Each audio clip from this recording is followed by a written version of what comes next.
This is Satanin, a quiet village tucked away in the wetland terrain of the Bitter Coast region.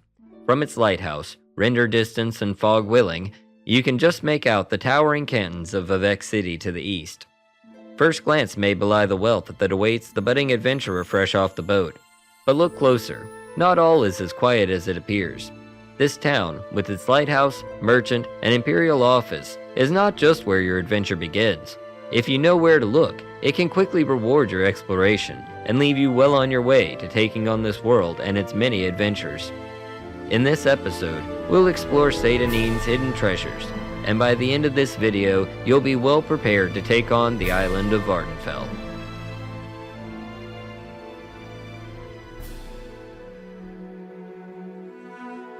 Alright, so I've skipped the intro, but if you want to see the exact build, I'll put a link in the description. For now, meet Ilinalta Jones. This Dark Elf Explorer is going to be our guide today. Say hello, Illy. Greetings, I am at your service. Our first target is right here in this room. Many people know about the limeware platter trick, that you can take whatever you want from the tutorial area. I always see people grab the platter and then open their menu to drop it, but there's a better way to do it. Just reverse the process. Stand in front of the bookcase so you can see everything. Open your menu and then pick up and drop absolutely everything of value you can reach onto the floor. Once it's all on the ground, exit your menu and wait for the guard to attempt to poach your pilfered profits, but there is no bounty and they don't care if you pick it up again. Before you pick it all up, there's also a bookshelf you can raid. Books in Morrowind are highly valuable. Also, I'm recording this after finishing the video and I realize I didn't go back for the chest on the table. It has 29 gold in it, works the same way. The guard will talk to you if he sees you lockpick, but he won't take your pick away, so just spam it till it unlocks, then click through his dialogue. Then drop the gold on the table from the inventory screen. Piece of cake.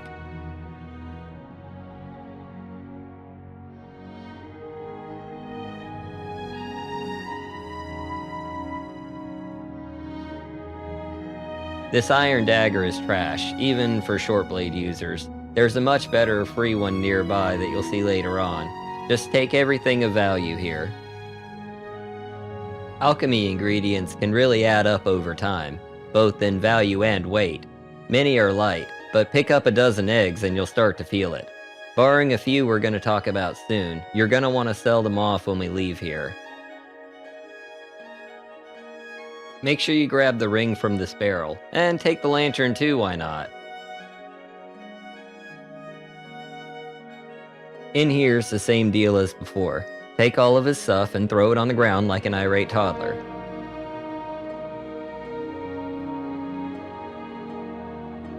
Now this is important. Take this key, we're gonna need it for the next area.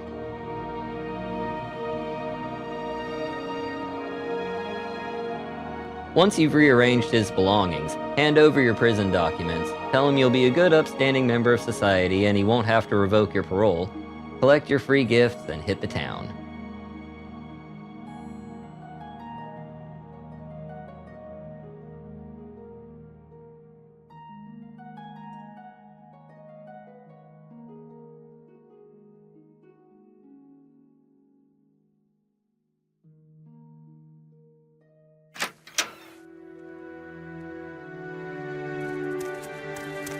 Now that we're on the outside, let's make some friends. We'll give this little guy his ring back. Don't worry, we'll see it again soon. Being friends with Fargoth also makes us friends with Arel. You can sell him everything we picked up, but don't sell your lockpick. We're gonna need it later. Once that's done, head upstairs and speak to this Nord, Hiskar Flatfoot. These Dunmer are useless. You Inwa. I'm ready for anything. It seems he's a little light on Press your cash luck. and wants us to help him get some. He knows Fargoth has gold, and he's gonna stash it somewhere. We don't have anything else going on, so sure, why not? Take his quest. We'll need to wait until after nightfall, so for now, we're headed to the warehouse across from the office we started in. When you have the key, you can be in here with no consequences. Just be sure the guard doesn't see you take anything. We'll start our run at the top of the stairs. Save often, and watch your sneak icon between containers. Now we're speed running through this, but take whatever you can carry and sell off anything you don't need. It'll help offset the cost on any pieces you may be lacking after we finish this place. We aren't going to bother with the other side of this building. The crate behind the stone steps has 16 empty bottles, and there is a pile of 100 gold upstairs, but it's being guarded by a woman that we're going to be seeing again later for a Fighters Guild quest, so we can take it then. Before selling off your load at the trade house, remember to drop your skooma and moon sugar somewhere safe. Literally anywhere outside will do. Just keep it away from the mud crabs. That's the last thing we need. I usually make a little pile near the silt strider so we can take it to Balmora later on to sell to one of the Khajiit. If you find anything too valuable to sell here, you can stash it up there as well.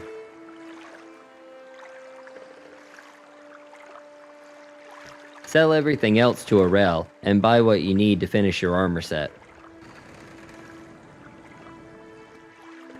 Next, we're going to take our first trip out to the lighthouse. But before we go in, we're going to start looking for some of the sneaky little hiding places around here. For some reason, everybody likes to hide their stuff in tree stumps.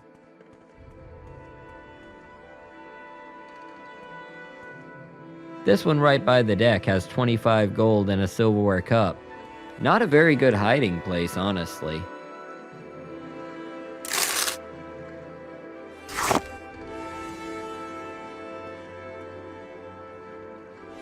There's another one on the other side of these rocks. A few hops and it'll be down to the left. Drop down and grab the iron shard axe with frost enchantment to give your enemies one wicked headache. Now about those ingredients I mentioned earlier. First up, we have Draggletail. It comes in two varieties. The mature one yields a coda flower with a levitation effect. Second, we have the immature variety. These give us ampule pods, which carry water walking as the primary effect, so we can eat it to roll for a low-grade buff or mix it into a potion. Third is the mushroom Luminous Rasula, which provides a primary effect of water breathing. So if you eat it underwater, it might only give you a second or two of effect, but your breath meter is still refilled completely. Finally, we have Violet Caprinius, another mushroom frequently found next to Luminous Rasula, providing a second water walking ingredient to make potions, or, since it's the primary effect, eat raw for a quick escape from slaughterfish. And with that out of the way, we can finally enter the lighthouse. In here, we will find a Dunmer woman whose boyfriend disappeared after she gave him a ring. You can ignore her for now and duck behind this post that will completely make her forget some stranger just barged in and break out that lockpick. As always, I recommend saving first unless you want a free trip back to the Imperial Hotel. Go ahead and duck behind the second post, and we're going to ransack everything in sight. Crates, bags, even the lanterns. It's a lighthouse, I'm sure they'll figure something out. At the top of the stairs, we'll find a bottle of grief, but I'm pretty sure she has enough of that already, so we'll relieve her of that burden. There's also an unarmored skill book, the Wraith's wedding dowry. I think I'm starting to see why this guy left.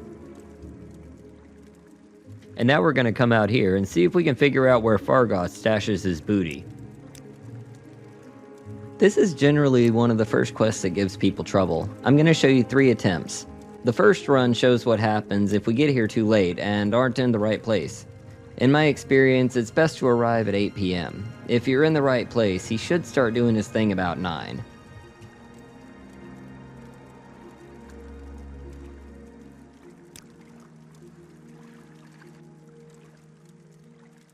The second attempt shows what happens when we're here on time, but still not in the right place. We arrive by 8, and we wait manually for a couple of hours, and nothing happens.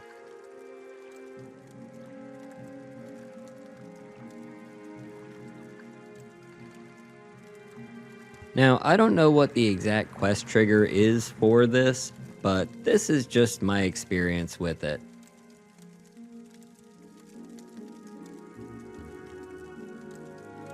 Alright, now for the third attempt, we're going to... Die.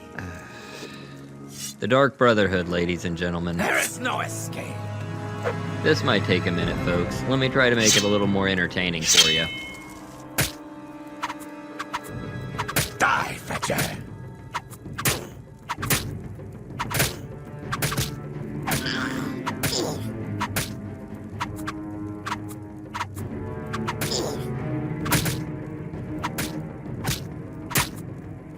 You Inma.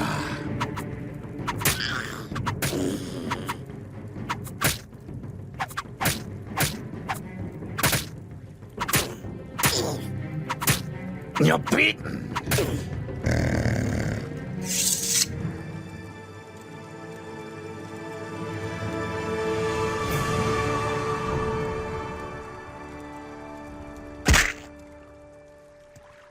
Let me relieve you of the burden of your coin. Well, now that that's out of the way, we're gonna head up to the top of the lighthouse and do this quest correctly. When we're up at the top of the lighthouse and we're here on time, we can just sit and wait.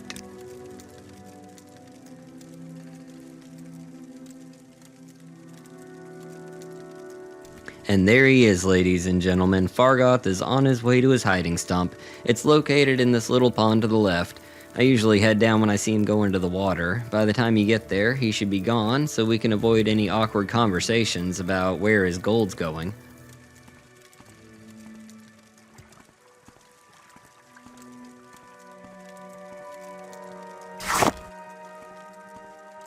Watch that first step. You want to try to catch that tree, unless you just want to quickly train your acrobatics. Now that we've found the stash, we're 300 gold richer, and we have the Ring of Healing back. It's not the best, but it's something if you're totally out of other healing options. Also, don't take the money back to Hiskar. He takes 2/3 of it, and we need it more anyway.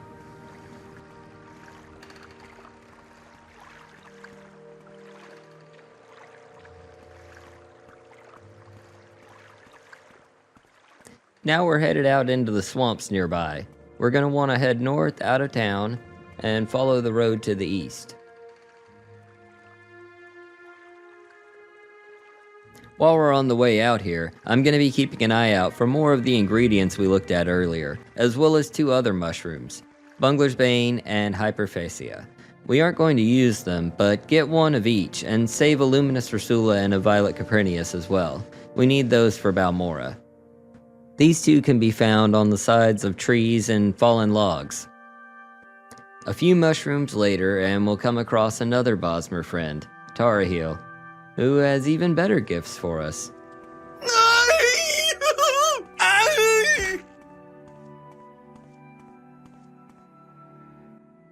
The Iron Spark Sword is a really great thing to pick up here, especially if you're Longblade dependent, since we're about to be headed for some tombs, and you're gonna need an enchanted weapon to deal with the dead. He won't be needing this robe, or this really nice hat. He also has these Scrolls of Icarian Flight that you're gonna want to pick up, but let me caution you before you use them. The scrolls give you a major jump boost, but it doesn't last very long.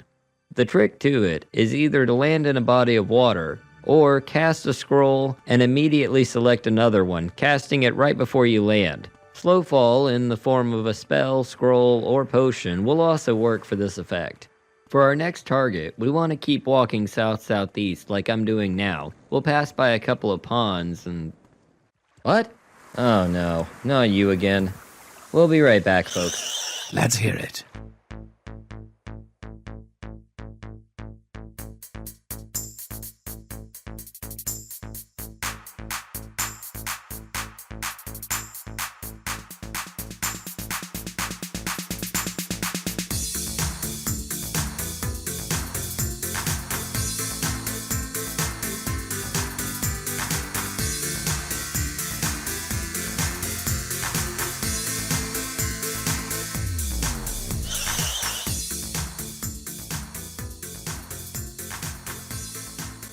And we're back. I don't know what's gotten into those scribs today, but hopefully you made it down to the peninsula.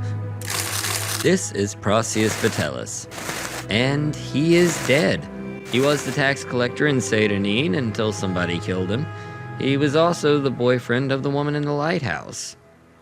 Now, if we go back to town and start raving about a dead body in the swamps, somebody's gonna want us to figure out what happened. We're gonna get a quest, and it's actually worth doing. The reward for the quest is 500 gold, so it's way more than the taxes we just took off of him. But before we do that, we're going to head west to the Samaris Ancestral Tomb.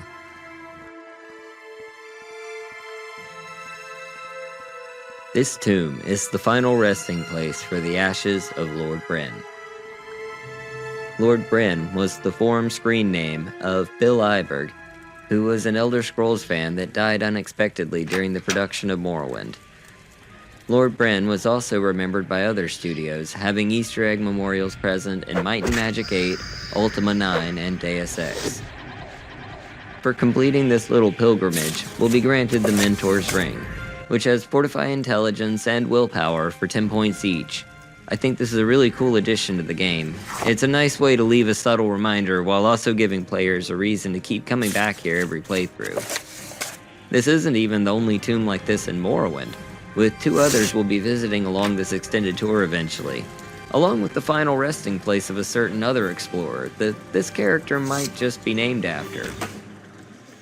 But for now, let's pay our respects at the Urn of Lord Bren, and take his ring to see the rest of what Morrowind has to offer. Before we leave here, let's take a quick look at this shrine. This is a shrine to Saint Vela, the forefather of the Dunmer, who led them out of their homeland millennia ago. That's a story for another day. But for now, let's see what this shrine offers to weary travelers. The 2 effects are Veloth's Dwelling, granting 10 points Fortify Magicka for 48 minutes, and Almsivi Restoration, which restores 100 points to all attributes instantly. This is very useful if your tomb suffers from a Bone Walker infection, the lesser variety of which drain your endurance, which is bad enough, but their big brother Bone Boys go straight for your strength, which can leave you over-encumbered and unable to move. As a fun side fact, if you don't already know, Almsivi refers to the living tribunal of false gods that rule Morrowind, Almalexia, Saltasil, and Vivek. We'll discover more about them when we get to the temple in Balmora. For now, it's on to our next destination. This seems like a good time to mention, if you're picking up levitation ingredients, definitely grab the Cliff Racer plumes.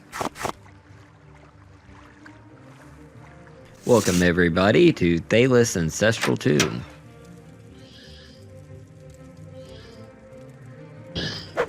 In here, we're gonna find a bit more resistance than the last time. 2 ghosts guard the front hall, and they immediately start damaging my attributes. Thankfully, these are only temporary effects, but they make a noticeable difference in my combat abilities. There's another Shrine of Veloth over in the corner here, just in case something more permanent gets a hold of you.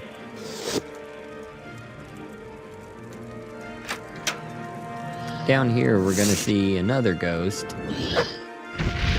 He's drained my attributes again, so we're gonna go ahead and switch to the long blade.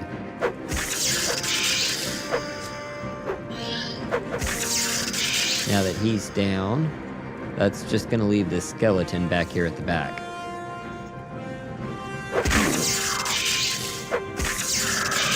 And he's down as well. Mostly just basic loot. There's some scrolls in here. Right there. Generally, urns are only going to have bone meal. They're really not worth opening unless you specifically need bone meal. We have a few ingredients here. I haven't mentioned it before, but Hacklow Leaf is very valuable.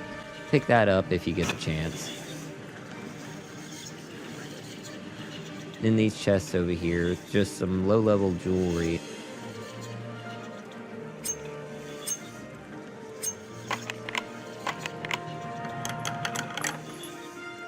Yeah, just a common ring. Well, that should just about do it for this place. This is a short one. So head back out of here, and we're gonna go to the western side of this island. Alright guys, so this is where we're finally gonna get to try out our water walking. We got a decent ways to go to get across this little bay area here. So I'm just going to take the Violet Caprinius in a stack and just start clicking on my character until I get a magical effect. Once you get it, it's only going to last for a couple of seconds. This isn't as strong as drinking a potion, so hurry over as quickly as you can. It seems like every time you so much as step in a puddle, you get attacked by slaughterfish. Just keep going as best you can. I actually cut out a good bit of slaughterfish fighting earlier. The best way to do it is find a shallow area right on the shore and figure out exactly where they'll retreat from. And you can totally cheese it and get them up there, attack them, and then back off if they start doing damage to you.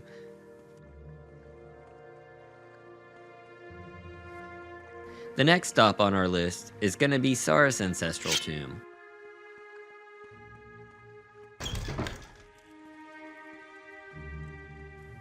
Alright, so we're going to start this area by dropping down this hole right here. I'll show you how to get past it safely later. We've got a ghost right here to start with. Nothing major. And he's down. Another Shrine of Aloth.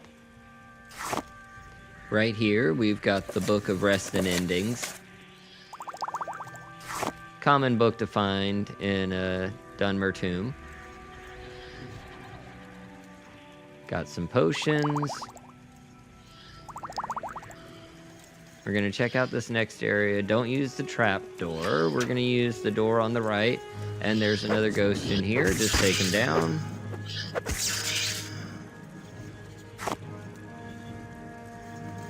Okay. There's a Bone Walker in there. Probably a lesser. There's going to be some alchemy ingredients around. Small chest, little petty soul gem. The usual fare. Nope. Sometimes the skulls are interactable.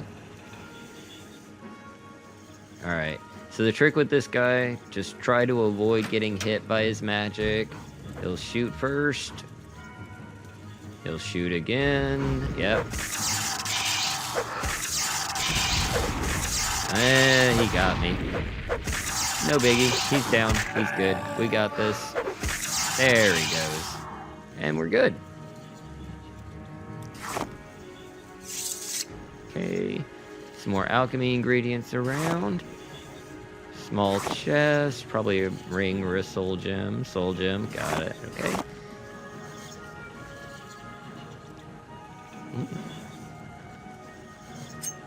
Okay, we're gonna probe it first, break the trap.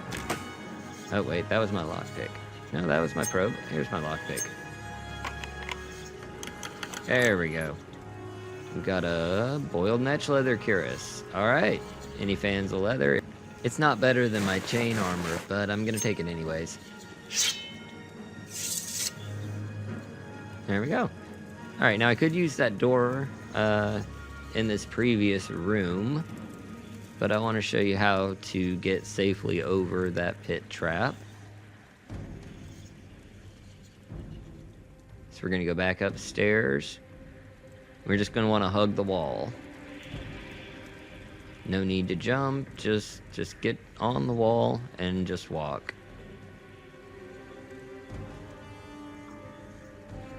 Alright, we got a skeleton here. I'll fight him with my probe.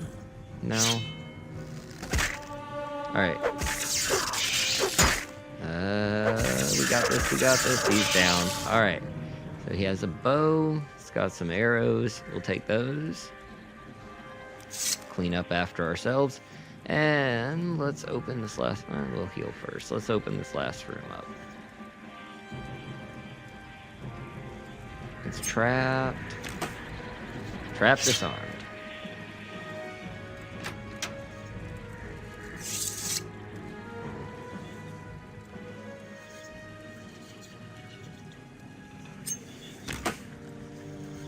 Alright, and we got a common amulet. And some moon sugar. Okay. Wonder whose tomb this was.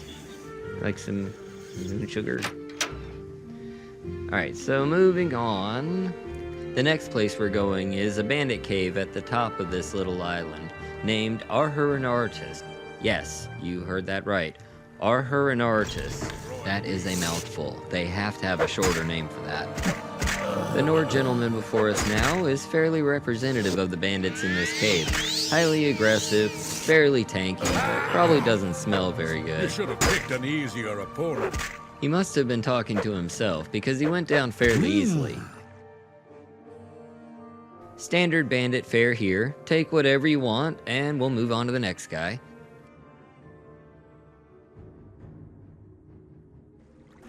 I will enjoy this. I highly doubt that. Gotta wonder what the recommended retirement age for bandits is. I do kind of like that chess piece he has, though. In case you're wondering, I am playing with Use Best Attack turned off, simply because I couldn't find the setting in OpenMW. It's probably there, and I just didn't look hard enough. But I kind of like having the added challenge. I gotta hand it to him. He was actually pretty tanky. Up here we've got a back-to-back fight. First up, let's deal with this stabby boy. Die, Fetcher. No, I insist. After you.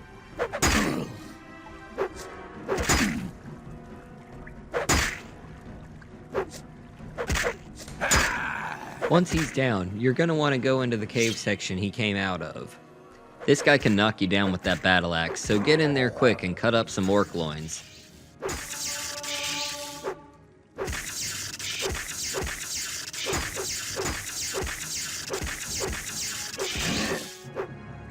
And with this big brute of a bandit taken care of, the cave should be clear of enemies. Now time to clear it of all of its valuables. One thing you're definitely going to want to pick up is this copy of Bone, Part 1. It's a medium armor skill book, and it also tells the story of how bone mold armor came to be. It's too long to go into right now, but that's definitely going to make an appearance in a story video at some point. Alright, so raiding this loft area reveals a little bit of gold. Got some skirts, got some shoes, and we've got a chest over here. Let's see what's going on inside. Alright, so we got some armor, some weapons. I do want that steel halberd. I can't take all of this right now. So I'm just gonna drop some stuff that's worth a little bit less and take the halberd. Okay. Now, there's another chest, nothing in that. So moving on to the next area.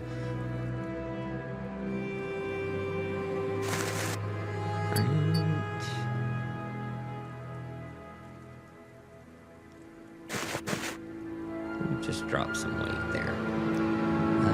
Okay, so there's some scrolls. Spoil potion. Take it. Yeah. Don't want the iron dagger. Iron dagger is trash. Some more armor. I will take that. Yes, yes. Okay. And some scuttle. Alright. Don't want the helmet. Take some more scuttle. And that's it for that place. So, now once you've gone back to Satanine and sold off everything, we're going to go ahead and head back to the Census and Excise office and tell them about Proceus Vitellis. So, we tell Secusius about Proceus, and his response is basically shit happens, but he does offer us 500 gold to hunt down the fetcher that did him in. So, we're down. Now we should go tell that lady in the lighthouse what happened to her boyfriend. I don't know what she's gonna do in this situation, unless... What's the line for that Grove? No, that's a terrible idea. Forget I said anything. She doesn't take the news very well, as is to be expected. She says she never saw Proceus get mad, except for once or twice. Like that time with Foreign Gilnir. They got into it over his taxes. Foreign felt like he was being overcharged, and Proceus was probably skimming off the top. We'll go check it out. We need to keep an eye out for his ring as well. The murderer probably still has it. Foreign's shack is right in front of the pond where Fargoth hid his stash.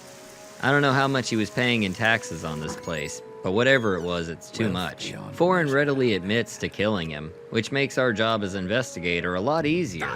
You can cover for him if you so choose, but ripping people off is basically the national pastime of Morrowind, so let's do him in.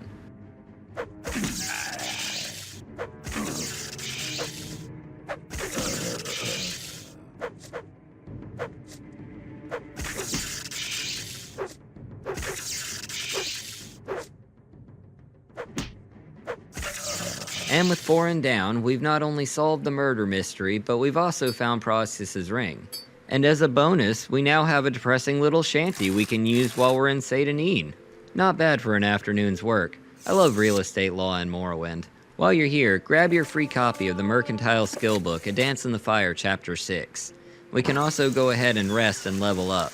I did this and had to fight another Dark Brotherhood assassin, but I wasn't going to make you guys watch that again. At least not today.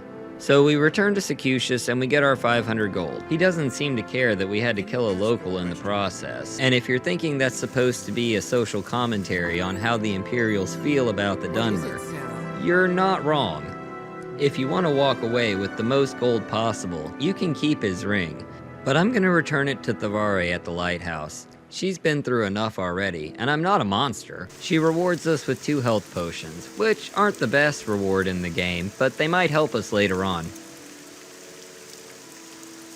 So I need to apologize here. I kinda goofed a bit, and did not get footage of coming out here. But I'm currently at Nimawea Grotto, which is going to be in the water just off to the west from where we found Procio's.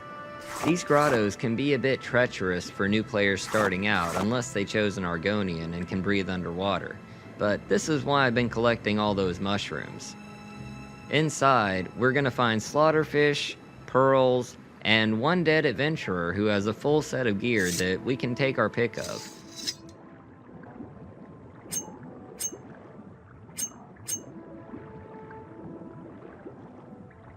Once we finish raiding this corpse, we'll kill off all the local wildlife, and then plunder this cave of its resources. I'm getting confused. Are we supposed to be the good guy? A lot of these clams are too lazy to even bother having a pearl for us, but we're gonna go ahead and get all of them that we can. I got lucky with this Luminous Ursula working the first time. Sometimes you can go through quite a few just trying to get a single effect up. As you can see, I've cut out a lot of the cave traversal in this place. Between the slow swim speed and the repetitive actions, it just wasn't as interesting. If you're really feeling it though, we're going to have another grotto here coming up soon. And with that, we've wrapped up all the activities on the western side of Satanine. But don't worry, there's still more to come. We have 3 locations to the east of Satanine that we're going to look at. But first, let's head back to the trade house so we can free up some carry weight. There is someone watching me, I can tell. Well, it seems like Fargoth isn't very happy to see me. I'm not sure if that's supposed to be intimidating, but it's not really working for him.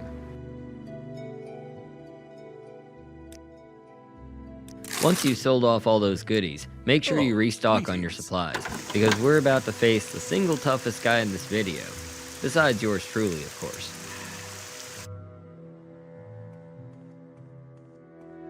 When you're ready to go, you're going to want to go back to the north side of town, and then we're going to take the road off to the east. We're going to go past the Silt Strider, and then the cave will be off to the left. I'm going to stop and restock my mushrooms for the last little bit of underwater stuff after we take on this cave.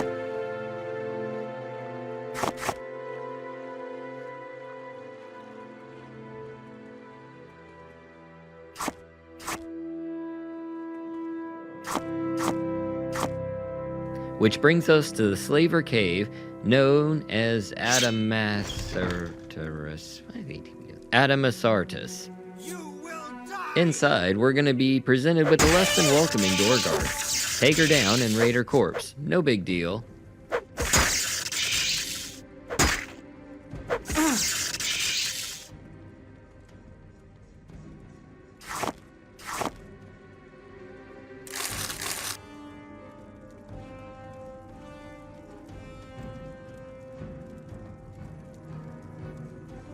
Okay everyone, so through this door and down a little hallway to the right, we're going to encounter the guy I was talking about.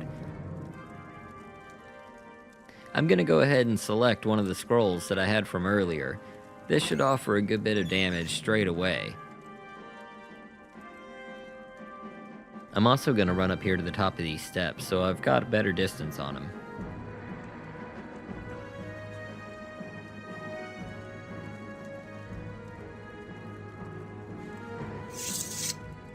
Okay, here he comes. Let's see how this works.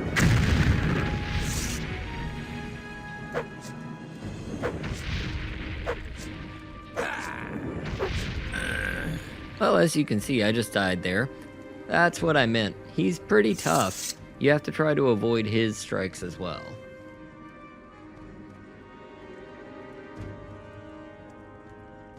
Let's try that one more time. I was trying to hit him from up here on the cliff, but I guess down here is fine as well. Oh, here he comes. And we got him. A little bit of persistence pays off. Despite the added difficulty of the enemy, doesn't seem to be any increase in the loot quality. It's alright, we'll move on and find something else. Oh, hello, there is something else right here. Oh, these are lots of fun. I love the throwing stars. We're just gonna dodge them for a second. Die, Vector! Okay, well, if you're actually gonna hit me with them, I guess we'll fight. There is no escape!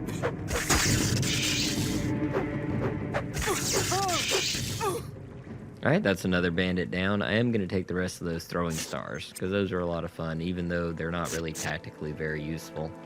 And my marksman skill is pretty bad right now, too. But they'll sell for a good bit, at least.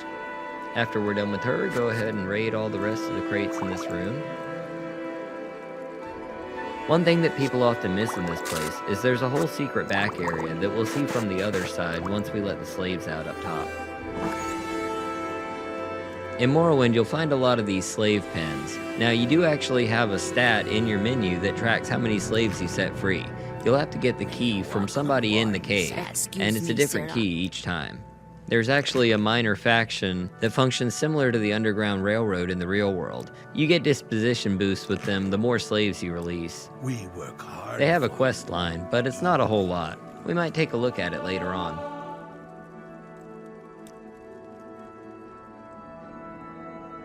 Back here is the hidden passage I was talking about earlier. You'll find a lot of these throughout Morrowind. Dungeons were really creatively done, using verticality and a lot of hidden spaces. There's not a whole lot back here. There's a rat we can fight.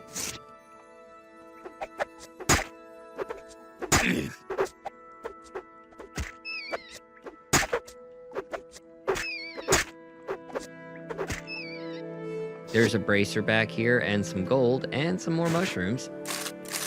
You know, if you don't have enough already.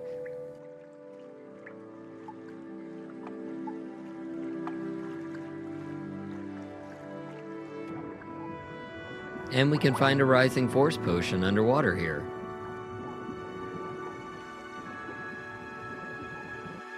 Now this circles back around to the area we were in before, and then there's a little bit more underwater that we need to look at.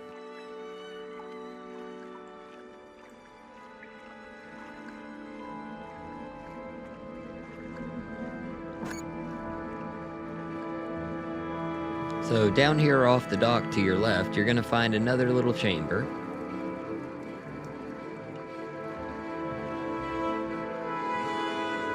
Down here we're going to find a skeleton, nothing really interesting on him, but there is a chest up top here.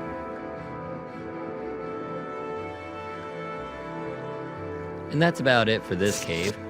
We're just going to make our way back up out to the exit now.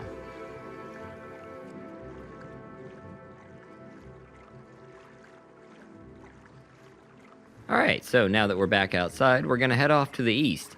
We'll keep going until the area down to the south starts to open up, and then we're going to want to head down that way.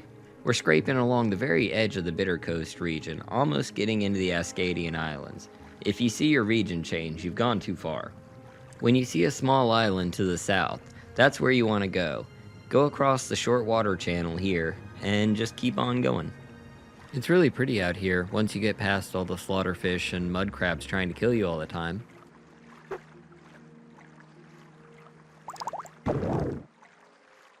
Yep, had to cut a little bit there just to fight another slaughterfish.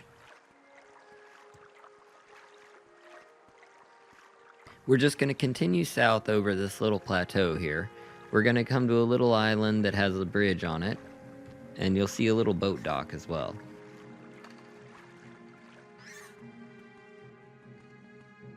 Now this shipwreck that we just came across is a really interesting little point. If you have the physical map that shipped with Morrowind, you'll see that this area is actually marked with an X, indicating there's some valuable treasure in here. This area is home to a couple of slaughterfish and some barrels. They all seem to live together happily, except for the skeleton in the corner. I'm not sure what he's up to. Okay, now I know I hyped up something really cool here, and it seems like at first glance there's nothing really interesting about this place.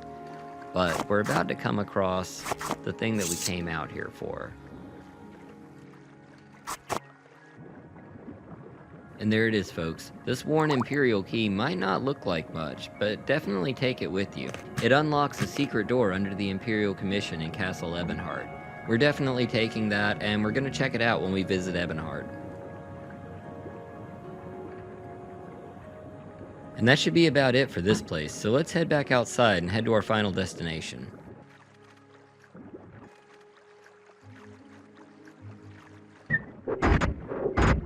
Our last stop is pretty close by. You're going to need to get back on the ground, and then head back over to the boat dock.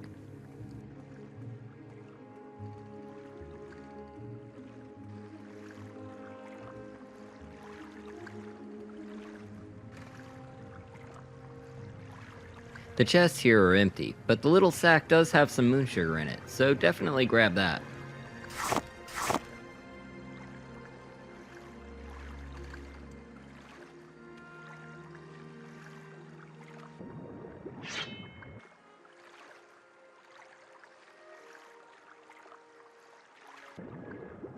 And here we are, folks, at Kime's Grotto. Now, if you remember the last grotto that we went into, there's not going to be a whole lot going on in here, so I made it a little smash cut. It offers a quick little synopsis on why these grottos are so painful.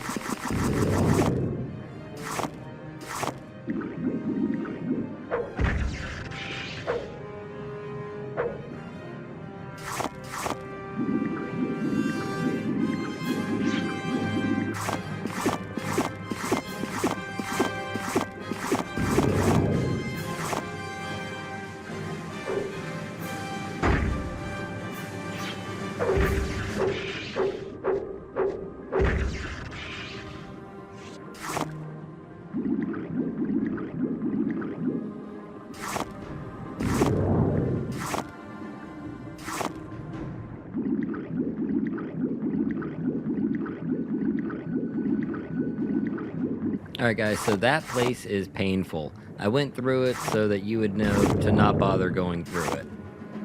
Now let's head back to Seyda and visit Arel one last time. I've got a special surprise for you after going through all of this. Now I know I mentioned this way back in the beginning of the video. The much better short blade that you can get for free nearby.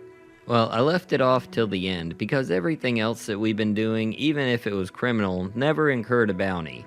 This is one thing that you will actually get a small bounty for, but nobody's going to attack you, and it's totally worth doing. I'll show you how to get rid of the bounty in a minute. In here, we can pick up a free Imperial Newt Scale Cuirass and a Steel Dagger of Swiftblade, as well as a free pillow. Now, we only get a 5 gold bounty for doing this, so here's the solution.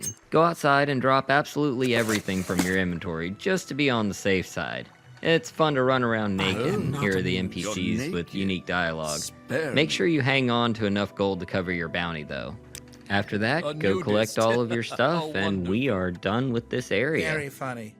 Now put some clothes on.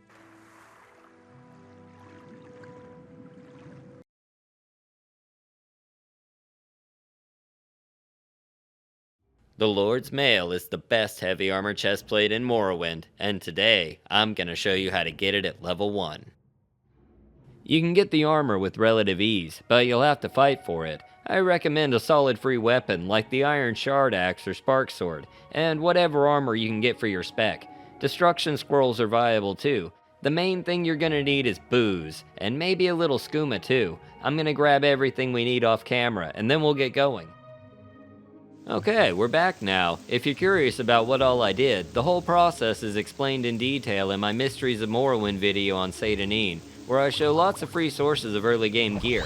But for now, let's get underway. Like any good party, this one's gonna kick off with a bottle of skooma, and then a scroll of a carrion flight or two for an express trip down to Ebonheart. Who needs silt striders and boats when we have drugs and magic? I was afraid of that. We're not coming down in the water. Time to pop another scroll. That was a really nice landing. The Nine and the Empire, citizen. Yeah, for about another 200 years.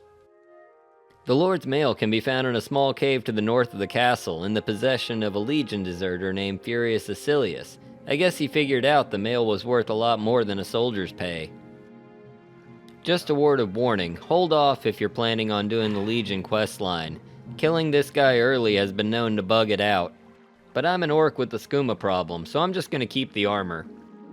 Now Furious is level 15, and has a few nice pieces of gear, but no man can stand against an orc with a pile of sujama. The cave we're looking for is underwater. You can see the door from the shore. Hey, that rhymed. I'm just glad it's not a grotto. Once we're inside, we'll be welcomed by a couple of sewer rats. Neither one of them have the Lord's Mail, so we're gonna save our party favors for now. Once we're done playing with the wildlife, we're gonna head straight ahead until we get to the area where Furious is. And he will be furious, at least once I speak to him. I guess he doesn't like orcs. Okay guys, the plan is, I'm gonna get loaded on booze and come out blasting with scrolls.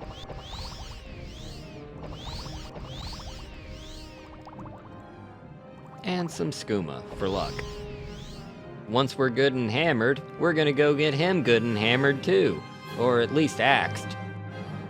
I'm gonna open up with Hellfire, and hopefully that takes a little bit of his health down. Speak freely, friend. Wait a minute, that's Michael from Vsauce. This is pointless. Give in. I will enjoy this. See, now that's a good attitude. He's looking forward to the afterlife. Alright, so he's got a demon katana. That's pretty sweet. And we've got the Lord's Mail itself. Not only does it have the highest armor rating of any chess piece in the game, but it's also got Cure Poison and Resist Magicka. Now there's also this little levitation potion here, which if you know Morrowind, that means it's a clue to look up. So let's drink another concoction and we'll go floating around the ceiling like this is Willy Wonka's chocolate factory. Up here we'll find amenities such as a bedroll in case you need a nap after that fight. I'm sure my character's gonna need to lay down soon. And we'll save this pilgrim lantern for Thanksgiving. Oh, that was a stupid joke. Over here in the corner we'll find another little treasure stash, starring this glass longsword. Also, don't forget to grab all the goodies in these little bags and crates. I didn't bring a probe, but I'm gonna go ahead and try this chest. And it seems that chest was full of death.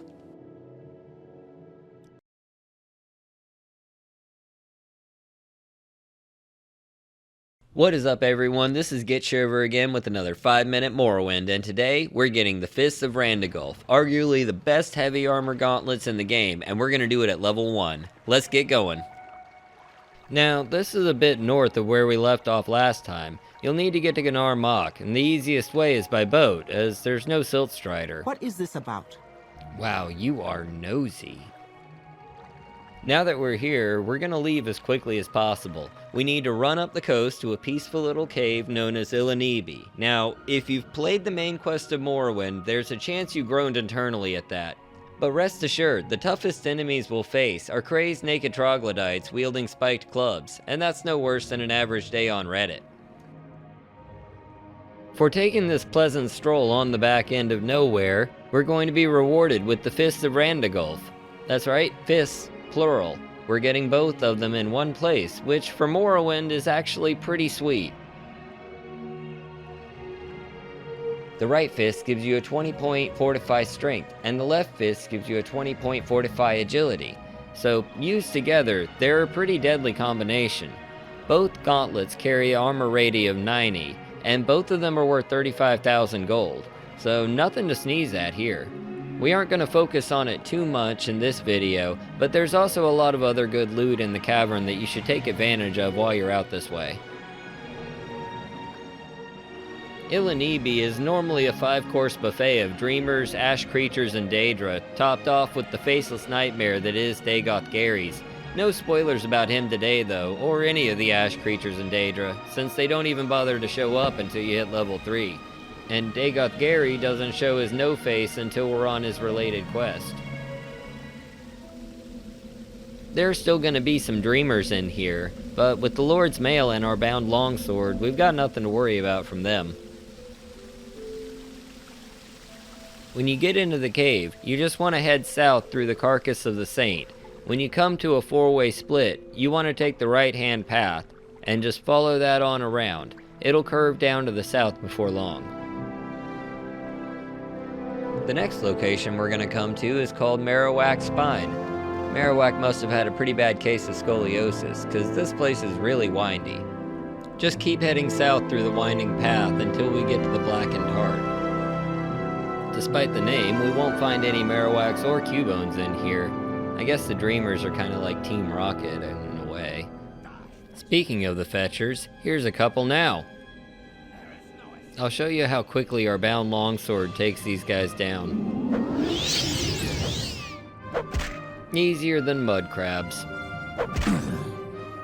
There's a dead adventurer. He has a full random armor set if you want to check him out. As an editorial note, I cut out the other fights. It was more of the same, just one of the Dreamers had slick back hair, which was kinda weird. Now the next section we come to is going to be a 4-way split.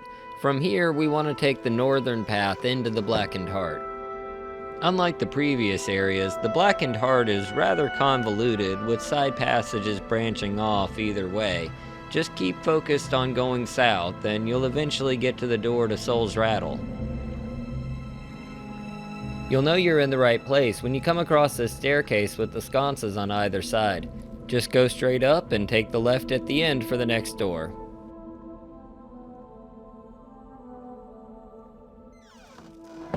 Once you're in here, you're going to want to go through the first 4-way intersection straight on into the second. Then we're going to take a left into this grand chamber here, and we will find our treasure hidden behind the left trough. Now, like I said, there's lots of other great loot in this place, so feel free to clear it all out before you get out of here.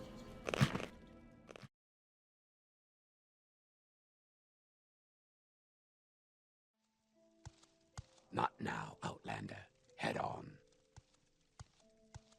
You cannot escape the righteous. Morrowind prides itself on being anything but ordinary, but today, we're going to take it to a whole new level, and it's all thanks to the World Randomizer mod by Diject. This mod changes up just about everything in Morrowind, from the land to the landlords. You can rest assured that chaos is only a click away. Greetings, Outlanders. Gitshiver here again to show you this crazy new way to play Morrowind. Now, this isn't just a mod showcase. Oh no. Today, we're going to be robbing the Telvanni vaults in Vivec as well. As a side note, this mod requires OG Morrowind with MGEXE, so no OpenMW today. Also, don't load any saves you care about, as they'll most likely get all jacked up with this mod running. Fargoth looks a little depressed. He must have been hoping that he'd be taller now. Better luck next time, buddy. Arel, on the other hand, seems to have grown a bit. I don't have as much to sell him as I usually would, since the guards in the census office no longer give you a slap on the wrist for stealing. Touch anything you aren't supposed to, and they'll bring the full weight of the Imperial justice system down on your head. We'll have to make do with what we can find laying around for now. Hand-placed items are generally still available, if you can get to them through the now randomized terrain. And to make matters even more interesting, every container and door has a possibility to be trapped and or locked with both randomized intensities and effects. So look before you click, and save often if you're going to try this out. It looks like the Bitter Coast is taking on a more Ascadian Isles look today, with muck plants dotting the landscape. So far, nothing too crazy has shown up. You can run into just about anything out here. But the thing I'm looking for is a certain dead tax collector. Hopefully I can still get to him. And there he is. I'm not gonna bother trying to do the quest today because the door's randomized and I don't feel like getting stuck. And we've got an appointment with some vault loot anyway. I'm just gonna trade pants with him. I like his better. Got a couple of verminous fabricants. I definitely can't take those on. We've got what we came for anyway, so I'm gonna head back to town. Thankfully, fabricants can't swim. At least I sure hope they can't. Oh, look at him. He's got kitty ears. What do you want? Must be one of those hairless Khajiits. Let's see if we can get to anything at the lighthouse. It looks like it took the brunt of the giant rocks around here, so I'm not sure if we'll be able to get any of the usual stuff. But it's worth a look. Yeah, looks like the stump is gone. The axe should still be here, but it's probably inside this muck plant. The silverware cup and spare change are still here, though. Yeah, just like I thought. No one's getting into or out of that lighthouse anytime soon. You have something to say to me? Let's hear it. Well, let's just head down to the Silt Strider and travel to... that's right. It's randomized. Okay. How about Balmora Mages Guild then? Care to tell me what this is about? It's about getting to Vivec somehow. Well, while we're here, we might as well raid the guild chest for supplies. No sense letting them go to waste. We got lucky with the scrolls at least. These should come in handy in Vivec. Oh wow, we just found a copy of the Song of Uncle Sweetshare. This scroll is normally only found on Solstheim with the Elder Scrolls version of Santa. He's an interesting character to say the least, but he does have the best sugar outside of Elsewhere, so he's okay in my book. Oh, no way. Ajira's moving up in the world. A Grand Master Mortar and Pestle? Good for her. She's a cool cat. Lizard. There is much to learn. And so humble. Okay, let's try this again. Nope, just the Aldrune Mages Guild. Moving on. Caldera could be useful, and it might connect to Vivec. It's Godzilla. The tower door downstairs should have some goodies hidden for us. The blue plates are nice, but the brown ones seem to last longer. Now we've got our own Grandmaster Mortar and Pestle. I don't plan on doing any alchemy, but it's worth a lot. So in the bag it goes. Ooh, and a secret Master's Retort. Greetings, Large Egg Sister. Will you please send me to Vivec? Oh, you will. I erect the spine of thanks. Would you look at that? It must be Christmas in Vivec. Just, keep an eye out for Uncle Sweetshare. I still owe him money. Alright, now that we finally made it to Vivec, we have to get across to the Telvanni Canton. I'll admit, I had to check on my map for this one. I can't remember the last time I actually went out that far. To get there, we need to go south through the Foreign Quarter, take a left at Redoran, keep going past the arena, and eventually you'll reach the Telvanni Canton.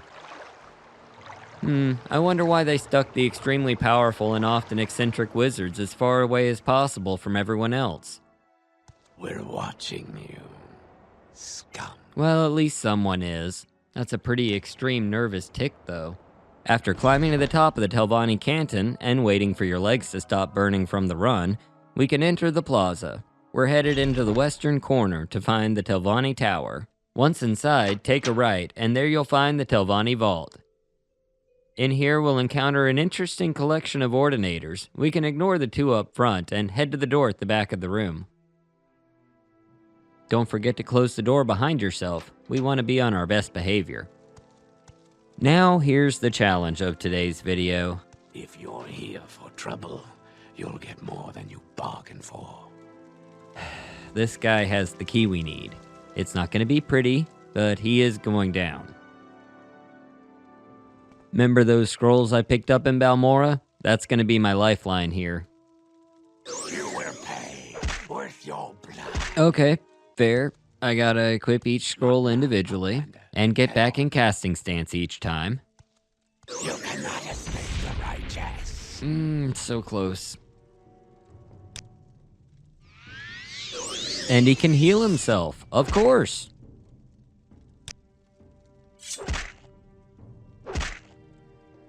Okay, round 3. I've got a good feeling about this one. Escape the righteous.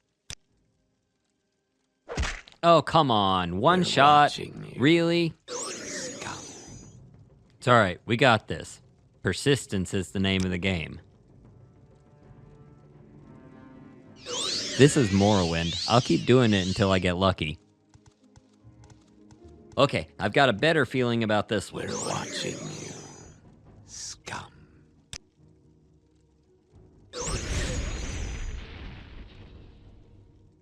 Todd Howard! By the 9, it worked. Now just to grab the key off him. And maybe a bit of his gear. Now, normally you would want to go in the right side door because the left side just has 2 Atronachs. But this is a randomizer, so it's kind of hit or miss. Yeah, that's actually the room on the left. We'll just go back out and hey, this is the right room. This is the one I was looking for. Very random indeed. There's normally a lot of great loot in here, and the randomizer is supposed to keep the quality fairly even, so we should find some nice toys. Like this lovely ebony broadsword, for example.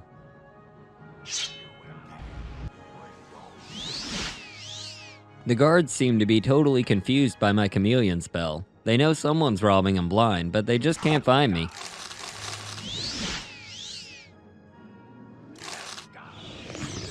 Wait a minute, I recognize that shield.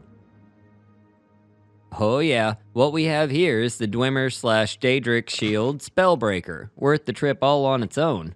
Alright, I'm just about full, but I'm definitely taking the Helm of Orin Bearclaw as well. Best of all, once we're out of the vault, no one's coming after us. The Ordinators outside just let us leave like we didn't just run out of the vault they're supposed to be guarding, toting all their artifacts. They must be on break.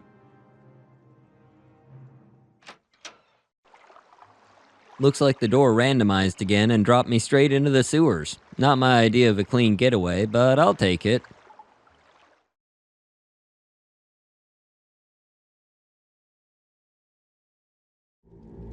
The Helm of Orin Bearclaw is the best helm in Morrowind, and today, I'm gonna show you how to get it. Greetings, Outlanders. Gitshiver here again with another 5-minute Morrowind. Let's get straight into it. In order to get the helm, we're gonna need to go see Malacath at his shrine in the Sheogorid region in the north of Vardenfell, a place called Asuradirapal. Now, being a fellow orc barbarian, you'd think I'd be welcomed with open arms, but much like Malacath himself, I'm being shunned by my peers. How ironic. Past the first flight of stairs, we just need to enter the door on the left. In the inner shrine, we'll find what I assume passes for a priestess out here. She's got a heavy armor skill book that also covers some orc history, but the main attraction is our boy at the back of the room. He doesn't look much like his profile picture. But let's hear what he has to say. You have summoned me, Orc? Have you come to restore the honor of your people? I have in my possession the helm of Orin Bearclaw, the Dark Elven hero. His deeds are numerous, but he was a false hero. They were performed by Karen Broklar, his orcish friend. It is time this legend of this hero was put to rest. Find the last of his bloodline, kill him, and I will grant you the helm. Look for him in the city, where the man-god lives. Okay, so we need to go all the way to Vivec to find anyone who knows about... Oh, well, that was easy. The boat guy says the fetcher we're looking for is near Gnar Mok. He can take us as far as Laod, and we can take another boat from there. Once we get to Gnar Mok, we need to find someone else who... Man, this guy must just walk around with a sign around his neck. Everyone's up to date on the latest Farvin Orin news. Beyond measure out The guard informed us that Farvin and his goons went off south of the village, so let's head out after them. Now, you can't approach these guys without any trouble, but once they know why you're there, they're all like, "What are you doing in my swamp?" and try to kill you. But I'm not gonna give them the luxury of the first move. Okay, there they are. Let's try a Leroy Jenkins and see what we're dealing with here. what you're Yeah, that's about what I expected. Okay, folks, you know what time it is now. When life gives you insurmountable odds, reach for the bottle. Sarah. Better make it all of them.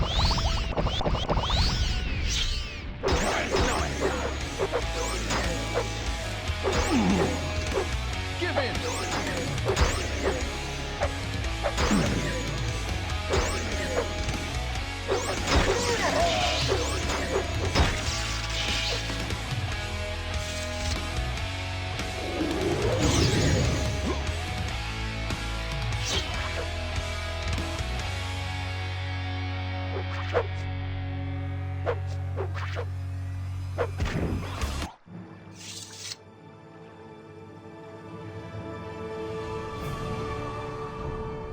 And with those swits dead, we can head back to Malakath for our reward.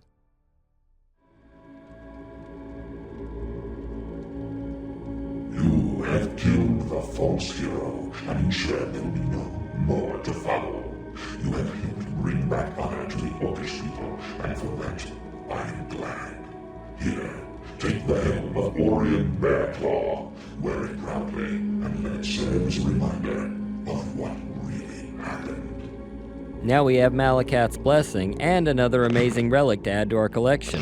The helm gives us a constant 40 points of agility and endurance, in addition to its massive armor rating of 141.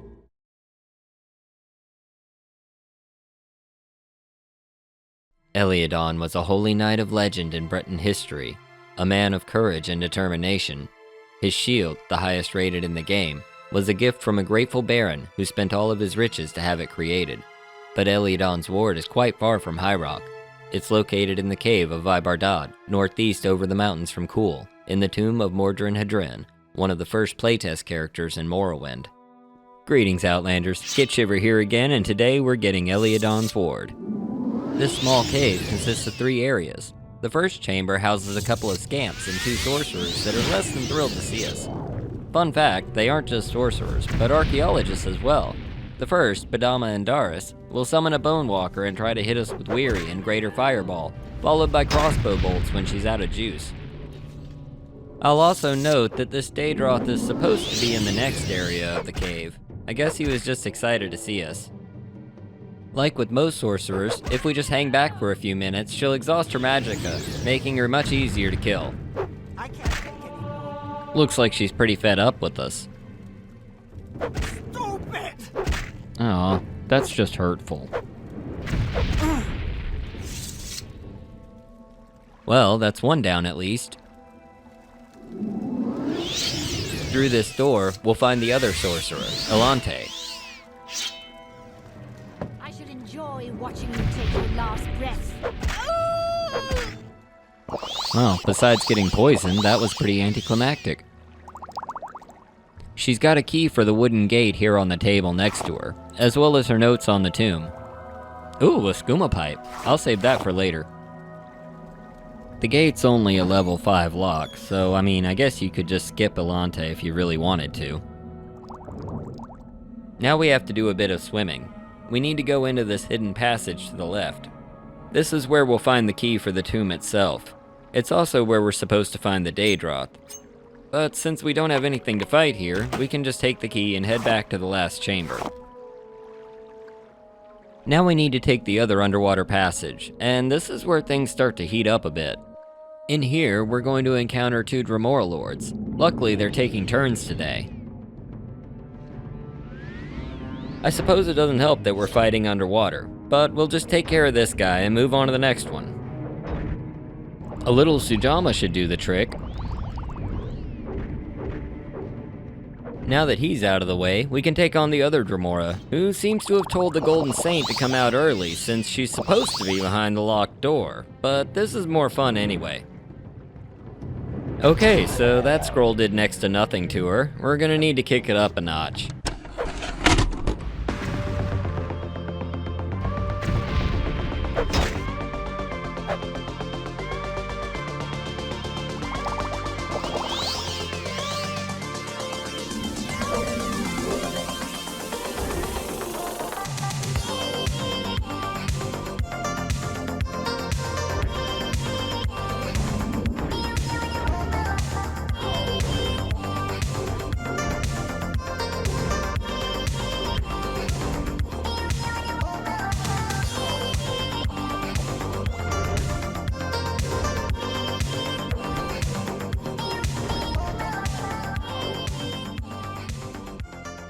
Now that they're taken care of, we can continue on to this Daedric door.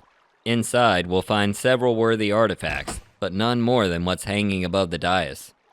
Eliadon's ward has a staggering armor value of 160 and a 50 to 100 point healing spell, and now it's all ours.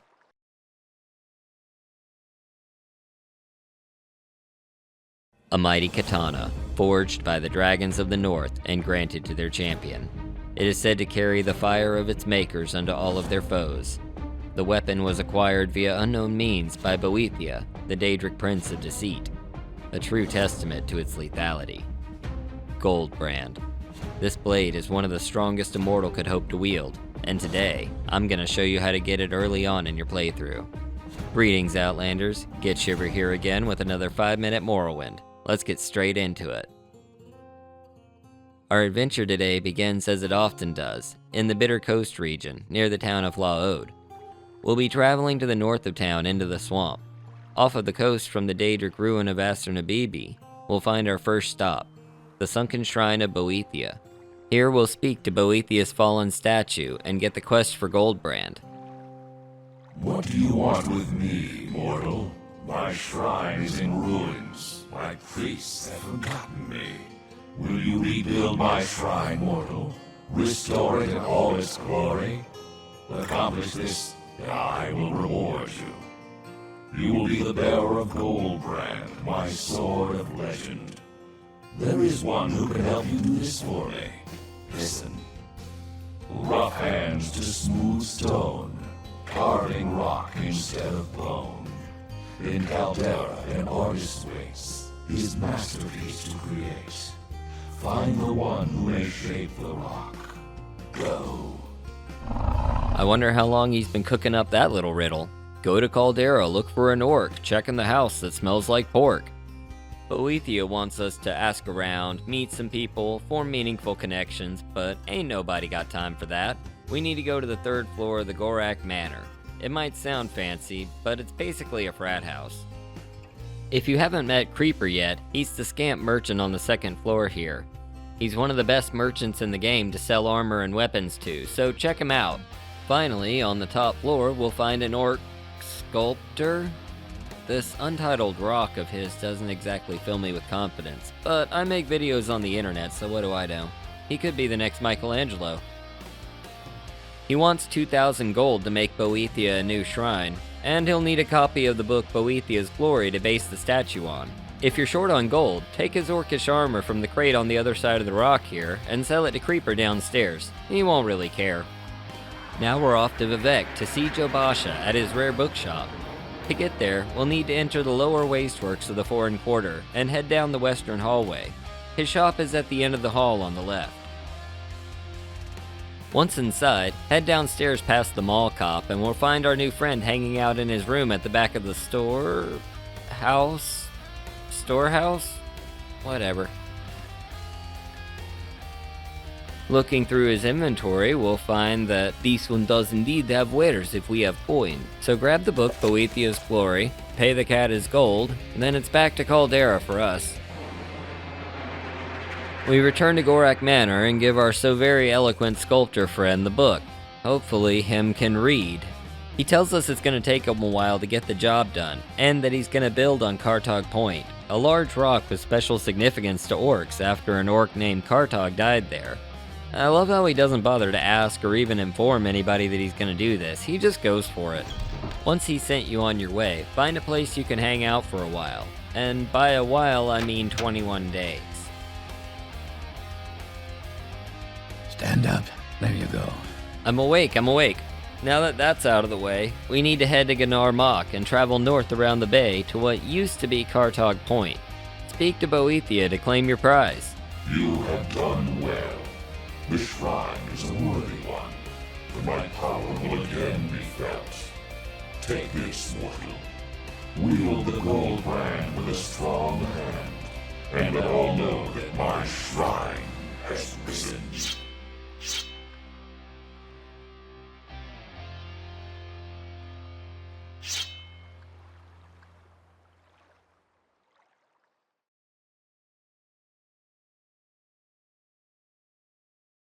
Did you ever wonder why there are so many slaver dens around southeastern Vardenfell? Slaves are a common commodity in Morrowind, of course, but the majority of traffic passes through this region. A large portion of the trade can be accounted for by this Mer, Orvis Dren. Not only does he run the largest plantation around, but he's also the kingpin of the Kimona Tong. All around, just a bad dude. Well, today, we're gonna do something about that. Greetings, Outlanders. Gitshiver here again to curate some more curious corners crammed with cool collectibles and cold hard currency. And today, we're gonna shut down the evil Dren crime family, free the slaves, and make a tidy profit in the process. This can be a tall order for a low-level character, and rest assured, I died more than a few times doing this, but it'll be well worth it in the end. In here, we're gonna find a ton of loot, including many Daedric weapons and literal piles of moon sugar. The Dren Plantation, located due east of Alaisiagae, is the biggest loot hole most people never plunder. Certainly not on their first pass, at least. But we're here with some of Morrowind's finest gear to back us up. We'll be entering the plantation at the northwest gate. I've replaced my usual map with the map of the Dren Plantation, and I'll be marking off buildings as we clear them. Ask or get going. We'll see a few henchmen running around outside, but we're saving them for later. I'm gonna clear all the shacks first, starting with the overseers in the southwest corner. My game plan is basically kill anyone who isn't a slave. That might seem a bit harsh, but this is mob headquarters, they knew the risks, and I doubt they'd just leave if I asked nicely. First up is Laura Lethri. He's got so many L's already, I almost feel bad handing him another one. But his Daedric Daikatana is on the list, so down he goes. Once he decides to fall over and bleed to death, we'll take the key off his corpse, and set the Daedric Daikatana off to the side for now. I'm gonna be doing this with all the loot, since the bodies might despawn before I come back for it all, and it's too heavy to take all at once. We can use his key to open the small chest on the table. Inside we'll find the Ring of Surroundings, which gives a nice chameleon effect. It can even make our orc friends sneaky if the need arises. Now we're headed back to the shacks by the gate. The first one on the right is Lavala's. She has a key to the slave bracers, as well as an ebony short sword. Make it quick, Orc. I suppose I can at least grant her last request and make it quick. I have you! Aw, I have you too. The next shack is just across the way. This is Arabi. She used to be a slave. Just now. Across the room is Servan Doves. He is a Thieves Guild trainer, so maybe don't kill him if you're in the guild. I'm more of a free agent myself, though. What, Outlander? Next Why up do you is disturb Boylan me? Rethan. He's been working on retainer for Orvis Dren, and now he's not. We're tearing through this plantation like a blight disease, but it's gonna get more difficult soon. A locked door. I actually have the perfect new toy to try out here. I made a 60 to 100 point open ring. It costs a stupid amount to make, but there are some really advanced locks later, and I didn't want to disappoint. Avis here is actually the best armorer trainer in the game. If you don't want to kill him, I'll understand. Speak, traveler. I don't speak, traveler. Mathessa here is our first official Tong member. She's a bully, and I don't like bullies. Surrender your life to me and I will end your pain. No, I'm good. Thank you, though. Up next, we have a pair of trainers, but I'm wearing Glimmer boots, so I'll pass. Stupid! You're stupid. Oh boy, looks like Goldbrand's out of juice. Guess I'll bludgeon her to death, and then I think we can afford a nap. We've officially cleared all the shacks, so after a good night's rest, we can head out in the yard and kick this party up a notch. Let's go free a slave and see what Stay out happens. of trouble and you won't get hurt. Ha! Okay, looks like we have our first volunteer. Come here, buddy. This Argonian slave is Neatonel, and it's his lucky day. You're free, my reptilian friend. Pointless. Give in. Looks like you should have stuck to netch herding. Oh boy. We got a big one coming. I'm not too worried about the other guards, but Manos here is a bit of a challenge. He has a barrier ring, so we're gonna have to run the charges out on that thing first. Look how little damage we actually did. This might take a minute. Gargal's off to Sovngarde. I'm sure he'd thank us, if he weren't dead, that is. Looks like another Walking Dead guy. No necromancy required. Okay, Abondius, here you go. Now go away, the grown-ups are fighting. Now it's just the two of us. Mono a Manos. Oh man, there's a critical hit. I had to dip into my Sujama for a minute there, but we got him in the end. We're gonna take the ring off him and set the ebony broadsword off to the side for now. We have a few more slaves to free. Sadly, Hydes' foot won't leave, and don't tell him, but you can totally see his foot. And Azini is free as well. Just one more slave to go. Warmly greeted, friend. But there should be one more guard around here somewhere. Oh yeah, Mavis. He must have overslept and missed the battle. We'll save him the humiliation of getting fired. Gajulan is the last slave on the plantation, so no more worrying about any collateral damage. Now let's head to the warehouse and start shutting down the skooma shipments. I've got a better use for it. There are a couple of orcs in here doing menial labor. Upstairs is what I assume is the warehouse manager, Mashgro Burl. Speak quickly. Die quickly. Now for Ushamp Grosham up downstairs. Once Shampoo is dead, we're headed over to the guardhouse to see the skooma cook himself, Gathal Lethri. We're going to encounter a few of our target weapons here. Keep an eye out for the Daedric Claymore and Longsword, not to mention a really solid alchemy lab if you're so inclined. What, Outlander? Why do you disturb me? I haven't even begun to disturb you. Die! There's the Claymore. And a Breton woman trying to kill us. Vereen, I have bad news. You're out of a job. Oh, and dead. You seek training? I seek your stuff. I have you. And I have your longsword. This levitation potion should get us high, up in the air to take out the guy on the roof. Ow, right in the knee. Vival depends on range, so get right up in that glorious Redoran Watchman helm of his. We're closing in on our goal. Just one building left now. Orvis Dren's villa. The first person we'll encounter is Gallos Ferretti, Dren's personal bodyguard.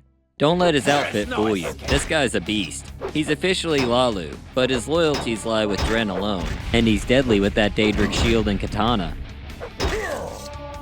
Okay, let's try that after a few drinks. 2 more Sujama and we're ready to go. This guy kicks so many asses he has 2 pairs of boots, orcish and ebony. It helps if I actually hit him. He just ate through my armor like a sweet roll. If I can just get a couple good hits in right away, we should be able to take him down. Man, this fight's really giving new meaning to 2-drink minimum. There is no escape. Not for you, there isn't. It took a few tries, but we got there in the end. While I'm dropping his gear, make sure to smash that like button if you're enjoying the video, and subscribe for more Elder Scrolls tips, tricks, and bad jokes. Now for the next fight, we need something to cure paralysis. You can run up to the nearby cork bulb farm and pick some cork bulb root, or visit Arel for a restocking supply. It will be necessary, as we'll be getting paralyzed a lot. Now we're going to the basement of the Dren Villa, and using the key we got off of Gallows to open both doors. Inside, we'll find Naval and Rhaenys in it. They're actually supposed to be killed anyway. Both the Morag Tong and the Thieves Guild will pay you to off them. Naval isn't so bad, his dagger just poisons us, but Rhaenys, the swit with the flat top back there, his dagger has a paralyze effect. I hotkeyed the cork bulb root for expediency, which is great because I ended up eating a lot of cork. Too bad you can't save the corks off Sujama bottles. That would have saved a lot of time. Looks like I brought just enough. That was 20 pieces for anyone keeping count. Now that everyone else is dead, let's go take on the boss himself. Orvis Dren's days as a kingpin end today. He'll be attacking with an ebony spear, so he's got me beat on range, but nothing a little Sujama can't fix.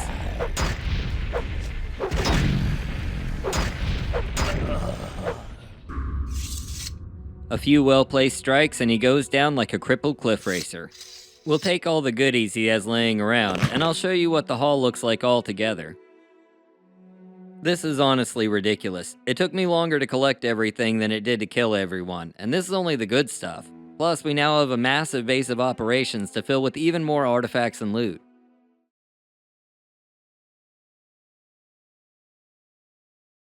We've picked up some great gear lately, but one thing no adventurer should be without is a good pair of boots. So, we're going shoe shopping. I found a buy one get one free sale, much better than the trash down at Inwa Mart. Greetings Outlanders, Gitshiver here again to bring you another 5-minute Morrowind, and today, I'm gonna show you how to get the 10 pace boots and the boots of blinding speed. Also, be sure to watch till the end for a special surprise. I'm going after the 10-pace boots first. They can be found in Balfell, or City of Stone, to the east of Vivek. I'll be starting from the Telvanni Canton and trying out some new scrolls of Tenner's Hoptoad. Let's see how they do. I hope they're decent. I bought a few of them. Well, it's not the fastest way to travel, but we don't have to deal with slaughterfish at least. I wonder how long this is gonna last. Well, there's my answer. Making our way through the ever-pleasant fauna of Ardenfell, east into the archipelago that is the Ascadian Isles, we'll come upon a small villa set apart from the hustle and bustle of big city life. This is the Omani Manor, home of Valanda Omani, a Hlalu counselor from the main quest. You may speak. Terrible taste in footwear by my reckoning, so no need to speak to her today, but her house is directly in front of the ruins we're looking for. Alright, all aboard the Hoptoad Express. It feels more like a hot air balloon, really. I suppose while we're traveling, I'll tell you about the boots we're here to find. The boots have an armor rating of 60, on par with Daedric boots, and provide a 20-point boost to speed and athletics at the cost of 5 points of fatigue, plus 1 point of slowfall to keep you from dying. The ruins are filled with hirelings from House Telvanni and the Mages Guild. We won't bother them if they don't bother us. Come on then. Say something or move on. Speak, traveler. You like to dance close to the fire, don't you? The shrine here is pretty bland. We moved through the first chamber with nothing but some chatty Cathys on their break. Is there something to you discuss, much to learn. And head to the door opposite the one we came in. No side passage is necessary today. In this final room we'll find a scamp. No worries, he's a one-hit wonder. Unlike many Daedric shrines, none of the loot here is cursed, so don't worry about any Dremora creeping up on you while you plunder. The chest does have a level 75 lock, but there are a handful of ways to deal with that. Keep an eye out for a whole lock-breaking video coming soon. Now that we have them, let's try them out. They are a bit faster. Good for a speed boost in combat, which is great for heavy armor users. For the next pair of boots, we're headed to the road northwest of Caldera, about where it breaks off to the coast, where the X is on the map. Using the Lord's Mail enchantment, I can resist a bit of the drain effect, and we can get down the road more quickly.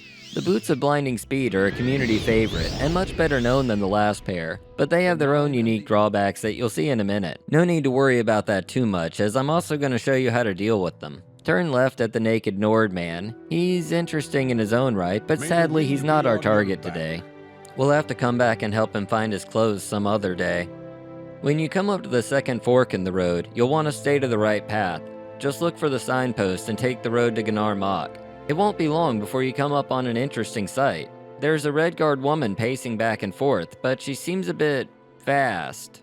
Once you can get her to sit still long enough to answer a few questions, she'll offer to make us a deal. I already don't like the whole vibe of this woman. She says she needs an escort to Gnar Mok, but she seemed to get most of the way there on her own. She moves faster than I do too. Something doesn't seem right. I want more information on this merchant. A quick conversation with anyone in Gnar Mok will clue you in that Pamine is a wanted felon with a bounty on her head. We can use this as leverage. Speaking to Pamine about her bounty once incites incredulity. Twice makes her frustrated. Do it 3 times and she'll leave you. But do it 1 more time and she'll totally lose it in attack. I'm not giving up that easily. Fortunately, she isn't much in a fight. And we loots the boots in short order. So here's the problem with these things. The boots of Blinding Speed do exactly what it says on the can. They give you speed and they give you blind, which isn't just darkness. You actually can't hit worth a damn with them on. But I have 2 fixes for that. The first step for both is the easiest. Start by subscribing for more Morrowind goodness, and then buy any resist magicka spell you can find. Doesn't matter the duration or magnitude. Arel sells one cheap, so grab that and find your favorite spellmaker. I'm headed to Balmora. We want to make a 100 to 100 point resist magic spell on self for 1 second. This will be enough to cast and immediately equip the boots. However, if you're like me and can't cast the spell, I have another, albeit more expensive solution for you. For that I need to go to Aldrune, since all of my soul gems were stolen from Galbadir. No matter, Tanar will get us fixed up. For this we need a ring and a filled soul gem. It doesn't take very expensive materials. I went bigger in prep, so it's what we're using. Note the price. If you don't have the gold for this, you can get potions from the temple in Vivec that will work, but it's better to have something that won't run out on you. Now that we have our new enchantment, let's try this out properly. Now that is a huge improvement. Before we wrap up today, I promised a fun surprise at the end of the episode. I just so happened to have 11 skooma on me, as well as the last scroll of Vicarian Flight. I wanted to see just how far we can launch ourselves now. I bet we can make it out to the coast from here, maybe even into the inner sea itself. We're off to a good start. I think I have the distance. Sorry for any frame rate issues here, folks. We're flying through whole regions. I think that rock's gonna be a problem. Yeah. Okay, let's try for a different target. Lake Nabia should be doable. There we go. Hopefully we make it. It's a much smaller target than the whole sea. At least this should save me some time getting back to the Dren Plantation. If you haven't seen that video, I moved in there recently. Go check it out, it's a lot of fun. Much better. So now we can see we move really fast. Just don't wear the boots into combat. They break really easily. But that's why we got both. No matter the situation, your feet will thank you.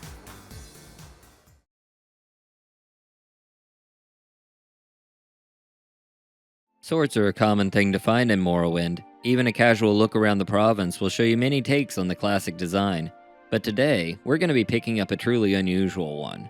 This Diject Crescent, first seen in the Elder Scrolls Adventures Battlespire, is the last of its kind. This now unique sword is locked away in a shrine out of reach by normal means and guarded by a 4,000-year-old master wizard in Daedric armor. But I'm going to show you how to get it anyway. Greetings, Outlanders. Gitshiver here again with another 5-minute Morrowind. Let's get straight into it. Today we're going to be starting our journey from Sadrith Mora's Wolverine Hall, as this is the closest travel point to our destination, Tel Fyr, home of Divaith Fyr and his daughter-sister-wife clones. That's an examination for another day though. I'm just here for the loot right now. The Diject Crescent is light and flaky, produced by the Demi-Prince of Pastries? That's the Diject Croissant, wrong page. The Diject Crescent is a two-handed long blade with an effect that's either really great or really annoying depending on which side you're on. Paralyzed for 10 seconds along with 5 to 30 points of disintegrate armor. It is slower than a Daedric longsword but somehow lighter as well. Once we arrive at Tel Fyr, we need to head into Onyx Hall and take a right. This will lead you upstairs to the Hall of Fear itself, then just levitate up. There are some potions of levitation available in the room to the left here if you need a lift. Everyone say hello to Divaith Fyr. This wizened wizard has a game for us. We have to find a series of keys to get what we want. The first is right behind him on the table here. Once we have the first key, we can head downstairs again and keep going down until we reach the lowest level of the tower, the Corpusarium. In here, we'll have to avoid harming the Corpus victims. It's all part of Fyr's little game. Once we're inside, we can run past the Argonian door guard and into the cave proper. There are 8 different keys. I'm only going to be using the first 7 today, though. We need to take the first left here. Hi, zombie. This passage will curve around to the north and open into a small chamber with an ancient Dwemer chest. Use the key to open it, and grab the next key to advance. Hi, zombie. Now we need to head back the way we came. Head straight across to the other side of the 4-way intersection from before, and follow this passage around to the north. It'll lead to an open chamber with some water. Dive in and swim down to the next chest. Inside is another key. Once you have it, we need to open the wooden gate and let the infected shuffle out of the way. Then dash to the back of the room to find, you guessed it, another chest. Then we have to go back to the area with the first chest. I'm really getting my steps in today. Hi, zombie. From this room, we'll see another chamber off to the west. Run past the walking tumor and into the south wall corner like a thief in Balmora. There's another ample chest for us to fool around with. Now for a change of scenery, we're heading back out to Onyx Hall. In the room to the right of the Corpusarium door, we'll find, I can't believe it, another chest. Take this key and head straight back into the Corpusarium. Get your exam gloves ready, we're delving into the bowels. Thankfully it's a straight shot in here. Past Mr. Potato Face, we'll see our last Dwemer chest for the day. With the key we need to open a small lockbox. Once we have this one, we need to head back upstairs to Divaith's room. As a side note, I'm swapping boots for the fight. They'll break immediately against the Crescent. Now if you don't want to go get all the keys, there is another way to do this. You'll just need to get past this trapped level 100 lock. Easy peasy. Don't forget to equip your probe and set off the trap anyway, like a real pro. Do you think Diject saw that? Probably. Well, however you get it, this Daedric Sanctuary amulet is what we've been looking for. And if this video is what you've been looking for, why not hit that like button and subscribe for more? Count only the happy hours. Equip the amulet and you'll be asked if you'd like to teleport to Magus Valar. Click yes and you'll be transported to this isolated temple with no apparent means of escape. To leave, we have to best the Dremora Lord Dragus Valar, who is of course wielding the Daedric Crescent we came here for. He's not gonna make it easy on us. If we get paralyzed, it's over, so this fight was a bit of a challenge. It got to the point I just started quick loading once I was stuck. The fight was pretty clean outside of that though. The real star of the day was the Lord's Mail with its chance to resist magic, otherwise this fight would have lasted quite a while. Once you get into a good rhythm with Valar, just whittle his health down as you're able without getting hit. He's not exactly weak, but we've taken on tougher fights before. When he finally goes down, you'll be automatically transported back to Tel Fyr, but with the Daedric Crescent in place of the amulet. There's a lot more to cover in this place, so it won't be the last time we're here for Fyr. But with the Crescent safely tucked away in our inventory, we're all set to wrap up for today.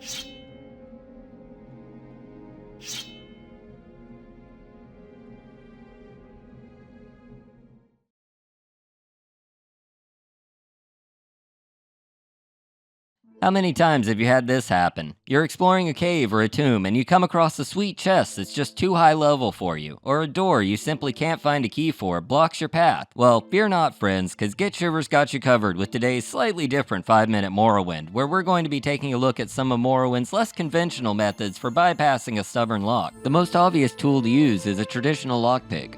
Lockpicks come in various levels: Apprentice, Journeyman, Master, and Grandmaster. There are also matching probes in the game for disarming traps. The first section of today's video will be presented with the assistance of our newest character, the sneak thief Khajiit known as Waffles. The first method is very simple. We're going to Vivec to meet a seldom visited character, Jarasha, in his healing shop down in the Foreign Quarter Canal Works. He sells some interesting spells, like the staple on Ducey's Open Door, opening up to 50 points on touch, and Strong Open, which is the same as on Ducey's, as well as Wild Open, casting open between 1 and 100 points on touch. The last two are unique to this vendor, and all cost 15 magic at a cast. Simple enough for those with the skill to cast, if a bit unreliable at higher lock levels. Method number 2 is going to require some prep, so I went ahead and got Proseus's ring and Ajira's mushrooms. If you need a guide on that, I happen to have one that should be appearing in the corner of your screen. Method 2 solves the casting problem by giving us a key to every door and container that can be unlocked. For this, we need to head to Balmora and join the Mages Guild, then head downstairs to another cool cat, Ajira. Ask her about duties, and she'll ask you for mushrooms. Looks like she wants to take a little trip this weekend. Give her what she wants, and she'll ask you to go steal everything valuable from her rival. At least, that's what I think she said, so that's what I'm gonna do. Head upstairs to the top floor and steal everything off of Galbadir's desk. Now that we have these nifty-filled soul gems, we need to find an enchanter that isn't a certain Bosmer in a gaudy robe that we may or may not have just ripped off. I'm going to Aldrune to see Tanar. We want to take Proseus's ring, or any other jewelry sufficient to carry the enchantment, and one of the larger soul gems, plus the open spell we learned earlier. Set it to at least 60 to 100 points on touch, as this is where Unduci's scrolls break down, and you should be in the range of 30,000 gold. There are various ways to go about making this. I went with stealing a lot of stuff and selling it to Creeper, as well as spamming a few Dark Brotherhood assassins, and got there in about an hour. Well worth it for the utility offered by this little piece of jewelry.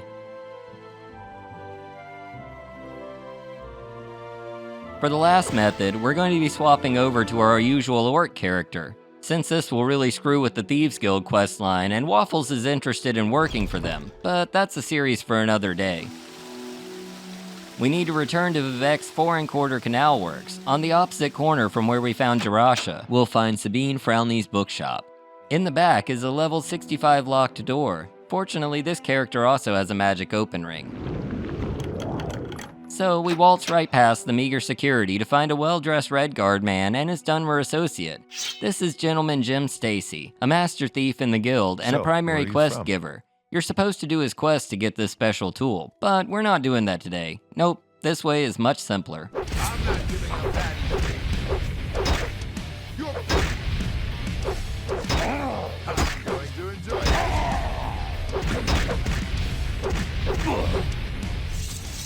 Okay, with him out of the way, we now have a wicked artifact. You didn't think I was gonna do a 5-minute Morrowind without one, did you? Here we have the legendary skeleton key. It only has 50 uses, so be smart about when you break it out, but it's a surefire way to open locks without needing magicka or item charges. I recommend getting multiple methods just to be safe. Let me know in the comments what crazy things you find with these methods.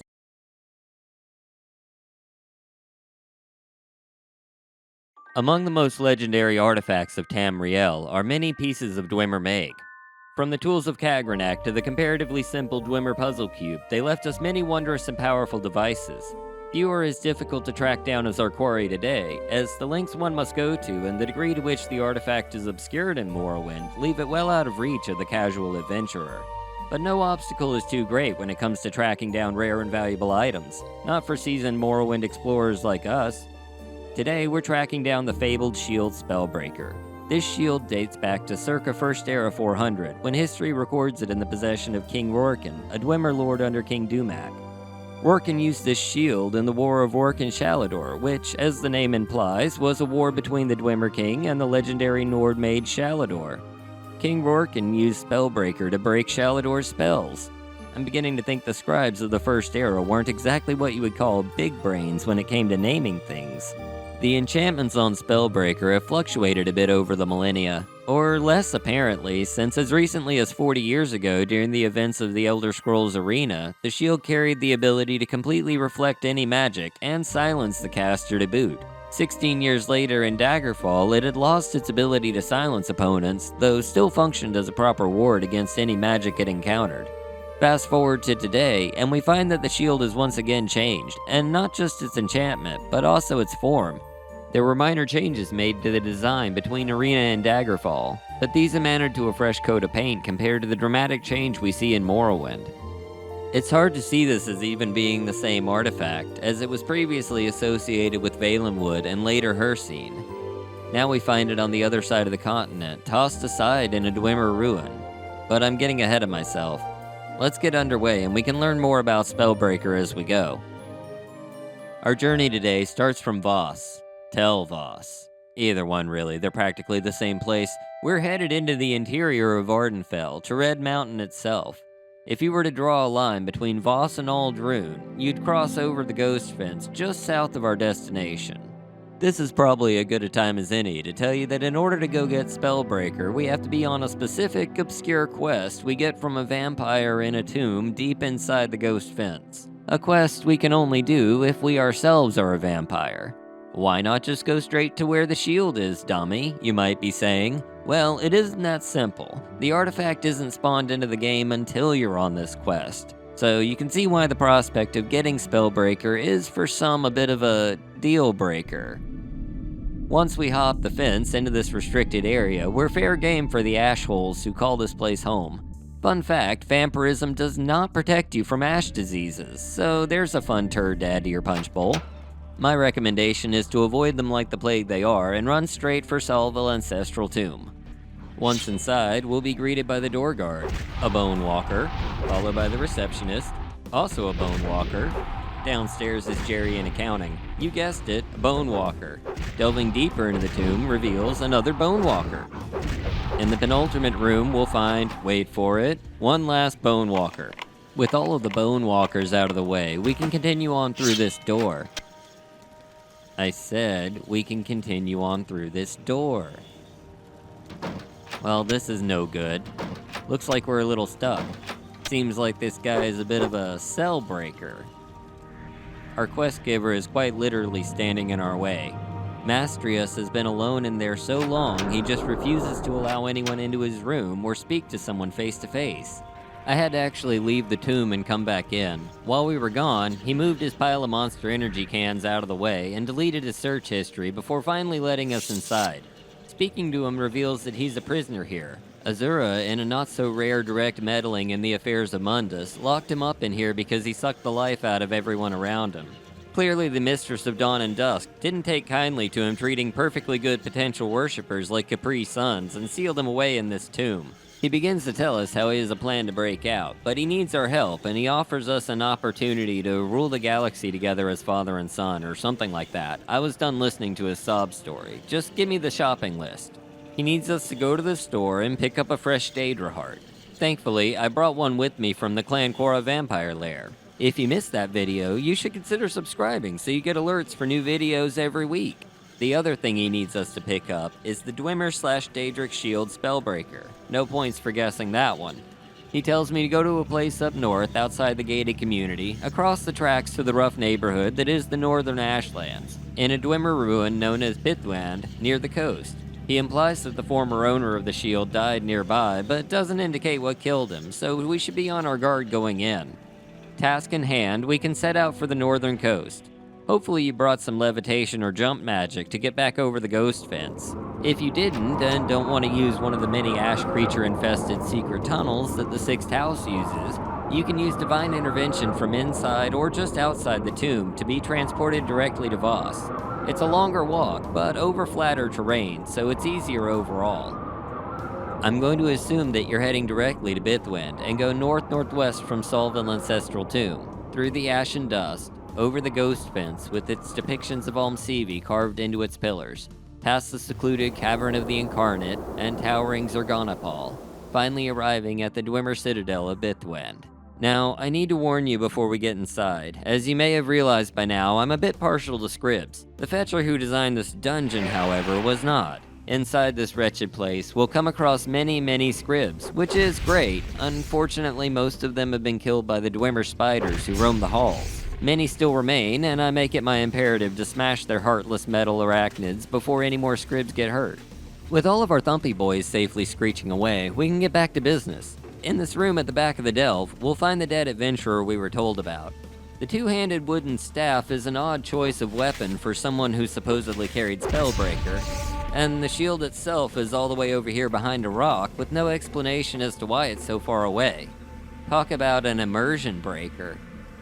Once we have our prize, we can go back to Mastrius. For some strange reason, the door was broken and wouldn't close behind me. Oh, and Mastrius was bugged out for me and wouldn't accept that I had the goods. So now we can add Questbreaker to the list as well. Okay, that was the last one, I swear. What's supposed to happen is Mastrius takes the Daedra Heart and Spellbreaker, then tells us he needs just a tiny little bit of our strength and proceeds to drain us of half of our health and fatigue. Then attacks us. So we can just cut to the chase here and shiv this git, which I did. With Mastrius dead and already in a tomb, we can call this a job well done and walk away with the Ebony Pauldrons as well as one of the best shields in the game, sporting both its Silence enchantment ranged at 30 feet for 30 seconds and Reflect 10 to 20% for 30 seconds. Not bad for one night's work.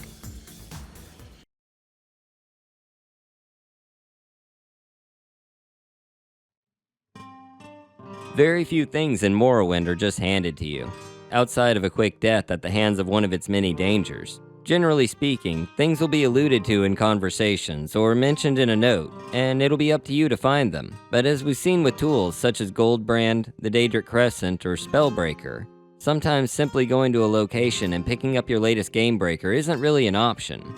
Our target today makes those look simple in comparison. Eltonbrand is essentially the final form of Goldbrand.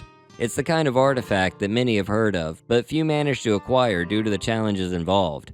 If you haven't acquired Goldbrand yet, we have you covered there as well, with a link in the description to our handy guide. The in-game lore for the upgrade process is completely non-existent. No one will ever utter its name, no one will comment on the weapon, and there are no books or scrolls that note its existence. Future games would not only fail to resurrect Eltonbrand, but still include Goldbrand, implying that this process was never meant to occur in the first place, and making players of just the later games wonder if it was all an elaborate prank by the Morrow boomers. But rest assured, Eltonbrand is real, and in more ways than you might think. So sit back and relax as we pull back the veil and examine just what this artifact is, and how to get our hands on it. In order to start this process, like with Spellbreaker, we must be a vampire. Then we need to go to Vivek, the Foreign Quarter Plaza to be specific. Hope you like having Dunmer throw insults at you. The phrase openly hostile comes to mind. I curse you, vampire! Fortunately, we're headed to the Mages Guild, where more reasonable individuals will tell us off to our face instead of yelling across the plaza. Once inside, we need to head down the stairs, through the central chamber, and up the other side. Take a right and right again to reach the back of the guild, and speak to Cyrilonwe. I see you.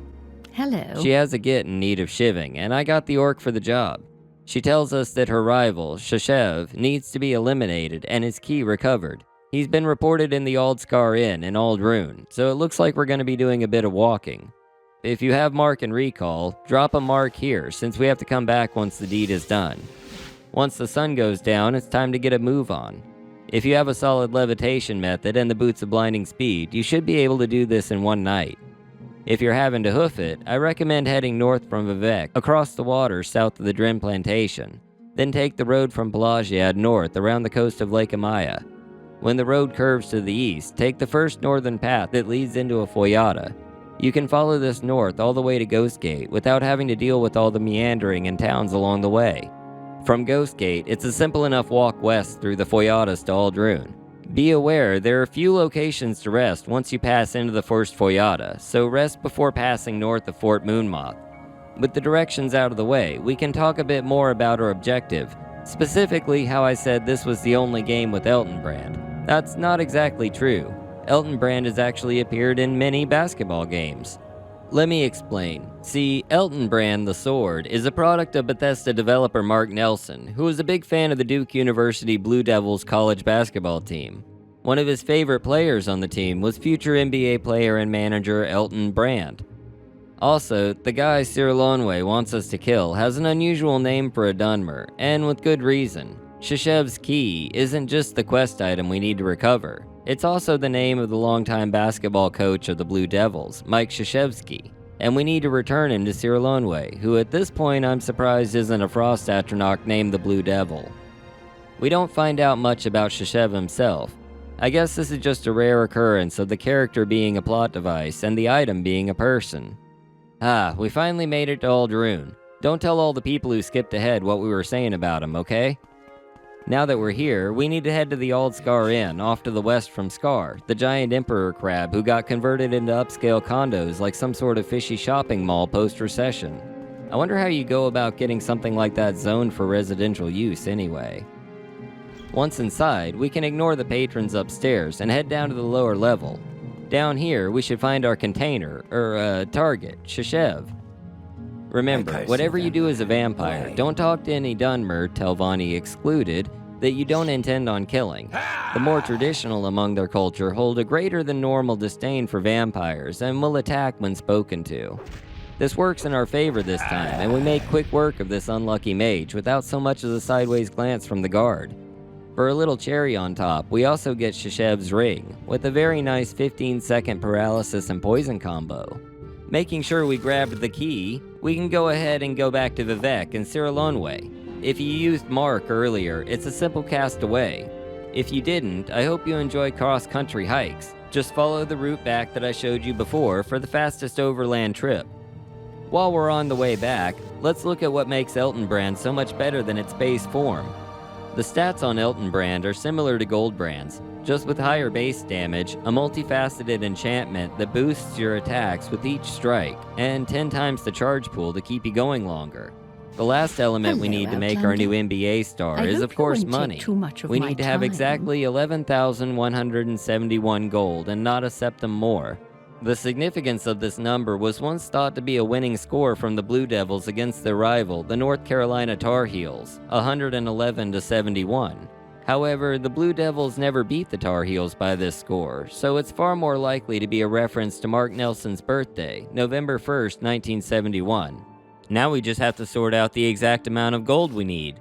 The easiest way to do this is to drop your gold on the ground a little at a time. If you're using whatever patch I apparently am that runs the script as soon as you have the exact amount of gold, you'll get a pop-up that says "Go to hell, Carolina," and the gold will be taken. Meanwhile, Goldbrand has been transformed into Eltonbrand. As you may have guessed, that isn't really how it's supposed to go.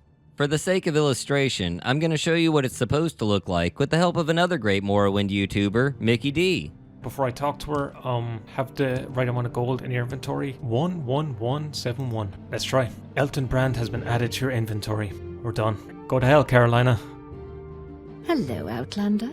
I hope you won't take I'll too go ahead much and of turn my in the time. quest since I'm here. We don't get any reward besides what we have already, but she offers another quest that you should absolutely take if you happen to have 3 vampire dust on you. She'll trade you for the Amulet of Gem Feeding, with Soul Trap 1 foot for 60 seconds. Overall, I would definitely say this is all worth doing under specific conditions. Like, if you already are a vampire and travel isn't an issue, and you have Gold Brand and 11,000 septums burning a hole in your inventory, then by all means go for it.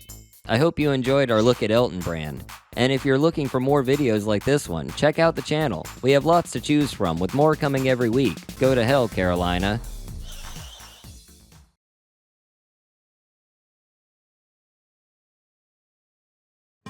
Seer, I haven't made it out your way in some time.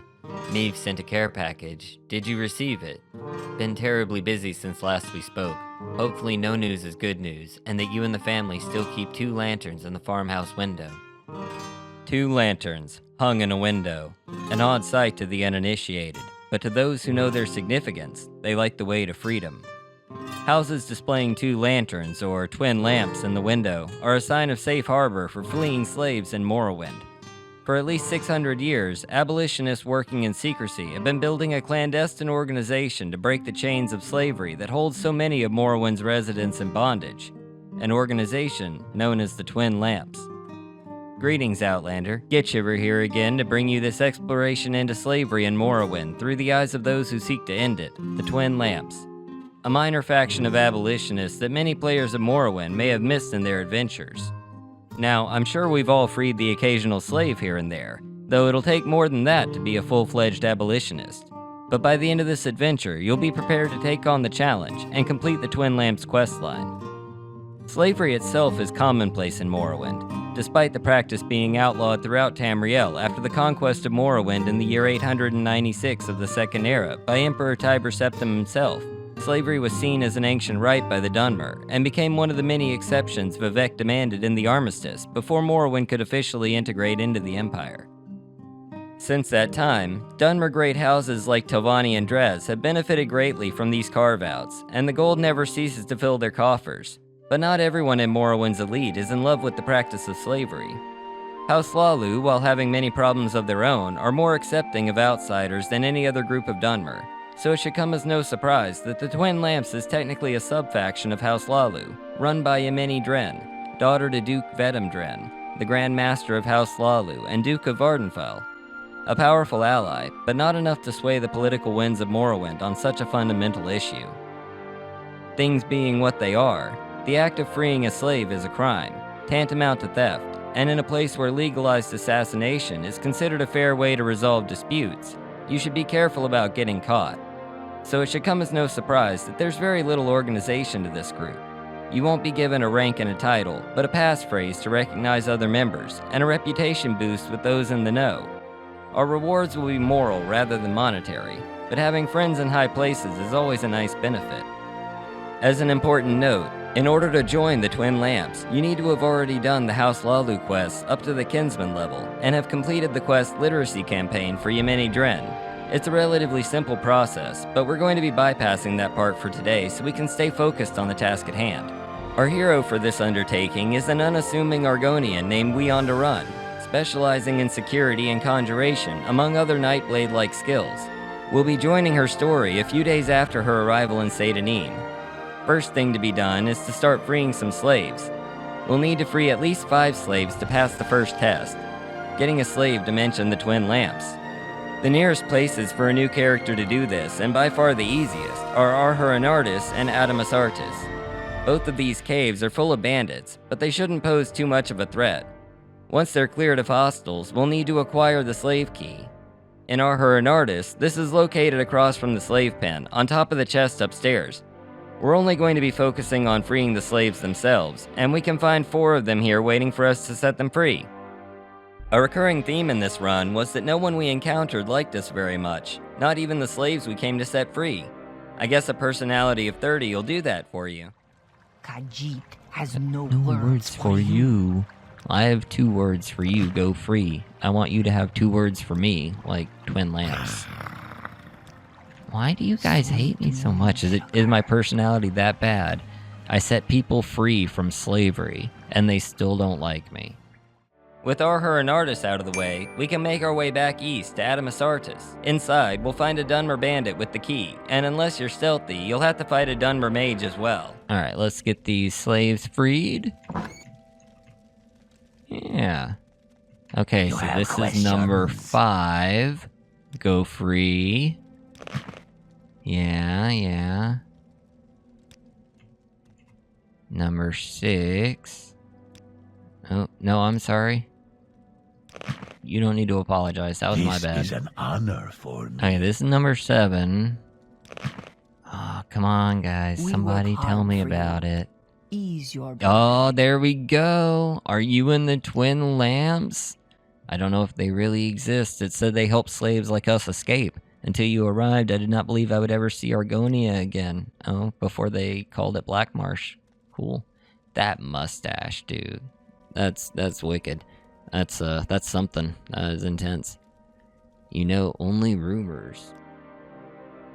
For the next step, we'll need to have at least 15 slaves freed in order to get the password. Slaves will only tell you after you've freed 21, but there's a shortcut I'm going to show you that'll save some time. So it's time to set out on a silt strider destined for Saran. While there's another slaver cave in the Bitter Coast region, our time will be better spent in 2 caves here in the Ascadian Isles.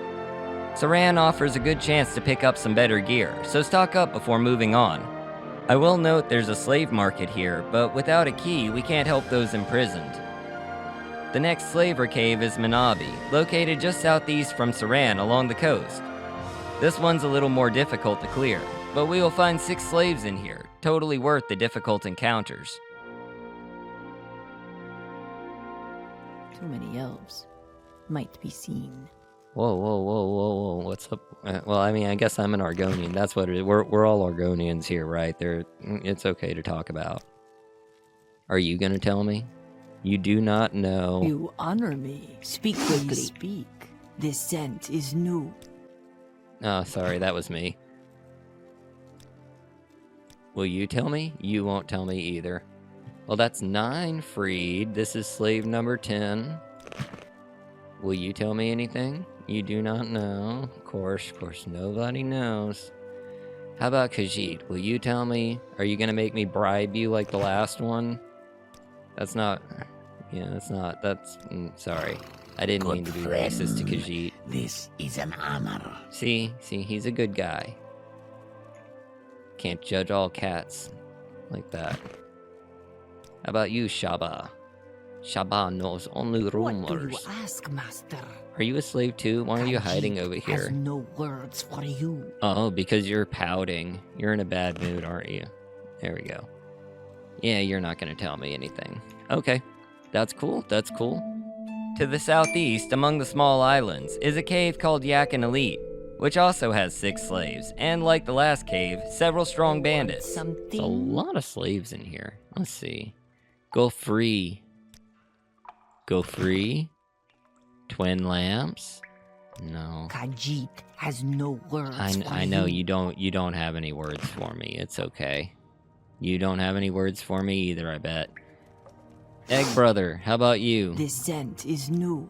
Or egg sister, I don't know. Yes, I'm with the twin lamps. What are you supposed to say to me? No time for you. What do you say to me if I'm in the twin lamps? How do I know you're really a slave? Slaves would know. Summoned by another.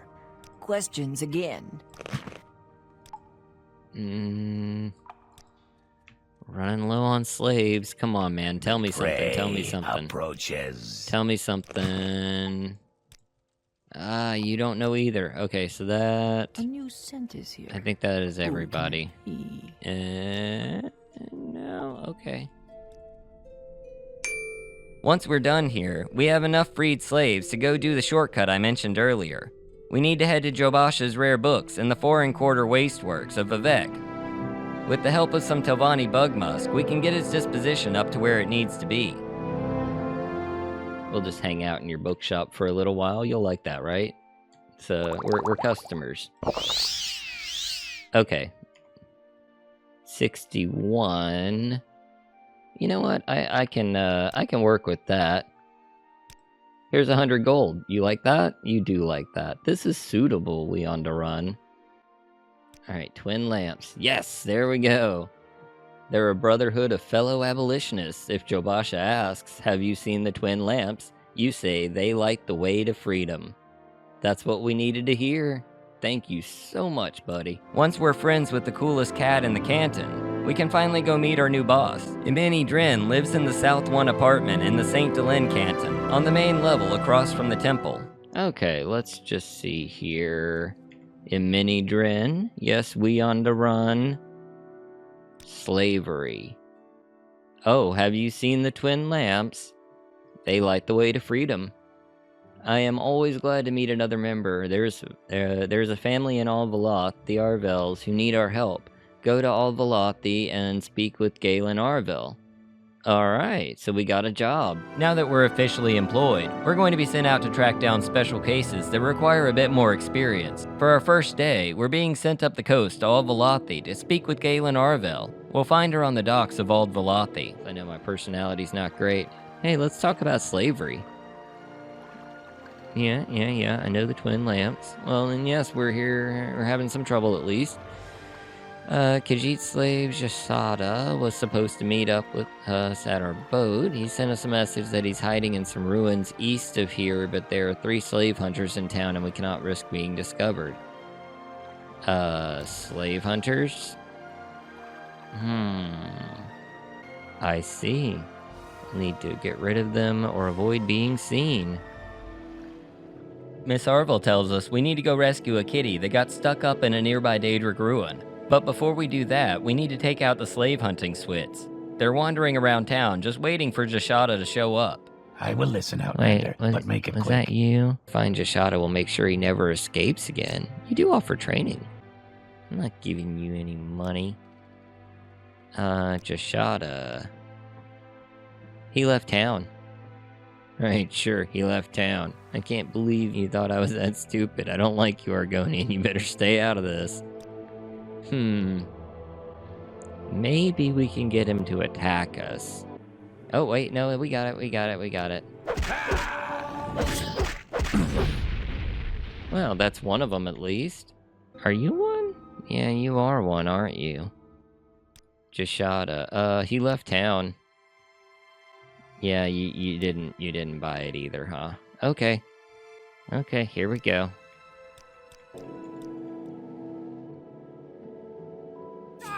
Fixer!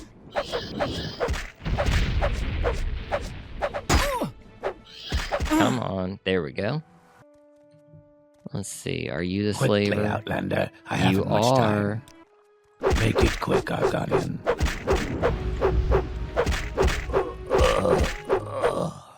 Alright, with all of the slave hunters down, we can make our way to Ashlander, just northeast of Alvalothi. Fortunately for us, we don't have to go inside the ruins. Jasada can be found on the southern face of the ruins, just up the first flight of stairs. Yeah, this is it. So yeah, just basically, if you go to Alvalothi, look for this tower over here, and then just walk northeast from the tower. It'd be the easier way to go about this. There's our buddy. This is Jasada. I'm here to escort you back to Alvalothi. Did the Arvels send you? Yes, they did. I already took care of the slave hunters, so you don't have to worry about that. Come on, buddy. See, there's another one of them. Just leave their corpses to fester under the Morrowind sun. Sure, the people of Alvalothi don't mind. And if they do, nobody's gonna really care about it. Like, you don't come here very often. Alright, you didn't get stuck anywhere? What do you want? I want to give you this Khajiit I'm here. waiting. Come on, Khajiit. Many thanks. You are quite welcome. Alright, so that is what we needed to do up here. With Jasada safely in the hands of Galen Arvel, we can return to the office and see what else Imini Dren has planned for us. Would you help the Arvel family? When you have time, speak with me again, for there's still much work to be done. Well, I will speak to you again. What do we got? The slaves on the Dren plantation suffer the worst. One of them knows things about Orvis Dren that are valuable to the Twin Lamps. We can use and blackmail Orvis Dren. I want you to free Hides' Foot from the Dren plantation. Escort him to Skradron's farm. Hides' Foot notes the way. Alright. Our next mission sees us set off north to the Dren plantation to free longtime slave and full-time farming tool Hides' Foot. It's a relatively short trip, but the hard part is past the front gate. If I do manage to take out the guards without too many issues, I will probably free the slaves that are just on the grounds, but primarily focused on Hides' Foot. Oh, come on, leave me alone. I have you! Well, you were not even needed. Alright, so we got a slave key. Those of you who watched the Dren Plantation video know what we're up against here. The minute you free a slave, every guard will come running, and they'll pursue you to the ends of Vardenfell over it. Kinda wanna go ahead and kill him. Sweet moon. I know if nothing else, this dude's gonna have to go. Are you here to start trouble, or are you just stupid? You know what? Come on, fight!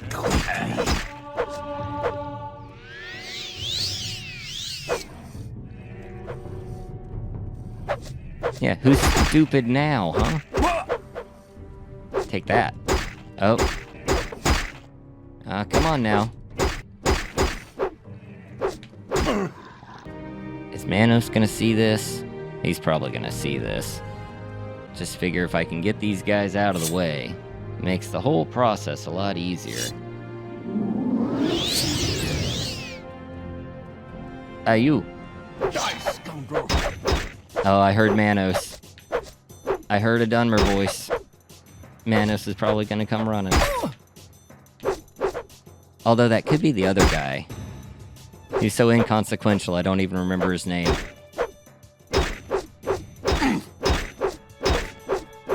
mean, I guess granted with the plantation guards, I think Manos is the only one I remembered because he's, you know, pretty intense. Let me see if this is gonna trigger Manos or not. There is no escape. Oh, see, that actually reported a crime. Interesting. I didn't get a crime on the other ones, did I? The last guard, Manos, is going to need a bit of cheese for Weonda to beat him.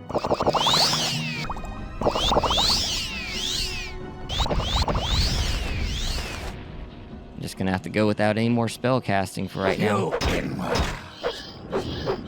Oh, come on, come on, come on, come on.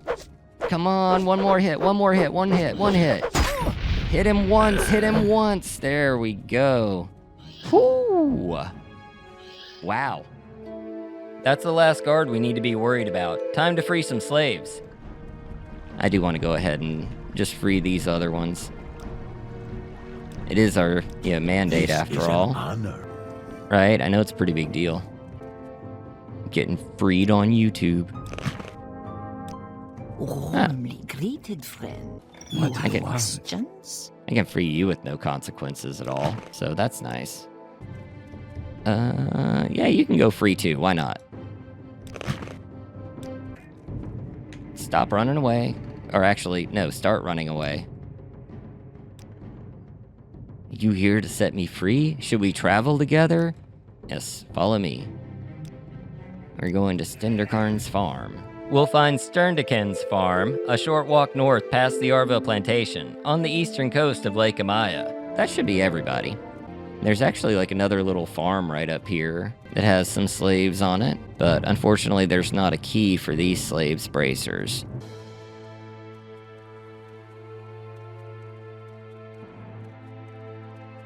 Come on, Hides' Foot. We're almost there. You're free! Thank you for my freedom, Argonian. I know a little secret about Orvis Dren you might find useful. I delivered a message to his assassin, Ranus and Naval Ineth. The message was a plot to kill his brother, Duke Vedum Dren. This message is in the basement of Dren's villa, behind 2 locked and trapped doors, and a small chest on a bookshelf. If you ever need to influence Orvis Dren, this book would be ideal. Yeah, it would. I never actually unlocked his bracers, but I guess he is free now, so yeah. That's another case closed for Vardenfell's newest liberator. Now back to base to report in. Yes, together we will work to end slavery in Vardenfell. You have saved Hydes' foot from slavery. I'm grateful to you, and I will speak to my father on your behalf. You have done all that I would ask. Continue to do the work for the Twin Lamps. Continue to do the work of the Twin Lamps. Yeah, there we go. I can't help but get the feeling that we weren't expected to make it back alive on this job. She says she'll put in a good word with her father for us, but it really feels like she's getting me to work without getting paid. Kind of ironic if you think about it. I know someone else we can report to with just as much authority in the Twin Lamps. A new day has dawned on We On to Run, and today we find her in the ashy wastes of Mola Gamur region, southwest of Tel Fir, near the lava lake at Mizanchand. We're looking for an Argonian that escaped from Teleroon and is trying to reach the Argonian mission in Ebonheart. Now he needs the help of a proper Twin Lamps agent. Alright, so Regia should be around here. Erebisium camp was right about here. So yeah, we should be close. Oh. These are from a different quest, but that does mean we're in the right area at least. Can kind of just follow the trail of papers out to him. Actually nothing to do with him, they just happen to be quests in a similar location. There's a lava lake. Oh, there he is. Regia! Come here, Regia. Come here. Yo! This scent is new. Must get home. Yes, home. Okay, so our persuasion is not high enough with him at the moment. What do you mean, must go home? No, not home. To the Argonian mission in Ebonheart before they find me. That's where I must go. The Teleroon hunters be out looking for me, no doubt about it. If they find Regia, that's it for me. Okay, so we have some options here. Of course, we know exactly what we're gonna do. We're gonna take him to the mission down in Ebonheart. Unfortunately, it's a bit of a walk. A bit of a walk indeed. There are multiple ways to go about this. I found the fastest and simplest way to be walking southeast to Saran. There were minimal encounters, which is great since Regia is a bit jumpy and will attack any enemy regardless of their abilities. From Saran, it was simple enough to take a Silt Strider to Vivek and a boat to Ebonheart. There we go. Ah, beautiful Ebonheart, if you like big gray blocks. Oh my god, is there like a plague going on or something? Why is everybody coughing today? Move out of my way, boss. Sorry, stranger. My time is short, so get on with it. It's not just your time that's short. You hear that? I just insulted his height. Any time now. Right? Here we go. I like Ebonheart. Reminds me of Daggerfall. Oh my god, will you stop standing inside me? I know we're friends, but I don't like you like that. Ah. Fresh game. Imkilia. If you piss him off, him kill ya. We want Regia. We have Regia. You have done a good thing, We On to Run. You have helped one of our people with no promise of reward, and at great peril to yourself. I see good things for you if you continue on this path. The lamps burn bright for you. I can see that. Take this as a show of our gratitude. So we got the blood belt. Let's take a look at that, see what that does. Okay, so we got fortify health, 10 to 40 points on self. That could actually be useful. And I didn't have an enchanted belt yet, so cool. Good addition. Alright, Regia, take care of yourself. Saying goodbye to Regia, we set out for Hlaod. There's a Khajiit in need of our immediate assistance. Rabina is the victim of a smuggling ring. Some slavers have stuffed her full of moon sugar and are using her as a mule. But we're intercepting the delivery and taking her to see Imkilia in Ebonheart. Back at the mission, Rabina can finally get the help she needs, and hopefully return to elsewhere soon. We are here in Hlaod. We are going to do Rabina's Inner Beauty. So for that, we need to come to Fat Legs Drop Off. And just come over here, go down the trap door, and we'll find ourselves in the underground. There's a lot of random equipment and stuff in here. You don't have to fight any of these guys. Go ahead. Because we just talked to this dude, Rela Moranith. Greetings, friend. Interested in doing some business? What kind of business you have in mind? Tell you what, I've got to deliver this slave to Vorar Hellas in Balmora as part of a payment. Shouldn't be a tough job for you. Delivering a slave, huh? Yeah, just a little unfinished business between Vorlar Hellas and me. I owe him big for a deal we made a while ago. Rabina here ought to pay for my side of the bargain, and more. There's a lot of money in some of these slaves. You interested in the work? Yeah, sure. I'll totally deliver this slave to him for you. Excellent. You'll find Hellas in Balmora, in the east side of town. Yeah, whatever. I don't give a f***, because, guess what? We're not taking her to him. Come on, Rabina. Now this one's gonna be a little bit easier than the last run. We can just bring her down to the boat dock. We'll just talk to the travel person here, Belini Salavel. Travel, and we need to go to Ebonheart. Your journal has been updated. Rabina will find her way to safety. She will stay in this place and find one who will help. This scent is new. I know, it's nice, isn't it? Rabina. It's good that you brought her here. We have heard tales of drugs being smuggled inside these poor people. There seems to be no low the smugglers and slavers won't stoop to for profit. We'll give her the help she needs. Thank you, and please take this in return. Perhaps it will help you in funding other missions of goodwill. Take care. Alright, so we got 400 gold. Not bad, that was an easy one. Let me check. So you can just open your console and type show freed slaves counter. And hit enter. Now we're still showing 23 slaves. So yeah, at this point we need to talk, ours to listen. It's your turn to be quiet. Your chapter's over. We still need to free 7 more slaves, so we're heading to a place called Assernude. Yep, Assernude. Go ahead and get the giggles out now. This one is up near Nissus, and inside we'll find a few bandits and 6 slaves waiting to be freed. Alright, inside here we've got all of our slaves. You have questions? Oh, and the guard. Come on, get him. Get him. Aha, there we go. Ah, that actually helped, because he has the slave key. Sweet. Alright, now let's get some slaves freed. Summoned by another. Questions again. Who's A? Can ask him about the twin lamps, and he'll ask me, who's A? Master was right to discipline us. Alright, so this is slave 25. Redarsha's free. Good job, Redarsha. Alright. Why do you approach? Ramir, go free. So that should be 26. Too many elves. Might be seen. No, not anymore. I killed them all. There's 27. Yes, honored guest. Here we go. You are 28. Buntamitra. This is an honor for me. And 29. Which is kind of annoying because I need 30. I need 30 slaves. Oh my gosh, there are too many of you guys. You're talking way too much here. Alright, well, in that case, we're gonna have to find one more spot. It's frustrating being so close to our goal, but I know just the place to go to finish this out on a high note. We're off to the Ababal Egg Mine, near Tel Bernora. The slaves here are revolting. Let me rephrase that. Rebelling against their Telvanni overlord, who apparently can't be bothered to even show up, as is the Telvanni way. Now, freeing slaves without having to deal with guards is great, but that's not what makes this place so special.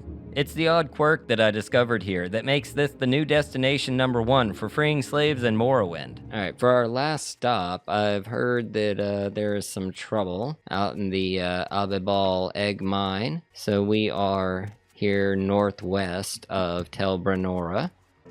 So good thing is, in here there are no guards. Should be just slaves. Of course, you do want to be on the lookout for Huama and stuff. They're going to be hostile to me. I'm going to be hostile to them.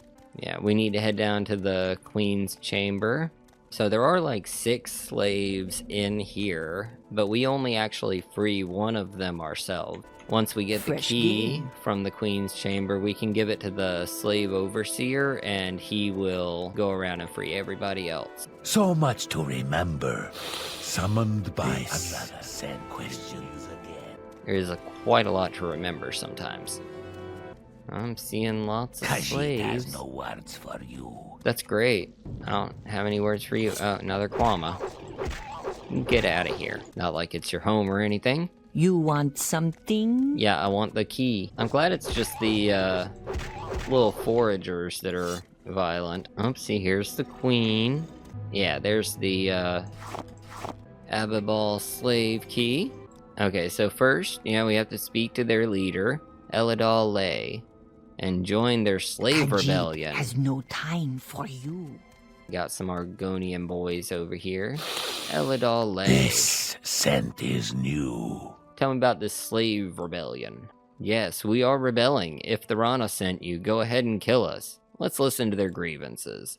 Thorana is mad. She demands more and more Kwama eggs, and when the mine is empty, she still demands more. I delivered the eggs last time, and found she was not even eating them. She was decorating her home with rotting Kwama eggs. It was then I decided I could not go on. I'm surprised you're willing to listen. Will you help us? I was a sorcerer in Blackmarsh, but I cannot cast spells with these slave bracers on. Will you find the key to our slave bracers and free us? Once I'm free, I'll let the others go and lead them to safety.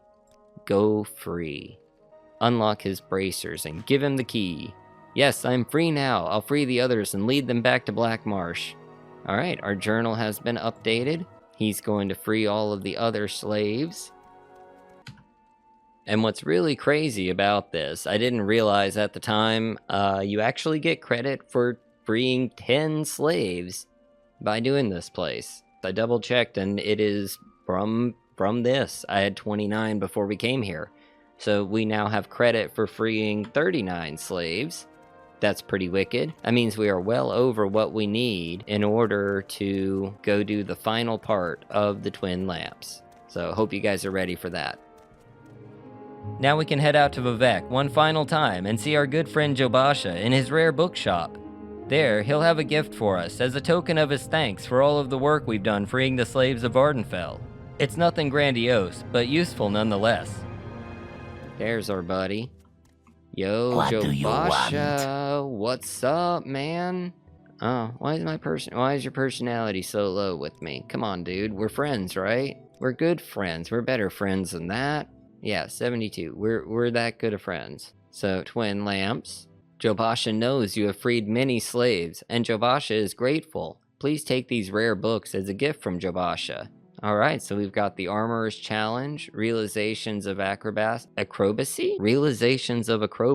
and the Marksman's Lesson. All three are skill books, and we also get better prices with Jobasha now as well. Sweet, so that raises our Marksman.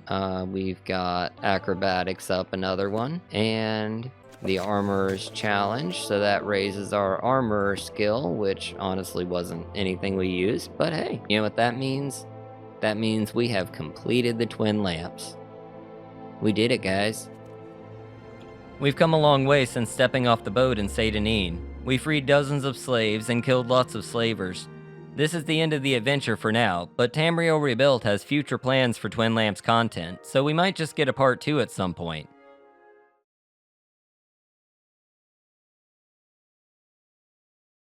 So you're a vampire. Now what? You could attempt to go about your life as if nothing happened. You can go shopping. No! Go away, vampire! Go out for drinks. I curse you, vampire. Or make new friends. Stay away, vile creature! But there are only so many interactions you can have as a vampire, and there are some significant downsides to the lifestyle. Die, creature! Be gone with you! Like having to deal with the occasional violent outburst, or the constant burning sensation when exposed to sunlight. If you find yourself in this predicament, and long to feel the warm rays on your face again, look no further, we've got you covered. Greetings, undead outlanders. Gitshiver here again to bring you the answer to the age-old question. Why do Argonians have breath? How do I cure my vampirism? Let's get straight into it.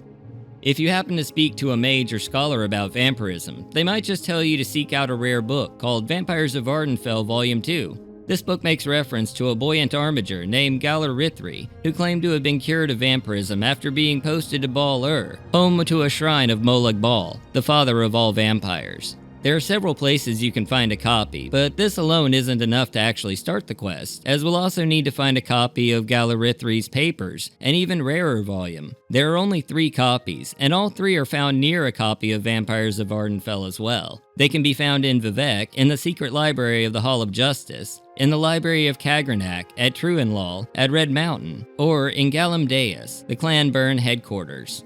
So you have 3 options on how to start this quest, but they all lead to the same place. You know, if I walked past an actual vampire on the street, the last thing I would do is hurl insults at him. But that's okay, we won't be dealing with any more foul-tempered townsfolk. I don't feel like getting on the Ordinator's bad side, so we're heading up to Galamdeus. Now, I'm a Quora vampire, so the Burns aren't exactly going to roll out the welcome mat for us either, but I have Eltonbrand to make us feel at home. Frequent viewers will remember that Galamdeus is located west of Tel Fir, in the Molag Amur region. It's a little bit of a trek, but we move pretty quick with these scrolls of Windwalker. We'll pass over Saran and Baal-Ur, and see Nechukengef off in the distance. The lava lakes aren't looking too good from here, but I don't think they were really designed with this in mind. Now that we're here, we'll need to make our way through the top level of this Dwemer Citadel, taking out all the burn vampires we encounter. The first room has 1 vampire, nothing much of value but ashes. In this hallway, we have to beat up an old man and take his key, and his ashes, of course. I'm leaving the cattle alone, as I've got no beef with them. The old guy's key opens this locked section, and leads to a few more vampires. This room is optional, but I included it because there's a lot of good gear to grab. If you happen to be eradicating the burn as well, I highly recommend you hit this room. Besides Master Armor or hammers, be sure you grab the only pair of Daedric boots in the game, outside the pair worn by David Fear, and a left gauntlet of Horny Fist to fortify your hands, for combat stuff. Once you're done looting and murdering, head into the observatory level. We have to deal with this walking scrap heap, but he's no worse than anything else in here. In the middle of the room, we'll find a skeleton with a book, Vampires of Ardenfell Volume 2. Skeletons don't read, so I don't think he'll mind us taking it. Up the stairs, we'll find this side room with 2 vampires in it. There isn't much loot to be had, but I always recommend checking steel kegs for expensive treats. Another scrap heap and 1 more vampire, and we're down to the namesake of this level, the Dwemer Observatory itself, and the head of the Burn clan / guy who sounds like he's a rock star, Raxel Burn. With him out of the way, we can take his coloring book, Dwemer Bong, and other valuables. Then we need to get up to the ledge on this wall. Up here, we'll find a Daedric shield and a feather potion, as well as the second book we need. This one tells the tale of how Galarithari was cured by Molag Bal at his shrine beneath Baal-Ur. Our journal updates, and we can head for the ruins just north of Saran. It's a simple enough trip back down. The main thing to remember is that you want to come in on the eastern side of the ruin, since that's where the door is. There'll be some random creatures around, but I didn't encounter anything worse than cliff racers on my way in. In the main level of the ruin, we'll find some Nords acting weird. This is fighting. You call this fighting? You call this fighting? I didn't edit any of that, by the way. It was just a weird occurrence. Past the side door, we'll encounter a few interesting enemies. A Dremora, a Bone Lord, and a Golden Saint.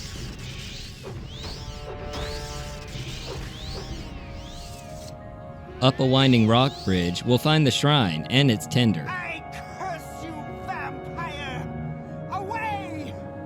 She tells us that if we want a refund, we're gonna have to speak to her manager, cause she's on break, and it's not even her department anyway. So go slap Molag's balls, and he'll go into a prepared speech from corporate. It's kinda neat how the Daedra talk through you, but I'll only play the pertinent part of what he has to say. Immortal beings do have a tendency to drag these things out. Me first, you will find my daughter, Mola Grunda, in the dungeon Dudilla below Mount Asen. To sum up his grandiloquent demands, he wants us to travel north to Dubadilla, a cave approximately south of Voss and east of the Zainab Ashlander camp, and not under Mount Assernabibi, which is located on the opposite end of the map. So that's a god tier L for the Daedric Prince.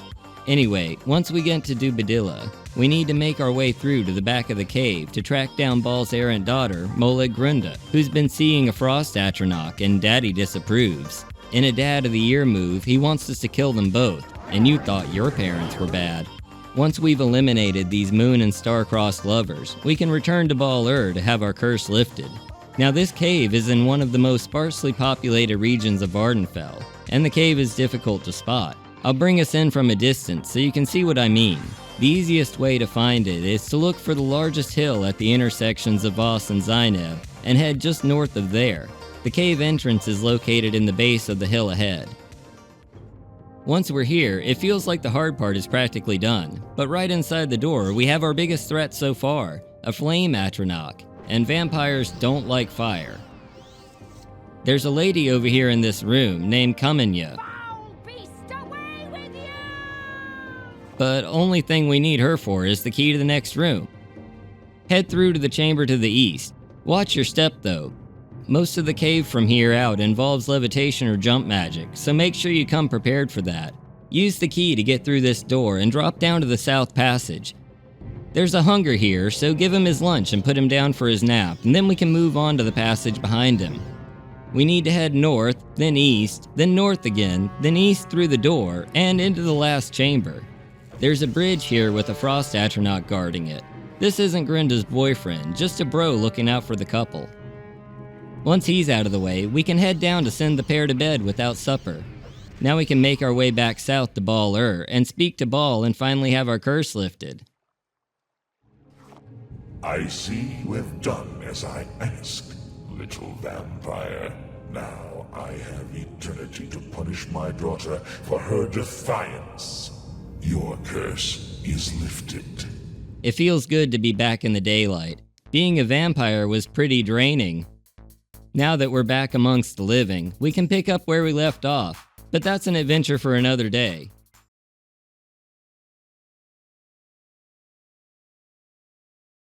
So how's it going, Outlanders? Gitshiver here again, and I have something a little different for you today. Pretty special. I hope you're going to enjoy it. We are back with our orc.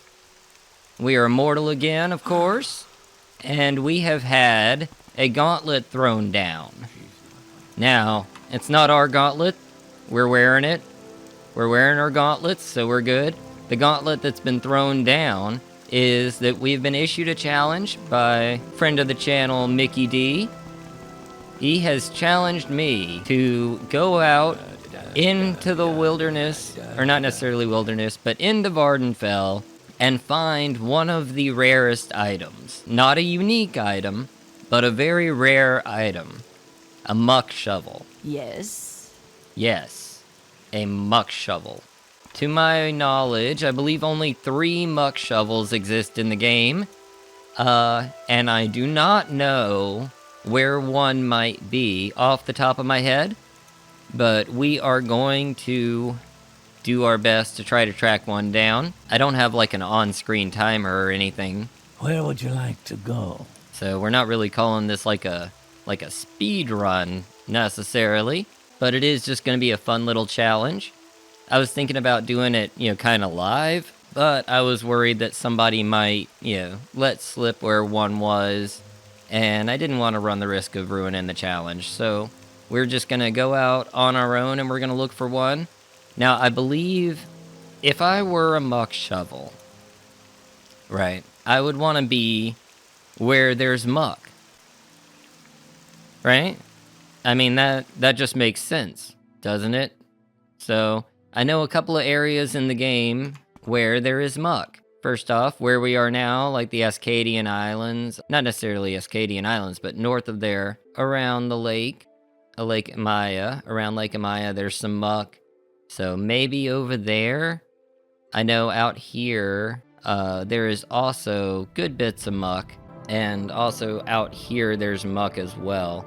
So what I'm gonna do, I think, is try to get... I probably should just go over to, like, Claw Ode.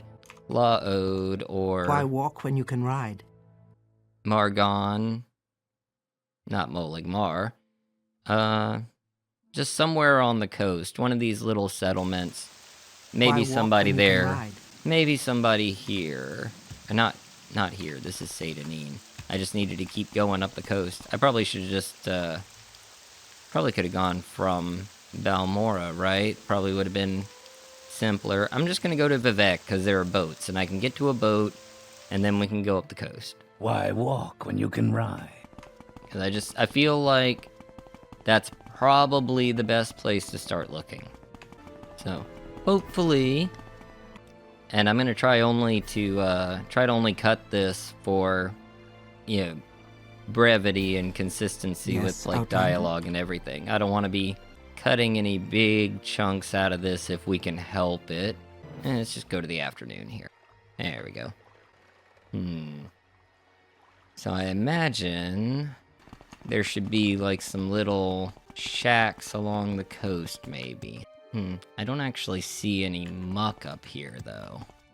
You know, we move pretty fast. Here's what I'm gonna do. Let me just use... No, I'll find the right thing eventually. Windwalker? Yeah, I might as well use Windwalker, right? Let's just try to skim through here.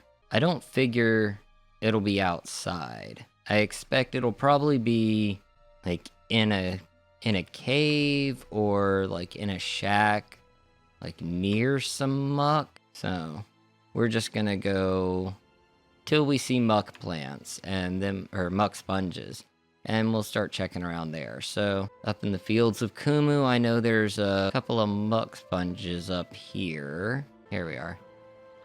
I don't suppose there would be one just like laying around here, right?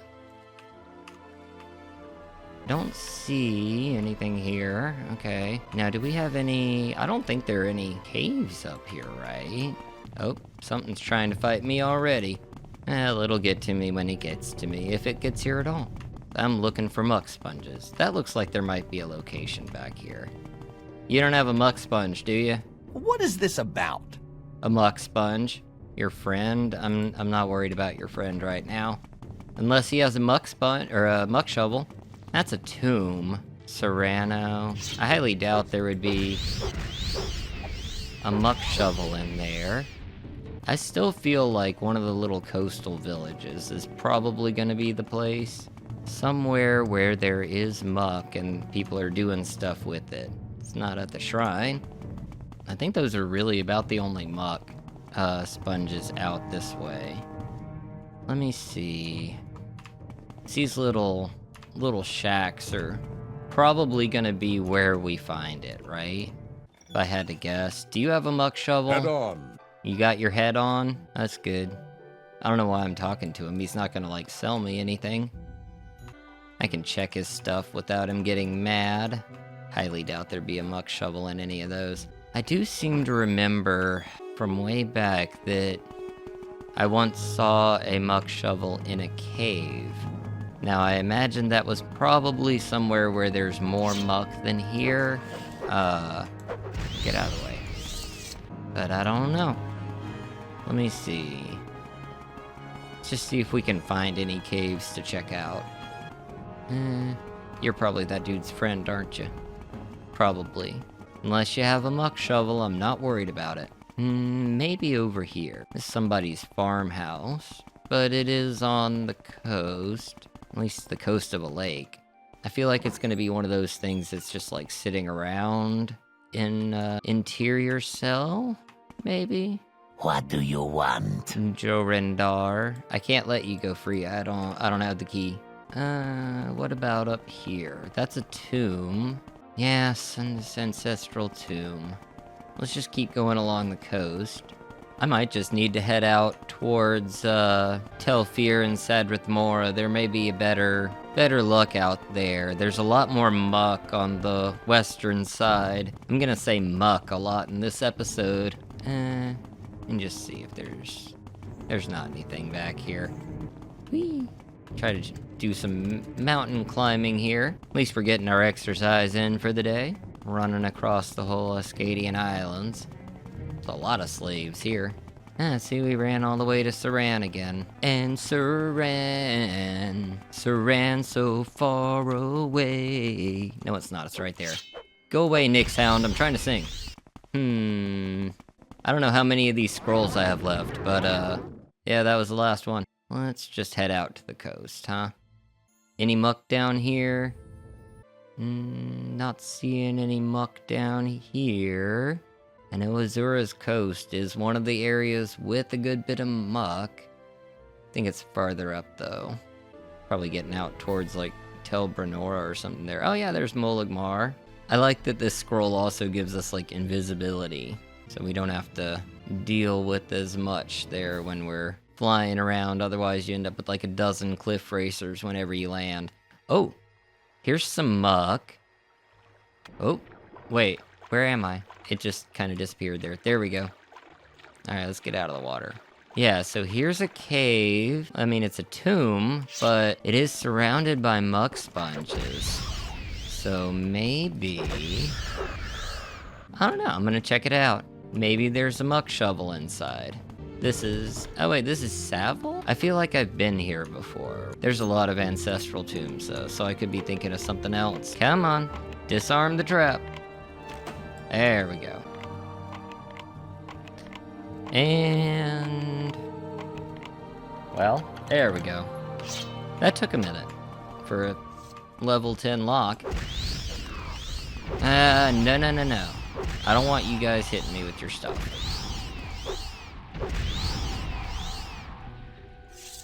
That's a yam. That's a bow. That's a book. Oh, unnamed book? I got Shortblade for it. So that's pretty cool.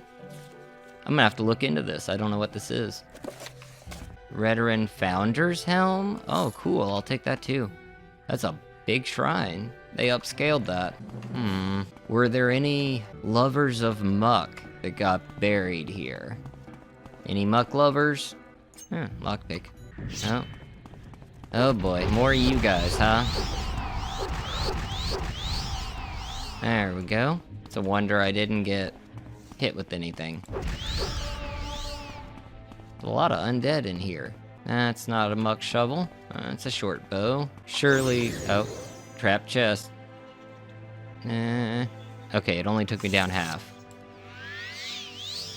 That's not the end of the world. It was a long shot, but I wanted to check just because there were muck plants outside. Figured it may have a muck shovel, but I guess that's a no. It's all good. We'll go check the next place. I'm gonna do this until I find it, so y'all settle in. What else we got around here? Is there like another little cave? I don't think there's gonna be a muck shovel in the Daedric ruin, so that's probably not gonna help us. See some more muck over here. Any sort of caves? I feel like they'd be right on the coast, right? Let's take a look at our map. Yeah, so we can head north into this region. See what we can find there. I still have these shorter range scrolls. Not gonna get me too terribly far. But if we're gonna be island hopping, that makes it a little easier. Not a cave around here or anything, is there? I know out towards, like, Telfir, there's a lot of muck. Maybe I'm going about this from the wrong end. Should I be starting from, like, way up north? Maybe that would be the better way to go. Might be more to find up there. Yeah, let's just try to make our way north a little bit. I don't think the Dwemer Ruin's gonna have anything. I see some muck plants. Let me switch over to local map. We'll keep an eye out for caves. No muck sponges. I thought I saw a muck sponge. It's over here. Try to stay up near the coast. Maybe there'll be something we can check. Hey, there's Azura's temple. Something wants me dead. Hopefully Azura's temple isn't the location of one of the muck sponges. Man, I'm drawing a blank today. This is a tough one. I got slaughterfish chasing me around. Well, at least we're getting some athletics in. Yeah, I don't think we can do anything with Azura right now. Haven't even really started the main quest on this character.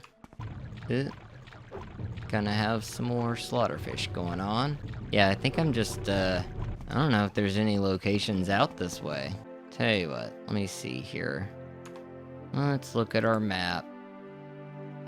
Yeah, we're kind of a ways away there. Ended up heading pretty close to the mainland, so I gotta be careful. I don't want to use any scrolls, because it'll probably end up putting me over here on the Telvanni Peninsula.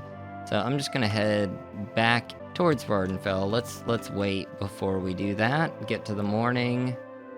Yeah, it'll be okay if the sun's behind me. There we go. Yeah, so let's just head back to Vardenfell and keep going. Yeah, because like Azura's temple is one of the farthest southeast, so you know you're definitely getting into the border regions there. Yeah, I bet it's gonna be Sheogorid region, right? That's probably where we're gonna end up. Oh, ooh, there's a cave over there. There's muck sponges in front of it too. It's an actual cave. It's not a tomb. This might be it. Let me see. What have we got? What are you? Salmantu. I'm not familiar with this place. Salmantu, what do you have for me? Oh, it's a Dagoth dungeon. I do seem to remember, I don't know, for some reason I'm thinking either something with Sixth House or one of the Dwemer strongholds has a muck shovel. I don't know, got like memories from childhood of coming across one. I'm just trying to figure out where that was. Dreamers. Dream on. Cause you ain't beating me. I don't know if the Sixth House is gonna have a muck shovel around. I don't know if they're big fans of muck. Oh, that's a dead end. If I looked at my handy map, I would have seen that. Not in here. I'm not really seeing any sort of items around in here. Goes deeper to a shrine. Let me check it. Yep.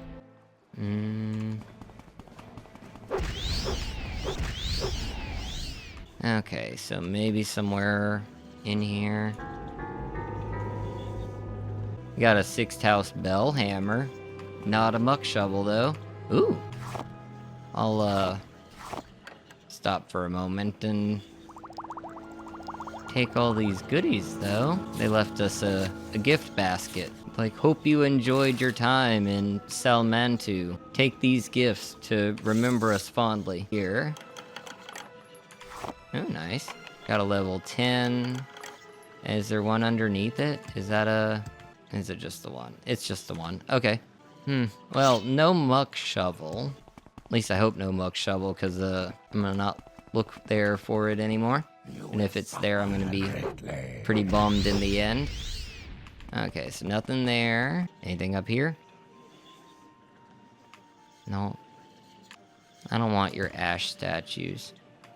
Okay, well, it was a good place to check, but no muck shovel. Okay. So, let's head further north. There's gonna be more little caves and more muck sponges. One of those caves is gonna have a muck shovel.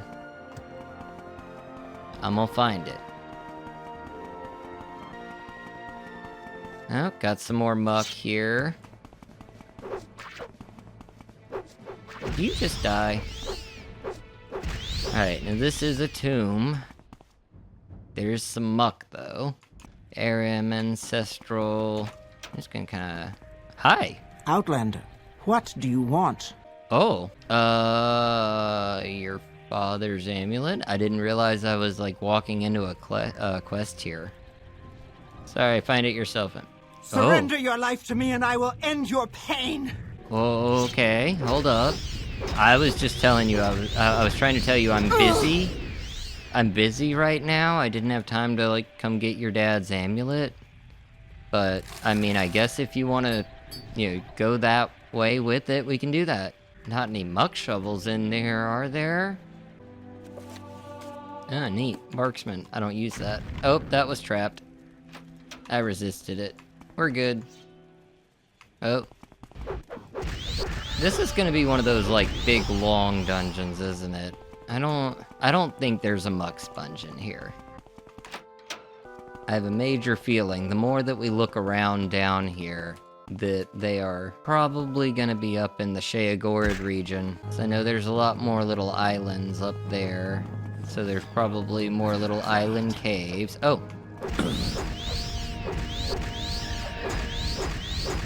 Die! Okay. Oh. I'm not sure what all this was about. I was like seriously not even trying to mess with you guys. Guess they just wanted to fight. You guys don't have any muck shovels, do you? No? No muck shovel? Come on, Ashlanders. There's another tomb with some muck out front. They put muck everywhere, but they never put any muck shovels. We're just gonna go in and give it a quick look over and see what's going on.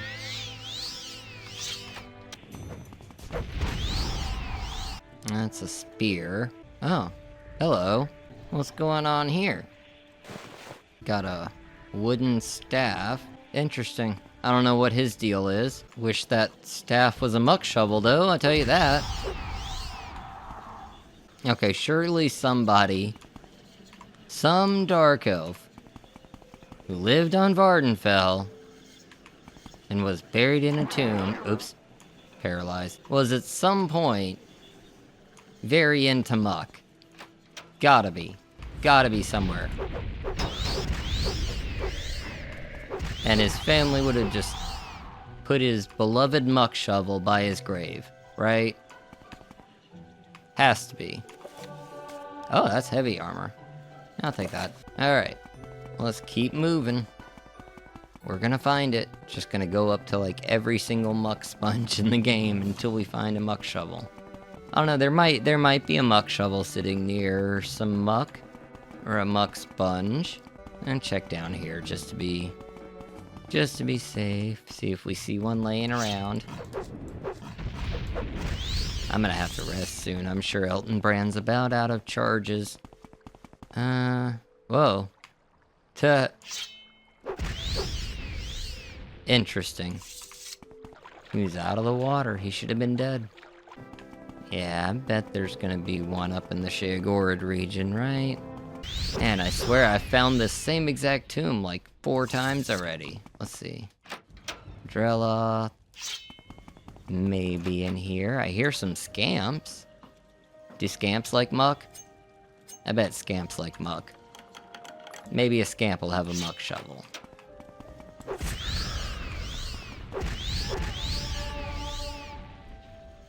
Nope. Come on, muck shovel. Oh, there's plenty of muck there. Hey, that's a good sign. Good bit of muck. So maybe this whole, checking tombs isn't a terrible idea. You don't have a muck shovel, do you? No? Alright, let's check the next room in this tomb then. And more ingredients. Throwing stars, okay. No muck shovel. But there was muck sitting on an altar, so it would have been a perfect spot for a muck shovel, honestly. We're gonna do this. We are gonna do this. I might have to, cut it to make it actually watchable, but I will do this. We are going to get a muck shovel today. I see some muck. Where are we now? Is that Sadrith Mora over there? That's Telfir over there. Sadrith Mora's up here. Okay. So this is a good area to be looking around. Let me switch back to local. There's a good bit of muck up here, I believe. Any caves over here? There's something. If I can get around. I don't see any muck out front. Got a scrib thumping though. Maybe he's trying to tell us something. Abanabi? Alright, come on Abanabi, don't let me down. A lot of Daedra in here. Not sure how conducive to muck sponges, or muck shovels that is, but I might need to check down there. Looks like there's some ebony ore, so probably worth checking out anyway. Or are those diamonds? That's diamonds. Sweet. Looks like there's diamonds up there as well. I don't know if I can get to that. Oh.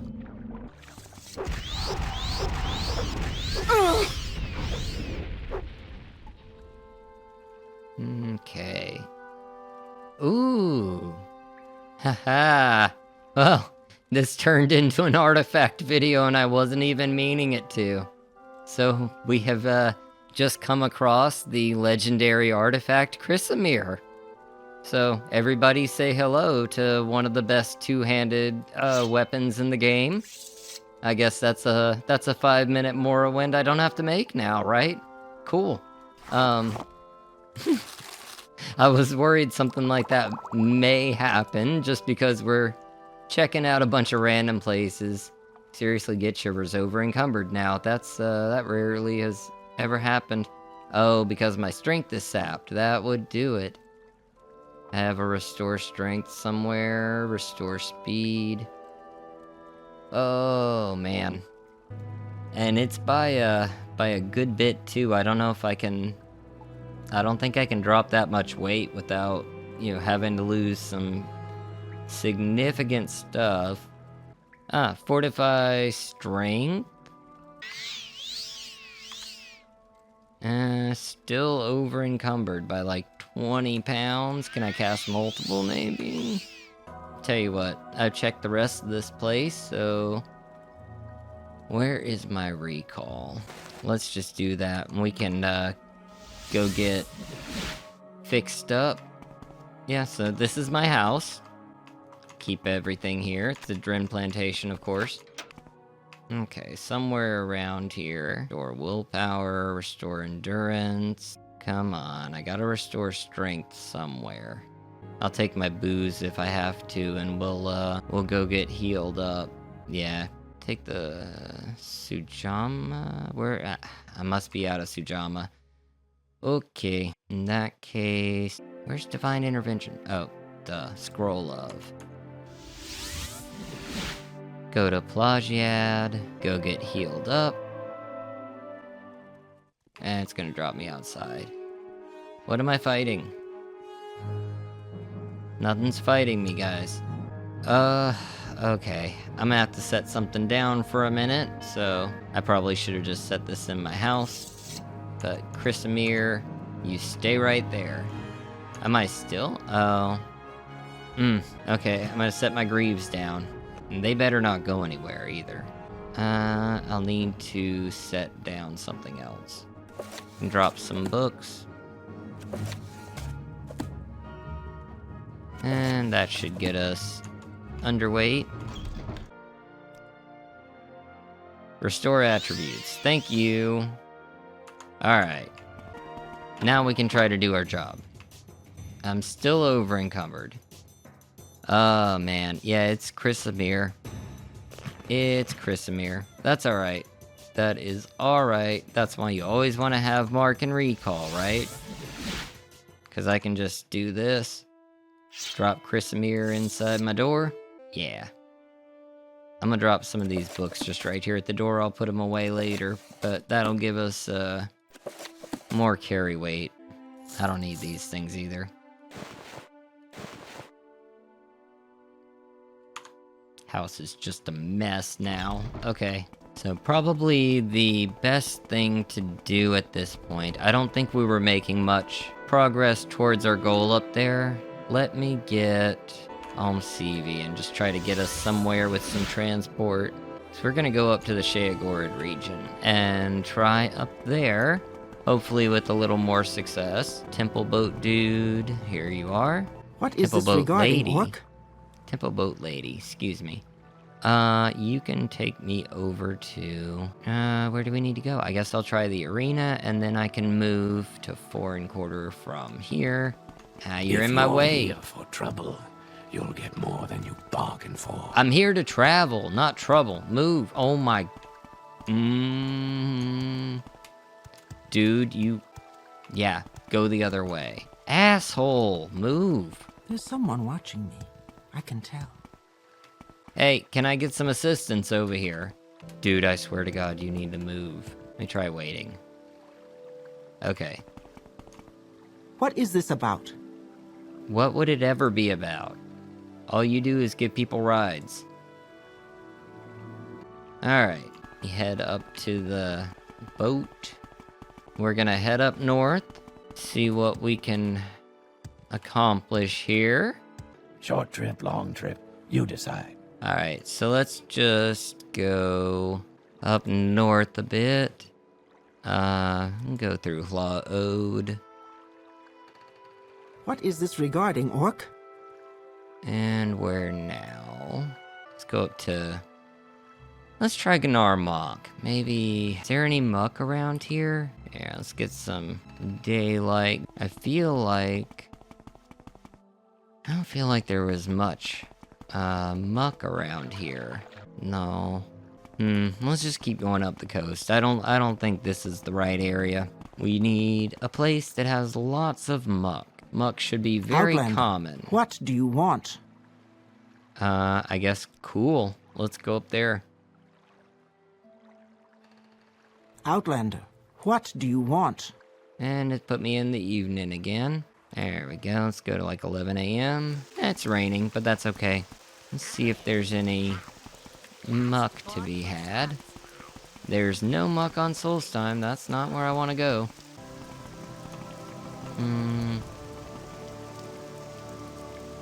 Not seeing any muck out here. I felt like in this area there was some muck. Maybe we're just not far enough south. Let's try that. Let's go down towards Ald Valathi. See if there's anything down there. Or you know what, let's just take the Silt Strider. We can go to Nissus. So I feel like somewhere on that little island, like we should be able to find a muck shovel. I feel like there's muck in Nissus, in that area. So let's see what we can find. We make a special trip just for you. Same Thanks. low price. Alright, Nissus it is. Okay. There's a lot of laborers around here. Let me just make sure there's not, like, tools laying around that could possibly be what we need. Check up here, maybe? It's just crates. Let's go... Yeah, see, there's lots of muck around. That's a big pile of muck. Muck sponges. There's some more muck. Oh, something's trying to kill me. And there's a little house right here, too. I don't know what's trying to kill me, but I'm gonna check in here. They have muck right outside. Vabada's hut? Let's just look around and see what we can find. Outlander, what do you want? A muck shovel. Do you like muck? Oh, you're a widow. I'm sorry to hear that. Do you fill your days with collecting muck? Is that how you process your grief? Look at this house. She doesn't touch the stuff. She doesn't What like is this muck. about? It's about muck. But you wouldn't understand that, would you? Worth a shot. Too fancy in there. They wouldn't have any muck. Gonna go ahead and switch back to my local map. See if we can find some more locations. Somewhere around here. Oh my gosh, it's like every creature around is trying to kill me. They're coming from miles around to stop me from looking for a muck shovel. Not seeing any other like shacks or housing or anything out here. I wonder if maybe one of the houses in Nissus might have something. I'm not seeing any more muck up this way. Oop, that's gonna hurt. Okay, we'll check over here. I saw a campfire. Maybe there's something here. Go away, rat. Hello? Anybody up here? Do you have a muck shovel? I'll take your gold. That's weird. Why is there just a campfire and a chest of gold and nobody around? I am not seeing any more muck up here. Down this way, maybe? I need like a cave in a swamp where someone might be doing some muck harvesting. I'm just not seeing it here. What's this? Oh, here's a cave. Ashlander. Okay. There's a pile of bones by the door. That's probably not a good sign. I don't know where I've just come into. There's a door down there, it would seem. Anybody in here got a muck shovel? Here it comes.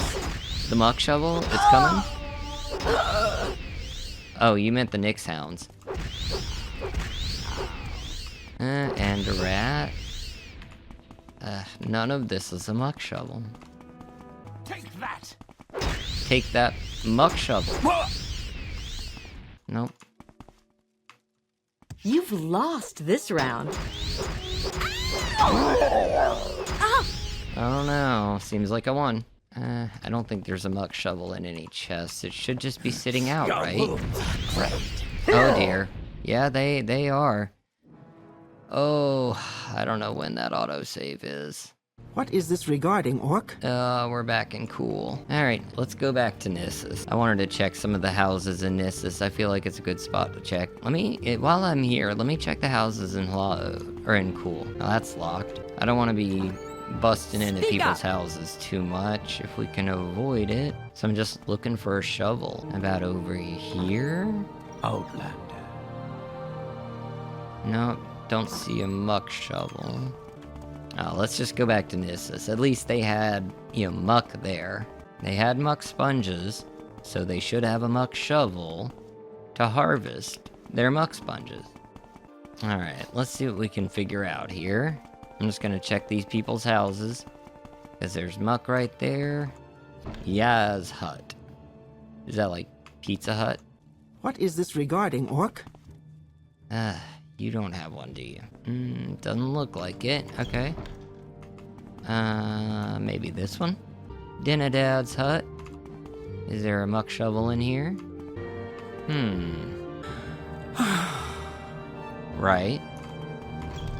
There's gotta be a muck shovel around here.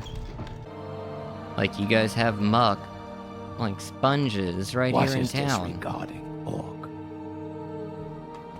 How do they even... Oh my gosh. Oh, that's it, guys. We found it.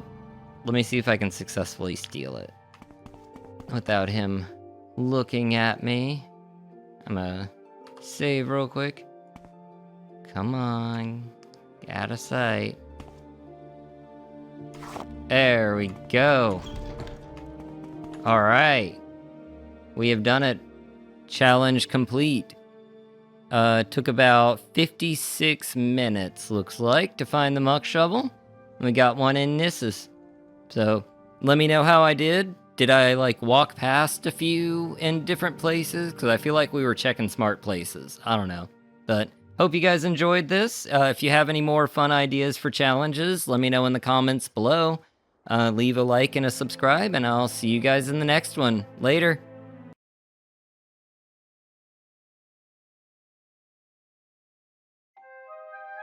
Azura, Daedric Prince of Dawn and Dusk, and one of the 3 good Daedra worshipped by the Dunmer, is a bit of a big deal in Morrowind. Her voice is the first you hear when you arrive, and she'll speak to you at different points in your journey. Azura presents the Nerevarine with several gifts, but there might be none more significant than Azura's Star. Azura's Star is basically the big gulp of the Soul Gem world, with the ability to store even the soul of a god, despite paradoxically not being able to hold the souls of mortals. In addition to the high capacity, it can be used repeatedly, though maybe give it a little rinse-off between uses for hygiene's sake. Greetings, Outlander. Gitshiver here again to bring you another 5-minute Morrowind, and today, I'm going to show you how to get your hands on this godly gem. So let's get straight into it. To start this quest, we'll need to head to the very edges of Ardenfell. Azura's shrine is located east of Molag Mar along Azura's coast, on the furthest corner of the peninsula south of Halamayan. Unlike some of our previous targets, this one has made itself easy to find thanks to the massive statue of the Daedra that greets the rising sun every morning, and even a flying orc once in a blue moon. At the base of this grand monument, we'll find a door leading into one of the most intact and empty Daedric shrines on Vardenfell. The only Daedra in here is a second, smaller statue of the goddess of dusk and dawn. Activating her statue begins one of the Daedra's lengthy monologues. Now while you may be tempted to click and run, don't leave the shrine without letting her finish, as the quest was not actually added to your journal until she says her piece. For the sake of brevity, I'll let her explain the quest as we travel. But before we go, I recommend dropping a mark if you're able, since we'll be coming back here later. You have come here for a reason, though you may not know what it is. Sheogorath and I have made a wager. He contends that solitude causes madness, while I maintain it allows for solace and meditation. To test this, I sent one of my priestesses to live alone on an island north of Dragonfell. The time has almost passed, and she remains steadfast. But Sheogorath has tried to sway the decision in his favor. Travel there, rid the island of his minions, and bring back proof of his meddling. Do not disturb the wise woman, though, as that would void our wager. Serve me, and I will reward you well. It seems we've been called on to play referee in this clash of titans between one vain and often unstable prince with the occasional vindictive streak, and Sheogorath, Daedric Prince of Madness. There's no reward for crossing Azura, and numerous accounts in the histories that would dissuade you from doing that. We'll need to head up to the small island north of Dagon Fell, referred to in the Morrowind prophecies as the Isle of Daedra. Be fully prepared before making the final approach, as there's only one interior cell on the island, and if you go in there you instantly fail the quest and ensure a place on Azura's shit list, though I'm sure that Sheogorath would find it supremely amusing. When we arrive, we'll find several Daedra waiting to pounce. The primary target is Stata, the Golden Saint and leader of this freak show.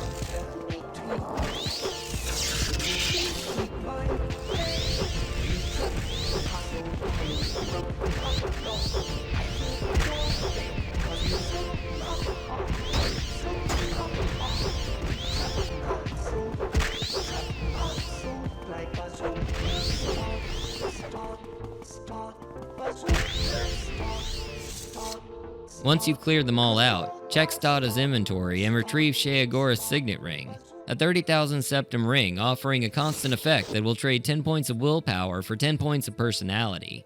This is a great bonus artifact for anyone who's been neglecting their social skills. Ironic when you consider that the Daedra were basically here to annoy an uber introvert with social interaction, but old Sheo's known to pull a funny from time to time. With the ring in hand, we can return to Azura and tell her the good news. Well done, mortal. Take this, and use it wisely. With Azura's star, no soul is too big to be captured. Just be sure to drop it before completing any quest that requires you to give away soul gems. I can't wait to start shoving some tribunes in here, but I'll save that adventure for another day.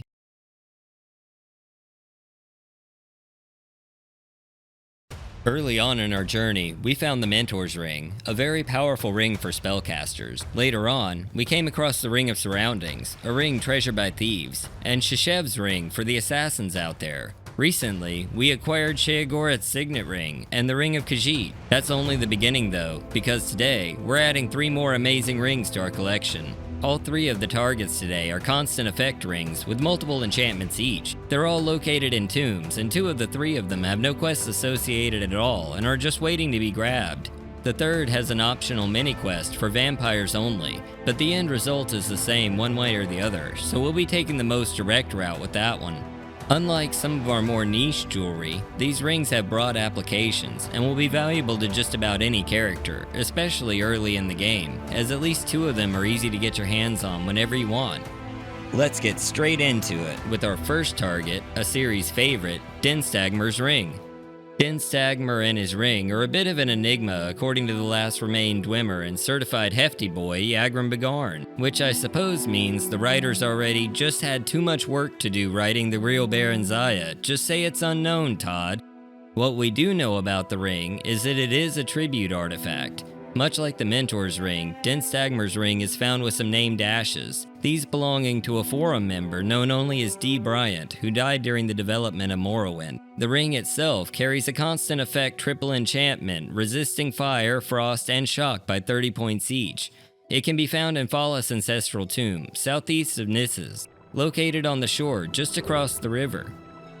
Inside, we'll find a relatively short dungeon, with appropriate Daedra if you're past level 3, so head here early for a great freebie.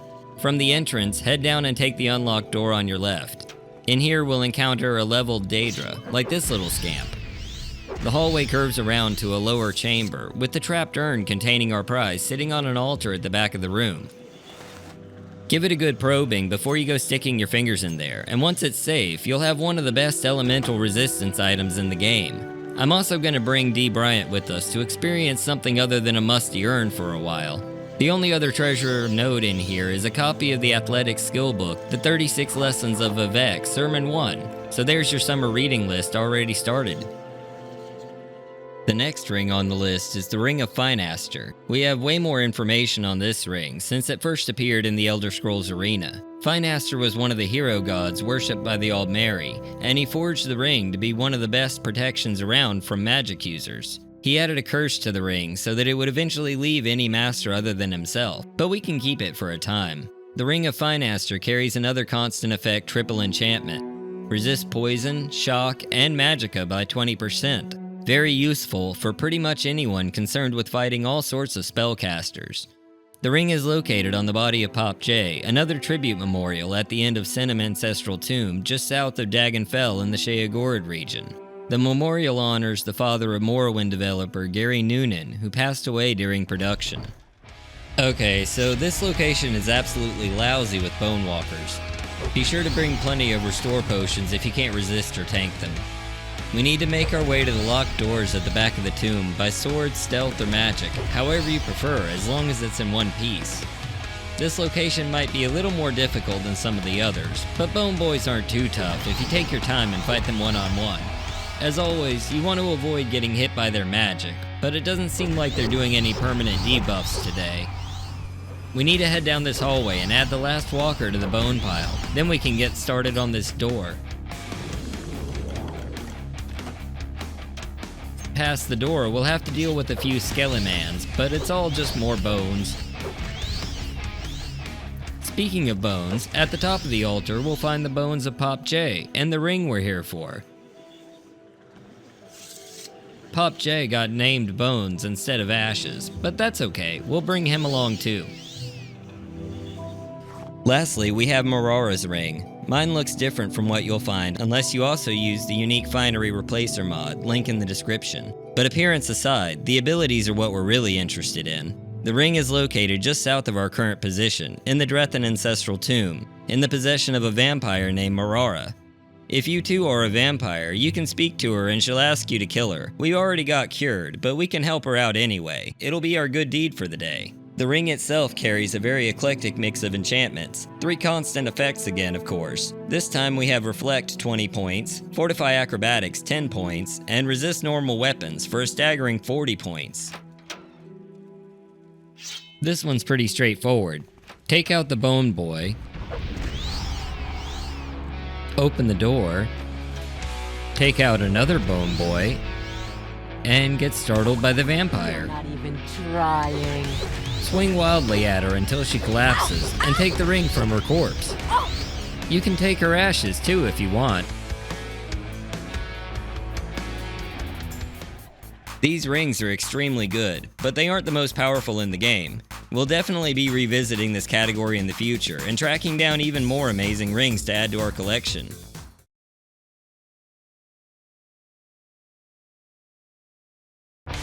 Deep within the interior of Vardenfell, hidden away in a 6th house base under the shadow of a Daedric ruin, lies a dagger that few can contend with.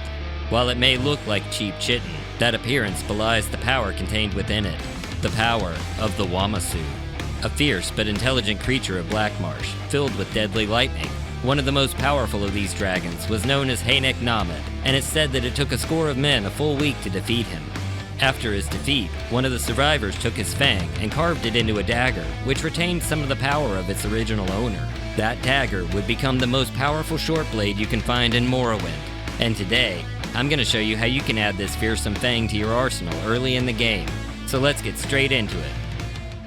No one is sure how it made its way here to Morrowind, but the Fang of Hanek Namad is here, hidden inside the cave network of Mamea, southeast of Nissus. The easiest way to get here is to leave Nissus through the archway of the fort, and follow the road southeast across the river and up the opposite side. Following this winding road east until you come to the Daedric ruin of Desharian. We'll find our target dug into this small hill near the road just before the ruin. If you need more directions, look for the friendly Nyxhound guarding the door. He'll show you the way. The easiest way for a new character to approach this is with the Amulet of Shadows, like we're doing today.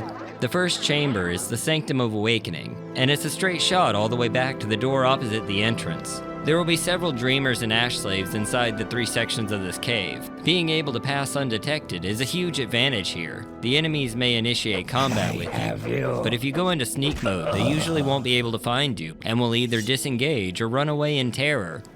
The second level of this cave system is the Sanctum of Black Hope, and functions much like the first, but with more enemies to avoid or stab at. The cave system is made to look like a rib cage, but in practice none of the side paths are truly necessary. The tougher enemies in here make it harder to sneak through, so use invisibility if you have it, or speed to the end of this chamber for safety. The final area is the largest, the Sanctum of Shattered Dreams, and it's here we'll make our first turn, breaking off to the right and around a corner.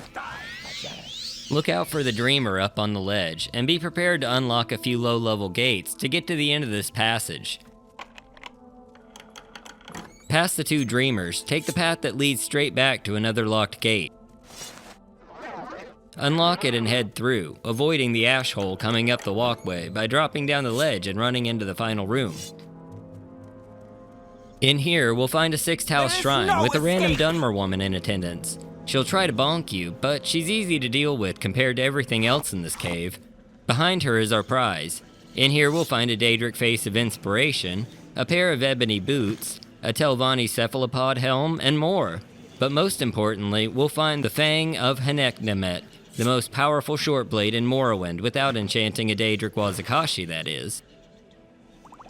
Once you have your loot, use a teleportation of choice to get to safety with all that heavy stuff, and take a better look at your prize. This dagger does great damage on its own, but the 20 to 40 points of shock damage is what put this little guy over the top. I definitely recommend you try this out if you're building any kind of character that uses short blades.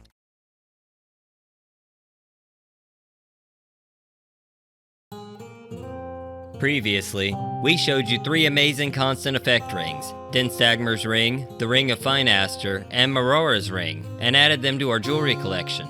Today, we'll be featuring 3 more extremely powerful rings that are attached to various faction quests. Be aware that seeking these out early may interfere with certain quests, but I'll give you the rundown on each and let you know what associations they carry.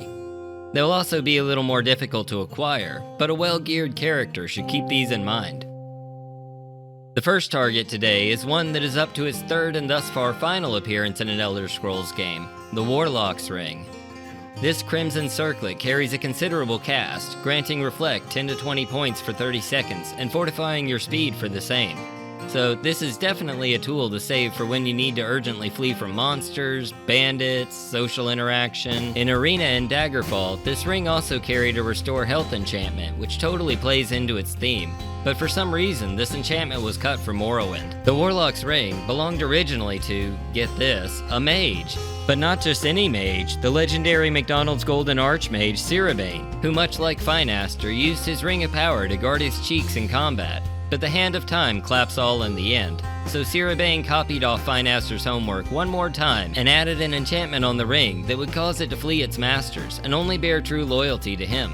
Normally, you would hear about this ring from a local cat lady and suspected mushroom addict, Diject, from the Mages Guild, but only after you've found the Staff of Magnus. But that requires you to have achieved Warlock rank, and I don't have time to play Harry Potter today, Steve, so let's go get it without Crazy Cat Lady's help. We'll need to make our way down to the area around Vardenfell Rock City, or Ballfell if you want to be all proper about it. The small island directly east of Drop Testicle holds a small cave named Ashurbaddon. Before you embark upon this particular quest, be certain you have a reliable means of reaching high places, as we'll need to do so to get in and out of the cave. I wanted to be all fancy and levitated in from Tel Bernora and quite literally flew through the first part of this dungeon. But inside we'll find an Atronach, as well as a large drop into a pool of water. Straight back from that is a small alcove with a Dremora and a chest decorated with various skulls. In the chest is a key that we'll use in the next section. Unholy beast, go away!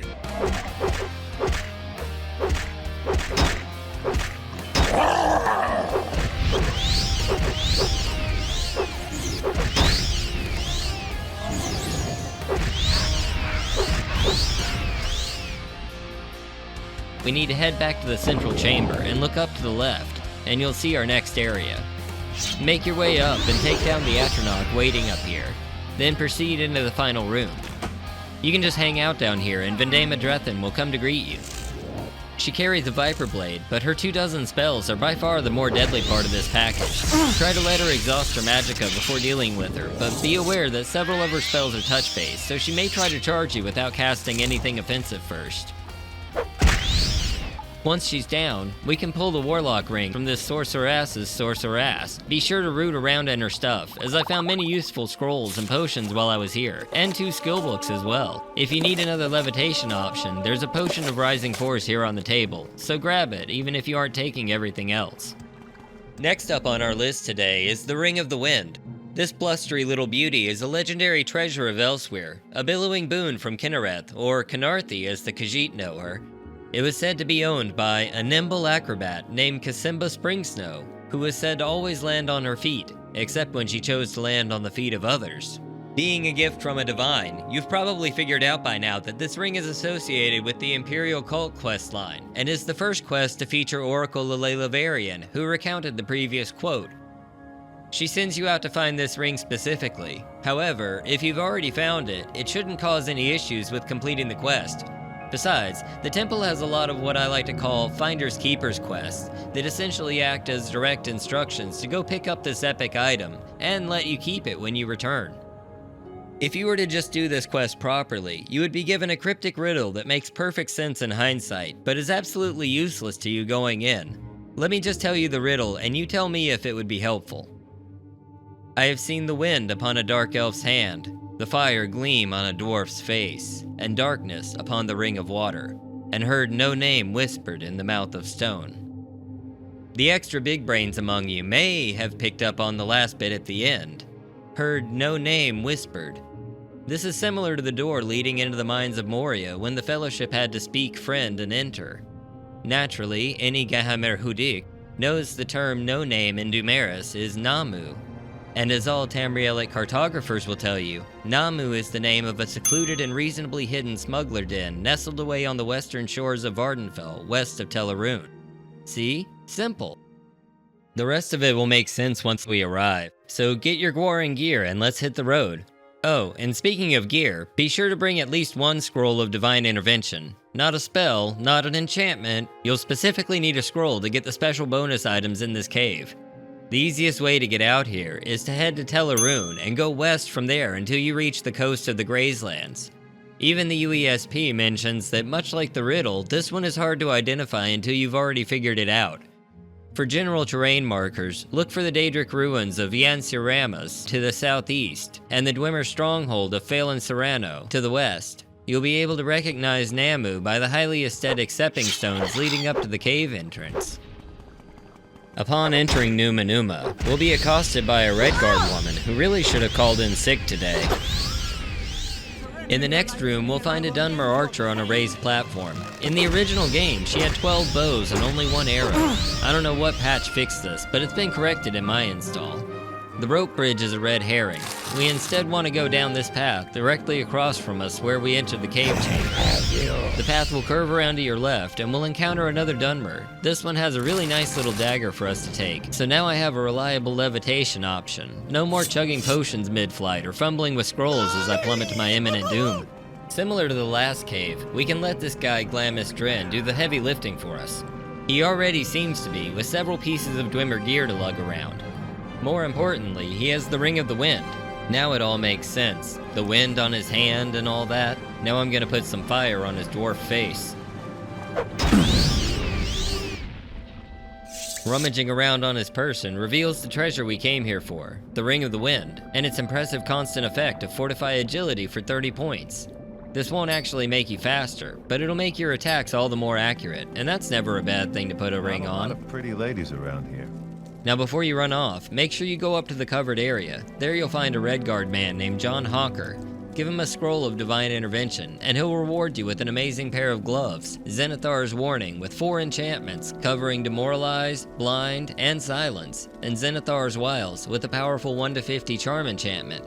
Not to mention the amazing scrolls and handfuls of other treasure laying around up here. For our final ring of the night, I figured we'd get a little more offensive.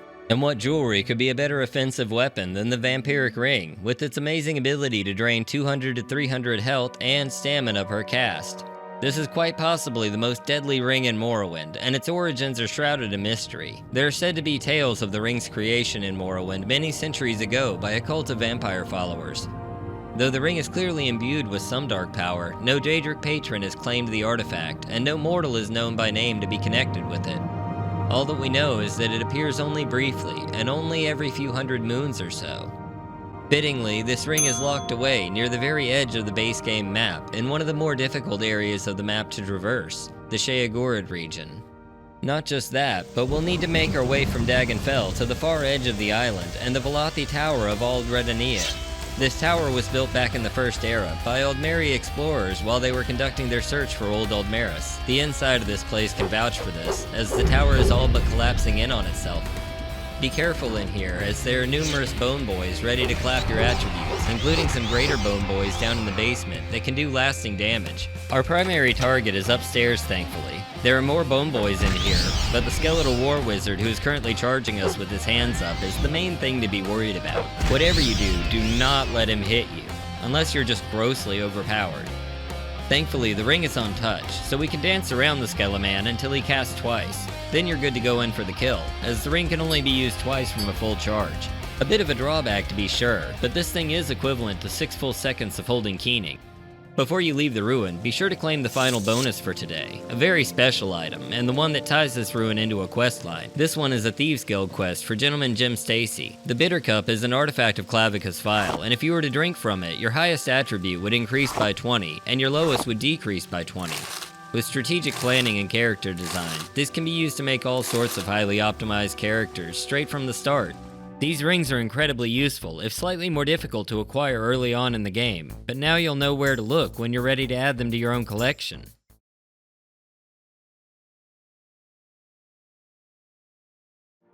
I was born 35 years ago. For 20 years I've ruled at Morrowind, but I've never been the ruler of the mainland. I have seen the gates of Mournhold, beyond which no waking eye may see. Behold, on Nexus, a new mod sweeps the land. This is the 16th day of Last Seed, the year of Akatosh 427. These are the closing days of being stuck on an island, and the first hours of my trip.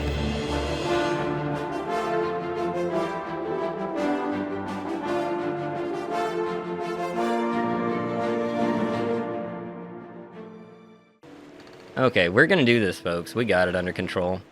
I suppose the first question is, what are we gonna call this character? So I am thinking about, doing a Dunmer, kind of just an explorer build, because I want to just kind of roam around and see what all Tamriel Rebuilt has to offer. Nothing too crazy, just a fun examination. What are we gonna name ourselves today? Scrib Tickler. Okay, yeah, let's go with that one. That's a good one. There we go. No major mistakes. Not even last night's storm can say we've reached Morrowind. Here comes this guy. Quiet. You get off with me. Alright, so the plan is, I'm just going to get through the character creation real quick. Alright, so we are going to go with the Dark Elf. Great. I did think about this a little bit earlier today. I am going to go with a combat focus, and I'm going to take luck, because I feel like we probably need luck. But yeah, luck, agility, and sneak, athletic, short blade, acrobatic, disruption, security, alteration. See, that's weird. Not armor. Alchemy. That's what it was. Alchemy. Of course. We're going with the lady. Okay, we do get water walking. Cool, cool. And fire bite. And a useless ancestral guardian. Nice. The next question Show your papers to is... the captain when you exit to get your release fee. Do we take the limeware platter? We'll just do that one. What do you think you're doing? We won't worry about cleaning out the whole Continue place. through or to the anything. next building and talk to Celis Gravius. Alright, alright. Oh yeah, always take the platter. It's free money. I really think they intend on you taking the platter. Your papers, please. Yeah, in just a second. I will take the Brandon! warehouse key. Yep. I'm listening. And now you can have my papers. I suppose we could actually take the Scrolls of Icarian Flight, but I'm not sure exactly where the town is that we're going to. I'm just gonna go ahead and get a little bit of stuff over here. Moon sugar. Oh, I can't remember the last time I got caught here. Well, I'm just gonna save this stuff for later. Yeah, that's a great start. Oh, I guess I need some gold, don't I? It shouldn't be too much. What's the fine? 300, good grief. I don't even have that much. I guess I'm going to Pelagiad. Oh, first day and we have successfully lost a lot of skills. At least I can get back in here. Yeah, you go away. We'll find everything we need on the mainland. I just want to get a little bit of gold together. Yeah, they shipped me all the way here. I'm gonna make my way back. Oh yeah, you don't like moon sugar. Well, I guess I'll keep the moon sugar with me. I'll at least have, something when I get there. I like how he won't trade with you if it's in your inventory, but you just set drugs on the counter and he's fine with it. I actually, as a matter of fact, but Necrom is kind of my, not really ultimate goal, I guess, but it's one of the things I definitely want to head for when we get over there. I've not actually been anywhere on Tamriel Rebuilt, or, on mainland since, where am I going? Since, like, 2000, probably, like, 6 or so. I did, I went over to Telvanus for just a little bit, and that was it, because it was still, like, really early. I do want to see old Ebonheart as well, so we're going to go down to regular Ebonheart, and we're going to catch a boat, because from there we should be able to get to the mainland. She sounded really excited about that. Yeah, I'm pretty psyched for this. I've actually been, I would say putting it off, but that would imply I didn't want to do it. I've been saving it for a special occasion, and so first live stream. Short trip, long trip. We're going to do that. You want something? If we actually do, a playthrough of a quest line and we build a character, we might, oh. You're not the person I need, are you? Is it this person and she's just lying to me? Or is there somebody else on this side? Because that's just a regular boat guy. So how do I get there from Ebonheart? Or do I just talk to the regular boat guy? No? Okay. Short trip, long trip. You decide. Well, I do have a backup plan. But for that, we will need to go back to Seyda-Neen. There he is. And splat. Well, at least I got some clothes. Yeah, that's what I thought. There would have been a lady there. Maybe it only works once you've already been there once, and you have to come back across. Because I know it's supposed to be like Vardenfell is in quarantine. Oh, there we go. That's some thrilling combat right there. Oh, we got a little bit of gold at least. Not gonna worry too much about the quest. We can just launch ourselves, and we'll pop up wherever we pop up, and we'll go with that. How's that sound? Just straight down? Oh, okay, cool. All right, here we go.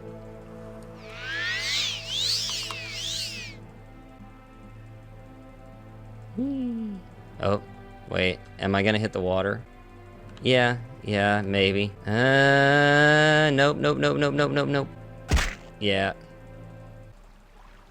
Yeah, to the right. I can cast another one if I come down on the land again. Alright, looks like we're a little more shallow this time, so maybe it'll be okay. Coming in on the fort. Oh, and we're gonna have to load there again. Alright, well, we made it. That's a hell of a way to get there. Yeah, I guess we'll have to swim around the bay here. Got some slaughterfish. Welcome everybody to mainland Morrowind.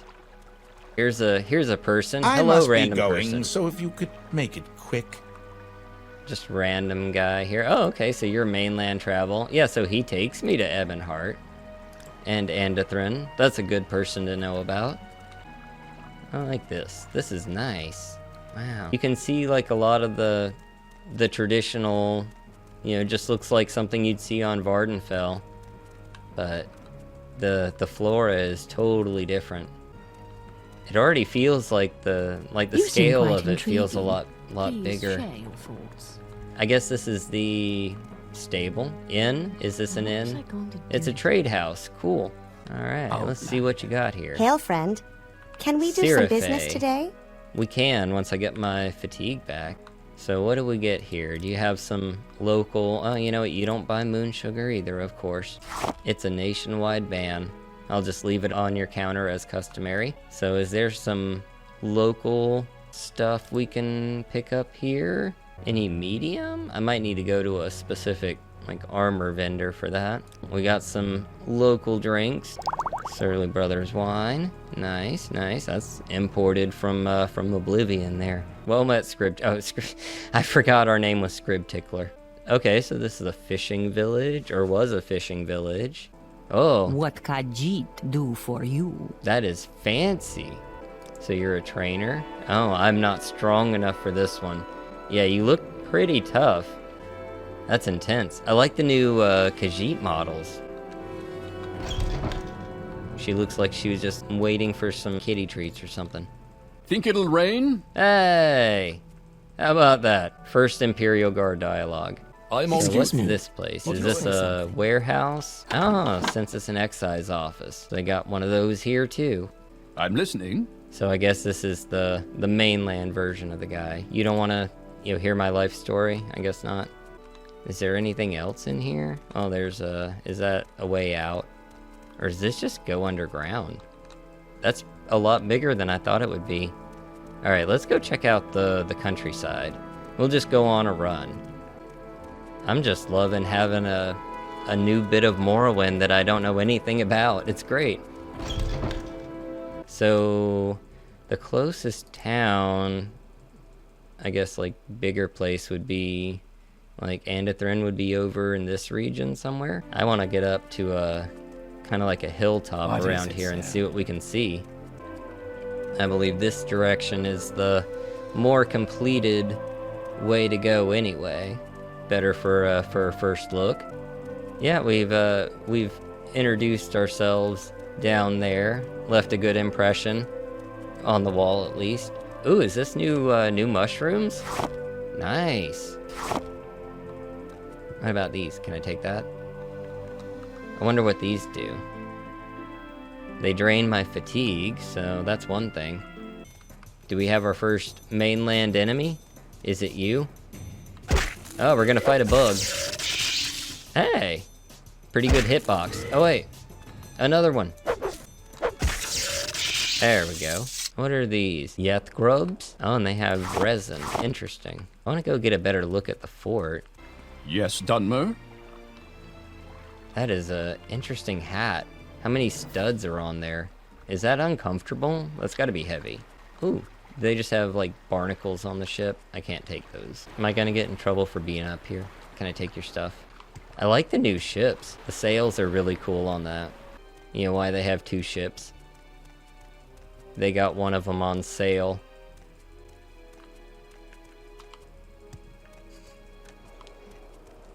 Oh.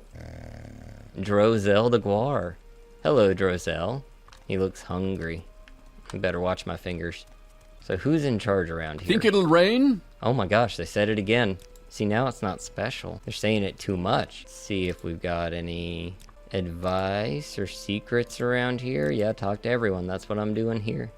Well, let's see. Let's go check out a little bit closer to the Ebonheart area, because that always looked really cool from a distance. Who needs roads? I'm just gonna go off along the coast here. It'll be like one of those walking streams where you're just, going through the city, but we're just going through mainland Morrowind. Ooh, neat. Hello. Wow, those look really good. Man. Oh. Why you gotta ruin my moment here? I'm trying to enjoy the scenery, and you gotta come along and cause problems. That moth is still sitting on my screen, but it's like 2 feet away from... Oh, I just realized my health is really low too. That's great. I'll take the flint. I don't know if it'll do me any good at the moment. When I was thinking about doing this, I was like, oh, it'll be like I'm playing Morrowind for the first time all over again. And yes, it absolutely is like I'm playing Morrowind for the first time. Oh no. Okay, you know what? That's not even fair. Yeah, you know what? Hold up. Doing that again. It is like the first time I played Morrowind. Just running around not knowing what I'm doing. Hey, we got a scrib interrupting us. Let's see if we can make it to morning. Okay, I guess we're just in the rain in the night. There we go. Yeah, Dark Brotherhood delayed would be great. Oh my gosh. The sun. Here, let's Die, Fetcher! Let's die, Fetcher.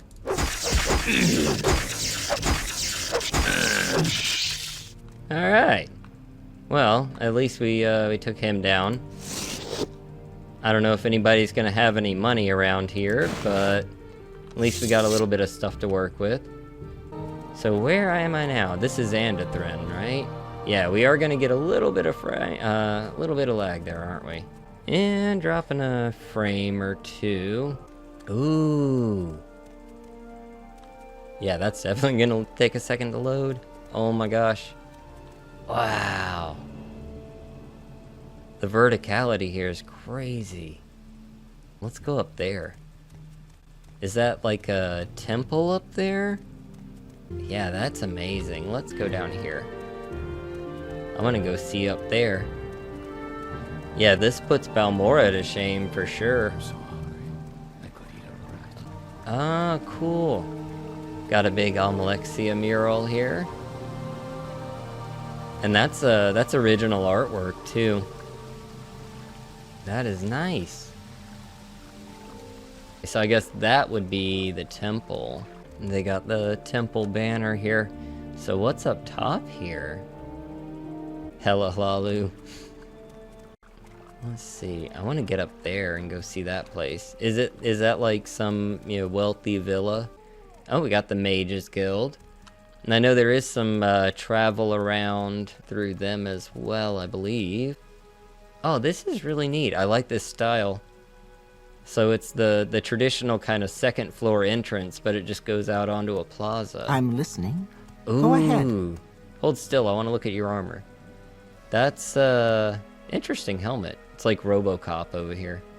Halt, you violated the law. Oh, you know what? I'm so sorry. I totally forgot I even put this together. Let me see if this works. If I do this, it makes it a little bit easier to see the chat. And it should start showing up on the stream. Oh, are you crying? Oh, she just sneezed at me. Yeah, I made a Morrowind chat box. Those boots are ruined. I'm not sure if alert box is working right now or not, actually, now that I think about it. So like I said, we're just, playing around with it for now. I really like the waterfalls here. I would like a way to get up to the top, though. That would be neat. Do I have to go around? Well, Silt Strider. Let's see where he can take me. we'll just pick a random town and go check it out. What is this about? Why walk when you can ride? Yeah, right? Seems like they've We make a special got some trip illness just going for around you. the mainland. Same here. low price. Oh man, I wish I was half as good at streaming as Mickey is. So this is Menan. I don't know where we are on the world map. Oh, there we are, in that big box. Okay, so we're a little farther inland. So what's this over here? I see a big body of water with a dome up top there, and that looks interesting. We're in the Deshaun Plains, I guess, going into the mountains. If anybody with better knowledge of Morrowind geography on the mainland wants to chime in, always feel free to. Yeah, House Enderil has always been really fascinating to me just because we don't get a lot from them. And they seem like they have a lot of interesting stuff going on. So if I head south, I'll find a monastery. Okay, yeah, let's check that out. So what is this place? Is this a temple? Saint Arlor? Who is Saint Arlor? Will I get a blessing from him? Nothing specific. What is our... Oh, let me see what that does. Okay, so that fortifies my personality for a little bit. I kind of want to see like what the, the day-to-day, like everyday Enderil life is. Redoran and Hlalu are a lot more toned down and, just kind of what you would expect from like bureaucrats or traditionalists, but the Telvanni ones are really crazy. And it seems like the Enderil ones would be really, really traditional, but, very, mysterious and mystic in a lot of ways. Okay, so what is this now? Is this the place? Happy to help. What's your problem? Oh, wow, we got oh, yeah, that's the Dark Brotherhood thing. That's regular Morrowind. Oh, so we're in a distillery. Nice. I wonder what they make here. Maybe we can get some. Because I kind of used the last of my booze. West and slightly south. Alright. I want to get some brandy for the road. What are you Yes, cooking at? Outlander, what do you want? I want brandy. I'm not busy now. What Oh do my you God. need? I think I found a Dwemer. Ooh, what's this? They just have comberries in it. That's nice. I don't see any booze. Why don't you have any booze around? Oh, you do have booze around. Goya? Isn't that like a canned bean or something? Goya? Happy That's to not help. booze. What's your problem? Wow, that is, need like the Daggerfall climbing skill for that. That's intense. Yeah, here we go. So this is Manon. Reminds me of like playing KOTOR. We got the Manon, the underwater planet. Or ocean planet, technically. Although I guess the planet part of it would be underwater if the whole thing's covered by ocean. I wonder if there's anything interesting back here. Oh, marshmallow, that could come in handy. Restore some health. Rat meat. These folks like their rat meat. So much rat meat. Okay. It's raining. Let's see if we can find a building with some interesting people to talk to. Oh, am I in a cage? Oh, okay. Thought I just came out into a cage there. Well, I was going to talk to this person, or whoever lives in here, but it seems they don't like company. Ooh, complimentary biscuit. I don't mind if I do. Oh wait, they damage health. I'm glad I took alchemy. Complimentary Flynn. It has a third effect there too, which I'm sure is not, third effect isn't going to be like restore health or anything. What's this note here? Please, dear guest, help yourself to some snacks and drink while you wait. Well. Ah, they left the key too. And it shocked me. Don't worry, I'm not gonna eat the free food. They did leave some perfectly good rat meat as an alternative, it would seem. I'm gonna save before I go in here. Okay, so that's not actually the key for this. Well, maybe if I try the rope. Oh.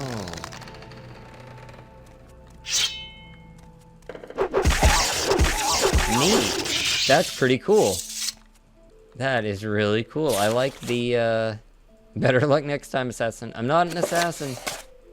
I really like that. That was neat. So, I take it they didn't actually give me the key for this door, huh? Look for the third effect up. Or look up the third effect. I'm not gonna look it up. There's an easier way to find out. Well, maybe. We'll see if it works on me. I figured it out. It's poison. What if I eat these biscuits? Hey, I had your snacks. Can you come, like, let me in now? Well, how about that? Ooh, and you know what, we could, I'm sure we could find, like, transport down to, like, what do we got here? There's, like, almost tier? That looks interesting. Kind of built between the two sides. There's a functional elevator or two in this region. Ooh. That's really neat. The kind of stuff that I've seen implemented is just so far above the rest of Vardenfell. Just because they had so much longer to work with the engine. Oh, it's a smith. Good. Maybe we can find some armor. You suffer from wounds. I do suffer from wounds. Do I even have enough money for bone meal? Or bone meal. I can buy bone meal. No, bone mold. Just to give me some armor. Ooh, troll bone boots. That's cool. Oh yeah. What am I saying? I can make money all day. I got all this stuff going on. Yeah, let's just get the armor that I need. He doesn't have, like, the arms or anything for it. Now, we can actually put some gear on. Maybe I won't be as squishy. It looks really weird without having the arms or any boots on. I'm gonna put the Clovian fur. There we go. That's right. That's how we do it. Now he's styling. We're good. Oh. All right. I'm listening. Oh no. Get me out of here. They're gonna kill me. There's a key to the cell somewhere in the guard's tower. It's not that key that I found, is it? I was traveling south to deliver a package to a sick family member when I was ambushed by the guards. I must have actually accidentally taken a shortcut where I shouldn't have, but that's no reason to kill me. So they're gonna kill this guy just for going the wrong way? Can I, like, talk to the guards about it? Because I'm not sure he's really telling the truth about that. Any, nobody up here, huh? We got the whole guard tower to ourselves. Well, maybe I can get the rest of the bone mold. Get a bracer, and some pauldrons, and a shield. Can I talk to anybody about What's your problem? The guy downstairs? There's gotta be somebody I can ask about that prisoner. It just seems weird that they would be, like, executing him just for, like, trespass. Is there something I can do for you? Considering that I just, like, walked right in here. Interesting. I'm not busy now. He said that there was a key somewhere in the tower, right? Because there weren't any other guards here, so I can look around the tower with a bit of impunity. There's gotta be one. So, oh, here's some moon sugar. Oh, I just remembered. I left my moon sugar at the bar. Well, they're probably just sitting there staring at it like, dude just left his drugs sitting here. Is he gonna come back for that?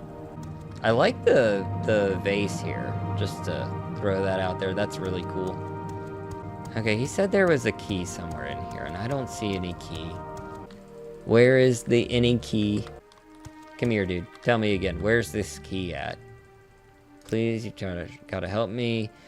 Somewhere in the guard towers. Plural. Someone has taken their toll on you. I see, I see, I see. Get healed. It's in the other one.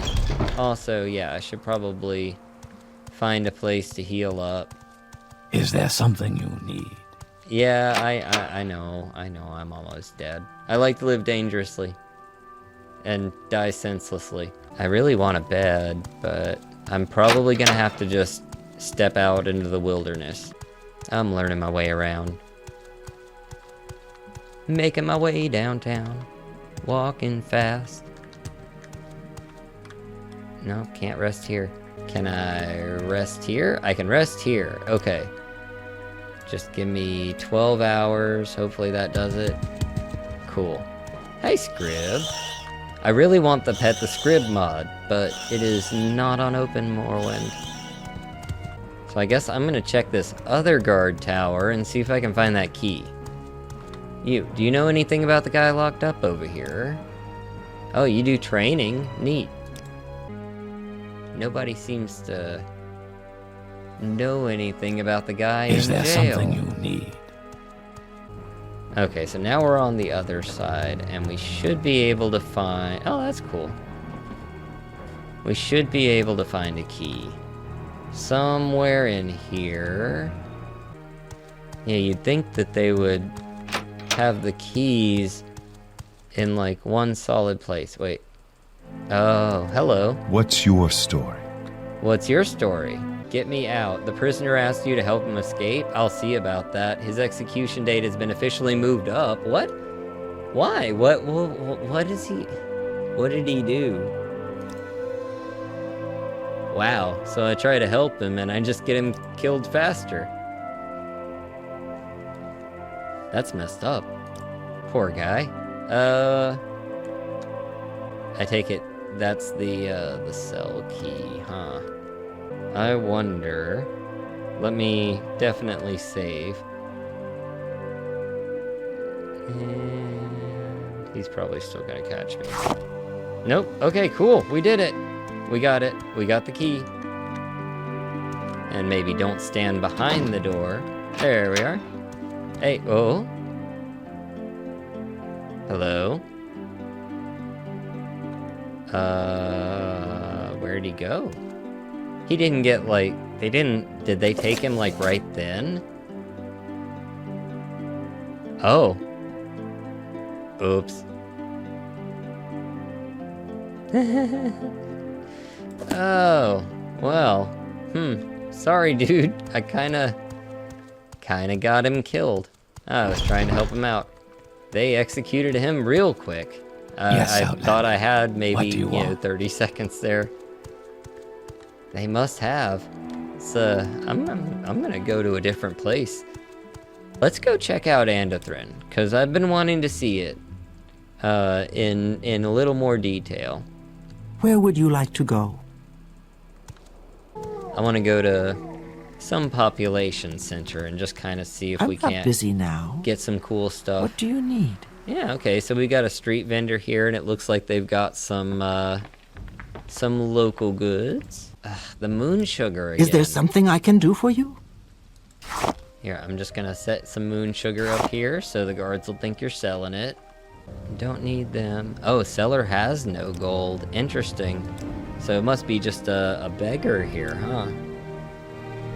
Well, we'll help her out and buy some stuff from her. I could use a travel lantern. That's a good thing to have. Hacklow pipe. Interesting. I didn't know you could smoke hacklow. Can I put moon sugar in that? Ah, guide to Andothrin. That would be extremely helpful, actually. Thank you. Damn foreigners. Whoa! Give me my moon sugar back. Racist. There we are. Guide to Andothrin. Ooh, they typed that small, didn't they? Imperial Commission, Pawnbroker. Brewers and Fishmongers Hall. Oh, okay. So I guess they had some Daggerfall influence. Wow. This is a big city. It's like having like full Vivek just kind of laid out ahead of you. Are you a beggar? Are you a beggar? You are a bard. Will you sing me a song? Fall of the Hammer and Dance of Swords. Drop a hammer for me. Let's hear it. Oh, look at that. He's got a little musical bit. That was 5 gold worth. Wait, what did you just do? What's your story? What'd you just do to me? Oh. You fortified my blunt weapons for half an hour. Okay, you pay a bard and he fortifies your blunt. Sweet. What day I like this place. Halalu Council Manor. Ooh, this is fancy. Yeah, this is a cool place to check out. Yes? Ooh, she's got the banners. Yeah, this is a cool place to see. All right, I'm listening. Is there anybody might give me a little work or send me on a quest? Speak. Ooh, you got some stuff going on with your face here, dude. No jobs. I'm not in House Lalu. Oh yeah, it's the newspaper. The Ebonheart Bellsman. So a lot of Oblivion kind of feel to it there. I noticed with like the Brewers and Fishmongers Guild and things like that, it's got some, some Daggerfall influence too. Oh, it's you. Can I help you? What do you mean, oh, it's you? You don't know who I am. Well, I don't really want to, like, join a house, but I don't suppose you have any work for me.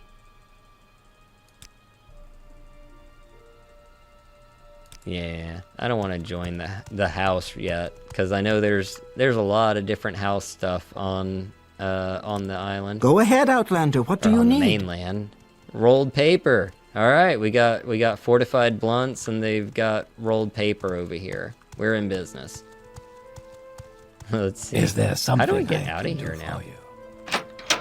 Or even better, how do I get into a room with a lot of expensive stuff I can steal? That's the better question. Wait, are these all blank? It's all blank. Oh, they fooled me. They fooled me into thinking there were valuable scrolls there. Bet all those bottles are empty too, aren't they? Yep. Sure are. And an egg. I bet that egg is empty. Okay, so I guess I'm stuck in the empty storeroom. There's nothing in the storeroom. What about over here? I'm listening. Missives. It's kind of out in the open. Yeah, right. Oh, wait. Lalu Bank? Interesting. Hello. Did you want something? Oh, neat. So they have like their own currency here? Yes, Outlander. What do you want? I like how the ledger has like the tabs on the side.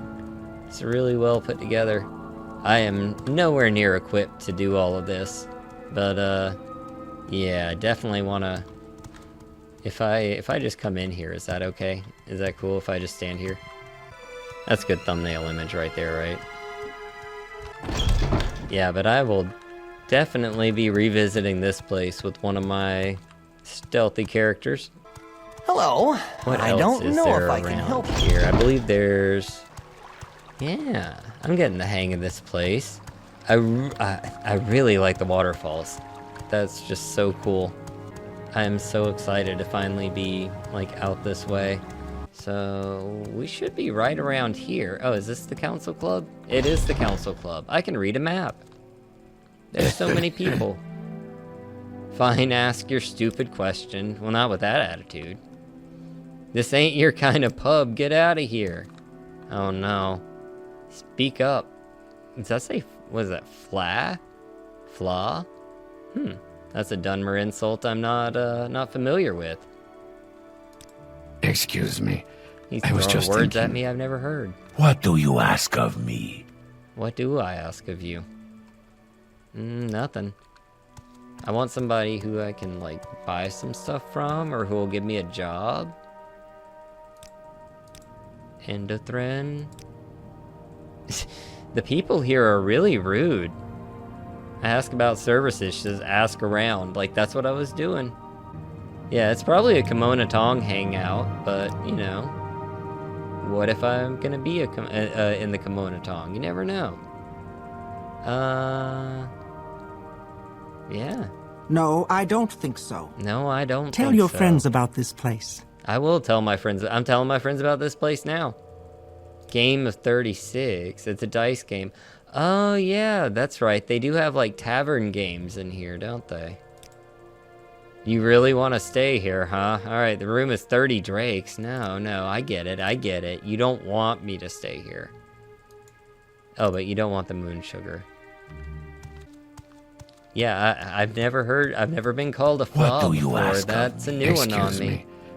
I don't think I'm welcome in this council club. It's not a good place to drink. This place is big. What is this?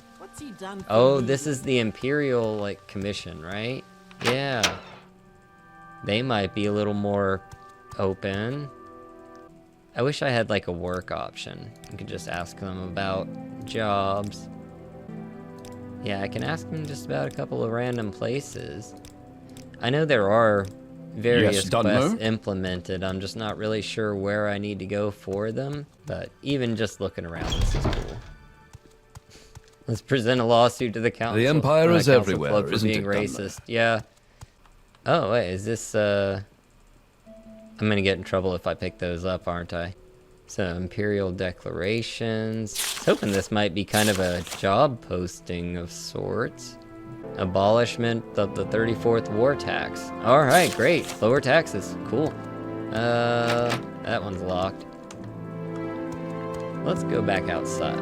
I'm listening. 'Cause I'm not seeing anybody giving me anything here. Ooh, got lots of stuff. Are you like a librarian? Please don't touch anything. I know this office looks like it was hit by a whirlwind storm, but there's a method to this madness. I promise. Everything is where it should be. I don't know if I can help you, but I'll try. Okay, so she's got a lot of different records around. Must be like a legal research office here. They really did think of everything with this place. They've got the like bedrooms for the paralegals off to the side here, because you know what they're is not this leaving. about, Dunmer? They've got the bad attitude for everybody that's a commoner. Well, I have to say, the entire place is beautiful. The people have an attitude, but I'm sure they'll warm up over time. Let's see if we can take a boat. Oh, nope. I was trying to get in the water, but at least I'm alive. That was the fast way down. Oh man. Yeah, the port's actually like a full port here. They've got like a loading crane, some nice ships. Wow. And unlike Balmora, you can actually like get ships up to where they need to be. Ooh, an outfitter. That might actually be the place I need to go. Let's see. Oh, another visitor to Endothren. Have you come to peruse my wares, or perhaps you've come to earn some money? Yeah, routine delivery? Sure. Not exactly routine. Like many of the merchants in this city, I sometimes find myself delivering special orders to special clients. And this client's after something very special, an ebony longsword. Procured one at great expense, and the two of us have made plans to meet up at Almastyr, but I'm preoccupied here with family matters. Okay, so there's a substantial profit in it, but there's also an ebony longsword in it. What if I just kept the ebony longsword? Would that be a problem? I entrusted you with a very valuable item, Scrib Tickler. Please ensure that it reaches my client in Almastyr. So let's see here. Here we go. Ebony longsword. Pretty good. Well, I can at least, you know, carry it to him, right? You're gonna give me an ebony longsword, but you won't barter with me. Here, moon sugar. I want to sell it. I'll have to like dig into the alchemy at some point and figure out the properties of some of the new stuff. Oh, what's this? Paulo's Vineyard wine. I'll take that. And a couple restore healths there just to get there safely. What is this? Scales? Okay, cool, cool. Let's go with this. You know what? I should probably deliver that. I don't know what she's gonna do to me if I don't, but if she's the kind of person that can go around selling ebony longswords, she might send somebody after me. I don't know. Right? Like, she didn't ask for any insurance or anything on that. Yeah, I can totally just keep the sword. I don't imagine anything, like, terrible would happen from that, right? Short trip, long trip, you decide. It's not like Skyrim where they'll send somebody after you. Right? It is all about the ebony. Thank you, Frost Trolls. You're being very generous, I appreciate it. Where should we finish off, huh? Let's go down to Almastir. I want to see that place. Oh, it's taken it a second to build. Almastir is a fairly large city, a little smaller than Andathrin, according to this map. There we go. That guy asks way too many questions. This place is huge. Makes Vivek look small. What is it, Sarah? Tell you what, let me, oh, you know what, actually, I got a travel lantern. Well, I guess it, isn't a very good travel lantern. Am I even holding it? I'm holding it. Yeah, there we go. It's just, not very bright. It illuminates me? So at least there's that. I can, you know, illuminate myself with it. Yeah, this place is big. Oh, and there's a neat statue over there. Tell you what, we can at least go check out the statue. Because I do have my water walking. I will stray where I want, because we are exploring. Oh, looks like somebody might be over here. They left their boat, and they lost their oars. This is a neat tree. I like these. Thanks, little thing. It was a fun thing to make there. Oh, we got Velt. Oh, man. I've been wanting to see these things. They're so weird. They're like cows, apparently.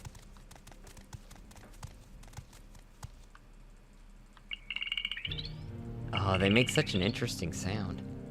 Try not to drown them out there. That's pretty cool. Actually got a Velt. Apparently they give a nectar, which gets refined into a drink called Punavit that gives some hallucinogenic effects. But it is a sacred beverage, and Outlanders are not allowed to have it, apparently. It is. It's oddly adorable and, like, freaky at the same time, so it fits really well with Morrowind. Oh, and there's a Daedric ruin here. I mostly wanted to just come see the statue up top there, but I'm pretty low level, so we shouldn't have any issue from Daedra. Maybe a scamp or two, if anything, but with the ebony longsword, we'll be alright. Yeah. Who's this a statue of? Let's see. Is this a Boethia? Look at that. Pretty good scale. Oh yeah, now we can actually see... Ooh, what's this over here? It could be Malakath, you might be right. Yeah. Yeah, I think you're right. Look at these. Are those ships over there? I think those might be ships. Good to know the little bugs are not hostile, at least. Yeah, I want to see what that is over there. Is that like, are those buildings or is that a ship? I think those are buildings. Is that like a Indoril architecture? I think it might be.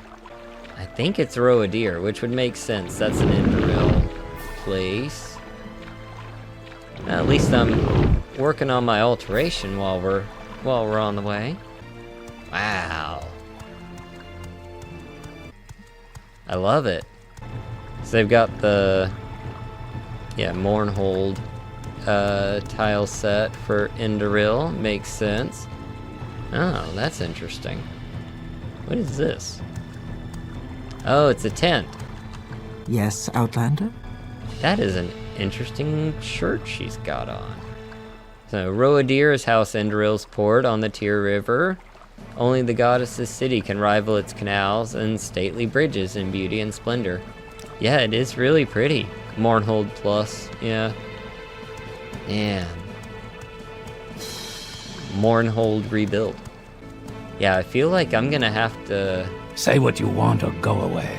I'm gonna have to do some deep exploration around these towns. Might have to just like, you know, kind of section them off and go through like everywhere in a town and you know, see what the most interesting bits are. Because I'm sure a lot of it is just like, here's so-and-so's house, and they're a commoner, and they're going to tell you the same thing that everyone else will. But then you got places like this that have really neat layout and tile sets and outfits. I'm listening. Go ahead. It's a really neat armor. I like that. Damn Indoril foreigners. Book of Passing. Man, everybody around here is not big on an untidy tale on foreigners. comes to a sorry end. The Gospel of Saint Errolor. Yes. There's a lot of lore on Errolor. I'm probably gonna have to like seriously like spend a good bit of time studying this stuff. I am super excited that there's even more Morrowind. And what is this? Like is all the saints up there? That's really cool, and I love the windows too. Wow. I tell you what, guys, I think I am just about ready to wrap up for tonight. But again, thank you all so much for coming out. I appreciate everything. Thank you for the donations, and I will see you all Outlander, what later do you on. want? Bye, guys.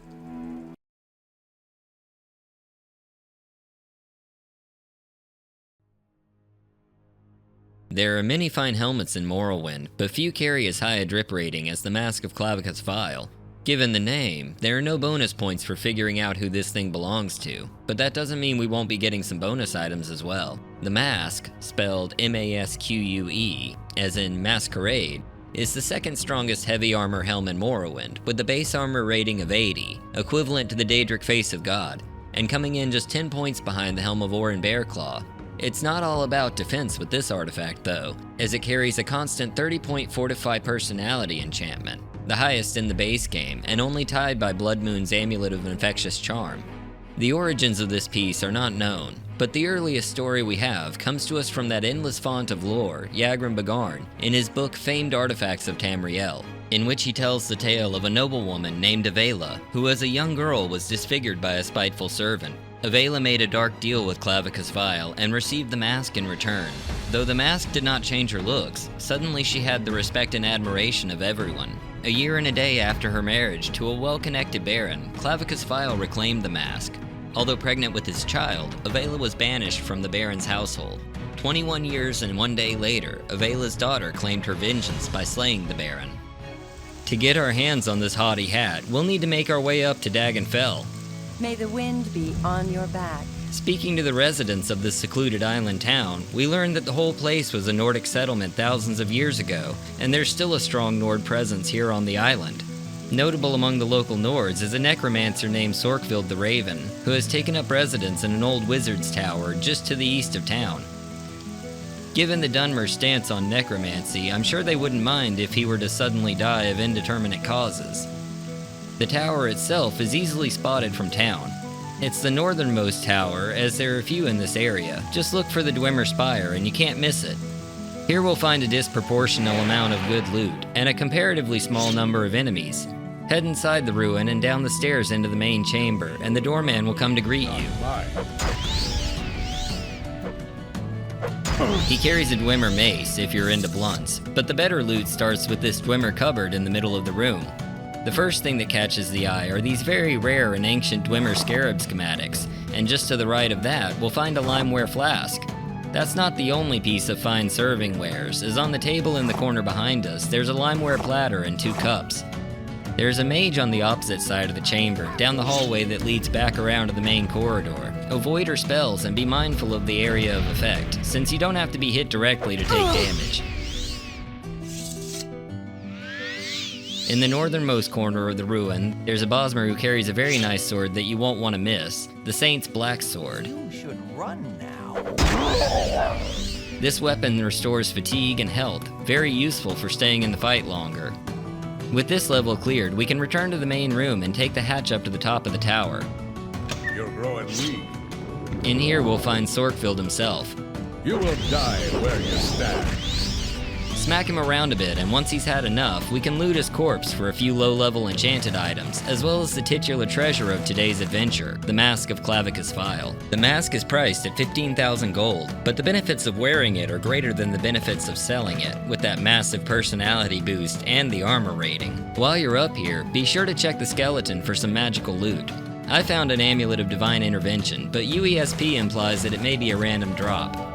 What isn't random are the 2 skill books, Nightfalls on Sentinel, increasing your blunt skill, and the Charwich Kongi Letters Book 4 for a hand-to-hand boost. By the hatch, we'll also find a Daedric Dagger and a second Limeware Flask. With all that loot stored away, we can leave the tower knowing that the Necromancer will no longer be romancing any necks, and that we'll be the life of whatever party we choose to crash with our new headpiece and Limeware drinkware. This was by far one of the fastest acquisitions for high-value goods, so head here early if you need some quick cash.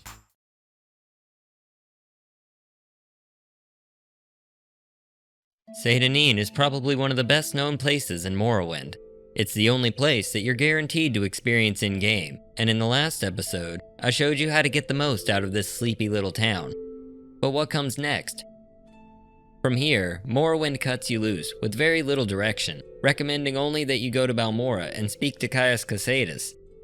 Now, you could take the Silt Strider and go straight away, but Morrowind is about exploring, and what the game doesn't tell you is that you'll be missing out on some of the best gear in the game by taking this express route. Today, I'm going to escort you through the countryside, stopping along the way to take in some unusual quests, meet some interesting individuals, and collect some amazing gear that'll skyrocket you to the peak of early game performance.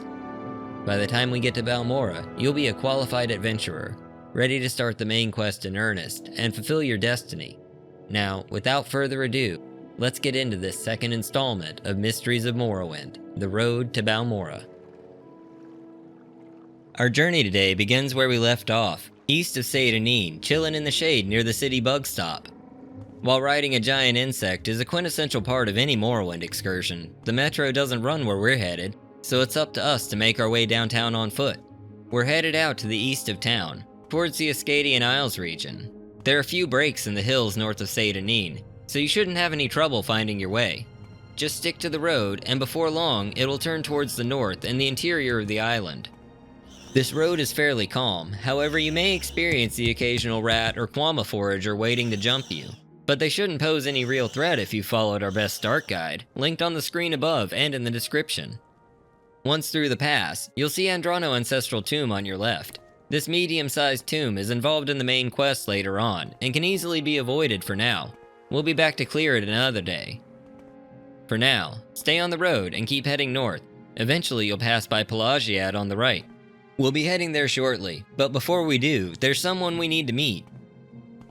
Just past the bandit cave of Ulamusa, we'll come across a young woman, Marie Armine. Should you need something, I will be happy to oblige. This distracted damsel was accosted by a bandit on the road who stole her jewels, and her heart.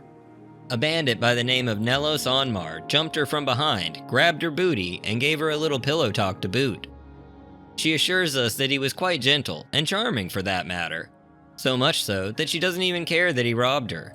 She's smitten, and insists that she must find him again, and asks for our assistance in tracking him down.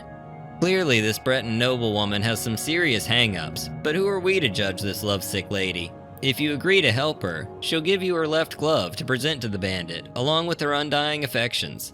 She suspects he can be found in Pelagiad, but don't follow her directions, as she'll tell you that the town is located to the north. Apparently, her thirsty brain isn't thinking clearly, as Pelagiad is located back to the south of our current location. Now before we head back down that way, stop in at the nearby cave of Ulamusa across the road from where we found Marie. Inside, we'll encounter some light resistance from a couple of bandits that have been preying on travelers. First is a Dunmer woman by the name of Terranu.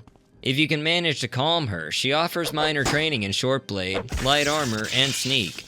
But there are easier options for these that we'll find in town shortly. Now you die! Dispatch of her and move to the back of the cave to find the brawn of the operation, as well as one of the most amazingly named characters in all of Ardenfell, Godrod Harrybreeks.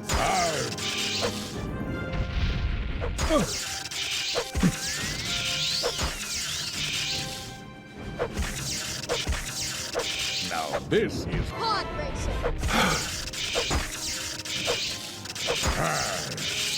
A Nord barbarian with an interesting enchanted belt which carries a damage fatigue effect ranging from 3 to 120 points over 1 second on touch. I will note that the name of this belt contains a rarely heard archaic slang term that has several different meanings, some more egregious than others, so we won't be going down that particular qualma hole. Behind him, however, we'll find a small collection of treasures, primarily a named silver bowl.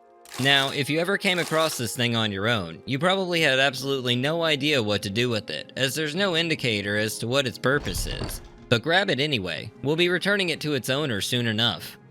One more task to do while we're up this way. We need to take the road off to the west, around the Foyada, and through some of Vardenfell's most lush forest. For now, we can safely ignore this pilgrim woman. We'll speak to her a bit later on. But first, we're going to track down a lost ebony mine. The location of the Vasir Didanad ebony mine was lost after one of the miners summoned a Daedra that killed everyone inside. To find this place, we need to head all the way up the path until we reach the Odai River, and head east from the bridge. The mine is a bit treacherous for low-level characters, with a handful of Atronachs, probably the ones that killed everyone inside if I had to guess. All we have to do is step into the cave and leave again. We can leverage this information to get our pick of a fine selection of Daedric weapons, absolutely free. Once we finish here, it's finally time to go to Pelagiad.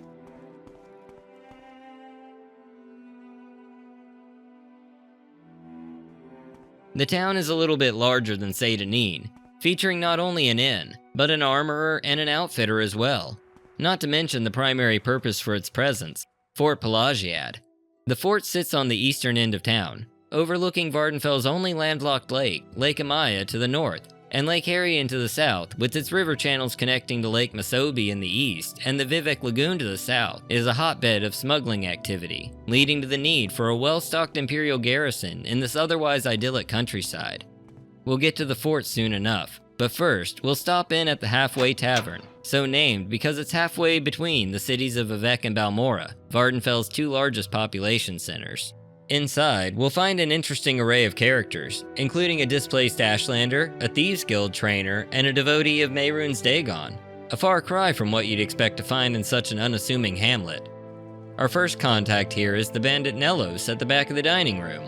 Speak to him about Marie and offer her glove, and he'll inform you that for the first time in his life, he actually feels remorse for robbing someone. Secure in the knowledge that he isn't a narcissistic sociopath, he admits that he feels the same about Marie, and gives us a note to take back to her. Now Cupid's arrows take some unusual paths sometimes, and Nellos isn't the only one in this tavern to have been struck, as by the staircase, we'll encounter a Khajiit woman named Anasi. She's looking for a special friend, and seems to be quite taken with us, provided we're a male and her disposition towards us is 50 or higher. If you meet these qualifications, you can talk to her about your smooth moves and her profession. You can then give Anasi the gift of friendship, and she'll tell you a secret. There's a woman upstairs named Hordis, who's a worshipper of Mehrunes Dagon, and possesses a magical belt. Now we can't have her scaring our new friend, so let's go see what we can do about getting her to move on. We'll find her upstairs in the last room on the left. The door's unlocked, so no need to go picking any locks, though there is a small amount of gold and an iron tonto in the other rooms if you feel so inclined. Head on. Now you can't normally talk to Hordis, as she'll just tell you to be gone. But like many of life's awkward social interactions, that result can be dramatically changed by simply taking off all of your clothes and striking up a conversation. Her shock betrays her and gives us a chance to really get under her skin. With enough taunting, we can get her mad enough to attack us. Just be careful of her spellcasting, as she has a whole catalog of spells to hurl at you, including deadly poison. As a side note, if she summons anything, allow it to strike first, or else you may still incur a bounty due to the way such things work in Morrowind. Once she's thoroughly done with talking, we can put our clothes back on. Herodes will be one of the more difficult fights you've encountered so far, being level 15, but that's nothing a little Sujama can't fix. Once we're good and wasted, it's just a matter of avoiding her ire long enough to get a good hit or two in. You're dead already. She thinks we're already dead, which makes her look pretty stupid, since she can't even tell the difference between a corpse and a Dunmer, but at least she has a nice shrieking voice. Once she's down, we can take her magical belt, which turns out to be the Belt of Sanguine Fleetness, one of the 26 threads of the web spinner, Mafala's collection of fortifying artifacts that you'll be tasked with retrieving if you intend on doing the Morag Tong questline. While not on our agenda today, I wouldn't pass up the opportunity to pick up a free 15-point Fortify Athletics constant effect, especially since we'll be kicking rocks for a while longer. With Rordus out of the way, we can assure our new friend that everything is fine, and the mean Daedra-worshipping lady is gone now.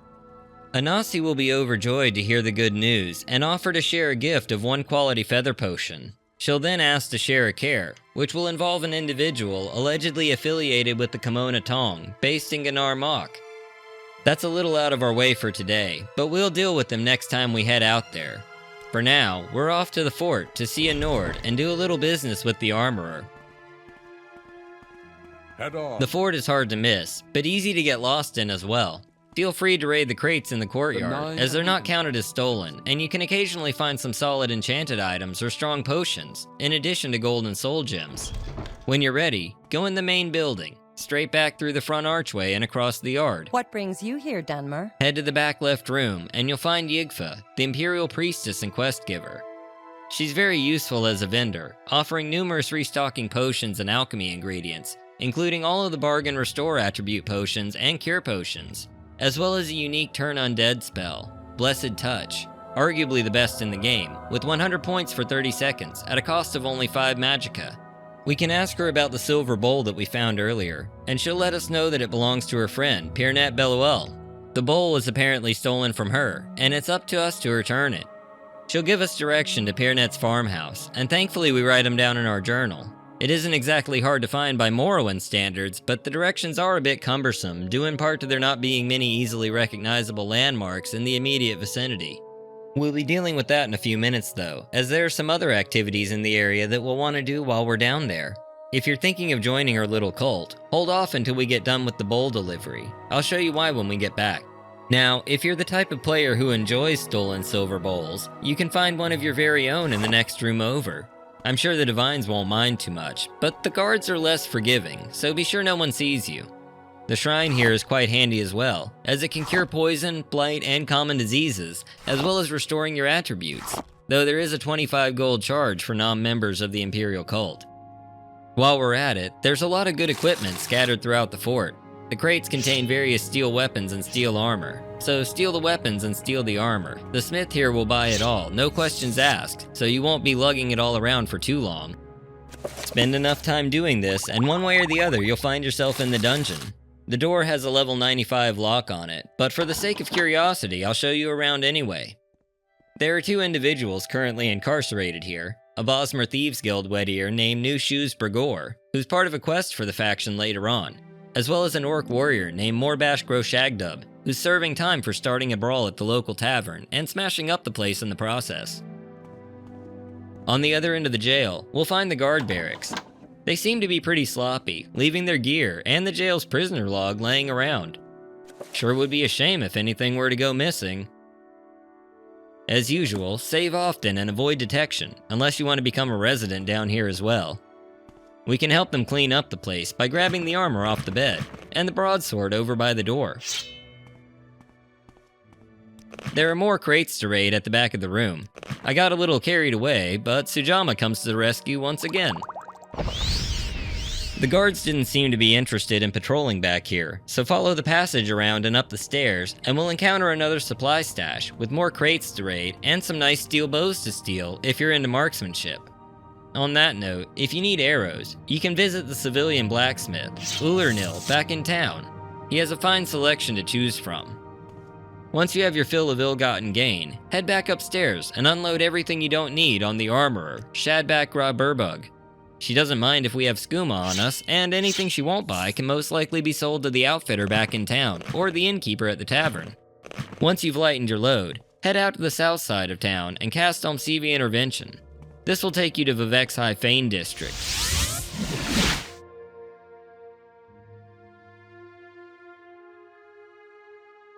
While we're here anyway, we might as well do some shopping with Danso and Dulis.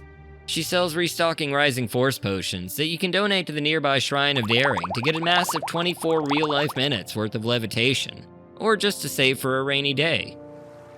Now, we aren't doing a full Vivek walkthrough in this video, but the single item we're here for is too good to wait on, and will dramatically increase our ability to deal death efficiently.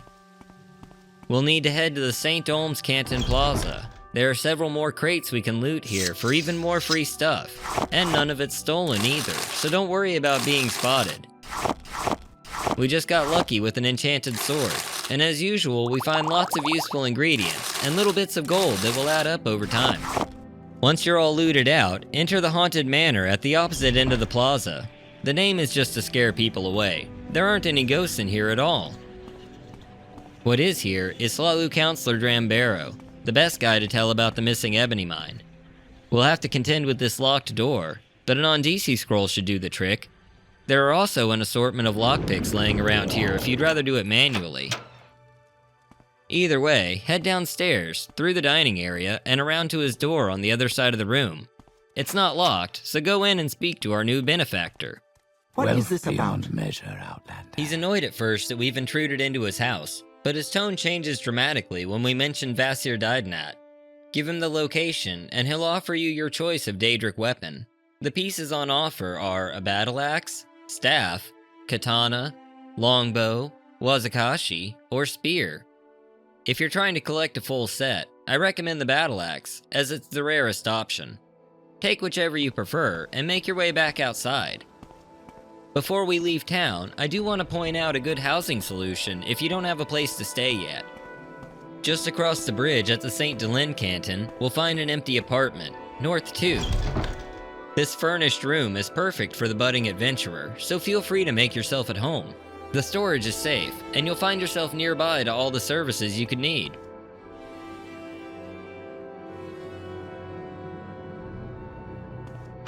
Now that we're all moved in, we can continue on our journey. We'll be heading out to the northeast of Vivek, into the farmlands south of Lake Masobi.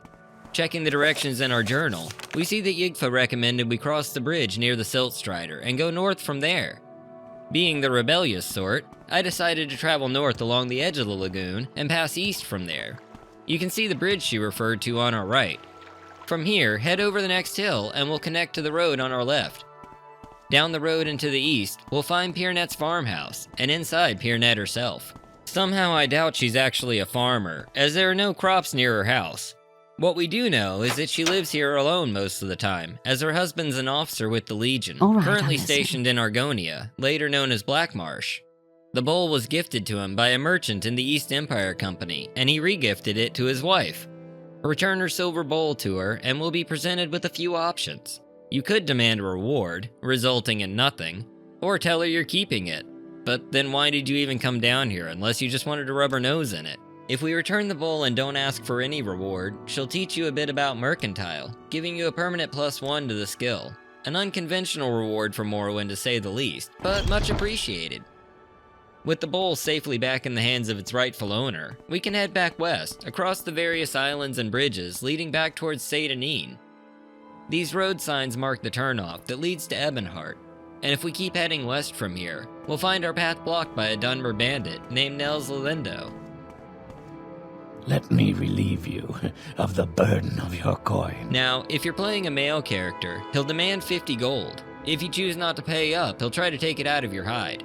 However, if you're a female character, he will instead ask for a kiss. There's no penalty to refusing him, however. He'll simply tell you to come find him if you should change your mind. It isn't that much money, and he doesn't carry anything of particular value, but it is actually worth paying him off. Kissing him I'm not quite sure about. Anyway, I give him my 50 gold, and a little way down the road, we receive a journal entry recommending that we go to Pelagiad and speak to him in the Halfway Tavern, where he'll be providing medium training in Shortblade, Security, and Sneak, making him the only sneak trainer in the game without a guild affiliation. While we're in town, we can go see Yigva and let her know that we returned the bowl. If you're interested in joining the Imperial cult, she'll waive the standard 50 gold sign-up fee for you as thanks for your good deed, so keep that in mind if you intend on serving the Divines.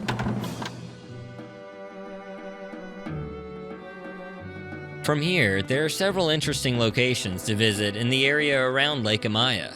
We'll find lots of valuables in this region, and put an end to many criminal enterprises in the area as well. A brief honorable mention goes to Corky the Guar. His owner, Lalovan Andus, has fallen behind on his rent and taxes, and will sell him to you. Corky will follow you around and fight alongside you, but he isn't exactly a battle Guar, so I'm gonna let him stay here for now for his own sake. Our first objective in the region is a big one, and it isn't for everyone, but it will bring you a massive amount of loot. I won't be going into all the details, as we already have a full video dedicated to the location, linked above and in the description below, but I'd be remiss to not include it here. You risk your neck. So here's a quick rundown of the highlights in the Dren Plantation. You will die where you stand.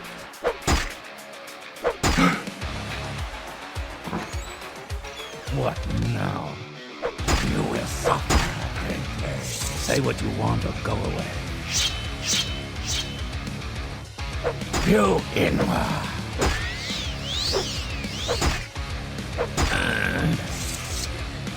You Inwa.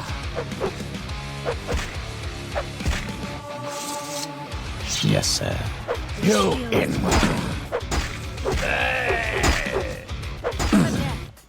Come on, fight!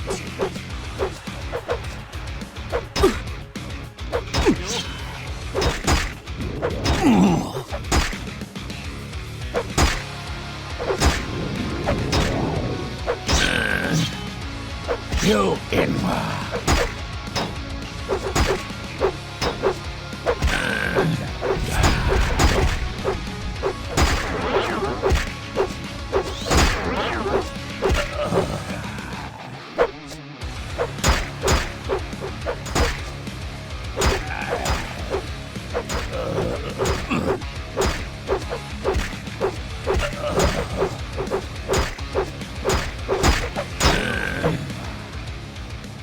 As you can see, we just took our build to the next level.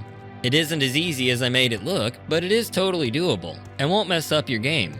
Unlike the full Dren Plantation video, I left many of the individuals here alive this time, since I wanted to retain some of the local services. So definitely check out that video if you're interested in seeing all the plantation has to offer.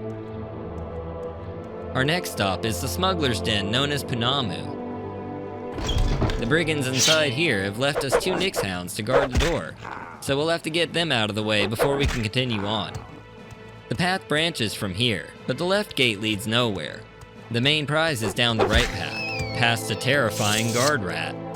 Be sure to bring a levitation option, like the potions we got in Vivek, as there's no way out of here that doesn't require magic of the floaty variety. Swim all the way to the back of the cave, and you'll come out into this large chamber. On the ceiling, there are 2 diamond veins. The first can be reached from the water, but the second requires either water walking or levitation. Both have a chance to drop up to 5 diamonds, so feel free to save scum here. If you used a bargain rising force potion, you should just be able to hit the upper vein and double back to the previous chamber and up onto the ledge in one go, saving valuable resources. Now we're into the smuggler part of the cave, with several Dunmer residents.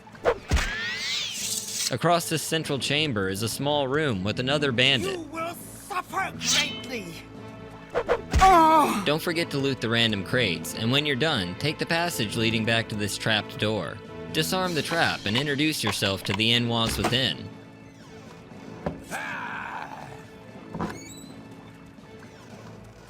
There is no escape. Take his lunch money and move into the chamber proper, where we'll find his spear-wielding girlfriend. Now you die! With her out of the way, we can take this fancy hand-to-hand skill book, as well as plenty of other great items off the table, plus more loot crates to feed your insatiable hunger for treasure. The other path from the previous chamber leads up to a gated door, hiding 2 more dumber scoundrels. Be wary of the spellcaster, as his magic packs a decent punch. Once they're defeated, we can move ahead through the gate leading back to the entrance. Now we're going to go check out a shipwreck just up the coast, so make sure you have some luminous Rasula or other water-breathing solution. The desolate shipwreck is unusual in that it isn't a small boat, but a full-fledged ship, inexplicably located in the landlocked Lake Amaya with no ports to speak of. Deal with the various fish sticks that come to say hello, and when you're done, dive down to the main hold of this sunken sloop. The best loot sits just inside the hatch. In the chest, there'll be a bit of free gold, and in the crate right next to it, we'll find a load of raw ebony. Technically illegal, but not nearly as hard to offload as skooma or moon sugar. When you're done splashing and slashing, head back up to the coast to catch your breath, and then it's off to the next target. We'll be crossing the lake to the other side of Panamu, west towards Pelagiad, on a small peninsula jutting out into the lake. On the coast there, we'll find a nice little beach with a small slaver den known as Panat. The first thing you'll come across here is a Bosmer woman wielding an axe and guarding the rope bridge. Now you're going to get it. Arg! Once she's out of the way, we need to look up.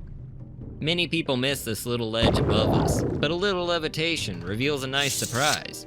There's a Dwemer halberd here if you're into spears, and able to carry another 24 pounds of loot. Either way, the sack to the side is 100 gold, and that's something we can all enjoy. Back down below, we'll find the cave's obligatory Nyx hounds doing their best to slow down the intrepid adventurer. The middle gate is trapped, which I knew ahead of time, but such is life. Behind it is a Nord who'll try to fist you, put him down, and continue to the hideout behind him. Arg! Up the stairs, we'll encounter a spellcasting Dunmer, so send him to meet his ancestors. There is no escape.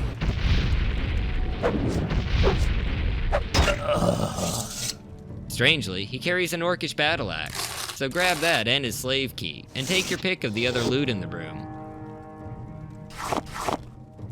There's a skill book on the table to boost your axe level, so I guess that's what he was doing. He was studying when we came in.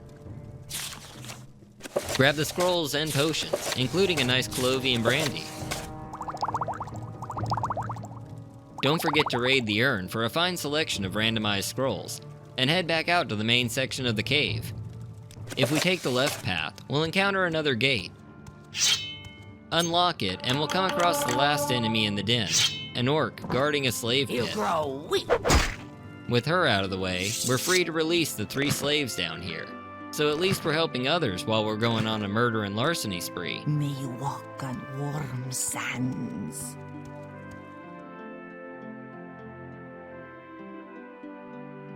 With the crime level in the area suitably lowered, we can continue on our journey towards Balmora.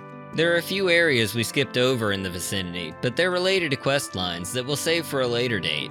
For now, feel free to swing back by Pelagiad or Dren's to sell off your excess stuff or stash it in your new plantation house, and we'll hit the road one more time. Now we can finally deliver Nelos' note to Marie. Welcome. Please don't be shy. I'm listening. She'll be so grateful that she'll set us up with her friend, Amizette Barquet in Telerune if you're playing a male, or Bernard Ereli in Tel Bernora if your character's female. So look them up whenever you head out that way. Now remember that pilgrim we ran into earlier? Under sun and sky, Outlander, we greet you warmly. This is a great time to go ahead and do her quest, since we'll be heading in the same direction for a while. Speak to her, and we'll learn that she's looking for a holy place. Now, there are a lot of holes around here, but she wants a specific one. She tells us that she's on a pilgrimage to the holiest place around, the Tribunal Shrine at the Fields of Kumu. This location is one of the many holy sites associated with the Tribunal Temple, and marks the site where Vivek humbled themselves to help a poor farmer whose guar died. Vivek toiled in the fields like a beast of burden until the harvest was complete, and the farmer was able to provide for his family.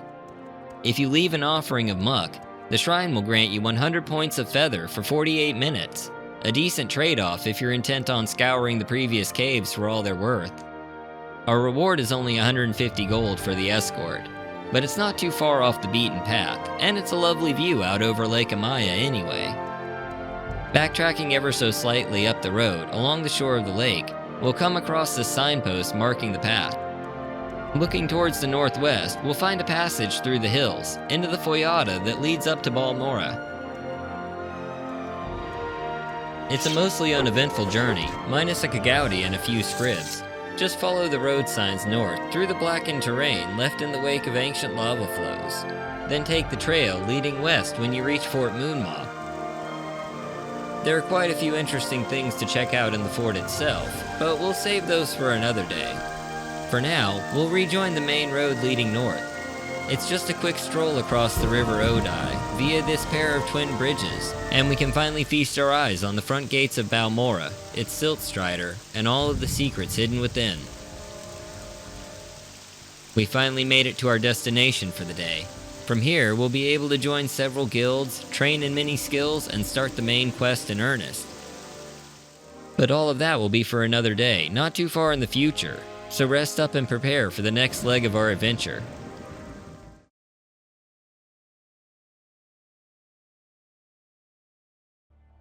Among the many unique weapons in Morrowind are several iconic swords. Some, like Eltenbrand, are extremely powerful, but also extremely well hidden, only to be found by the most intrepid of explorers. Others, like our targets today, have quests associated with them and become a staple of many characters' adventures. These quests are totally optional, however, and we can acquire the weapons by simply knowing where to look and who to kill. Chrysamere, Umbra, and the Ice Blade of the Monarch. These blades are beloved by many, and today, we'll be tracking them down and examining their lore as well.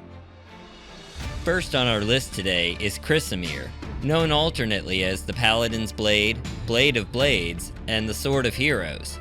No one knows the origins of the sword, as it comes from a time before highly detailed records were kept. All we know for sure is that by the middle of the Second Era, the blade was already considered to be ancient. In addition to not knowing the precise age of the sword, we also have no indication as to who the creator was. If it were to be assumed that the blade was forged by mortal hands, then it would most likely originate from the Bretons, as they were the first to manufacture and use claymores, and most likely around the end of the 5th century of the First Era, when the Bretons took power in High Rock and found themselves in conflict with the Elven Durini clan. This would explain the unorthodox enchantments on the sword as well, since Chrysamere is known to carry the ability to restore health, resist fire, and reflect magic, making it the perfect weapon and shield to take into battle against powerful mages. As with many recurring artifacts, the blade is known to not remain with any one master for too long, appearing in many different locations across its 6 separate appearances in all mainline Elder Scrolls titles, minus Oblivion, in addition to ESO and Blades. In Morrowind, Chrysamere is a target of the Imperial cult quest Lord's Mail, and can be found in the coastal cave of Abanabi, on a small island southwest of Sadroth Mora and northeast of Tel Fir. Inside this cave, we'll find several leveled Daedra and 2 sorceresses, Marinique Jolvain and Duramu Lauren. The first can be safely avoided entirely if you so choose, though there is a skill book and random loot at her location. Duramu is the primary target, as she has the honor of wielding the Paladin's Blade. We can find her in this large open chamber towards the back of the cave. Note that there are several ebony and diamond veins to tap while you're here, as well as another skill book and more assorted treasure. Be careful fighting her, as her spells include Summon Bonewalker, both the lesser and greater varieties. Either lead her around until she's spent and her summon expires, or move in with quick strikes before she has the chance to cast, relieving her of her life, as well as the amazing sword that we came here for. Chrysamere trounces the Daedric Daikatana in overall damage output, despite its defensive focus, but it still weighs in at 60 pounds, so make sure you eat your Wickwheaties for breakfast before taking on this fantastic sword. Our next target today is the fabled Ice Blade of the Monarch, or more simply known as the Ice Blade. Unlike Chrysamere, we actually know the provenance of this fabulously frozen flayer. A great warrior named Thurganar Assi had the blade commissioned on an unknown date by an archmage of the Somerset Isles named Alamon Kelmo. Kelmo used the soul of a frost monarch, a larger, more powerful version of a frost Atronach, to imbue the Chili Claymore with deadly frost enchantments to slay the ruler of a foreign land. You'd be forgiven for thinking it was presumably not Skyrim, given the Nord's innate resistance to such magics, but the plot failed and Almon was thrown in prison, so maybe it was Skyrim after all, and neither crafter nor customer realized the flaw in their plan. Either way, the sword bounced around Tamriel for a bit, and by the 427th year of the Third Era, it was located in the ancient Dunmer stronghold of Rothran, in the possession of a Molag Bal worshipper named Lalaran Tirano, who, along with his cadre of bandits, converted the millennia-old site into a gladiatorial pit arena. Once knowledge of this reached the Imperial cult, an oracle by the name of Adusami Asar Nerarian was dispatched to secure the blade from this Daedra-worshipping degenerate and shut down his fight club for good. Rothran can be found south of Dagonfell, on the island of Sheogorid, along the northern coast of Vardenfell. Unlike most ancient Dunmer strongholds, the interior is one single cell, after being hollowed out for use as an arena. Inside, you'll find numerous deadly dark elves, ready to kill you with swords and sorcery. Ironically, all of the fighting is done outside of the arena proper, so no glorious Spartacus moments here. Just hack and slash your way through to the rear of the arena, and you'll encounter Lalaran. Despite his appearance as just another bandit, this sorcerer has an insane pool of 2,000 magicka, one of the highest in the game. To put that in perspective, the most a player character can have without enchantments is 450. The Ice Blade itself has similar stats to Chrysamere, though lower physical damage. It makes up for this by casting frost damage for 10 to 40 points on strike, giving it a higher overall damage output, leaving even the hardiest enemy on ice. Our final target today is one that just about any Elder Scrolls fan will recognize, despite its absence from Skyrim for the first 10 years of that game's existence. Appearing in Morrowind and Oblivion, as well as in 2 novels by Greg Keyes, The Infernal City and Lord of Souls. I'm of course referring to the ever-efficient harvester of souls, Umbra. This blackened blade was designed with the express purpose of sapping souls like some sort of ethereal solar panel, feeding many an unsuspecting victim straight to the ideal masters of the Soul Cairn. We don't know the exact date of its forging, but we know it occurred sometime before the Second Era and the interregnum of the 580s by an ancient witch named Ninraware at the request of the Daedric Prince of Bargains, Clavicus Vile. Vile wanted the blade to cause mischief and chaos on Nirn, but the witch, believed by many to have been Sheogorath in disguise, convinced Vile that he would need to give up a piece of his power to fuel such a powerful enchantment. This led to Umbra being far more than just a sword, as any who's had the misfortune to wield the blade would come to discover. Umbra manipulates its victims, overtaking their personalities and replacing them with its own, leading to numerous known and unknown warriors throughout history simply known as Umbra. Such is the case in Morrowind, where an observant explorer, or at least one who doesn't have Blood Moon installed, can hear of a rumor by Ashimaru Arisha in the Saran trade house that tells of a dangerous-looking orc she saw in the hills to the east of town, leading to a quest appearing in your journal to go and investigate this nefarious orc.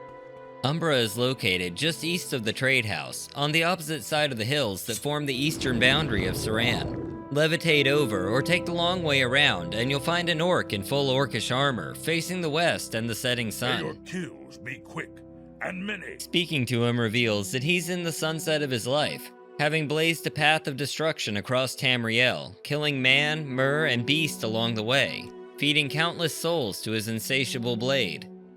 He tells of his wholesale slaughter as well as many acts of heroism, always seeking glory and a good death in battle. His last greatest wish is for a superior foe to relieve him of his burdens and grant him a good death. Honor his last wish if you can. As you might imagine, Umbra is quite strong, with 400 health and his namesake Ebony Eviscerator. You will die here.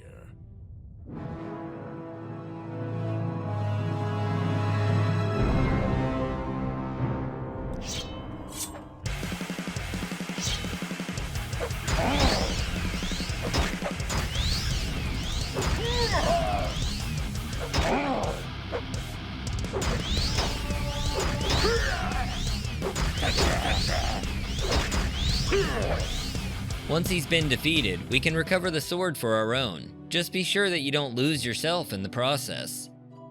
Umbra has similar damage output to the Ice Blade of the Monarch, but 20 pounds lighter than its contemporaries, and carries a 120-second Soul Trap enchantment.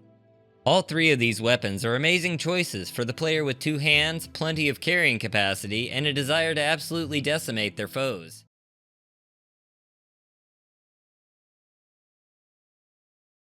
Morrowind has many interesting and unique artifacts. From weapons and armors to gems and cups, there's something for just about everyone. When it comes to unique spears, however, only one truly stands out as being different from the rest. The Spear of Bitter Mercy is exceptional, both in-game and in the lore, due to its incredible prowess as a tool of destruction, as well as the truly prolific amount of lore written about it, with more than a few associated tangents and contradictions, most of which we'll be foregoing in favor of a deeper look at a later time. Today, we'll be focused exclusively on the iteration found in Morrowind, and finding out how to add it to our ever-growing collection. The Spear of Bitter Mercy is most often depicted as a long silver pike, bearing a 5-pointed tip emblazoned with the Daedric sigil Hechem, or the letter H in base Tamrielic. The version we encounter in Morrowind has the ability to reflect damage and summons a Frost Atronach on cast. It also carries a thrust damage range of 15 to 60 points, vastly superior to a Daedric Spear's thrust range of 6 to 40, giving even Vivek a serious case of spear envy. The spear is generally associated with the Daedric Prince Hircine, Lord of the Hunt. At this point in time, however, it would seem that old Sheo has pulled one of his funnies and swindled or stolen another artifact from one of his siblings again. In order to get our hands on this preeminent prod, we'll need to visit the Mad God at his shrine in Vivek. We'll begin our journey from our local apartment, St. Delin North 2 here in Vivek. We won't have to go too far on this first leg of the journey, but once we're finished here, we'll be traveling to some of Morrowind's most remote corners, so make sure you prepare for a decent bit of levitating or water walking before you leave town. For now, it's a simple trip next door to the Wasteworks. Now, you may not have ever noticed that there's a Daedric shrine in such a civilized location, much less one dedicated to one of the 4 corners of the House of Troubles, the 4 Daedra that by Velothi tradition challenge the Dunmer in various ways, especially considering that their worship is illegal in Morrowind. Unless you just happen to enjoy hanging out in sewers, you most likely missed it entirely. But if that's your thing, then you might have noticed that there's a guarded door down in the canal works of St. Delin, which you can find just down the stairs and through this hatch leading into the bowels of the canton. Once inside, we'll be able to see the door to the shrine across the reservoir, as well as the obligatory sewer rat. Deal with him, then make your way around to the doorway. There we'll find this Nord guarding the entrance. How does it feel to know death is... Once he's out of the way, we can go say hello to his little friends. To the death!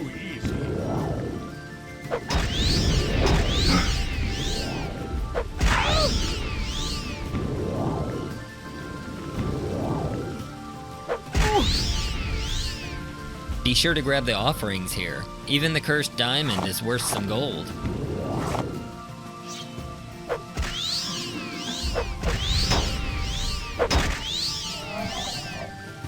With everyone dead, speak to the Mad God and see what ridiculous quest he has in mind for us. What is it, mortal? Have you come to be of service to Shagarath?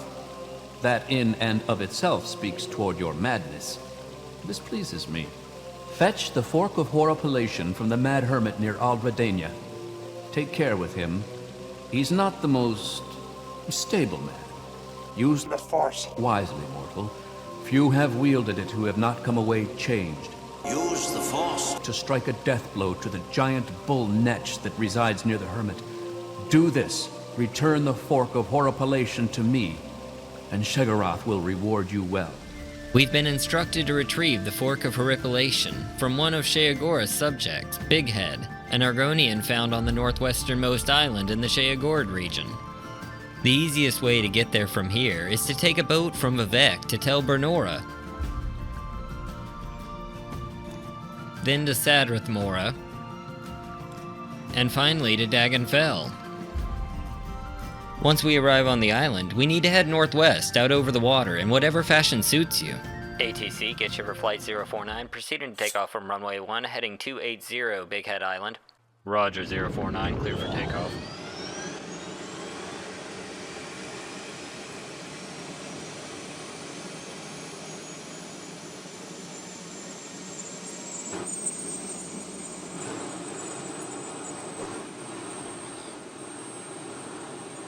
Tower, be advised, we have 2 racers on our 6, going evasive. Confirmed, we'll put in a call for the Jib Force.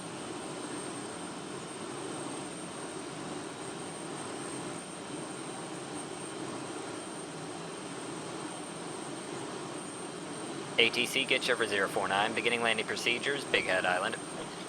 Go for landing 049, ATC out. With our feet on dry land again, we can head to the only building on this secluded island, Big Head's shack. Questions? Inside, we'll find the mad Argonian that our baddie benefactor told us about. Contrary to what we're told, he seems to be quite lucid, recognizing us as having been sent by the Master. Asking him about the fork brings out the crazy in him, as he tells us about how the utensil sings to him and makes him weep. It sounds like we'll be doing him a favor by taking it, though Oblivion players know that Lord Sheo will eventually return the fork to its keeper. He then speaks of the giant bull netch we've come to slay. Apparently he's under the impression that the netch has cake. However, as is so often the case, the cake is a lie. But there's no reason to argue with a madman, so take the fork off the table to your left. He has quite the cutlery collection, but I'm pretty sure you can find the right one on your own. Fork in hand, we can head back outside and across the water to the nearest island east of here, recognizable by the entrance to Nellis' ancestral tomb and the several netch hanging out nearby. The Fork of Horripilation can only do 1 to 2 damage per strike, and drains 200 points of magicka from the wielder, so mages should be prepared to go into battle with an alternative means of dealing damage. Don't be fooled by the first netch you see. The one we want is farther east, towards the other end of the island. This great bull netch is quite beefy, so it's recommended that you deal damage using more conventional means before swapping to the fork for the final blow. If you accidentally kill the netch with anything else, it won't count, but as long as the fork is in your hand by the end of the death animation, you should be fine. You'll know it's worked when you get a journal update.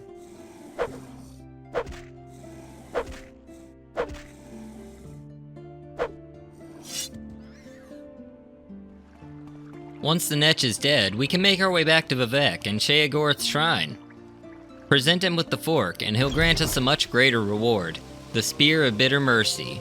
I see you have completed my little errand. Well done. Perhaps you've gotten a taste of madness as well? Do not believe madness to be a curse, mortal. For some, it is the greatest of blessings. A bitter mercy, perhaps, but mercy nonetheless. Give me the Fork of Horripilation. I believe I have something more suitable for your needs. Go now. Remember what you have seen. This spear is definitely worth the effort, with its massive damage and very useful enchantment. Plus, provided you can get through the Mad God's worshippers here in the shrine, there's really nothing stopping you from getting it very early on in the game. So keep it in mind if you have a spear-based character build you've been itching to try out. That's gonna do it for today. If you found this video helpful or entertaining, please consider leaving a like or subscribing. It really helps get these videos out to more viewers and keeps you up to date on everything we have going on. Until the next time, I've been Gitshiver, and I'll see you in the next one. Later!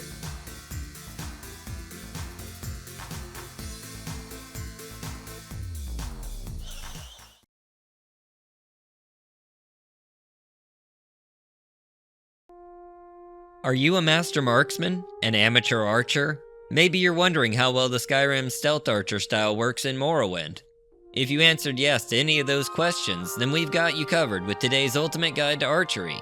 We're about to take a look at the best bow in the game, the Bow of Shadows, as well as the free Daedric bow so you can add your own effects. As an added bonus, I'll show you where to find the best arrows, capable of dealing game-breaking amounts of damage, and the best source for all the other projectiles a sniper could ask for. There are some useful items that can really supercharge this build that we've already covered previously, like the Amulet of Shadows and the Boots of Blinding Speed, so check out the videos linked in the description for those guides next. We'll start our look today by tracking down the best bow in Morrowind, the Bow of Shadows. To start, we'll need to head to Tel Voss on Vardenfell's northeastern corner. We'll have to do a little bit of legwork to get our hands on the bow, as there's an unmarked quest we'll need to follow. The first place we need to go is directly west of Tel Voss, the Nerano Ancestral Tomb, just on the backside of this first hill outside of town. There is a vampire in here that will need to be killed as part of the main quest, but we won't have to go that far in today. So long as you can deal with the minor undead problem, this location shouldn't prove to be much of a challenge. If you're coming in as a stealth archer already, it's an absolute cakewalk. Once we're inside, head down this staircase and open the first door. Be aware that there's a greater bone walker in here. There's not much room to maneuver either, so bring some restore strength potions just in case. With him out of the way, we'll come across the first of 3 smuggler corpses, Danders. He has a small amount of gold, but nothing substantial. In the next room, there are 2 Skelemans ready to add you to the pile. Take care of them and we can investigate the other smugglers.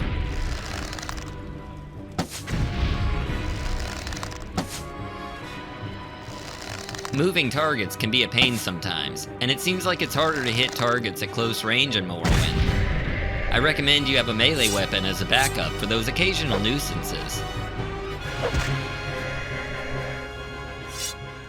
Once all the bodies have hit the floor, we can check out this next room. Looks like Ursine won't be smuggling any more skooma, and don't even get me started on that business with the ash statues. There is no escape! We can read the note on the table to figure out what's going on here. It's a letter from the bandit's boss, Bacharach. He sent this note with Ursine to warn the others that a necromancer named Goris had double-crossed them, wiping out their team at Drala's ancestral tomb, which you can actually see for yourself if you pay it a visit.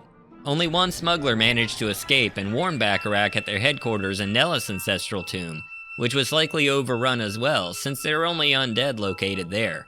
Bacharach sent a key to a rendezvous site, but we'll have to find it first. While we're here, grab the athletic skill book Ransom of Zarek off the crate over here. No need to worry about the ghost behind the door, or the vampire Calvario inside. Neither one has anything to do with our quest today. This unlucky bandit is Morris. He has a key that goes to the small random loot chest on the altar, so feel free to try your luck with that. But more importantly, Ursine has the key to the next location, Indarin Ancestral Tomb. So grab that and make your way back outside. Indarin Ancestral Tomb will be located along the northern coast of Vardenfell, southwest from the ancient Dunmer stronghold of Rothran, and north of the Dwemer ruins at Bithwand. We'll be levitating over and using the Amulet of Shadows to avoid any cliff racer encounters. Just head northwest over the Foyada known as the Valley of the Wind and follow the coast west. The entrance to Indarin will be on the western side of the hill directly ahead. It can be difficult to spot, but if you pass Bithwend, you've gone too far. Whatever you do, don't go in here unless you have the key already, as the target corpse will despawn after a few days. The good news is, we won't have to deal with any bone walkers in this tomb. The bad news is, there are 5 level Daedra, making it a good idea to clear this tomb early on in your playthrough. Head down the stairs as you do, and past the first door, where we'll find the first 2 Daedra, just aching for some explosive arrows.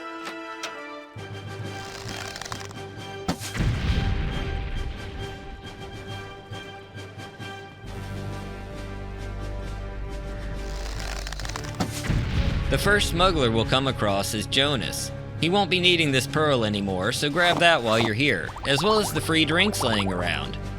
The next corpse is Pegasi, who has some nice heavy leather boots if that's your thing, as well as a small amount of gold. Past the second door, we'll find the other 3-level Daedra. They're generally spaced out enough that you won't have to take them all at once if you're sneaky about it. The final door is just down this staircase. The room is free of enemies, and inside we'll find the 3rd smuggler, Tyronius. On his body, we'll find a note detailing the last moments of the group. Tyronius tells of his cohort's deaths, but he was under the impression that their 4th colleague, Leuven, died here as well, though he's nowhere to be found. They came here to meet with the necromancer and deliver his payment, but were overrun by spontaneously spawning scamps after initially clearing the tomb. Thankfully he was crafty, and forged a copy of Goris's key when he wasn't looking. The key is engraved with the word Venom, a hint to the final location, so make sure you take it with you. There's also a free potion down here, and an emerald in the ash pit up top, so check those out before you leave. When you're done, make your way back outside, avoiding the wildlife where possible. We'll need to travel back east and south toward the Zainab Ashlander camp. If you're traveling by air, you can make a direct line over the Diject ruin of Zerganapal and the Mage's Den of Dunahay in the Valley of the Winds. Head over the Foyada and watch for the Dwemer ruin of Nachuleft. Our target is Venom Ancestral Tomb, located directly southeast from here along the same line. This one's a bit difficult to find, as we'll be coming in from the opposite side again. Look for the hill with trees on the southern side, and you'll find the door between them on the south face. Once inside, head down the stairs through the first door and into this room, where you'll need to deal with a spoopy ghost before continuing.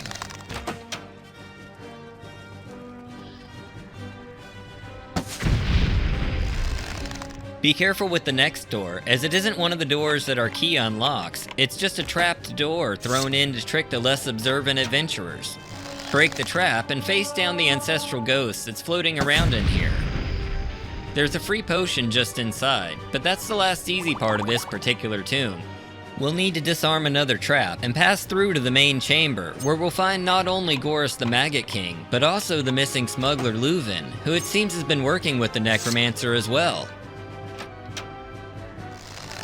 Start with Gorus, as he's quite beefy. We can deal with the turncoat next. Gorus has more than enough spells to really ruin your day, and at level 15, he's the most dangerous thing you'll face on this quest. Fun fact, he's the only non-Breton to have the ability Dragon Skin, so even spamming high explosives is gonna take some time, especially since he's running around like a Quama with its whatever Quama have cut off.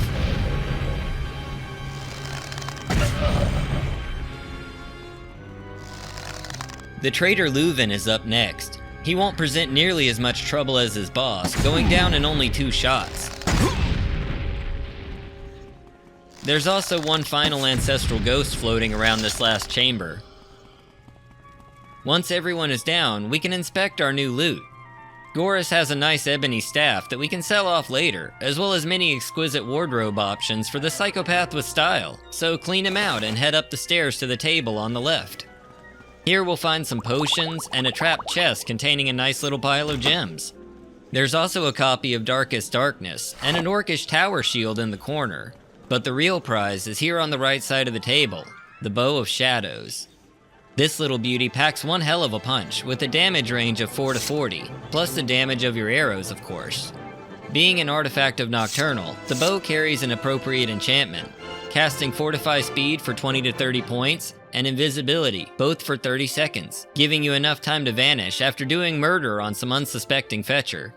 Nocturnal originally gifted this bow to a legendary ranger, Rayles Gilly, for a secret mission, but like any secret mission that people know about, it failed, costing the ranger to lose his life, and the bow in the process. Now that we have the best bow, we need to get some appropriate ammo, and there's no better place to do that than at the Fletcher's shop in Vivec.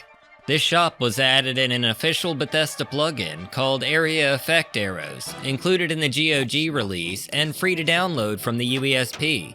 I've put a link in the description if you want to check that out, or any of the other official plugins as well. This prolific provider of projectiles carries just about all of the arrows, darts, and throwing weapons in the game, including the ones I've been using today. She also has a Daedric bow for 50,000 septims, but I'm about to show you how to get a free one, so spend your gold on ammo instead. To get your hands on the bow, take a Silt Strider to the town of Nissus on the northwestern end of Vardenfell, then head northeast to the Daedric ruin of Mael Kashishi. Levitation will be required for this one, so plan accordingly. Along the way, we'll pass over the Cave of Acernud, as well as the Releth Ancestral Tomb. The bow will be located inside the upper tower of the ruin, built into the hillside. No pesky Daedra to deal with here, unless you happen to fall off the ledge. Keep on levitating over to the platform ahead. Here we'll find an unfortunate adventurer with the beastly bow beneath his bottom. There are also a handful of deadly Daedric arrows scattered around, and 2 extra levitation potions in case you got stuck. When you're done here, I have one last place to show you that'll put you way over the top. We need to head to everyone's most favorite winter wonderland, so travel to Cool for the Solstheim Express. Hurry, last boat to Solstheim, until the next one. Serve the Emperor and the Emperor's law. If you're a low-level character and a fan of staying alive, I highly recommend you use stealth and levitation for this part, as we'll be traveling all the way out to the Skull village of Thirsk, on the eastern end of the island, near Lake Fjalding. It can be a bit of a harrowing trip, but if you're playing a stealth archer, this will be extremely beneficial, as there are numerous best-in-class items just sitting there. Remember how tree stumps were so OP in the first hours of the game? Well, Bethesda remembers. They've left us a tree stump behind the Mead Hall, a treasure trove at the end of the world, with suitably S-tier equipment for those who know where to look. Inside, we'll find a blood-stained note. Apparently this dead drop was for someone only identified as S. Here's the equipment I told you about. Remember, the weak deserve no mercy. Signed by E. Also inside here will be a pair of enchanted constant effect gloves. First is Treachery, fortifying security by 20 points, and Deceit, fortifying sneak by 20 points as well. We also have the 5 best arrows in the game, the Ebony Arrows of Slaying, dealing a monstrous 5,000 points of damage health over 1 second. There are only 5 in the game, but they are capable of one-shotting any NPC, so use them sparingly. There's also a short sword named Shadow Sting, dealing 10 to 50 points before factoring in 5 points of poison for 20 seconds. And camouflaging your opponent, so no one sees the body before you can get away. Finally, we have an awesome ring, the Ring of Raven Eye, constantly fortifying your marksmanship and providing Night Eye for 20 points. Any assassin would do well to grab this stash as early as they're able to. And that's gonna do it for today. Playing a stealth archer can give you a whole different perspective on the game, and I hope you give it a shot.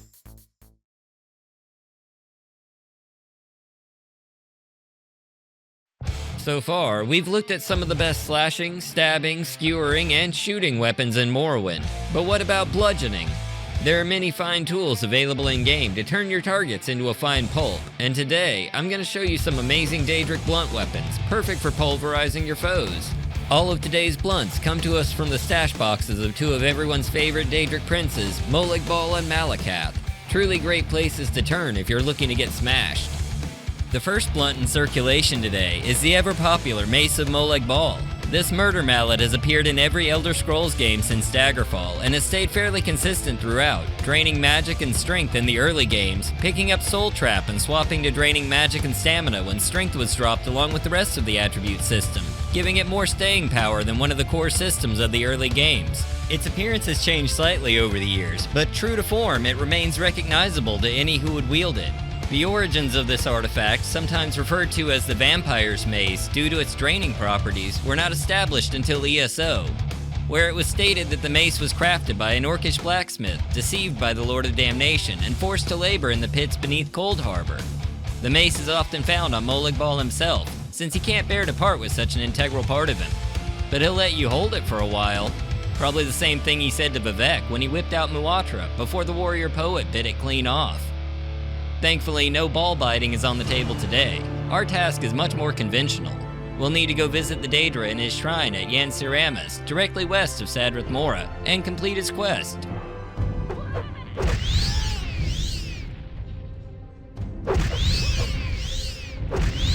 Eliminate the few lesser Daedra hanging out outside, and head in through the eastern door.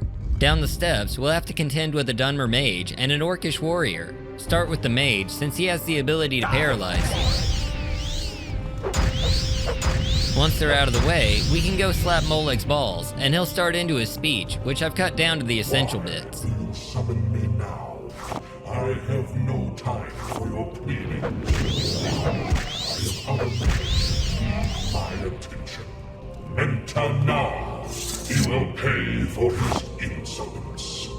Listen well. Mentana has grown careless and lazy. Kill him, mortal. You will find him in the caves of Corridor, east of Kogorun. Kill this lazy fool from me, mortal. Before leaving, I recommend dropping a mark here to ease our return trip. We have a decent journey ahead to get to Corridor. When you're ready to go, an Almsevi intervention will take you as far as Molag Mar, where we can catch a Silt Strider. I tried a few variations on the trip, and this was the most efficient.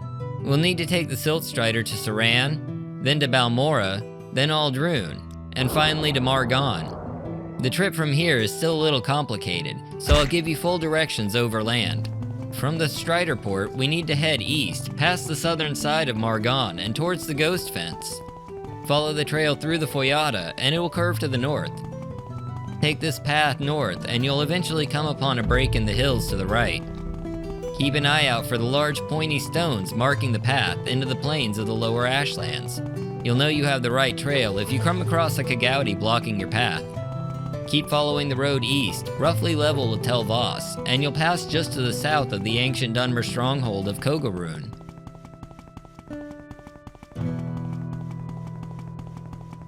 Don't go up the very obvious switchback ahead. Instead, we need to turn north.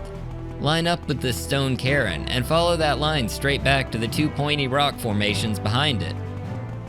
Past that, there's another set of pointy rocks marking your path, and a third set will pop up once you get to the top of the hill. Keep going east from there until you see some dead trees on an intersecting path. Corridor will be up the hill from there, to the south in the direction of Red Mountain. The door has a level 95 lock, but we have the key, so no lockpicking required. The path through here is a bit precarious. We have to go up along this thin walkway to the opposite side, around the bend, and back down another narrow walkway. In the next chamber, we'll have to jump into the water and head over to the walkway leading further back into the cavern. Around the corner, we'll find our first enemy, a Frost Atronach. Put him back on ice and jump across the ledge to the next area.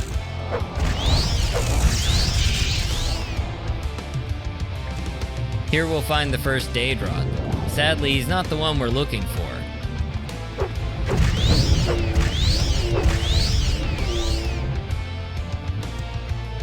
Follow the path around and we'll find another Daedroth. Still not meant to gnaw though.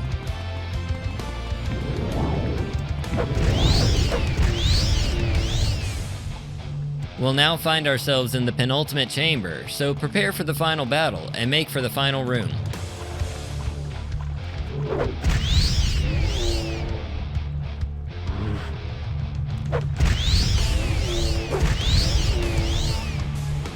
Once Minton Na is down, loot his body for a free random Daedric weapon and a minor chameleon ring.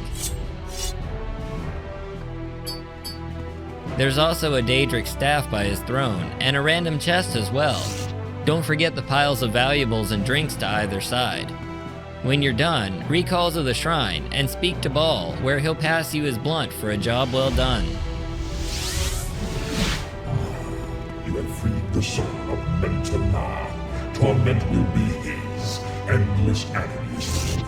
The Mace of Molag Bal does moderate damage, slashing for 3 to 35 points, but the best part is the enchantment, absorbing strength and magicka from targets for 30 seconds per strike. A great backup for mages, as this is the only weapon in the game with an absorb magicka effect.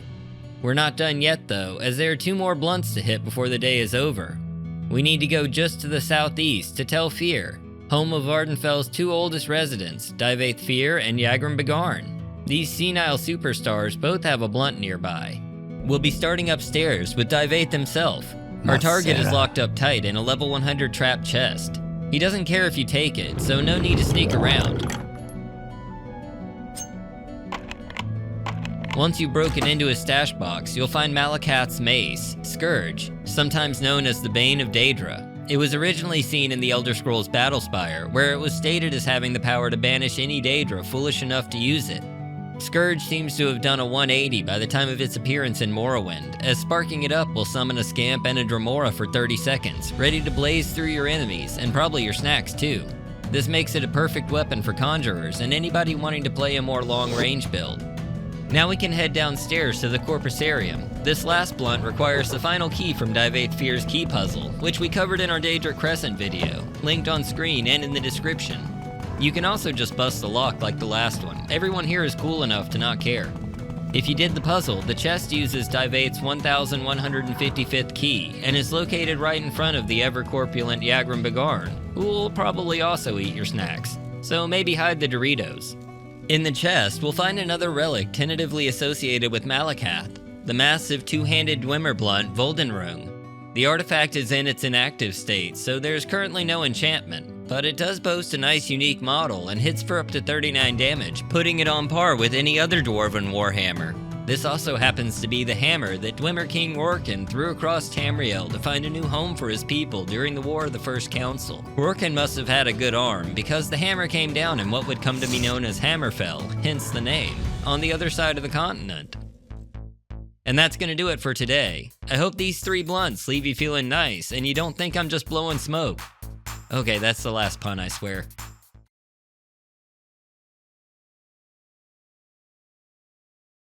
Many of Morrowind's locations can be classified as sinister, foreboding, or downright creepy. Between Daedric ruins, dank caves, and the various 6-house bases, an explorer can find many spooky spots to snoop around. So many of these are well traveled and known by much of the player base, but Morrowind's a big game with dark secrets hidden all over the place, just waiting to be discovered by the intrepid adventurer. With the spooky season upon us, there's no better time to delve into some of these hair-raising haunts. So I've picked 3 of my favorite lesser-known nightmare fuel locations that you may have overlooked in your Morrowind travels. First on our terrifying travels today, we have a Dunmer ancestral tomb. Of course, none of the tombs in Morrowind are what you could really call cozy, since most of them are packed to the brim with undead monstrosities, demonic daedra, and even vampires. But this tomb is truly unique. This is Sandus' ancestral tomb, located west of Bal-Ur along the road leading east from the fields of Kumu. There are no known members of the Sandus family. My guess is the tomb must be ancient, and anything we might have been able to glean by modern descendants is forever lost to us. All we have to go off of is what we find inside. This location starts off like most others. A narrow staircase leads down from the main door, with the skeletal guard blocking our path. At the bottom of the stairs is a seemingly normal burial room, with altars and urns and the usual mix of spooky scary skeletons and bone bros that we've grown accustomed to.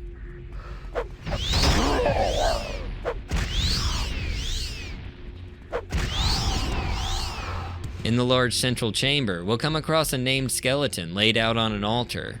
This is the corpse of a noble guard.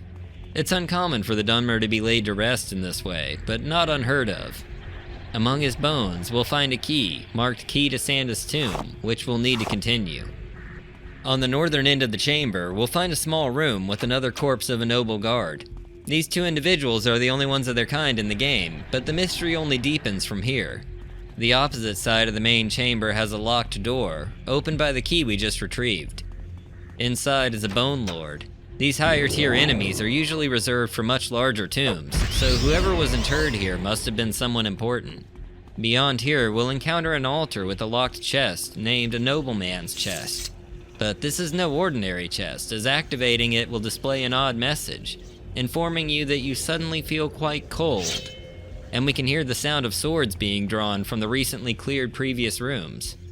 The 2 guards have somehow arisen from their rest, revived by our attempt to requisition some relics. These skeletal champions have stronger than average bones, and one is carrying 2 highly unusual items to find in a Dunmer tomb, a trollbone shield and a Nordic broadsword. We'll come across the usual grave goods of scrolls and potions, of course, but return to the nobleman's chest at the raised platform.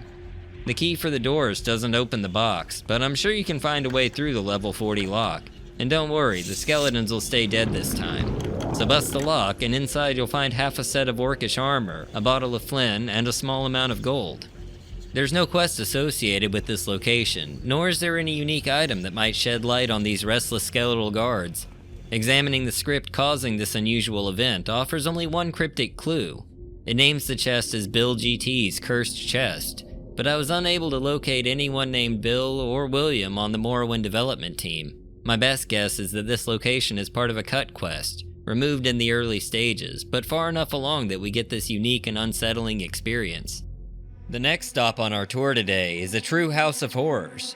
Located in Aldrune, just to the east of Scar, in the shadow of the Ghost Fence, sits a building similar to the Fighters Guild.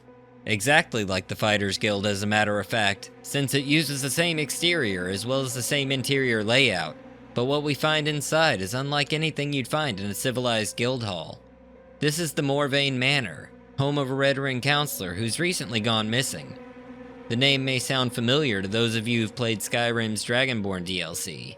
This is the home of the ancestor of the 4th Era's veteran Counselor Morvain, in charge of Raven Rock. Unlike the previous locations, there's a quest associated with this manor.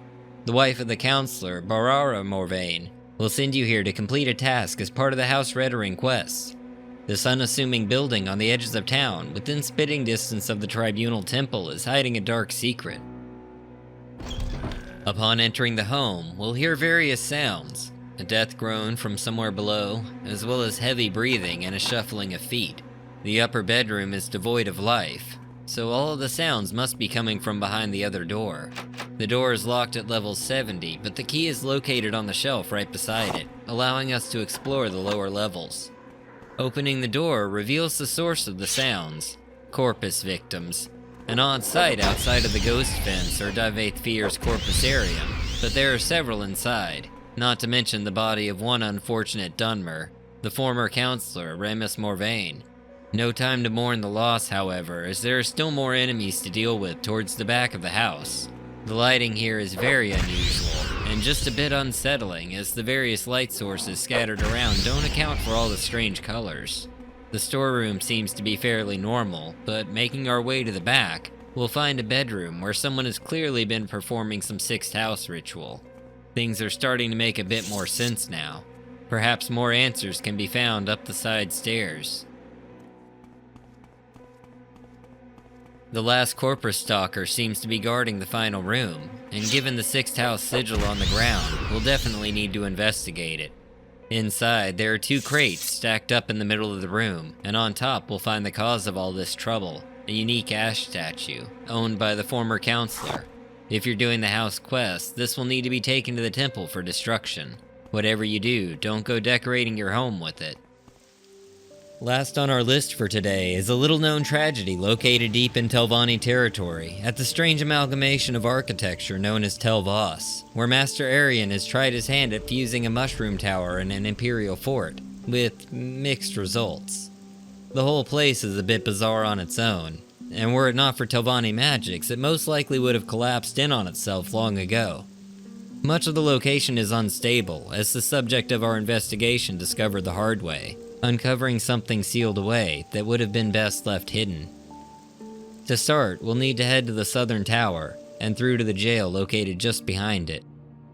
Following the stairs down, we'll come to what's left of the jail. Take the right path and you'll find a group of cells that have seen better days, but more importantly for our investigation is a journal page, hastily scrawled by someone named Barum. Today, we finally finished hewing out the 2 main jail rooms and all 6 cells, and almost as if in response to our celebration, several of those damned roots grew through the wall and took out 2 of our cells. I wonder constantly what those wizards could be up to up there in the tower, but I guess this is the nature of working for the Telvanni. I will inform them again of our construction plans, which they provided to us, and request that they refrain from such actions in the future. In the meantime, my men have begun setting up the necessary ramps and equipment to begin work on the next section of the dungeon. Here's hoping it goes better than the first. It seems that this is the journal of the contractor hired to complete the jail. The 2 cells he mentioned are still destroyed, so he must not have been able to repair the damage. Barris mentions that they were just starting construction on the next phase of the jail, which we can find if we head back to the previous hallway off to the northwest. It looks like the ramp has collapsed as well, and the area was never finished. On the ground, we'll find 2 more pages that might shed some light on what happened here. The lower dungeon rooms have been proving much more difficult than we originally thought. We must be working near some lava flows, as the rock of the cave walls is exceptionally hard stuff. It's hard enough to see in here without all the proper lighting installed. I don't need this delay too. I've sent off for some new volcanic glass tools, and in the meantime, one of my men has found a section of cave softer than the rest, and we've continued our work there, bypassing the first room. A few men have expressed their concern over the light rumblings that we've been feeling lately, but I'm convinced that it's just more of those Telvanni and their hocus-pocus mushroom magic. They assured us of the site's stability. The rats and bugs are annoying to us, but do not pose a threat. Hopefully we can find the source of this infestation soon and eliminate it. I don't have time for this. The worst has happened. This morning, a boulder came loose from the ceiling and fell directly onto our major ramp, causing it to collapse and killing 2 of my men in the process. The remaining 3 of us are now stranded alone down here, with the cave walls being too sheer to climb and the wizards obviously having more important things to deal with than a few errant laborers. With our water supplies diminishing rapidly, I sent Norvis and Gillum further down into the caves to look for any natural exits we might have missed when first surveying the site.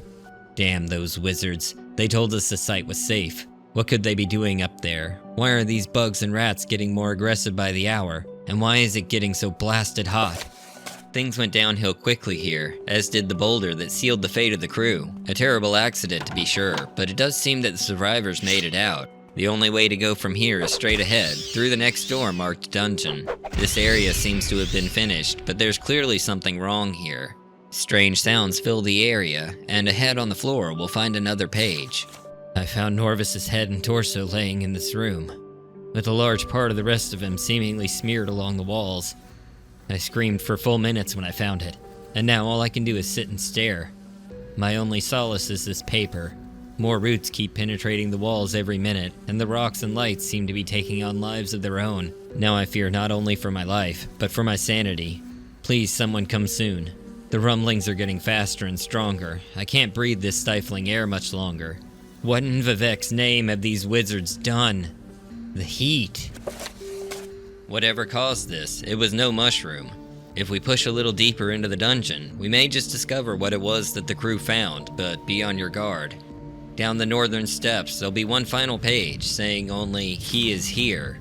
This is where Barum met his end, and just ahead is the source of his demise, a flame atronach. There's no grand reward for avenging the foreman and his crew, besides the knowledge that the next work crew that Helvani send in may meet a less grisly fate, as well as the satisfaction of removing another Daedra from Mundus. And that's gonna do it for this look at some of Morrowind's lesser-known spooky locations.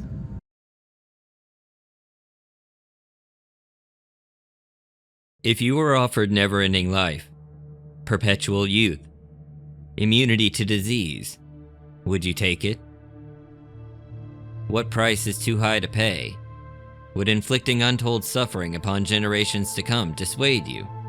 Would the knowledge that every sustaining act you committed compounded that suffering exponentially be too far? Probably not if you're a devotee of Molag Bal, Daedric Prince of Domination and Schemes, Lord of Brutality and Corruption, the Defiler. These are but a few of the epitaphs of the Dread Lord, whose plots have seen the destruction of empires, the ravaging of worlds, and the annihilation of countless multitudes of souls.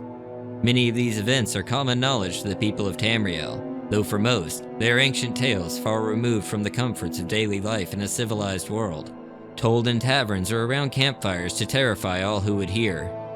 But few know of his involvement in the creation of one of the greatest evils to befall the mortal world. This is not a singular event, cursing an age to live through terrible but ultimately temporary tribulation. It is instead a constant, ageless blight that has threatened all mortal life on Tamriel perpetually since its inception in the mid-Merethic era.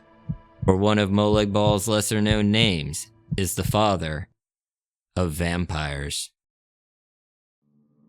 This dread curse was unleashed when Molag Bal, envious at Arkay's hold over the cycle of life and death, abducted and brutally assaulted one of Arkay's priestesses, a need by the name of Lemay Balfog, now Lemay Bal, turning her into the first vampire lord. She would go on to spread the curse, building a brood of vampires known as the Blood Scions, spreading the disease Noxophilic Sanguivoria across the land. These Blood Scions would spread to all corners of Tamriel, begetting lesser vampires in their wake, who would go on in turn to spread their own diseases, like Sanguinaire Vampiris and Prophoric Hemophilia. These illnesses created numerous other vampires, and though less powerful than their progenitors, the vampires were no less capable of having their way with the mortal populace. Many of them lost themselves in their transformation, becoming savage, unthinking beasts, but others retained their faculties and formed bloodlines and broods of their own. Greetings, Outlander, and welcome to this exploration of vampirism in Morrowind. Today, we will take a close look at 3 of these bloodlines, exposing their secrets and shining some light on these heliophobic hellspawn, the vampiric clans known as Quora, Ayunde, and Burn.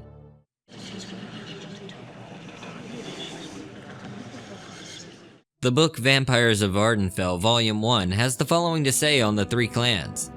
Vardenfell's 3 known bloodlines differ greatly in their approach to prey. The Korra bloodline features exceptional strength and endurance, and attacks in a state of ecstatic frenzy. Ayunde vampires are potent spellcasters, seeking to hypnotize victims before feeding, while the swift and agile Burn Clan vampires prefer stealth and ambush, first poisoning the victim with a bite, then withdrawing to a safe distance, returning to feed only when the prey is weakened. These 3 groups, of course, represent the 3 main archetypes of character build in Morrowind: the warrior, the mage, and the thief, each with different buffs and tactics, suited to their various philosophies. Regardless of the particular flavor, all are shunned by the majority of Morrowind's inhabitants. Certain individuals within House Telvanni and the Mages Guild will be cordial, yet cautious. Practically everyone else will be too terrified to engage, or as often the case, openly hostile, preferring to strike first in order to avoid the risk of becoming a vampire themselves.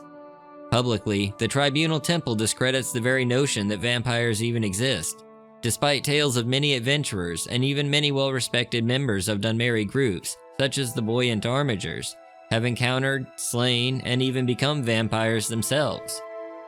As such, vampires in Morrowind face many challenges, not least of which is being unable to use services provided by the living. No non-vampire will teach, train, or barter with any of the bloody beasts, making even travel an arduous endeavor. The vampires do have some options available to them, however, such as teleportation magics, as well as the ancient network of Dunmer strongholds, which hold an unbiased teleportation system. But even this will require a collection of keys, known as Propylon indexes, to function.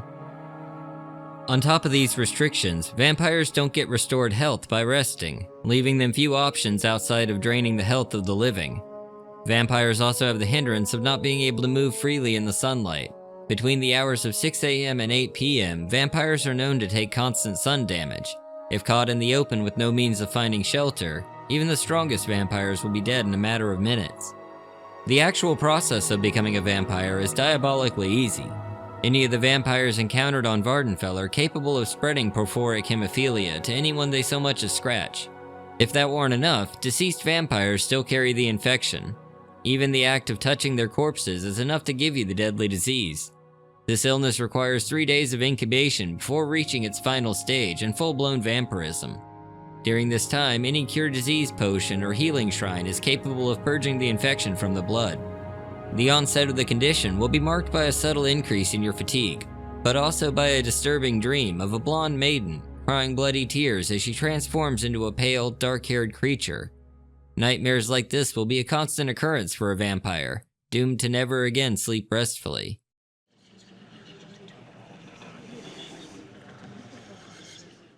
The Korra clan of vampires are fierce warriors. Lacking in any sense of subterfuge, they would prefer to slaughter entire villages rather than pick off a handful of victims to feed their insatiable bloodlust. Korra vampires prioritize strength, specializing in the use of blunt weapons and heavy armor, and are capable hand-to-hand fighters.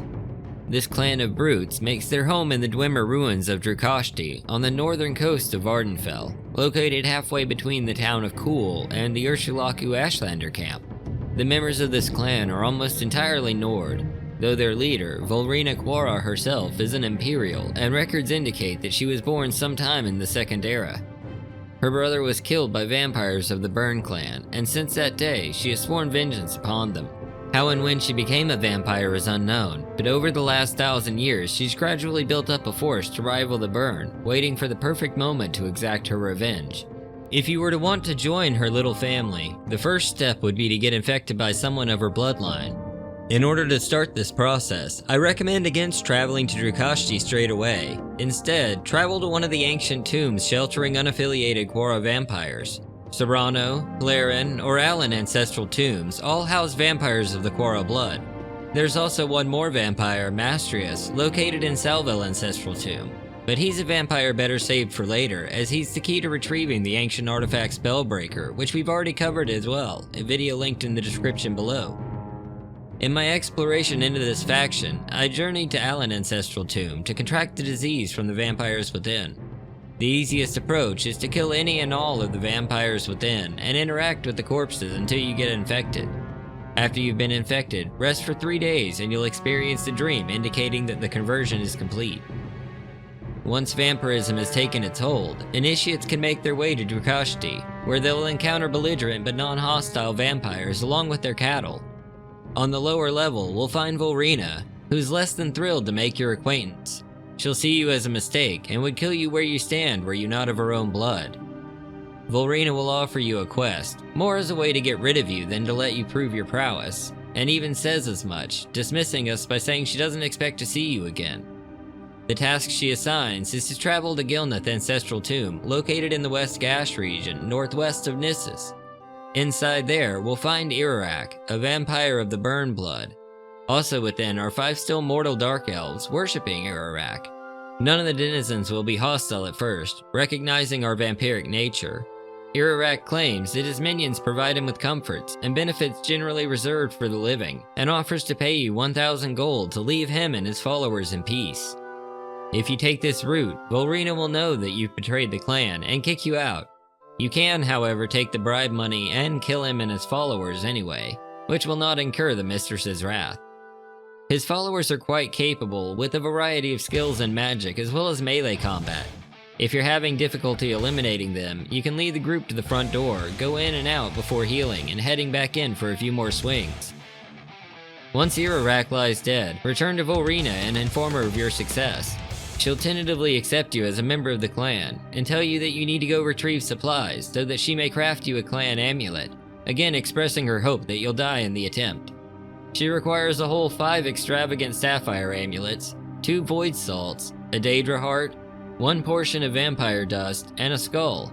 She also says she needs ectoplasm, but it's never actually used and can safely be ignored. I highly recommend that you gather at least the first 3 before becoming a vampire, as you'll be faced with quite the odyssey if you try to do this after your transformation. Once you've given her all of the materials, she'll use them to create the Quora amulet, which will allow you to teleport directly to Drukashti, so long as you remain a vampire, that is. The only remaining task Volrina will have for you is to kill 12 vampires from rival clans, earning the privilege to feed on Clan Quora cattle. No previous kills count towards this goal, and if you accidentally kill any of your own blood, you'll need to kill that many more rival vampires to make up for it.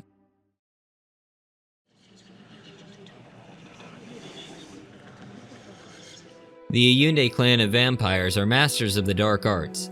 Being an exclusively Altmer clan, they rely on this mastery to manipulate and/or disintegrate their opponents. An Ayunde vampire receives 20-point buffs to willpower, shortblade, mysticism, and destruction. The Ayunde clan dates as far back as the Quora, but the exact numbers are hard to tie down. What we do know is that during the Second Era, the Ayunde clan took an aggressive interest in reclaiming sites that were important to their vampiric heritage. One such location was Bal-Ur, home to one of Molag Bal's shrines. This brought them into direct contact with the Buoyant Armigers, Lord Vivek's personal militia, answerable only directly to Vivek himself. This resulted in the massacre of an entire squadron and the capture of their champion, Galar Rithari, who was used as a feast before being turned into their new blood brother.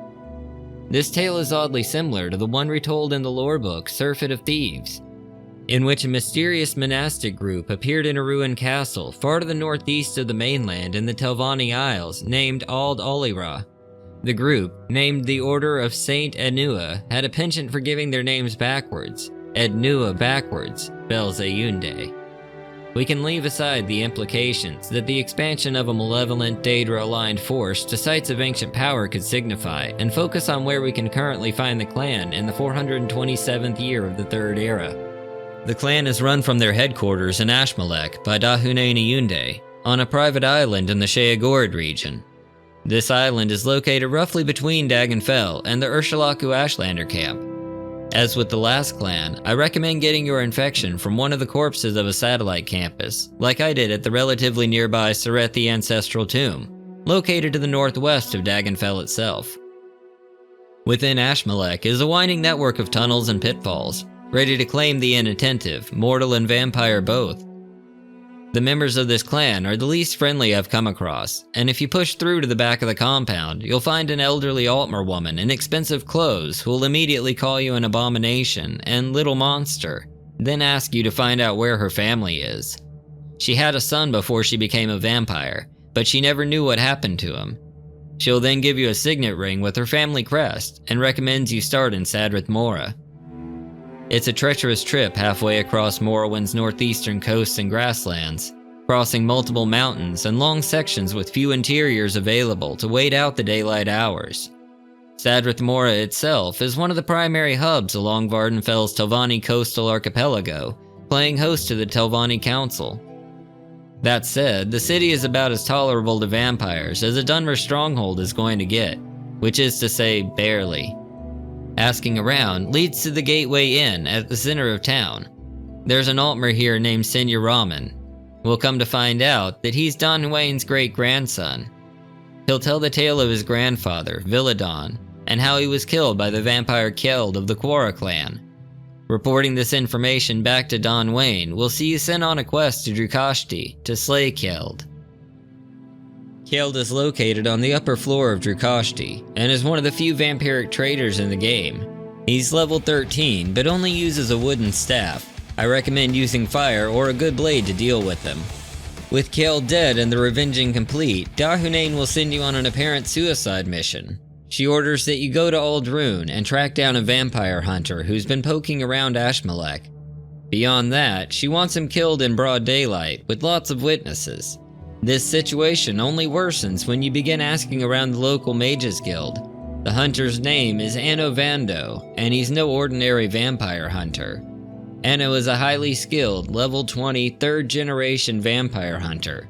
Anno Vando can be found in the guild district, just inside the main gates of Aldrune, and he knows a vampire when he sees one. It isn't an easy fight, but if you can avoid his melee attacks with magic, or fighting at a distance, and manage your health recovery efficiently, it can be done. Once he's finally defeated, check his corpse for some proper rewards. He wields a powerful mace known as the Light of Day, and the enchanted Dark Sun Shield. Both are perfectly crafted to fight vampires in more ways than one. These two pieces will kill any vampire who tries to wield them. Saving them until you're cured is the only sensible thing to do with them if you somehow manage to complete this task. Reporting back to Ashmalek after successfully ending Anno sees you receive a clan recall amulet for your troubles, and the same offer given to you by the Quora: kill 12 vampires of enemy bloodlines and be allowed to eat dinner.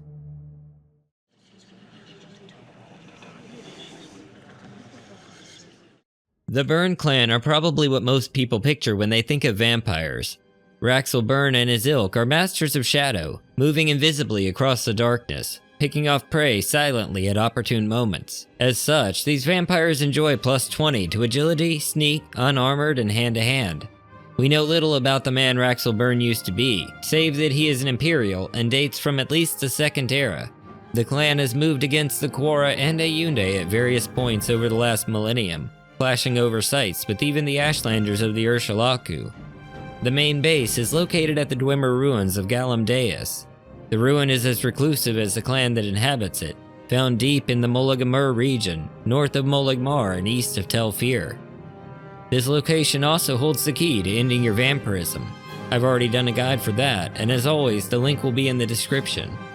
Before we go looking for a cure, we have to get infected first. I used the same method I did with the previous clans and found a vampiric host at Reviro Ancestral Tomb, just west of Moligmar, entering and leaving his inventory until I contracted the disease. Once you're suitably infected, you can begin the trek up to Galam Deus. If you follow the road east and north, there'll be enough caves and tombs that you can shelter in during daylight hours. Once you've reached Galam Deus, you'll need to make your way through the first level, being mindful of the lava pits. The second level isn't much safer, as the Dwemer Centurions are still active and are in fact hostile to you. As this is a shadowy clan, sneaking is advised if you aren't equipped to deal with them. Make your way to the observatory to find Raxel Byrne himself. He informed me that I'm a worthless abomination, but may have some limited way I could be of use. His instructions are to go to Drukashti, kill Volrina Quora, and bring back her powerful and unique blood potion. Simple. This journey is much more arduous than the one undertaken in the last chapter, and you may find it easier to travel west to the road leading north to the Ghost Gate, then through the swamps of the West Gash region opposite Aldrune. Once you finally arrive, the real challenge begins. All of the Quora will be hostile, and if you intend on doing the bonus objective at the end of the questline, stealth is advised. The blood potion itself is located in the same room with Volrina and the strongest members of the Quora clan, locked in a barrel at the back of the room. If you're unable to pick the lock, Volrina has a key, but that will most likely require blowing your cover and having to fight. With the potion in hand, return to Raxel Burn. As a side note, you should really be using Mark and Recall for these quests. Raxel will not be impressed by your return, and will send you out on another mission in the hopes of ridding himself of you.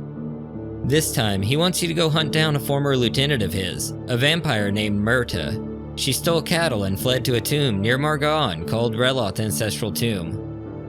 Reloth is most of the way to Dukashti again, being roughly located between Nissus on the coast and Margon in the interior. Reloth itself is a relatively simple tomb. Several ancestral ghosts will greet you at the second door, and several cattle await in the lower room with Myrta, who will smell your burned blood and attack. Fire is the best approach here as usual when dealing with vampires, and once she's down, be sure to raid her inventory for a decent robe and short blade. Return to Raxel, and he will finally be impressed enough to admit you to the group with your own teleportation amulet. This one is actually useful in the process of curing vampirism, but there are several other interesting quests you won't want to miss before you get cured, like picking up one of my favorite weapons, Eltenbrand. You guessed it, linked in the description.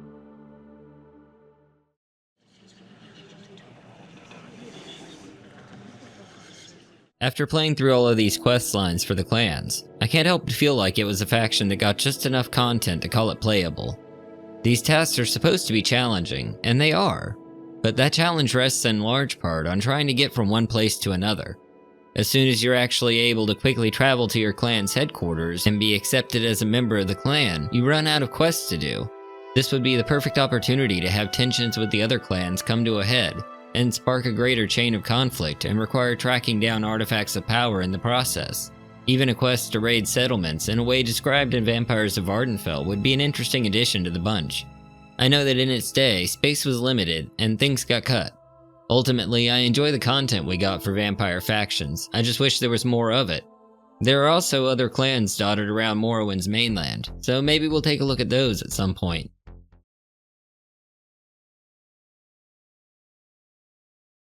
Are you tired of constantly buying disposable razors that wear out quickly?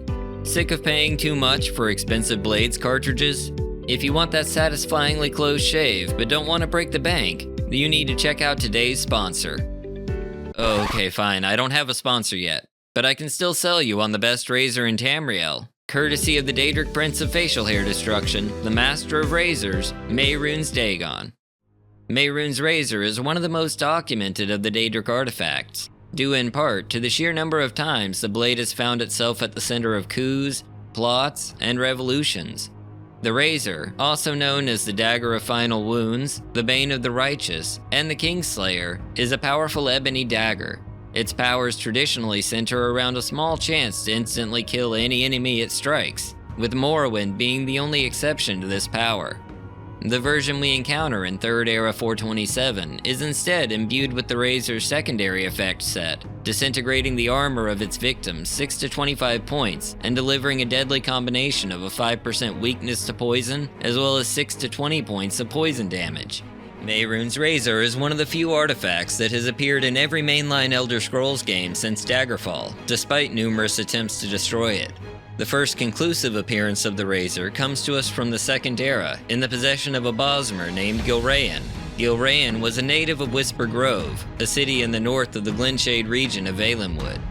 After a Dagon devotee sold the whole town out to the Prince of Ambition, Gilrayan led the charge to beat back the Daedric horde with the help of the Vestige. This led to a Faustian bargain that saw Gilrayan become Dagon's Razor Master in exchange for ending the assault. To perform this role, she was given the razor to exact Dagon's will within the Deadlands, but ultimately escaped back to Nirn, bringing the blade back with her. After this time, it is noted in the book Realizations of Acrobacy that the razor ended up in the possession of the Telvanni master Neloth and Sadrith Mora, though it was stolen by a troupe of traveling acrobats and leaves the ultimate disposition of the dagger ambiguous. 2 years prior to the appearance of the Nerevarine in the 3rd Era 427, the Dark Brotherhood was decimated by an internal power struggle, and though not confirmed, it is suspected that the razor was involved here as well. Sometime shortly thereafter, the razor, having been exhausted of its powers, was laid to rest in an ancestral tomb on Vardenfell, waiting for a new master to recover and restore it. In order to begin this journey, we'll need to make our way out northwest to the peninsula between Nissus and Alvalathi. Most travelers will have noticed the large Dwemer ruins of Arkanthuch Sturtums with its prominent bridge, but few venture down to the shore beyond and the Daedric shrine known as Yasimimdan, where we'll begin our quest. As usual, the local wildlife will be trying to murder you to death, including the various Daedra guarding the ruins. Take care of them and then head inside the shrine. Yasimimdan is relatively small, but packs a handful of good loot to pick up along the way. Upon entering the ruins and descending the staircase, we'll be confronted by a Daedra. Further down the steps will be a Dunmer named Arnel Rethius, who bears the Ring of Sanguine Sublime Wisdom, one of Mephalah's artifacts of the Web Spinner, boosting your alchemy skill by 5 points, as well as an unrelated Fortify Enchanting Ring. In the main chamber, we'll be attacked again, this time by Mendeli Saren, who possesses another of Mephalah's artifacts, the Belt of Sanguine Stolid Armor, fortifying heavy armor by 5 points. There are also 2 more level Daedra to deal with. 3 if you take the Cursed Ruby off the altar. Once they're all out of the way, we can activate Dagon's Shrine. Why do you call on me, little mortal? Do you seek your death so soon? I should crush you where you stand. Yet you show mettle by even approaching me. How ambitious are you, little one? Would you like a chance to prove your worth to me? Unlike the other princes, Dagon will give you the choice to serve him. Agree, and he'll continue. You are brave, or foolish. Perhaps both. This, then, is your chance to prove your courage. My razor, slayer of man and myr, scourge of all who stand before it, lies dormant, stolen by an unworthy bearer, an elf of little courage or consequence. It lies unused, gathering dust in the Alas tomb near Molag Mar. Return it to me, mortal. Before heading to Alas' ancestral tomb, I recommend marking this location to make the return trip easier. When you're ready to head out, an intervention scroll will bring you as far as Nissus, where you can take the Silt Strider all the way down the coast and around to Molag Mar. The tomb will be located directly north of the town proper, just northwest of Mount Asarnabibi. The door will be on the southern face of a canyon, so it'll be easy to miss if you aren't careful. Deal with the various fauna and the Skeleman out front, then make your way inside. This tomb is practically a Daedra zoo, as regardless of your level, there will be 5 different varieties to fight. In the main area will be a Flame Atronach, then an Ogrim off to the east. Around the southwestern corner will be a Clanfear. All the way at the end of the hall is a room with a Hunger, but you can skip him if you prefer. Back towards where we found the Ogrim, the path splits to a dead-end door and a Storm Atronach guarding the burial altar.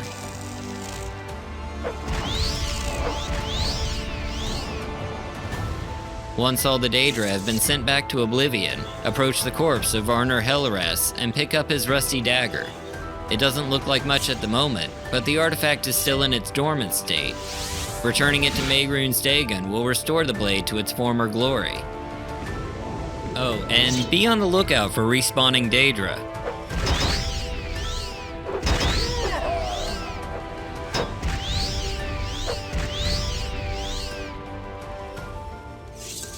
You found my razor. Good. Can you feel its hunger? Can you feel its frustration? Now I will make it again what it once was, what it shall always be. Draw a line of blood across the land in the name of Mehrunes Dagon. With Mehrunes' razor in hand, you're certainly prepared to stab a swit or two. If you're looking for an even more powerful short blade, I recommend checking out our guide to the Fang of Hanek Namet, linked on the screen and in the description below.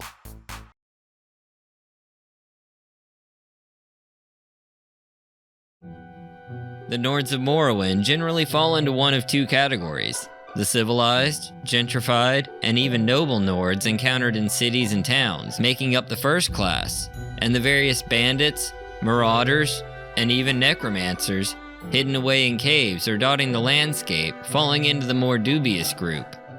But there's a third, more curious section of the Nords, those of the naked variety. These buff boys aren't bandits or brigands, but just your average Nord who for one reason or another is wandering the wastes in his birthday suit. Despite the lack of basic clothing, they still manage to carry some nice gear, including fine axes and a very cozy helmet. Today, we'll be tracking down these nudists and finding out just why they're standing on the roadside butt naked. And as always, I'll show you how to add their interesting items to your inventory. First up today is Hisson Deep Raid, a barbarian located directly west of Aldruin's western gate. The easiest way to find him is to head towards the tree line, where the wastes start to give way to forest. Hisson will be just past this point, down a small hill from the first trees. Don't expect him to make the first move, or any move for that matter, as speaking to him reveals that he's been cursed by a foul witch, who gave him some enchanted disease as he calls it, named Witchwither. Apparently, he was hired to escort the allegedly portly woman, but he was ensorcelled and left here in his underwear for the world to mock like the recurring nightmare you have of going to school naked. At least Hisson's problem is easily fixed if you happen to bring along a potion or spell of cure common disease. Not cure paralysis, as this will soft-lock the quest by only curing the symptoms. This is apparently a proper illness. Once you've provided him with a cure, he'll declare that you're now friends and thank you by handing over his family helm, the ice cap, before leaving to confront his bully. This cozy cap may not look like much at first, but it's practically a must-have for any non-Nord thinking about visiting the icy island of Solstheim, as it provides a constant 30 points of resist frost. Just keep some repair hammers handy, as it can be a bit on the fragile side. Next on our showcase is Botrear. He was hired to escort a woman to Tel Arun, and we can find him just to the north of the Telvanni Tower. The easiest way to find him is to head to the nearby ancient Dunmer stronghold of Indoranion and travel west. Botrear can be found on the road leading from the nearby tower of Hanud. Unlike Hisson, Botrear isn't paralyzed, just very angry at the woman who hired him. Everything had started out okay. The woman, Iveri Lolothri, had been very friendly. Then, when he least expected it, she cast a spell on Botrear and he fell asleep. When he woke up, he discovered that she had robbed him blind, even taking his familial axe, Widowmaker.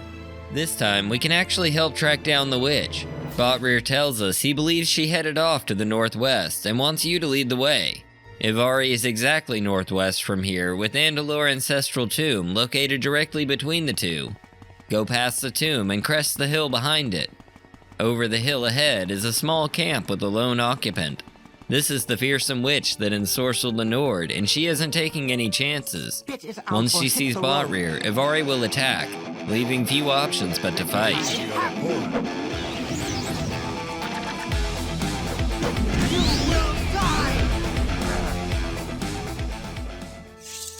In her inventory is the axe Widowmaker, a two-handed Nordic battle axe with a maximum attack of 1 to 35, plus an extremely impressive enchantment of Fortify Axe 25 to 100 points for 10 seconds, along with a complementary Restore Fatigue 20 to 40 points for 10 seconds. As soon as you claim the axe, Botrear will ask nicely for his axe back, and we're presented with two options. We can return it, and he'll thank you for your help by teaching you about axes, raising the skill by 1. Well and good, right? The second option is to tell him that little babies shouldn't play with sharp objects, and that his axe is now his X. This will cause him to attack you and or die. The best solution here is to give him the axe back, and then take it off his corpse once you have the skill points. Widowmaker is a fine example of Nordic craftsmanship that you don't see very much on Vardenfell, and with its remarkable enchantments, even a novice Bosmer could swing it like a master axeman. For our final entry today, we have Lormar Winesot, also a barbarian escort who was, you guessed it, robbed by a witch who stole all of his belongings and left him on the road just west of Caldera. He'll also ask you to help recover his family's ancient heirloom, the axe Cloudcleaver. On your way. When asked about his encounter with the witch, he will tell you that they had met on the road on the way to Caldera. They began talking and soon set up camp together. That night, Lormar claims she revealed her true nature. He'll ask you to accompany him to slay the witch and recover Cloudcleaver. He tells us that she fled to the northwest, not too far from the first Nord we encountered, Hisson. While it isn't known if this is the same witch, it is oddly suspicious that she's so close to both men. Follow the trail northwest and then north at the fork in the road. As you come to the bend leading the trail up into the hills, try to get some distance from Lormar. He plans to crack skulls first and ask questions later, and it's worthwhile to get the other side of this story from our culprit, who's anything but hostile. This is Socia Caristina. She calmly explains that she took Hlormar on as a traveling companion for protection along the road to Caldera, but that he was getting entirely too friendly with her. She then cast a sleep spell on him and stripped him of his clothes to teach him a lesson. As a precaution, she also took his axe so that he wouldn't murder her to death in retaliation. She can see that he hasn't calmed down yet and offers to meet with Hlormar at the Mages Guild in Caldera in 3 days' time and return his belongings so that he has a chance to cool off first. She then asks you to deliver this offer to Hlormar. This is a terrible plan and shows that Socia probably doesn't have much experience dealing with enraged Nords. If you return to Hlormar and tell him that you're siding with Socia, he'll be less than thrilled and add you to his hit list. If you then kill him and return to Socia, she'll express her regret that he had to die, and decide that his axe needs to be left with someone more competent and capable, which isn't you. Instead of giving the player the axe, she hands you a few potions and that's that. If you instead return to Hlormar and tell him Socia's offer but side with him, Socia will become hostile to the both of you, leading her to a swift end.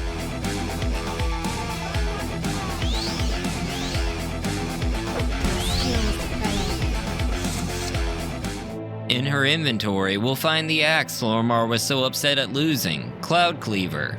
This two-handed steel battle axe boasts a maximum attack of 1 to 36 points and deals an additional 1 to 25 points of shock damage per strike. Hlormar will immediately ask for his axe to be returned, in exchange for a permanent +2 boost to your strength attribute. Now it's important to remember how dangerous the wastes of Ardenfell can be, especially if you're running around naked. Sure would be a shame if something were to happen to our new friend here. Oh no, he suddenly died. Well, we wouldn't want such a fine axe to just waste away out here. Cloud Cleaver will make a fine addition to any barbarian build, offering a strong shock enchantment designed to split your foes like lightning through a cloud. Before we go, I have an honorable mention for today's list. For that, we'll need to make our way down to Mournhold from the Tribunal expansion. There in the plaza of Brindisidorum, most eyes are drawn to the grand statue commemorating Almalexia's defeat of Mehrunes Dagon back in the First Era, but that's a story for another day. For now, we need to head to the western corner of the plaza, behind a large white obelisk. There we'll find another naked Nord, Forstang the Sweltering. Speaking to him reveals that no, he isn't paralyzed and he's never met any witches. He's only standing around naked because southern Morrowind is, in his own words, too damned hot. On top of that, he's sick and tired of everyone assuming that anytime they see a naked Nord, there has to be a witch involved. Well, being told off by a naked guy hiding in the bushes at the park is as good a way as any to close out, yet I can't help but feel like this isn't the last time we'll be making our way to Mournhold.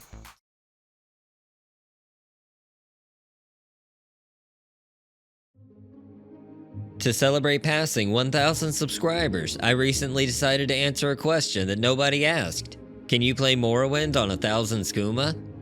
While this devious beverage does carry a major strength and speed boost, it should be approached with caution, but we're trained professionals with years of experience, so don't try this at home. With this boost to our skills, we'll be able to travel the land faster than any Silt Strider, especially when we add in a few scrolls of Icarian flight. Then, to finish off our experiments today, we'll throw in a horde of scribs to really push the game to its limits. We're back in Morrowind, back in Balmora. I like how it actually shows up on the mini-map as well, but I kind of did some pillow art. What's really cool is the way it looks at night. Let me see here, we'll get the evening view. There we go. Got lots of candles and lanterns. Oh, someone's late for an appointment, it seems. They are pretty late because it's like the middle of the night. I don't know what their appointment's for. So the first thing I want to do tonight, or today, whatever it may happen to be, wherever you are. Let's get back to the daytime so I can see. Since we're celebrating 1,000 subscribers, I thought, you know, what better way to celebrate than to have 1,000 of something. So I have here 1,000 skooma, and I'm gonna drink it all. Alright. as you can see, it goes rather quickly into extreme numbers, at least for our encumbrance. This is going to boost our strength and speed to ridiculous levels. In testing, hit about 20,000. A reminder to all that Gitshiver is a paid actor, and the stunts you are about to see are performed by professionals. Yes, do not try this at home. Alright, we're just about a quarter of the way through. You can see the game's already starting to slow down a bit with it. I probably should have just got a second mouse out, and, you know, maybe that would have helped. I don't know, it seems like the game is, like, barely even responding to me at this point. We're gonna be more skooma than orc by the time we're done here. we're gonna break Morrowind today. Almost there. Look at this, we might hit 100,000 encumbrance. Oh, there we go. Which direction should we go? Because we're going to clear pretty much everything no matter where we go. I'll try to keep it as visible as possible, but it will be a loading nightmare. Here, I'm going to quick save right here so we can try a couple of attempts. Oh. Whoa. I think we're out of the town. I think we're clipping. Oh, are we in... Wow, okay, we're in the fort. We're through the world. Maybe I can clip back out. I don't even know where we are. We're somewhere on the mainland. I think I'm stuck there. Are we gonna drown on this attempt? I think we're gonna drown. Wait, no, did we drop back out? No. It just can't even load the water anymore. Oh, and we're dead. I want to try jumping. Let's see how that goes. Oh. It does something. That clears a lot of ground. Oh, tree. I think we made it through the tree. Let's see. Let's go this way. Oh, here we are. We're flying now. Oh, God. Where are we? We're, like, coming up on Saran. I hit that boulder so hard it killed me. We made it into the Molagmor region. That's the story of how there's a legendary dead orc buried miles beneath black light. A slight tap. Oh. Okay. Oh God, what happened there? That was weird. I've never had it black out like that. I think we're just going straight up. Or straight north, at least. Wow, I have really never had it just flat out black out. Usually it'll just freeze. we're going to, where is it? Oh God, what's the place? Roskria or Atmora? Yeah, we're gonna end up in Atmora. There goes Sheagorid. Oh my gosh, it is still going. I don't even know how high up in the air we are at this point. Wow. Let's try one more. If it'll load. I'm gonna try one more and just go towards Old Ebonheart and see how that goes. At least we got a pretty clear run this way. I am really amazing. No, sorry, I mean, I'm really amazed that the game has actually not crashed. I was really expecting it to totally fail on us at one point. Oh, I see a wall. I'm amazed that didn't kill me. Did I just successfully land? No, we're still going. Oh, in the water? Hey. How about that? We made it to Anthrin. It's just like Scrib Tickler. I can't believe I survived that. Since I had one scroll left. That'll probably kill me wherever I come down. If we make it down over the land. Oh, that's almost here. Which seems like about as far as we're gonna get there. Although we did make it probably just about to where Narcissus should be. It is insane how much distance that is. We are that far down. That's pretty cool. Okay. Let's take a look at the, since we're trying to crash it. Let's try to take a look at the scribs. Yeah, we'll lose this game. Let's just look at these glorious scribs. 1,000 skooma with 1,000 scribs. Oh my god. You're a madman. Right, I don't know what I'm gonna do, like, at the next one. That's gonna be a whole other level. We got, at least 100 skooma in us. help us move around a bit, since the loading time is going to be atrocious. These guys all have their own packages going on, and it's pretty heavy. As a matter of fact, I think I'm kind of stuck. I don't know if I can actually, like, walk through them. I think they are making a wall. Morrowind just said, no, you're not moving anywhere. That's not happening. Oh. Apparently 100 skooma is enough. I think that would put it at like 2,000. That's actually still usable. Well, since we have that, let's actually try to use it. Let's see if I can, yeah, I can just jump over. That works. I've got a good jump, that's for sure. That was one jump. Bye, Scribs. Here we go. Now we're at least, you know, able to see what's happening a bit. Where am I? Oh my gosh. I want to get back to my Scribs. They can crash my game. Yeah, I am getting no free sources messages on the command line readout over here, so it is starving for resources. I'm honestly amazed it didn't crash. Oh my gosh. There's so many of them. I've got post-processing on too, so that's probably not helping us. Well, I'm not sure if I'd call it playable. Control is a bit delicate, and you can't really pinpoint any specific location, but wherever you end up, you'll at least get there quickly. Thanks so much for watching, and if you enjoyed this one, as always, please leave a like and consider subscribing. We have new videos and live streams every week with all things Morrowind.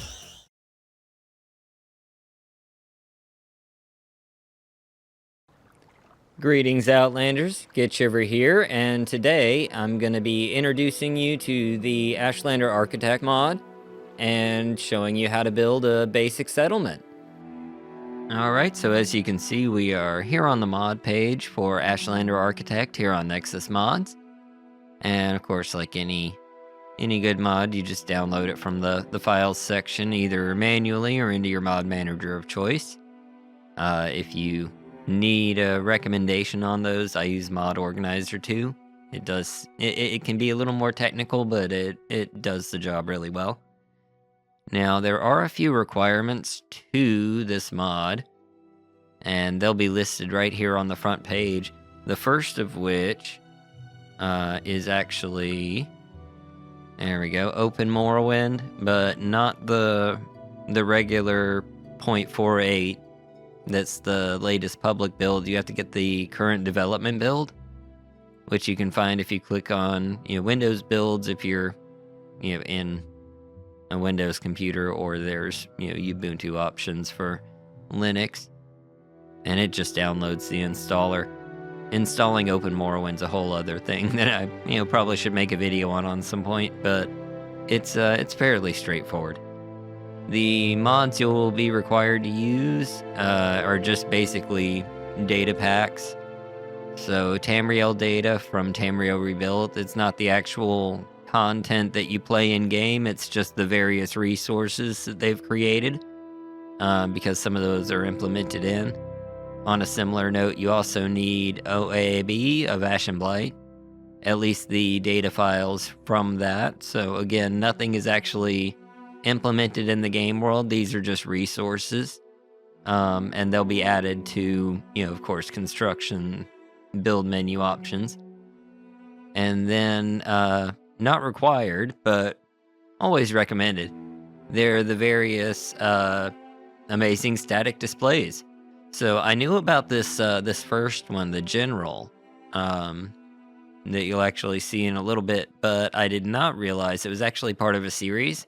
So I'll be going back and getting these and doing some work with them. They have armor stands, some more advanced crates and barrels. Not super excited about that one necessarily, but the others definitely. Better clothing displays, so closets, racks, display cases. Amazing book displays. That one I'm looking forward to. And the weapon displays I'm really looking forward to as well. So I'm going to check all of those out, and we'll probably have a follow-up with that. But with that out of the way, let me go ahead and show you how to do some basic work with the mod once you have it installed. Alright, so now that we know how to get it installed, let's take a look at the Ashlander Architect mod. Now, as you can see, I'm off the coast of Telfir here, along Azura's coast near the Mologomor region. We do have a couple of mud crabs around, but they won't pose any problems. I've got AI toggled off so that we can just do some building.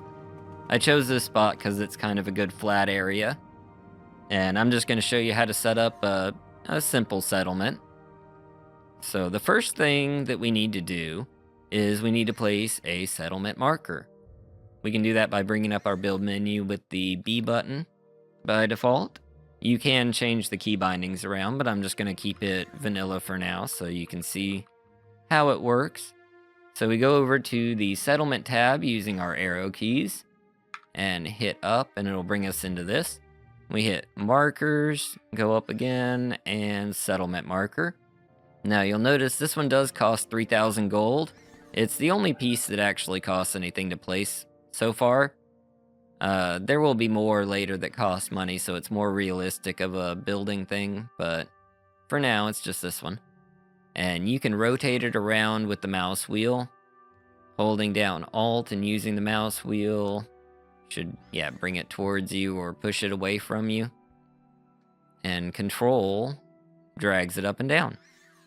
And then just place it with your left mouse button, and it will take the 3,000 gold and place your settlement marker. Now, if you're not happy with where you put it, you can right-click it and kind of move it around, find a different spot, and right-click again to set it back down. It can be a little confusing at first since you're swapping between left and right buttons for picking up, dropping, and originally placing. You get the hang of it after a little while. Not too bad. Now, let's see here. If we want to just do quick and dirty, nice simple thing, we can actually come over to prefab buildings, and there's actually a really nice selection here of different buildings. And they're all sorted by their style. So there's some Hlaalu, Velothi, Imperial. You can go Ashlander, Redoran, Telvanni, Skull. They're Imperial fort pieces, or Indoril. They also have a nice boat, but we'll take a look at that in a few minutes. So let's say you wanted to do kind of just a traditional, Velothi house. How about that? Nice little simple Velothi. So you see we have a manor there. They've got a basic house. There's a prison building, which is kind of neat. I don't remember if I've ever actually seen one of those in-game. And an inn. The only thing with the inn is you do have to put it up against something because it doesn't have a rear texture. But that's usually not a problem. The Hlaalu actually has a really nice selection of buildings. So pretty much everything that you're used to seeing, in Balmora. Lots of cool stuff. But I've done some Telvanni, or some Hlaalu builds already. We'll look at those in a little bit. The Telvanni ones, they only have some little pod houses for now. They don't have the big mushroom tower yet. But let's say we want to do just kind of a simple Redoran home. A little Alderuin kind of looking place. Just a simple single level hut. Just so you got something to live in. And placement works the same way as with the settlement marker. So it does tend to stay near ground level, and you can raise and lower it a bit here. Just to fit the contour. I think that's a pretty good spot right there. You left click to place it, and it'll put another one in your hands. You can set up multiples or do however you want with it. Alright, so we got a little house here. And let me show you how the inside works. Oh yeah, so we need to name our place. So you can go to your settlement marker and crouch in front of it. Bring up your activate, or hit your activate button, and it brings up this little menu. How about Scribby Hut? Yeah, and now the marker reads Scribby Hut. It doesn't place anything on the world map, unfortunately. But hopefully that is implemented at some point. Now, you can't see the house now, But if I don't think I have to fully exit the game or anything. If I just quick save here and quick load back, and we take a look at our menu, you can see the hut's been added to it. You can do the same thing with the hut that you did with the settlement. Name it Scribby Hut. Now let's go in. Let's take a look. So as you can see, it's just a basic Redoran home. And over here we do have lots of furniture. So you can select whatever kind of bed you want. Got lots of different options. Let's just go with the single bed here, just a regular bed. And you can rotate it with your mouse wheel, of course. Do all the usual manipulations there. Furniture is pretty versatile. You can place it however you want. You do have to make sure that it's on the ground sometimes, because it'll look like it is and it's actually floating. But that looks good. Now the interesting thing is, let's go ahead and go to morning so we can see when we go outside. Our settlement should be detecting the bed. If we go back over to the settlement marker, crouch and hit E, notice it's not showing any beds available. If we go ahead and allow settlers to join. Yeah, there we go. Let everybody join. We go back in. It just doesn't show any beds. Now, if I actually were to place like a bedroll out here. Alright, try a fresh bedroll, drop it on the ground, and it still does not show any beds. Which is interesting because when I've done this before, it does count, and I don't know why it's not counting here. Maybe it doesn't like the spot. There are lots of other furniture options you can do, which I've got some stuff I'll show you in a bit that shows, you know, kind of the full setup. You know, we can place fires inside of stuff. Got lots of options. This, the static displays are actually really cool. This is a separate mod, but I'll link that as well. And you can kind of place these, you know, preset shelves. They got lots of options for different things, and they function as full containers.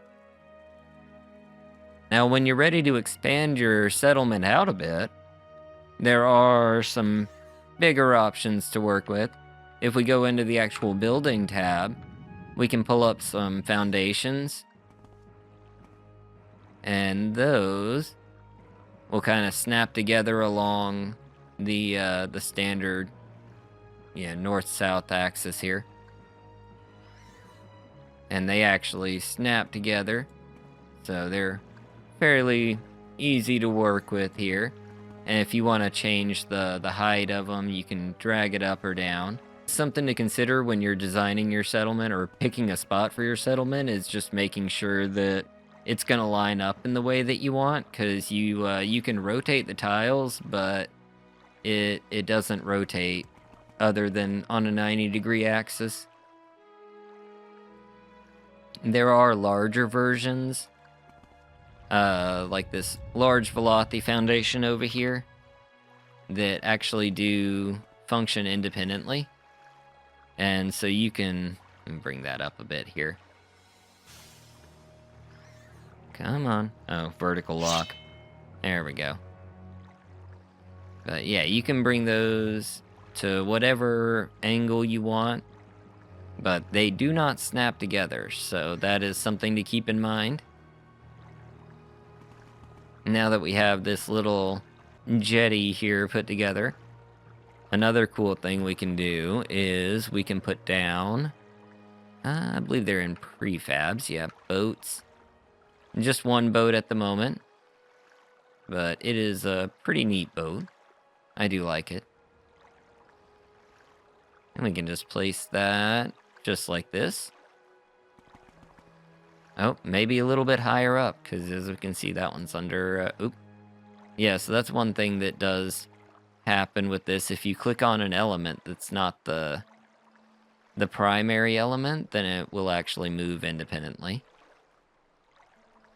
There we go. Alright, so that should be... I think we're probably going to have to put the boat right about there. Oh, yeah, I keep forgetting jump is disabled when you're in the build menu. But let me actually bring these up a bit.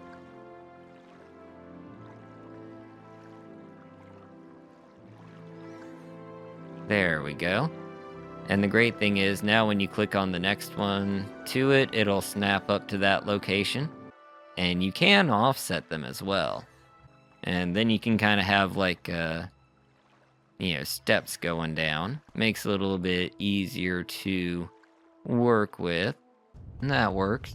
So we got a basic pier there. Now one thing we can do, since we've got a boat, you don't need the boat, but that's one thing you do want to save quite often. Because if you click on something like, let's just, say this tree trunk right here. If we click on that, that lets us move it around. If you happen to be in an interior cell and do that, well, hopefully you don't hit the wall, because it's going to cause lots of problems. You can do it with creatures too, so that's always fun. Look at this spinning mud crab.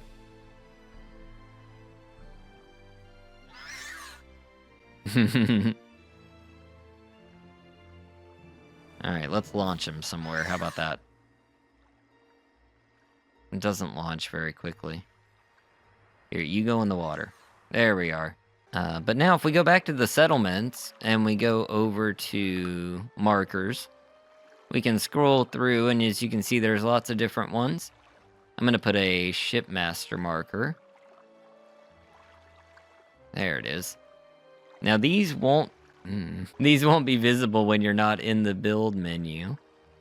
So don't freak out when it disappears, but you just want to place that on the ground. And once settlers are fully implemented, first off, if you have a bed and it registers that you have a bed, then you can tell it that you want one settler. And within 24 hours, somebody will show up.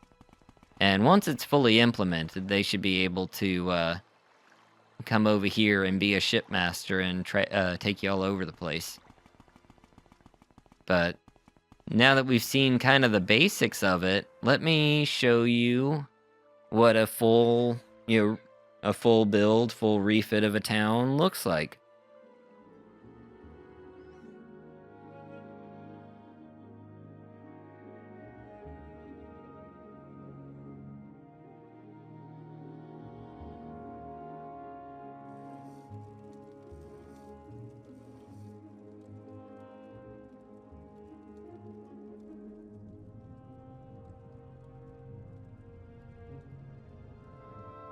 Alright, now that we've seen a bit of the building techniques, let me show you what I've been working on the last couple of days. So, this is what was the Dren Plantation. It is still Dren Plantation, but a much different Dren Plantation than what you may remember. So, as you can see, I've built a wall extending the city out a bit. And I've moved a lot of the lower value huts out here. I'm on duty, but go ahead. As you can see, we've placed some guards. All of this here has been manually placed, so we placed our barrels, baskets, of course, the flowers, ferns. Now, over here we have our clother's shop. I haven't finished the interiors on the shops, so we aren't going to look at those right this minute. This is the Caravaneer. He's supposed to be up there, but an interesting thing, the settlers aren't quite 100% yet, so they have some things to work out.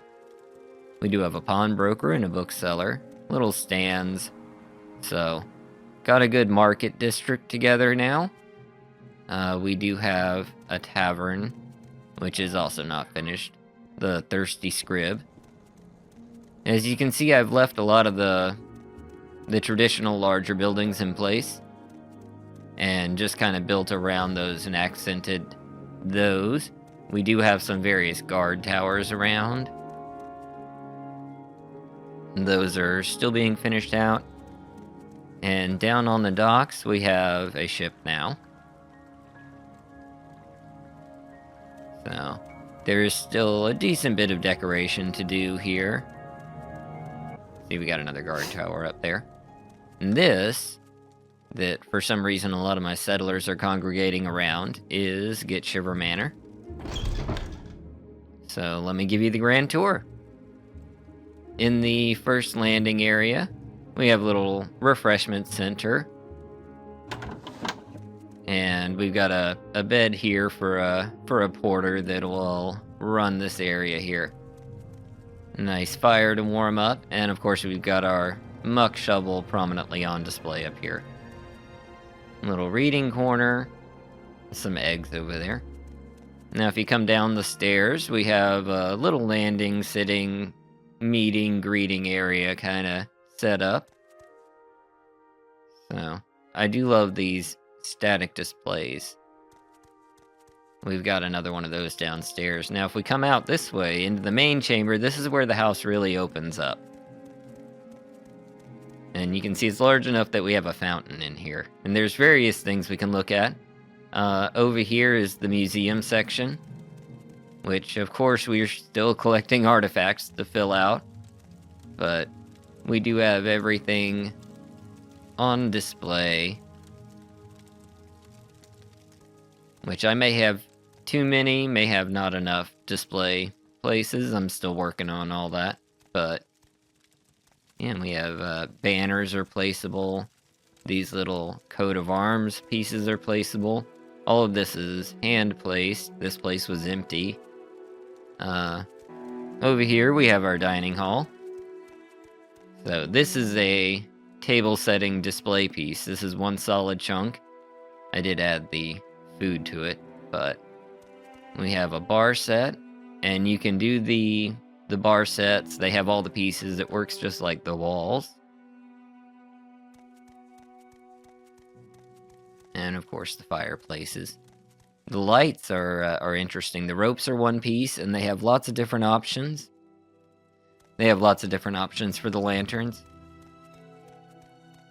Over here, this is the light armor display room, where we have various pieces and pieces of, full sets and various pieces of armor in the light and medium class. We have weapon displays around this area, so showcasing various weapon types. Our memorial shrine here to the various artifacts of individuals that didn't make it to Morrowind. And potion storage over on this side. Let's check out upstairs over here. And this is our heavy armor repository. So again, like the room downstairs, we have lots of different sets and pieces of sets and just kind of filling stuff out as we get it. On the other side, yeah, so this is the training room. Got some practice mats you can work with. We got a couple of throwing weapons and some arrows there. And there's some overflow weapon storage in that cabinet. Extra armor storage under the stairs. And this is the forge room. So, sadly, it's, cosmetic. It's not interactive, but yeah, just a little repair and workshop area. We got looms over here. They've got a lot of neat things you can place as decorations. And I believe there is a way to add individual item meshes to that list as well. But I'm not 100% on that yet. This is the skooma corner. So, nice little chill out spot. You can sit by the fireplace if you'd rather. And over here we've got the enchanting nook. So we keep all of our soul gems and things like that over there. Here's our alchemy section. So these are all sorted chests of ingredients. Makes it a little easier. And for acquiring said ingredients, we have and 2 floors of greenhouse. So we have some larger plants downstairs that take up a good bit of room. And if we go around to the top, then here we've got our smaller plants. So all of these planters and plants are available in the menu to drop and set up wherever you want. So whatever environment you're going into, you can do a proper set of everything around the outside and set up inside plants too. It's just a little study and storage nook for general magic and other things. Probably more display piece than anything. Might do some filming in this area for B-roll, for, item close-ups and stuff. In here, we've got the master bedroom suite. So you've got an office out here, kind of, storage space, workspace, eating space, and the master bedroom. Got a Daedric longsword under the bed in case anything ever pops up at night. Again, we got the fireplaces. Those are really nice. You can place fire as an individual element, but you can't really move it around very well afterwards, so make sure you place it where you want. And up here, we have one of the nicest areas, in my opinion. This is our library. So over here, we have books sorted alphabetically, running all the way down there. And the center area here, these are various collections of books, and the numerical ones, of course. So, it's not complete, but we have a good bit. Scrolls of the magical variety are stored along this side of the wall, alphabetically again.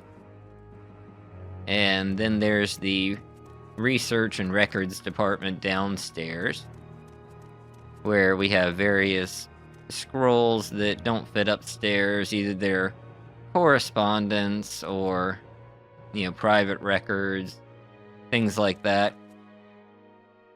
Any sort of notes that we pick up will all go down here. Yeah, I've got Caius's stuff set aside just in case we want to do that at some point. But yeah, that is the Dren Plantation. So thank you for taking a look at this with us. I was really happy to show you around. And like I said, this isn't finished product, but it's pretty far along. Far enough that I felt okay showing off a bit.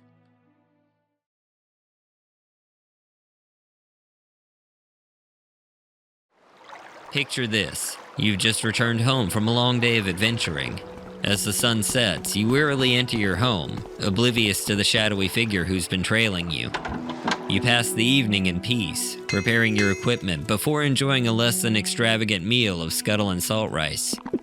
As you sit by the fire with a bottle of Sujama, you can't shake the feeling that something isn't right.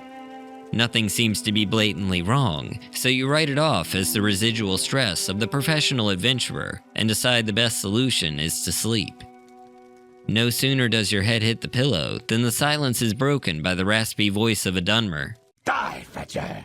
You leap into action, drawing your blade and turning to face your attacker, his black expressionless mask erasing any doubt as to the assassin's affiliation. He is Dark Brotherhood.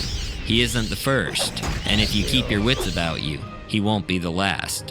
This is one of Morrowind's many recurring events. Some are a part of its stock vanilla build, with others coming from the 2 expansion packs that followed, Tribunal and Blood Moon. Due to the way certain elements of the expansions were implemented, anyone who's ever played with these expansions installed for more than an hour can no doubt tell you 2 things. First is that there is a frozen island to the north called Solstheim, and second is that the Dark Brotherhood are trying to end you.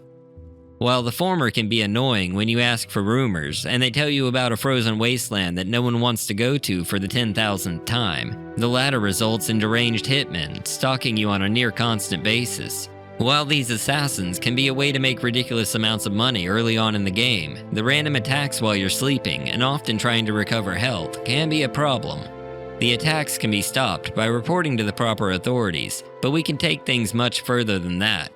Today, I'm going to show you how to destroy the Dark Brotherhood in Morrowind, and even uncover some clues as to why they're hunting us. We'll be taking this on at level 8, which is well below the recommended level, so it isn't going to be an easy fight, but it's a great quest that's technically available whenever you want to try it.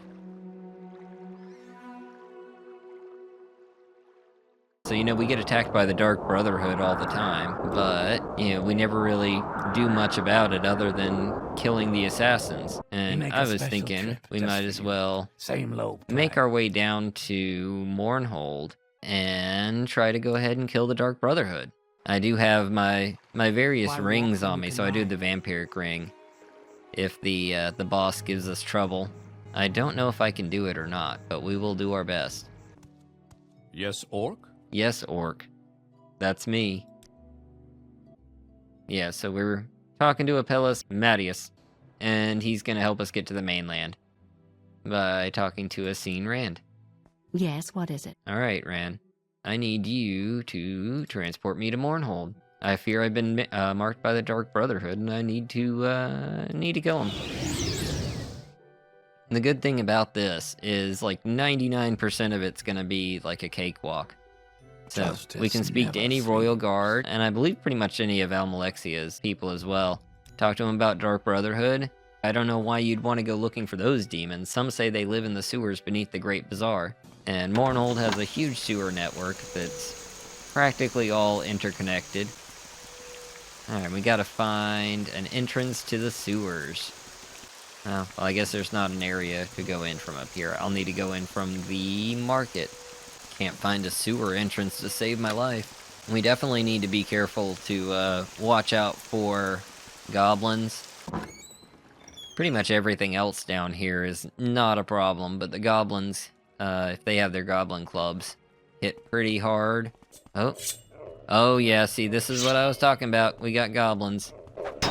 I need to not get killed by goblins. Do they have clubs? I don't think they have clubs.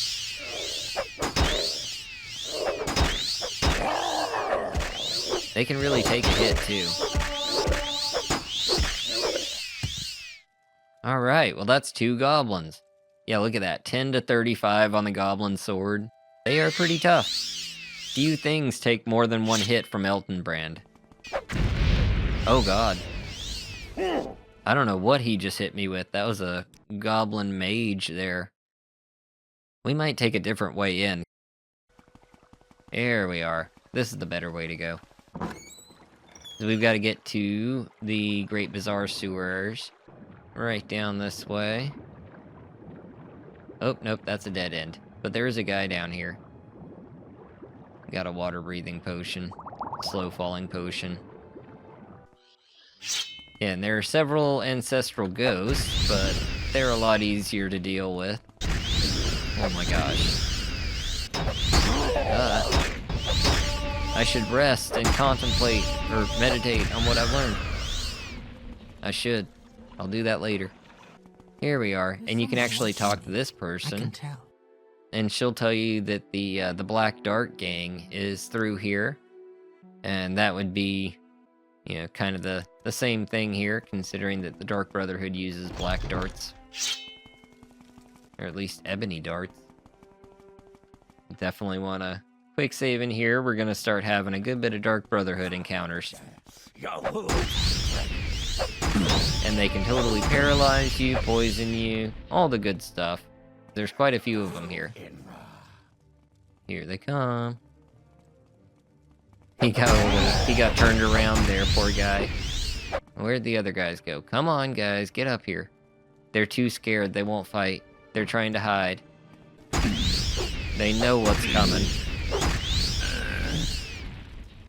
Another one over here.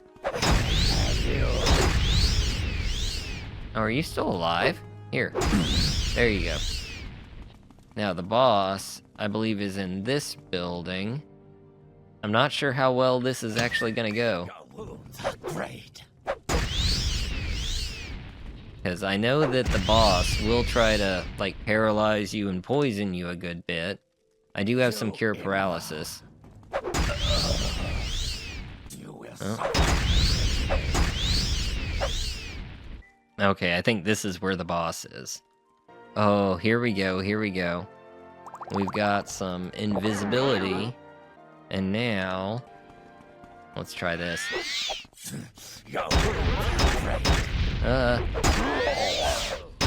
Oh no. That didn't work super well.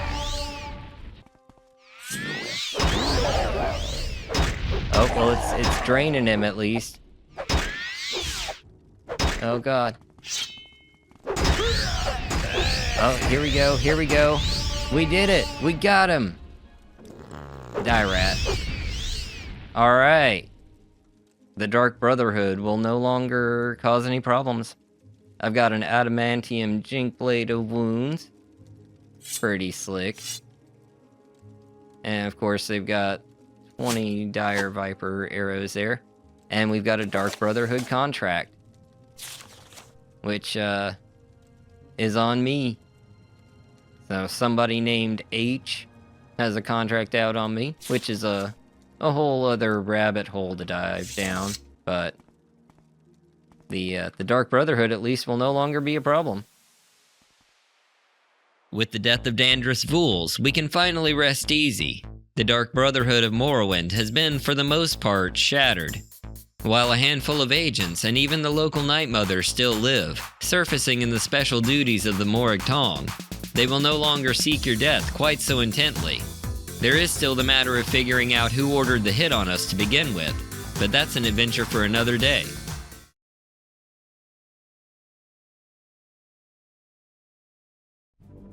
Rising defiantly out of the northern ashlands of Vardenfell, under the menacing shadow of Red Mountain to the south, is the ancient Dunmer stronghold of Kogaroon.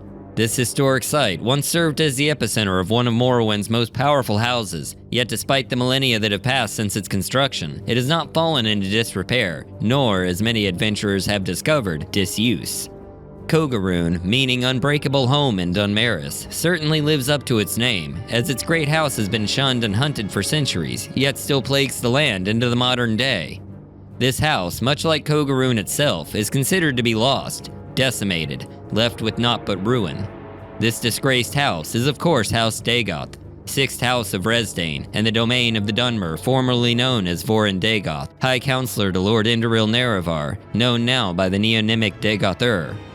Further exploration of all things Dagoth could fill an entire video on its own, and maybe we'll dive into that at some point, but for today, we'll be investigating Kogaroon itself, examining the location and the various oddities and treasures located within.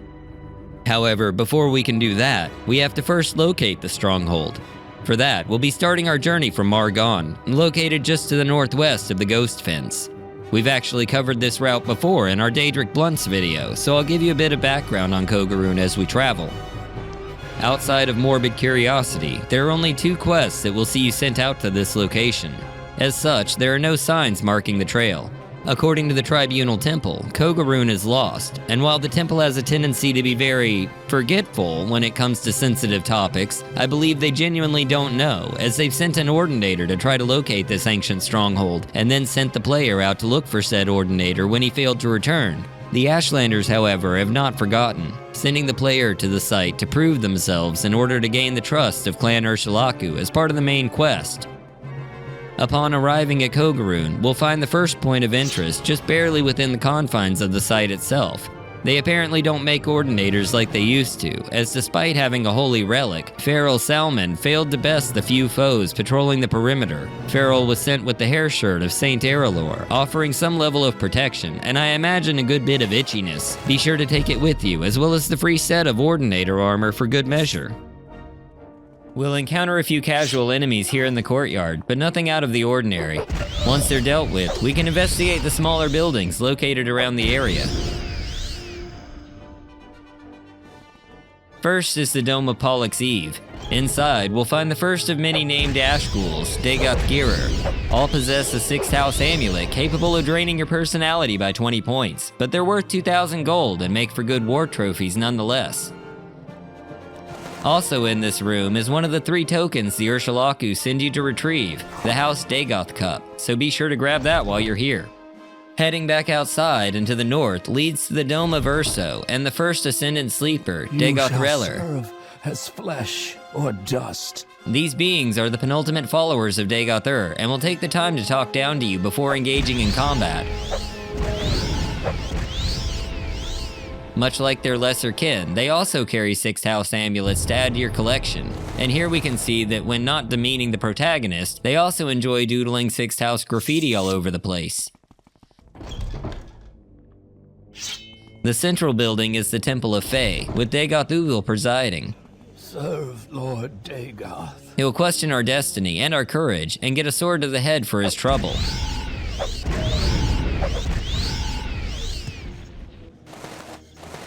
On the altar behind him, we'll find one of the iconic 6th house bell sets, which may just be a Hell's Bells reference, but let me know what you think in the comments.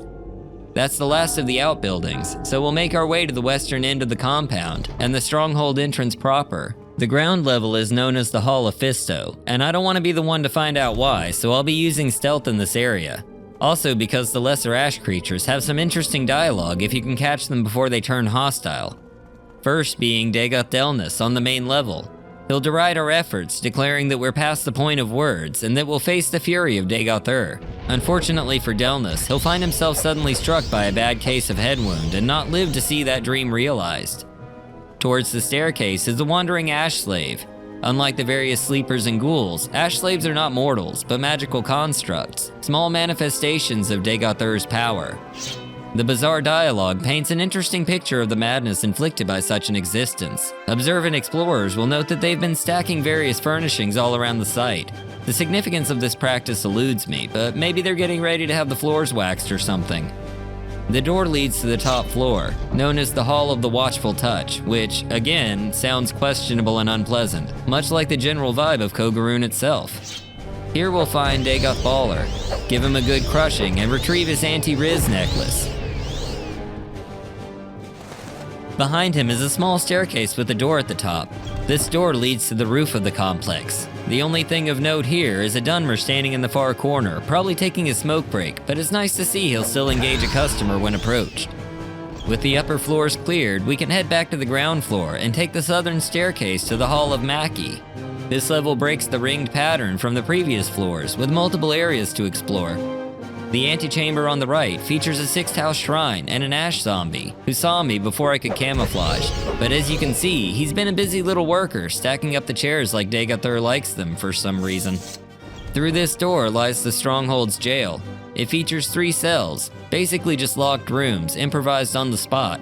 Each room is locked at level 20, and within will be a treasure chest pretending to be an NPC.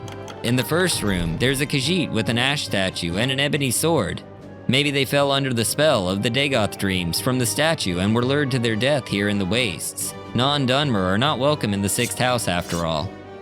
The next room has an odd sight, a dead Altmer, and judging by his gear, he was most likely an acrobat. I have no idea what he was doing here. It's unusual to find his people in such places, unless they're necromancers or vampires. Finally, we have another curious case, an Imperial with a lovely glass cuirass and shield, and an interesting silver claymore named Fury. Now, it's strongly advised that you not use this weapon. While the sword fortifies your attack by 20 points, it will also blind you for 20 points, and drains all armor skills by 20 points as well. To make matters worse, depending on your version of the game, these stat drains may be incurably permanent due to a bug in the item scripting, so maybe just set it on a display shelf. Returning to the hallway, we'll find a large chamber with the Flame Atronach patrolling the area. On the left side of this large chamber is a door leading to the Vault of Erode. Making our way past the Guardager to the northern door, we'll find a well-stacked room with another Ascendant Sleeper, Dagoth Ulin. You know the drill by now. 6th house is risen.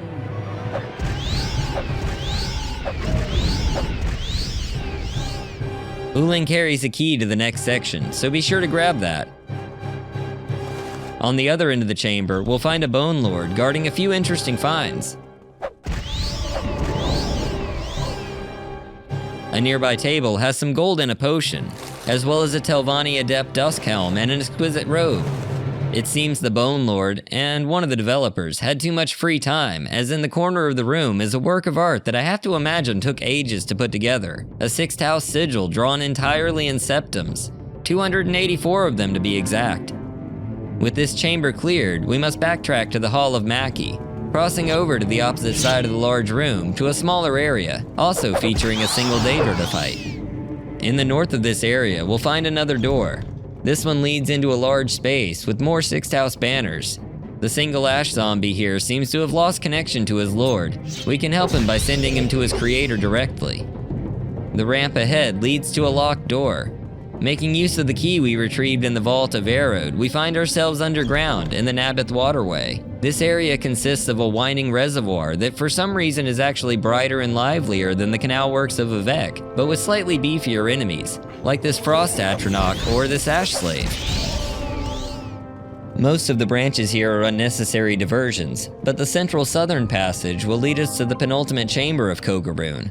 Beyond the short swim is a small square room. A corpus victim patrols the walkway, leading to the next ash ghoul, Degathralis.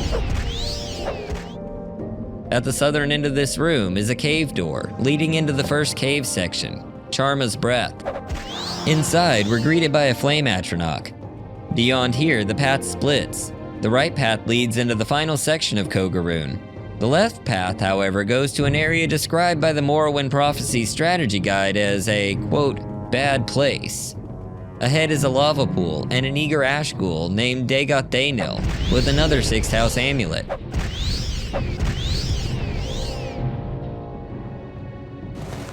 Through the winding passage ahead is yet another lava pool, this time with a Bone Lord standing guard nearby. His bones will make a nice heap. Our last ash ghoul waits in the next room. Dagoth Furvis is no harder than the other ghouls, but be careful not to rush too far ahead, as a Bone Walker isn't far behind him. Once both are dealt with, we can find the master of this stronghold, Dagoth Uthol, an Ash Vampire, the ascendant form of the Ash Slaves, pure manifestations of Dagoth Ur's power. He asks the question, have you come to submit or to die? If we answer with submission, he will inform you that the door behind him is a secret passage into the Ghost Fence, which explains how the Tribe Unmourned is able to spread beyond the Tribunal's barrier. If you tell him that you're here for death, he'll be ready to throw down with you. The Ash Vampires are the strongest of Dagoth Ur's minions, so come prepared. When he lies dead, we can retrieve a very nice artifact from his corpse, the Belt of Heartfire, fortifying health and fatigue, resisting poison, and granting Fire Shield, all for 30 seconds per cast. Plus, with its value of 20,000 septims, it's absolutely worth grabbing, along with the obligatory amulet. With Uthol out of the way, we can return to the final door in the north of Charma's Breath. This passage leads to the Bleeding Heart, where the greatest treasures are kept. 2 Atronachs guard this chamber, but anyone making it this far will have no trouble with the pair. From here, either path will lead to the final area of the cave. One last Ash Slave and an Ash Zombie block our path for good measure. Beyond here is the deepest section of the cave, and one final ghoul, Dagoth Elam, guarding the treasure. On the first altar, we can find an Orcish Warhammer and Shadow Shield, granting invisibility and restoring fatigue for a solid mid-combat rest. Enjoy it while it lasts, as it has to be turned over to the Urshalaku as part of the main quest later on. On the central altar is the true prize of Kogarun, the only Daedric gauntlets in the game besides those worn by Divaith Fear. And with that, Kogarun is officially cleared. Just be sure to hold on to the quest artifacts if you aren't ready to turn them in just yet. Ultimately, I feel that Kogarun is a fun site to explore, and provides wide-ranging exposure to the Sixth House. Being a main quest dungeon gave the site more attention than most of the other ancient strongholds received, and having a pair of Daedric gauntlets at the end makes going the whole way very rewarding.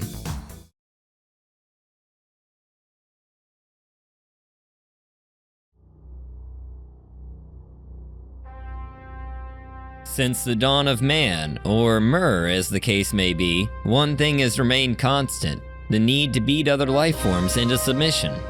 The common club has been a traditional option, but modern problems require modern solutions, and a simple stick is so cliché. We're not cavemen! We have technology! Thankfully, there are many options that have improved upon the classics. Some have even evolved beyond the concept of being used as a bludgeon, and serve now as a spellcaster's best friend, despite still being officially classified as two-handed blunts. Greetings, Outlander. Gitshiver here, and today we're going to be taking a look at 3 of Morrowind's most unique staves, generally coveted and occasionally ridiculed for their magical effects. The first staff on our list is the Staff of Hasadoki. This sad-looking stick belonged to a wizard named Hasadoki, obviously. This wizard was, to all knowledge at the time, the greatest of his age, but this success left him feeling isolated, since everyone feared his power. The staff, as it appears in Morrowind, carries a resist magicka enchantment at 30 to 40% for 30 seconds, making it the 4th strongest natural occurrence of the effect, and the strongest instance to be found on a weapon. Fans of the Skyrim incarnation will likely be saddened by the lack of soul trap or knockback effects that the staff picked up in the eternally controversial pit of paid mods that is the Creation Club, but considering the lack of physics or the ability to harvest black souls, I think we can safely say that the staff is as great as it ever was. In order to get our hands on this blue bastion of blocked magic, we'll first need to travel to a small tomb, nestled amongst the rocks and reeds of the Tavani coast heading north from Telarune. As we approach the ancient Dunmer stronghold of Enderanyon, we'll see a small island off to the east. Upon our arrival, a mud crab will greet us with open mandibles. This is Barum Ancestral Tomb. The staff isn't here, but if you aren't adept at picking locks, this stop will be necessary. This door is locked, but someone was kind enough to leave us a key just to the right on the wall. Behind door number 1 is a leveled undead. Most spawns in this run are leveled, so your mileage may vary.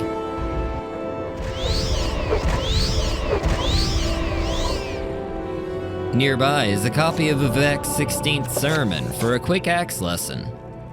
Around the corner will be a leveled Daedra. Same deal as the undead.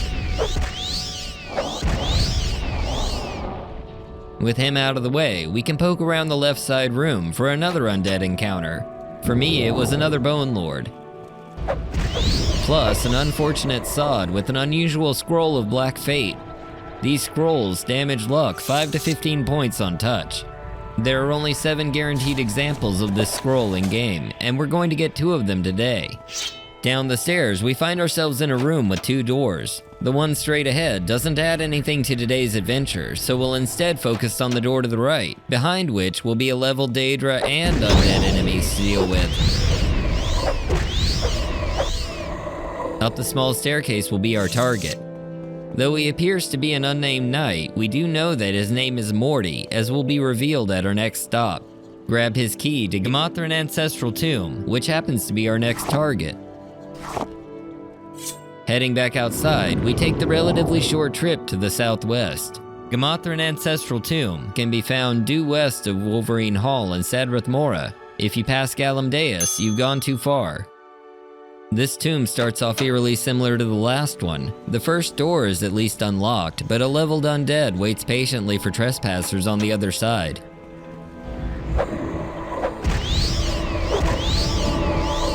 Once it's been dealt with, we need to locate 2 keys hidden in this room. Put away that detect key spell. The first key is on the left side of the pillar by the first altar. The second can be found on the ground behind you, also just past the first altar. The first key opens 2 chests, and the second one opens 2 doors. The first of each is in this room. Beyond the locked room lies a hallway with several adjoining rooms. However, none are really worth dwelling on unless you want more leveled undead. Didn't think so. Down the winding hallway, however, things do get more interesting with the second low-level locked door that the key from upstairs unlocks. This brings us into a long gallery of burial urns and another door leading to another leveled undead. Most interestingly, this room contains an inanimate skeleman. This is Volpris Dennison, and he has a story to tell us. So grab your cocoa and I'll relay the tale of how we came upon this fate. Alas, Morty, my fallen companion, could not make it this far. I regret that his corpse still holds the key to the tomb I must reach in order to achieve the mission. I am left alone, with only blade and skill to accomplish this task. I believe I've come to the end of my journey, but without the key, I find myself in the position of forcing entry, for behind this door, I am sure an evil terror awaits. I leave this warning in case I do not make it. Surely this door is trapped, and my lockpicking and disarming skills leave much to be desired. If someone happens upon my body, know that I have failed, and know that there is surely a great prize, the Staff of Hasadoki, awaiting further into this evil tomb. Beware the keeper of the great staff. Be sure to grab the Imperial Dragon Scale helm lying beside his bone heap, and we can find the second scroll of Black Fade on an altar behind us. Unfortunately for Volpris and Morty, but fortunately for us, we already have all the keys we need. So bust down the final door and prepare for a fight. A low-level undead runs in first as a distraction, while the orc sorcerer Kafuto Gilgar summons a Bone Walker in a feeble attempt to escape. Anyway, I started blasting. Bang! Bang!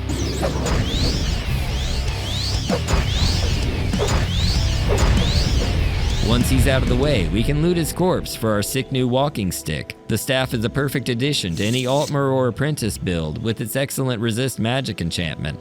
Not to mention its curious similarities to the Blue Devils mascot. I wonder if Mark Nelson had anything to do with this. And if you don't get that reference, check out my Elton Brand video and it'll all make sense. Up next on our list is an honorable mention that isn't so much an amazing combat piece as it is a hallowed Velothi relic. We're off to the very heart of Ardenfell, and I mean that literally, as this brazenly bad basher is buried beneath the blighted and billowing bowels of Degathur, the place, not the demigod. I'm a god. Our target was lost in battle by a temple captain fighting the forces of the Sixth House deep in the citadel of Red Mountain. This artifact is the Crozier of St. Lothus, and what makes it so unusual are its enchantments. Damage health for 10 to 20 points, blind for 50 points, and disintegrate armor for 20 points. What's so unusual about that, you may ask? Well, not much, besides the fact that they're all cast on self, which goes a long way towards explaining why this noble captain failed in his assault. St. Lothus the Pious is the Dunmerry saint of tailors and dyers, and is typically associated with fortitude of will. Upon his death, Sothasil recovered his soul, placing it into several different containers until finally settling on the Crozier. Maybe his soul is tired of being shuffled around like leftover pizza. But whatever the reason, his remnants will be utterly unhelpful. It does look pretty cool though, and there is a tribunal temple quest to retrieve this relic, so if you happen to be in the neighborhood, you might as well pick it up. Just don't go casting it. As I said before, we need to head to Red Mountain, past the ghost fence and up the winding trail that leads to the caldera of the mountain, and the sprawling complex that is Degathur, avoiding the Corpus Beasts and diseased creatures as best we can, since contracting blight disease isn't on my list of goals for the day. The crater is less than friendly to tourists, and the door is sealed up tight by a hidden mechanism, much like Arkanthan's Dwemer door. The handle can be found down this narrow strip of land to the south, opening the protective shell and revealing the door to the outer facility. Once inside, we'll need to proceed through this area, past the various ash spawn. Down the stairs in the central chamber, there's a dead adventurer, just in case you somehow wandered in here without realizing it was a deadly den of Dagoth denizens. And around the next corner, we'll find the probable cause of his death, Dagoth Vancer, with the first of 3 Sixth House amulets to collect today as well.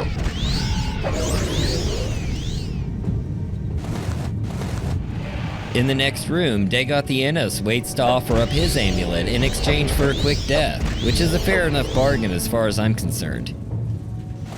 From here, we'll jump down to the lower room and take the door on the far wall that leads to the inner facility. One more ash hole blocks our path, but once he's dealt with, we can take the stairs down to a 3-way intersection. Beyond the middle door is a hatch that leads up to the inner tower and the target of our hunt. Also, Dagoth Irvin is here with our 3rd Sixth House amulet. Behind him, you'll notice a body that long ago hit the floor. This is Buoyant Armiger Captain Varus Bethermo. His armigering days are long past now, so feel free to grab his glass armor as a consolation prize for coming all this way. Beside him on the ground is the subject of our hunt, and a likely suspect for Varus's murder, the Crozier of St. Lothus. Much like the Sword Fury, this one makes for a nice display piece more than anything else. The same can't be said about our next item, however. The last item in our showcase today needs no introduction. but I'm gonna give it one anyway. The Staff of Magnus, also sometimes known as the Golden Staff, is an epic, ancient magical artifact that can be traced all the way back to the Dawn era, predating most of the artifacts we've examined thus far. It was created by Magnus, again, obviously, who is remembered as the god of magic, instrumental in Lorkhan's formation of the Mundus. But that story is way outside the purview of today's video, as are the many highly impactful events in Tamrielic history that the staff has been involved in. It could be an entire video to itself, but let's keep our focus squarely centered on the events of Morrowind for now.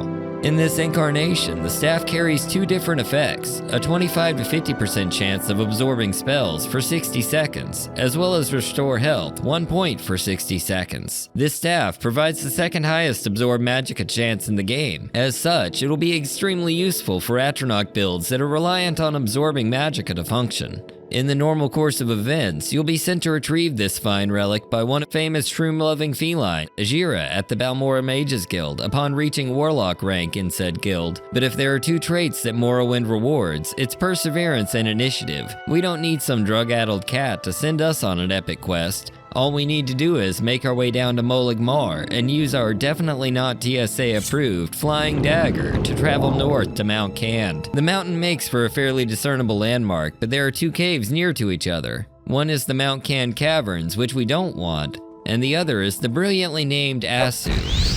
Once you've taken down the Guardhound, you can crawl all up in Asu. Besides the dank cavernous nature of Asu, the first thing that really jumps out at you is a Daedra. I'm not sure if they're leveled, but I encountered quite a few Daedrots in here. The first major hurdle we'll encounter here goes by the name of Fistel. Yes, Fistel. In the Asu Cave. Anyway, Fistel is a fan of clan fears and casting burden. I guess you could say she's a real pain in the... Yeah, I'm drawing a blank. What's the word?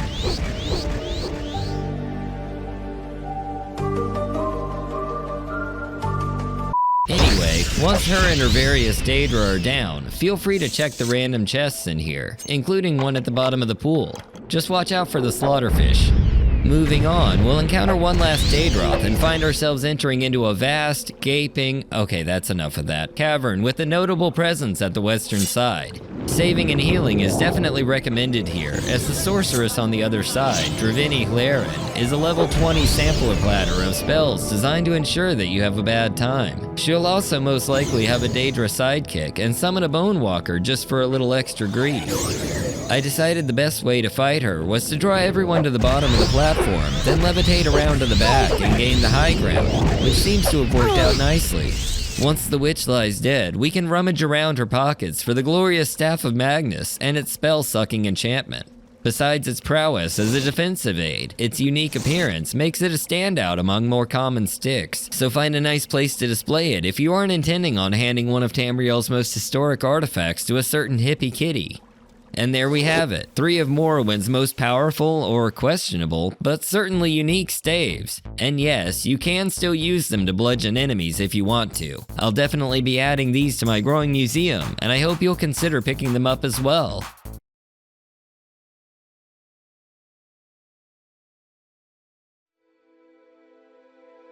The Daedra of the Elder Scrolls universe wear many faces, from the glamorous countenance of Azura to whatever the hell Hermaeus Mora has going on with the tentacles. At least we know their worshippers are never starved for variety in their demonic overlords. Thankfully for our purposes today, we don't need the princes themselves. Instead, we'll be tracking down a few of the masked helms forged eons ago by unknown hands that have been inspired by the Daedric princes. These fine examples of forgecraft represent the pinnacles of obscenely high armor ratings on unenchanted heavy headwear, perfect for any elite warrior or battle mage itching for a helmet worth dropping major enchantments on. This journey won't be quite as direct as our usual field trips, as organic knowledge of these pieces is practically non-existent, with only 2 located in a civilized area. And the word civilized is doing a lot of heavy lifting here, as said helms can be found in Ghostgate, gracing the heads of buoyant armigers, Knight Captain Inar Dralor, and Grand Marshal Galdal O'Mayan, the latter of Elder Scrolls Legends card art fame, respectively, and neither of them are too keen on relinquishing said helmets. Those two examples aside, there are no specific quests or topics that will inform you of the location or even the existence of such helmets. Instead, they are hidden away deep inside dungeons that even on their own are obscure and challenging. That being the case, the scope and rewards today will include several powerful weapons, as well as plenty of other great treasures to add to our collections. There are a total of 6 helmets, consisting of 3 instances of the Daedric Face of Inspiration, 2 instances of the Daedric Face of Terror, and a single Daedric Face of God. The Face of Inspiration, representing Almalexia's anticipation, the Daedric Prince Boethia, the Prince of Plots, appears in 2 locations that aren't Galdalamayan's head. The northern ruins of Ibardad and the 6th house base Mimea. I've actually already covered both of those examples already, so we'll come back to that one a little bit later and move on to the next fascinating face. The next face on our list is the Daedric Face of Terror. To kick off this dungeon dive, we need to head to Sadrith Mora on the eastern coast of Vardenfell. From here, it's a short flight, sprint, or swim due east to the tomb. The large Daedric ruin we're passing by is Anunabia, and while it may look inviting, if you stop to investigate it, you'll quickly discover that there's no way inside. The above-ground entrance collapsed millennia ago, but fortunately, the same quake opened up a passage below ground that we can use to get inside. First, we need to disable the security system. Check. Then we can make our way inside. This is Omeran Ancestral Tomb, and as is often the case, it's infested with Daedra. The main stairway leads into an open room with the first level Daedra. We can also grab a Telvanni Mole Crab helm on the first altar, since we're collecting headwear anyway. The left room has another level Daedra, and a ruby, plus some random chests. But on the other side of the main room, opposite the entrance, is a hallway with 2 more level Daedra. Beyond them is a room that would normally signal the end of a tomb, but here it's also the beginning of a cave. Now we must enter the breach in the wall and traverse the tunnel ahead. Eventually, we'll find ourselves passing beneath a waterfall and into a large chamber. If we look down, we'll see a Storm Atronach. He's guarding the key that we need to proceed to the shrine. After returning him to Oblivion, we'll find a chest against the wall. After breaking the trap, we can inspect the mostly random loot inside. One of the things that will catch your eye is the ancient Daedric key. Be sure to bring it along, then we can levitate up to the platform that is now directly overhead. There, we'll find a door leading to the forgotten vaults of Anunabia, Forge of Hilbengard. Hilbengard Rolamus was a master weaponsmith of Skyrim. Hilbengard forged the legendary hammer Skull Crusher in this very ruin, and the magics involved in the process left some unusual results.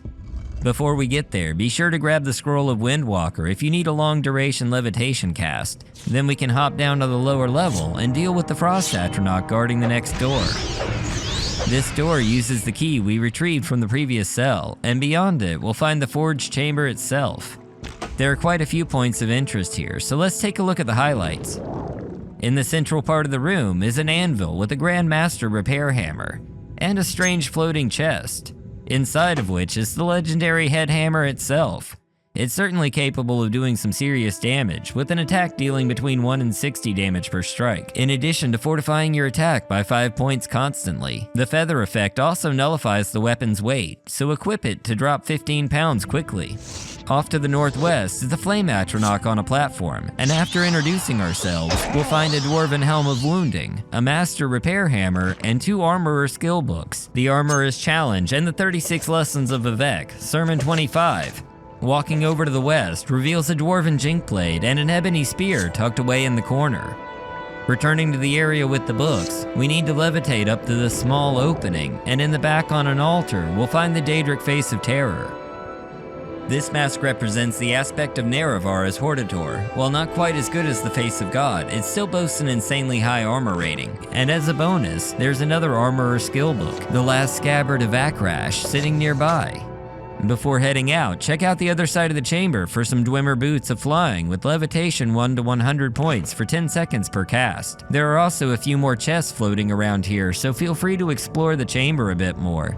for now, it's off to our next destination. And if you're enjoying the video so far, hit the like button and consider subscribing so you never miss a video. The final leg of our journey today starts off in the city of Vivek's Telvanni Canton, and much like the last chapter, we'll be traveling to a Telvanni island town, then levitating to a nearby ancestral tomb that quickly escalates into a sealed-off ruin full of unorthodox challenges to recover a big ol' weapon from its resting place, and just so happen to find a massive loot hoard at the same time. Hard to say if it's a coincidence or not, as the last location was part of the Imperial cult quest Skull Crusher, written by Ken Ralston, and while I can't confirm who the writer for this quest is, it's probably not Ken, so I'll give it a pass for now. Okay, rant over, let's get back to the quest. This rarely visited corner of the city has almost as many interesting locations to check out as it does opportunities to be called Inwa, and our destination is definitely one of the former, and possibly one of the latter as well. This local liquor lounge is the Lizard's Head. I'll tell you why in a second. First though, let's introduce ourselves to this gentleman of the Nordic persuasion. This is Inbioff, and he wants us to buy him a drink. He isn't really my type, but I don't mind helping him out. After all, a Nord in need is a Nord indeed. The f is he talking about? Before we dive into his story, let's take a moment to explain this unusually named corner club. This Lizard's Head has nothing to do with the name, but if we go down the stairs at the back of the bar and enter the rear storeroom, we'll find a very unusual item. This is the Head of Scourge, an Easter egg dedicated to a character used by developer Steve Meister when playtesting the game. I assume it didn't go well for poor Scourge, but things are looking up for him now. I mean that literally, as Scourge will be looking up from now on anytime you set him down, which seems like a bit of an oversight in modeling. I know it isn't a Daedric face, but I think it's a face worth picking up nonetheless. Taxidermies aside, we have a thirsty boy waiting upstairs, so it's back to the bar to order him a Mazte. Drink in hand, we can head back to Inbioff and stand awkwardly in the corner like at your junior prom and listen to his tale. Thanks for the Mazte. Such generosity should be repaid. You know the Nords once ruled this land, don't you? Back when these dark elves were squatting around campfires in Nyx skins. Back in the First Age when the sons of Harald Handfree ruled the northern coast of Tamriel during the Skywind conquest. Well, I bet you didn't know that Olmgerd the Outlaw, Harald's bastard, was buried as befits the Nord Lord's son, in a tomb deep in the Mother Rock. And of course, they buried Stormkiss with him. Stormkiss was Olmgerd's enchanted battle axe, and you see this old key? See what it says on it? Stormkiss. Here, take it. Healer says the Mazte is killing me. I'm going home to Skyrim to die. You've got your life ahead of you. Go ahead, take it. They say they buried Olmgerd in the bottom of an ancient Dunmer tomb. From the Skald's telling, the burial was on a long finger of land on the southeastern coast of Ardenfell, on a little island close to the shore on the west coast of the peninsula. Figure it's somewhere on the stretch between the Daedric ruins at Xanteraris and Tel Bernora. Gods be with you, and thanks for the Mazte. Ah, the promise of power, buried with the famed son of Skyrim. The coincidences are starting to pile up here. Plus, Imbjorf really buried the lead, as Olmgerd was buried with much more than just his enchanted axe. Probably nothing. Don't listen to him. It's a massive haul. Seriously, leave at least 200 pounds of carry weight available if you want to get everything. Take the boat down to Tel Bernora in the southeast. Our target is actually visible from the boat dock, directly to the northwest. So break out your levitation or water walking, or just go for a swim to this unassuming little island with its average-looking tomb door. This is the Marvani ancestral tomb. Interestingly, there are no known members of the Marvani family. Maybe the Nords returned at some point and discovered the Dark Elves were building their graves over Olmgerd's, which I imagine they wouldn't take too kindly to, possibly slaughtering the whole bloodline. But then they would all be buried on top of... Let's just move on. The layout is fairly straightforward, with leveled undead sprinkled tastefully around the corridors. Of the various items laying around up here, only this Imperial silver helm caught my eye. But right next to that is what may be the longest stairway in Morrowind, descending no less than 120 feet, that's 36.5 meters, or about 70 scribs into the ground, on top of the already significantly subterranean sepulchre. At the bottom is a doorway leading to the hidden cavern of Tukushapal. The first chamber is an oddity for vanilla Morrowind, as a maze fills the entire space. There's no loot here, just plenty of skelemans ready to add some fresh bones to their ranks. But even at a low level, they should pose little threat. The route is fairly simple. Of course, you're also free to levitate through here if you want to skip it entirely. But I enjoy a good maze, and they don't come up often in this game, so I'll take what I can get. Once we're through the maze, it's time to claim the cheese, and there's a lot of it to choose from. As Imbiolf said, Olmegerd and his treasure ship lie undisturbed on the water, loaded with everything he could need on the way to Sovngarde. Do keep in mind that all of this has been sitting here for several thousand years at this point, so I'm sure he's made it there by now and no longer needs any of it. Taking stock of what's here, we have a dragon scale tower shield, very nice. An Imperial dragon scale cuirass, also nice. One ebony left bracer, one ebony right bracer, and the Imperial dragon scale helm, equally nice. It's nice. Don't forget the bottle of ancient Dagoth brandy, which he no longer has the organs to enjoy anyway. Then of course, we have the fabled axe Stormkiss, which is essentially a less advanced version of Cloud Cleaver with a very solid shock damage enchantment. There are also various expensive herbs and spices around here as well, which I suppose are decorative since none of their traits overlap. The high-level chest is well worth unlocking, as inside will be a collection of gems, a wad of cash, and 2 randomized ebony weapons.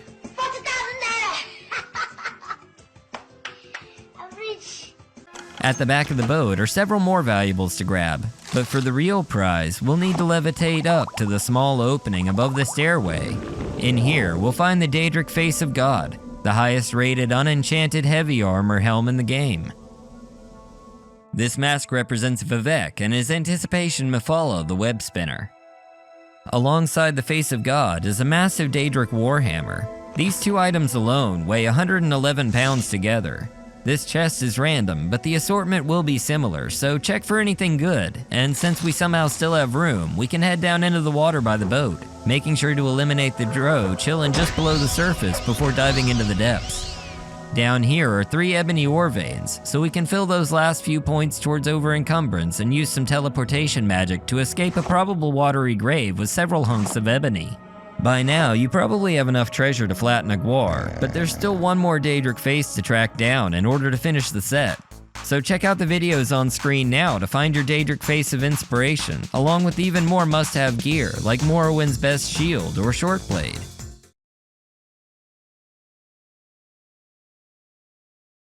One of my favorite parts about Morrowind's character experience is the many different equipment slots that we're able to fill with various pieces of gear, 18 different slots in all.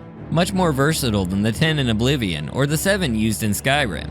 Now, I've shown you lots of great things to shove in most of these slots already, but our journey today will lead us to some wonderfully overpowered overcoats, and thanks to one of my favorite mods, the unique Finery replacer, they'll have snazzy custom models to really help you stand out in a crowd.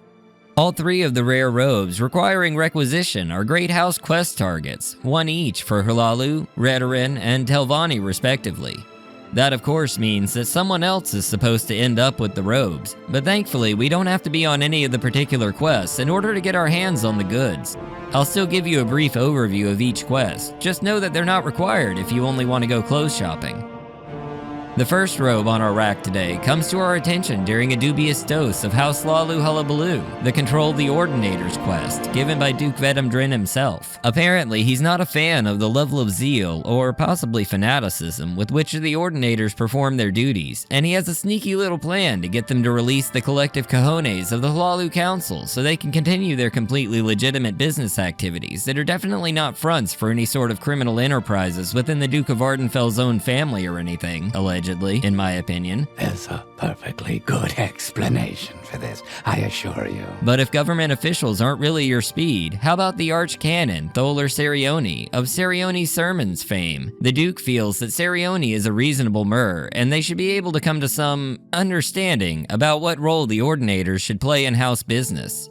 It would seem that he has good instincts, as the arch-canon is willing to negotiate, but as with any completely legitimate business activities, we need to do him a favor first. The Ordinators recently took a big L in a nearby smuggler's den turned 6 house base, Asimanu. 3 of them entered the cave and never returned. Oh well, right? Surely the Temple of the Living Gods can replace a trio of C-tier beat cops without much fuss, right?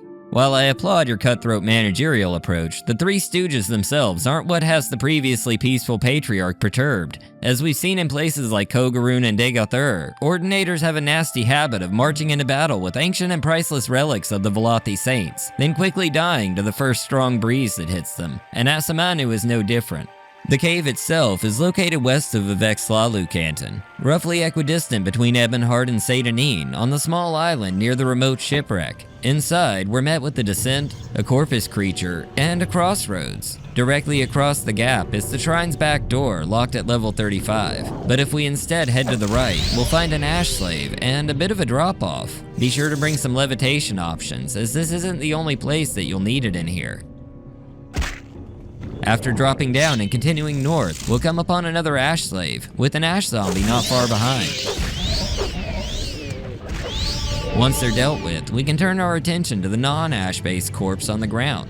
He's already dead. This is the first of the ill-fated, but accurately named Dead Ordinators. He's missing most of his equipment and all of his health, but feel free to take what he has left. In this same room is a small ramp leading up the north wall to a hidden alcove. In here, we'll find the second Dead Ordinator. Failure is your destiny. Who has a similar assortment to the last one, but with the addition of an old key that we'll need to continue our journey.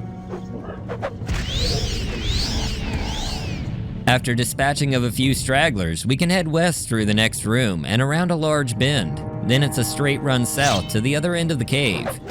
Around the next corner will be a tentacle-faced ash ghoul standing over the corpse of Dead Ordinator III. You disrespect yourself and your nation. Again, with very little remaining of his armor. Just past the next room is a doorway leading into the shrine. In here, we'll find another lame corpus, who isn't very cool, but the Frost Atronach we find in the next chamber certainly is. At first glance, this appears to be a dead end, but there's a ledge we can levitate up to that leads into another passageway. Down here will be 5 dreamers, one of whom has a rusty key, so be sure to check their pockets, or wherever belligerent naked cultists keep their belongings. Your buttocks. That's nature's pocket. If the big black and red braziers didn't give it away, we're approaching the end of the dungeon. The 6th house bells and banners should likewise be a good sign that it's a less than pleasant one. Up the path at the back is Dagoth Leivul getting up to some 6th house shenanigans. Be sure to grab his amulet to sell later, and the bell hammer if you like. Then break out your levitation one last time and head for the narrow ledge above the bells. This leads to a trapped chest, locked at level 75. It opens with the rusty key, and inside we'll find some gold and a potion. But more importantly, the robe of St. Rorus. St. Rorus the Martyr is the Dunmeri patron saint of furnishers and carabiniers, and was killed by Argonian sorcerers when he refused to recant his faith in the tribunal, which led directly to the Arnesian War, but that's a tale for another day. His robe was blessed by his blood and now carries a Restore Fatigue and Health enchantment for 15 points per cast, which isn't massive, but it is extremely handy in a pinch. Despite its religious significance, the robe's appearance itself is our most subtle of the day. However, our next robe is much more ostentatious. Our second robe comes to us as one of 3 unique items from the creatively named House Redoran quest, Redda's Tomb. This mission occurs very early on in the questline if you start out in the Vivek office of the faction. Farrell Rethrin will inform the player that the last living member of the Reddas family has donated the family's few remaining possessions to House Redoran, the Reddas Chalice and War Axe, and the Reddas Robe of Deeds, and it's up to us to recover the artifacts and return them to Farrell and Vivek. The enemies encountered will be leveled Daedra, so I highly recommend doing this dungeon early and often, as the robe is extremely useful to players of any level and just about any build. It's so good in fact that unlike other robes in this video, the Robe of Deeds will be returned to the player upon completion of the Redoran questline. We'll take a look at why this robe is so amazing in a few minutes, but first I should tell you where it is. The Reddas ancestral tomb is nestled away just beyond the hills south of Molag Mar, so catch a Silt Strider and make your way down to the Molag Mar region. Despite this being a short distance, there is quite a bit of verticality in the approach, so I recommend levitation here as well. Upon reaching the tomb and descending the staircase, we'll find ourselves in the first chamber, face to face with the leveled Daedra. This room branches off to the north, which is only necessary if you're doing the quest, as the axe can be found back here, past several more leveled Daedra, and it isn't exactly the most powerful war axe around. The robe itself, and the chalice as well, will be located in the room to the east from the initial area. Beyond the door, we'll find one final level Daedra and an ash pit holding our prize. The reddest robe of deeds carries 2 constant effects, feather for 50 points and detect animal for 25 feet. The first effect is useful almost all the time, and while the second is more niche, it will come in handy in places like Solstheim at night.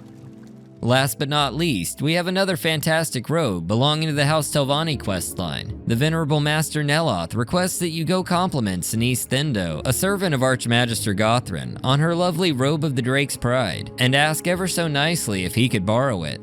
Now, if you're familiar with Master Neloth or how the Telvanni operate in general, you probably figured out that that's not at all what we're asked to do. Instead, Neloth is pouting that Sinise is not qualified to wear such a fine robe, and of course, he would be a far more worthy bearer. Keep in mind that Neloth is generally wholeheartedly opposed to stooping so low as to speak to commoners, showing just how badly he wants that robe. Once you've been assigned your chore, it's off to the docks for a quick boat ride across the bay from Sadrith Mora to Sinise in the Teleroon living quarters in nearby Teleroon, where she can be found in the middle level of the Mushroom Tower. If you're coming in from above, you'll need to descend 1 level to the lower floor. Then Sinise can be found down the western corridor. She has a few interesting enchanted pieces on the table, including a couple of robes, but the one we're after is currently being worn by Sinise, leaving only one sure way to retrieve it. She isn't alone, so stealth kills are likely out of the question, and if you're a member of House Telvanni, you'll be expelled for killing her in cold blood. I'll be using the crude but effective method of spam taunting until she gets sick of my shit and attacks. If you're actually on the quest and get expelled for killing Sinise, Neloth will acknowledge that he caused you some problems and reinstate you, which is about the most generous thing I've ever seen him do. Expelled or not, he only gives you 10 gold for your trouble, which is much more on brand for Neloth, so just keep the robe instead.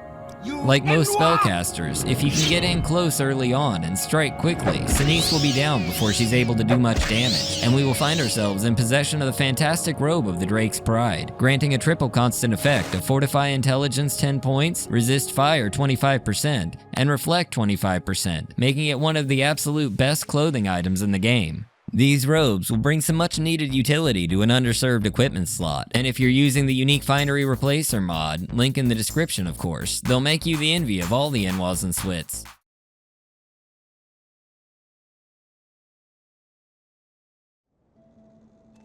Greetings, Outlanders. Gitshiver here again, and today I've got something a little special for you. Since we do have Valentine's Day coming up, it's that time of year, we are going to be doing Morrowind's Girlfriend Quest. So we have started a new game with a Khajiit, a little bit of a different Khajiit than what you may be used to. This is Darkrin. He is a Dajirat Khajiit from the Tamriel Rebuilt races. So these Khajiit are actually from the Tenmar Forest, where they live in the trees.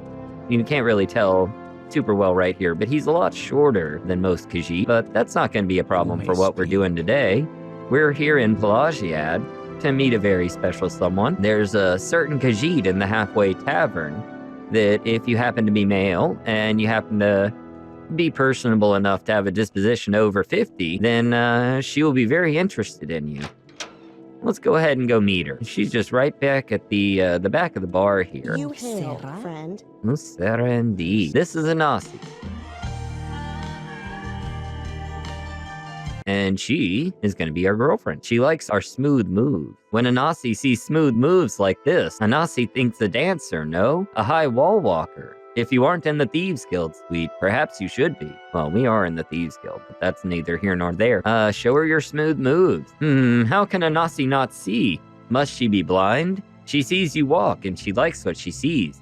It is her profession to see such things as the flow of the body and the grace of the eye, and admire. What Khajiit can see what she wants and not take it? Could Anasi ask for gift? Don't say no to Anasi. Must Anasi be the thief? Must she steal this thing? This Darkrin fellow she wants? Or will he give himself as a gift? Oh, well, that's a little intense, but okay, yeah, sure. Give Anasi the gift of friendship. Please forgive Anasi if she purrs like a kitten, but Anasi is so pleased. You'll come visit Anasi often then, and tell her things, and ask her things too, for we are now friends, yes? Anasi such secrets knows. She almost bursts, like Anasi must tell her new friend that Hortus upstairs. Such a secret, I know. Anasi tells you. Anasi trusts you. Anasi is a thief. You do not mind? Why? Because Anasi loves secret things. She loves secrets, and when she finds them, she loves to have them. Like this strange Hortus upstairs. Hortus has a secret Anasi can see, so Anasi follows Hortus, and this is how Anasi knows Hortus serves Mehrunes Dagon. This magic belt Hortus has, such a pretty belt, but strange writings and strange letters. Maybe evil, maybe danger. Maybe good, maybe shit. So we've got our first of Anasi's quests here. We need to go upstairs and take down Hortus. Now, if you've watched some of my other stuff, you know that we've done this a couple of times, so we're not going to focus on it too terribly much, but we'll run through it real quick. You should definitely bring some restore strength, because Hortus has a tendency to summon bone walkers and cast burden. If you don't have any restore strength, then you can just come over to the bar and buy some Sujamma, and that'll give you enough strength boost to get to the shrine afterwards if you get stuck. But Hortus can be found upstairs, right behind this reinforced door in the corner. Now, if you try to talk to her, then she actually is not going to speak to you and tell you to go away. We know how to deal with this. We've been here before. The solution is take off all of your clothes and talk to her again. After all, who can resist the wiles of a fully naked Khajiit? The body models on this are interesting. But anyway, now we can talk to Hortus. Cover yourself. Are you mad? Have you no decency? None whatsoever. And then we just go to Persuade, and we're gonna sit here and taunt her. Oh, well, it didn't take her very long to get sick of us. We wanna very quickly get back into our menu and put our clothes back on. Hortus will probably try to trap us in place, so I will definitely be using my marksman here. And you wanna just make sure you're using arrows or bolts that damage only her and don't send like a cloud of damage out, because 20 feet is more than enough to hit everybody downstairs and really piss them off. So we don't want to do that. We just want to go ahead and exit the menu and quick save. Oh, God. And see, that's what I'm talking about. Come on. There we go. Yeah, see, we're stuck. We're stuck in spot.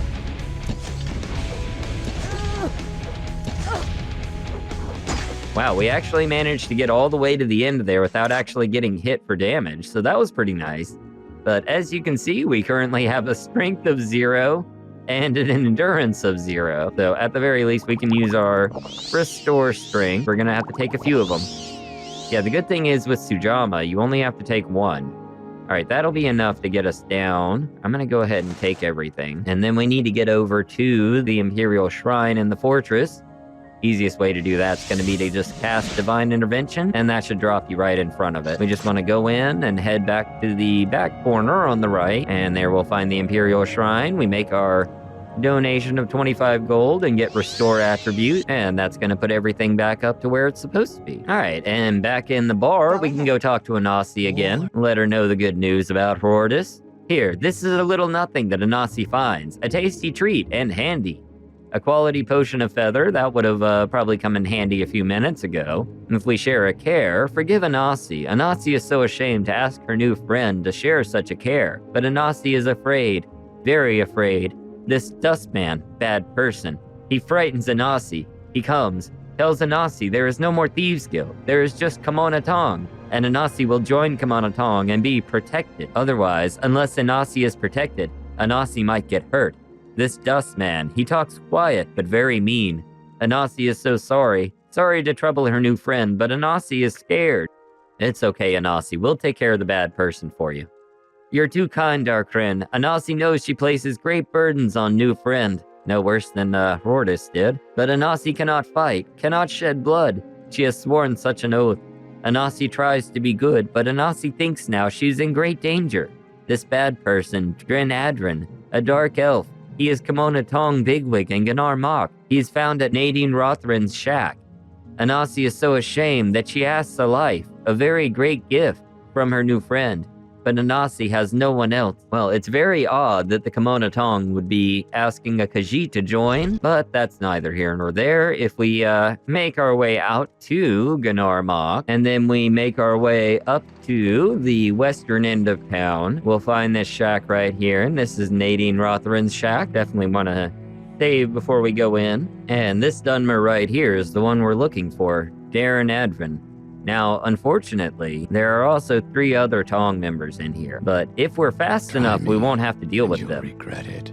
Oh, see, he's kind of onto us already, but that's okay. You can talk to him. He'll tell you to go away. You can ask him about Anasi. Never heard of her, and none of your business if I did.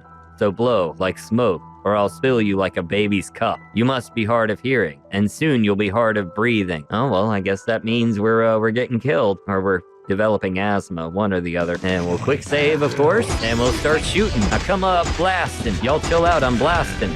Oh, we got him. Hurry up and fall so I can take your stuff. Yeah, if you can raid his corpse, he's got a demon Tonto there, so that's always nice. And we'll take some restore health here while we try to escape. There we go.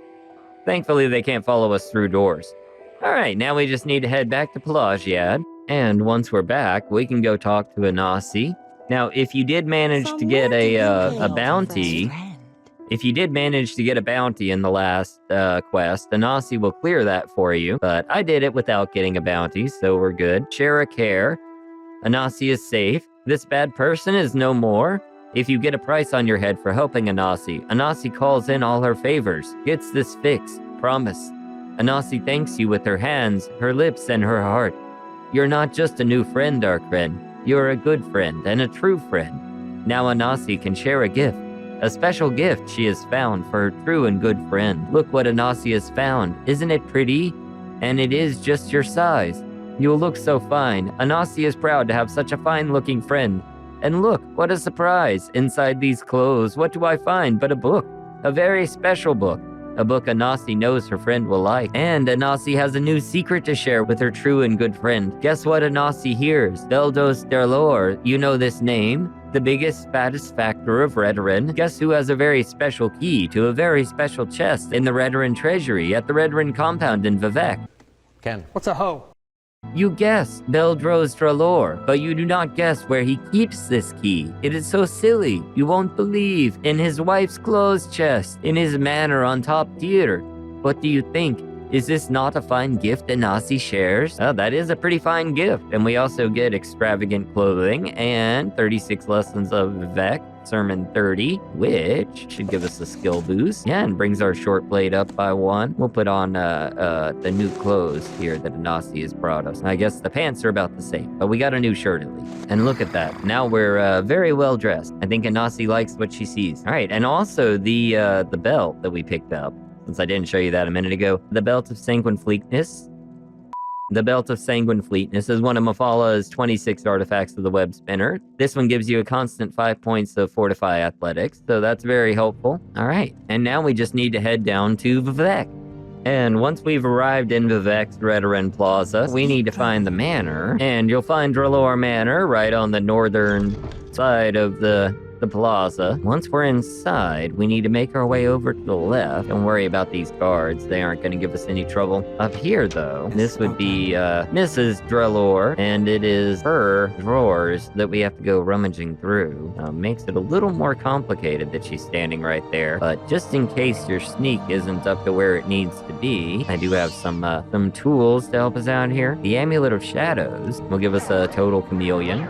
And then we can just go in and take the key from her dresser, and she's none the wiser. And then once we have the key, we need to head across to the Redoran Treasury, which would be this large building in the southwest corner. All right, now that we're in here, we can head down the stairs, and we want to go all the way down. Now, as you can see, there are a lot of people down here, but since we have the key, we can just walk into this area. We can close the door behind us. It doesn't matter too much. Now you see there's lots of good stuff laying around, but there's also an Ordinator right here. Simple enough. Just go ahead and wait, and he's gone. And they won't come back in, so that's pretty solid. Now, a lot of this stuff is way too heavy for me to carry, and isn't stuff that this character is really going to use much anyway. I will take the Ebony Short Sword. And also, if you have the Lethim armor plugin installed from Bethesda, you'll have gold armor over here, which is pretty cool. I don't think I've ever actually picked any up. Granted, these are generally made for female characters. We can't wear the closed-faced helm, unfortunately. But just so you can see it. Yeah, as you can see, they are definitely supposed to be female armors. Maybe that's supposed to be a face. I don't know. We're just, we're gonna go back to our regular Dark Brotherhood armor. How about that? The gold armor is fairly heavy, so we don't want to be taking too much stuff. But let's take all this gold up here. As you can see, it's not marked stolen. because we were able to get in here without any problem. Now, these two chests, you can just open directly with that key. We got some diamonds up here. There are several locked chests around, so we will need to do something with those. But if you come check these crates, you get a random assortment of 3 pieces of glass armor, and I'm gonna set down the gold armor, because I can't use it anyway, and I need the carry weight. All right, and I'll keep the glass helm, glass greaves. I don't really need the shield. And we'll take a Dwemer coin, that's fine. All right, let's see about these chests. Break out our lockpick. First try, how about that? All right, so that's 900 gold. Let's try this one back here. Okay, we got 360 gold. We've got some gems and Dwemer Warhammer, if anybody's interested in that. And this one, we've got a Dwarven Short Sword, more gems. Definitely clean up on the gems here. And this chest. All right, we've got 2 random ebony weapons. I'm gonna set those down here. We got an ebony staff and a longsword. And more gems, 500 gold. And then, of course, if you come over here, there's some named things. We've got Foe Burner. We've also got the Heartwall Cuirass and Stormhelm. We got a glass war axe up here and the closed-faced ebony helm. So heavy armor, medium armor, even some light armor with the glass right there. It's always a good stopover point. Oh, it looks like they want to come back in. Here, did I get a bounty somewhere along the way? No, they're just, there we go. Yeah, the good thing is, even though that's a door with holes in it, they can't see through there. There is another section of the treasury, but the key that we picked up does not open this vault, and I don't think I can bust a level 90 right now, so we're gonna have to leave that one off for the moment. But now that we've raided the treasury, we can go let Anasi know that we were successful. Yes, my true and good friend. Anasi always has things to share with her true and good friend. These things are not always happy, not always good, but true and good friends share everything, good and bad, yes? So still, we share a gift and share a care, yes? If we talk about sharing a care, after you are so good to Anasi, Anasi is ashamed to ask, and Anasi feels strange telling her good friend this thing. But Anasi has a mate. You what? Once Anasi loves him very much, but now this mate is a slave to Skooma. Anasi no longer loves him, but once one has been in your blood, there is shared blood forever. Anasi begs him to abandon the Skooma, but he will not. Anasi knows not what to do. Can you help Anasi? Can you persuade this foolish mate to give up his Skooma? I don't know, but I will try. Anasi understands all too well. Anasi has tried and failed. Cure a Skooma addict? It can't be done. But Anasi sees something in her true and good friend, something that says that the things that can't be done might be done, and it gives Anasi hope. Anasi's mate is called Jadanar, and he lives where he can in St. Olm's Canton. Please find him and persuade him to give up the sugar. Don't worry, Anasi, we'll do our best. Alright, so it's back to Vivek, this time to St. Olm's Canton Canal Works. Alright, and once we've made it to the St. Olm's Canal Works, Jadanar will have something for us to do. Ha! You call yourself a friend of Anasi, then Jadanar curses you, and Jadanar curses the faithless mate. Anasi calls me a coward and a fool, this one who is her husband, and whom she must respect, and she leaves me to beg and starve. She is the fool, and you are a fool too. There is no cure for the Skooma addict. All the world knows this. No one knows Jadanar's shame better than Jadanar. But Jadanar is helpless. What can Jadanar do?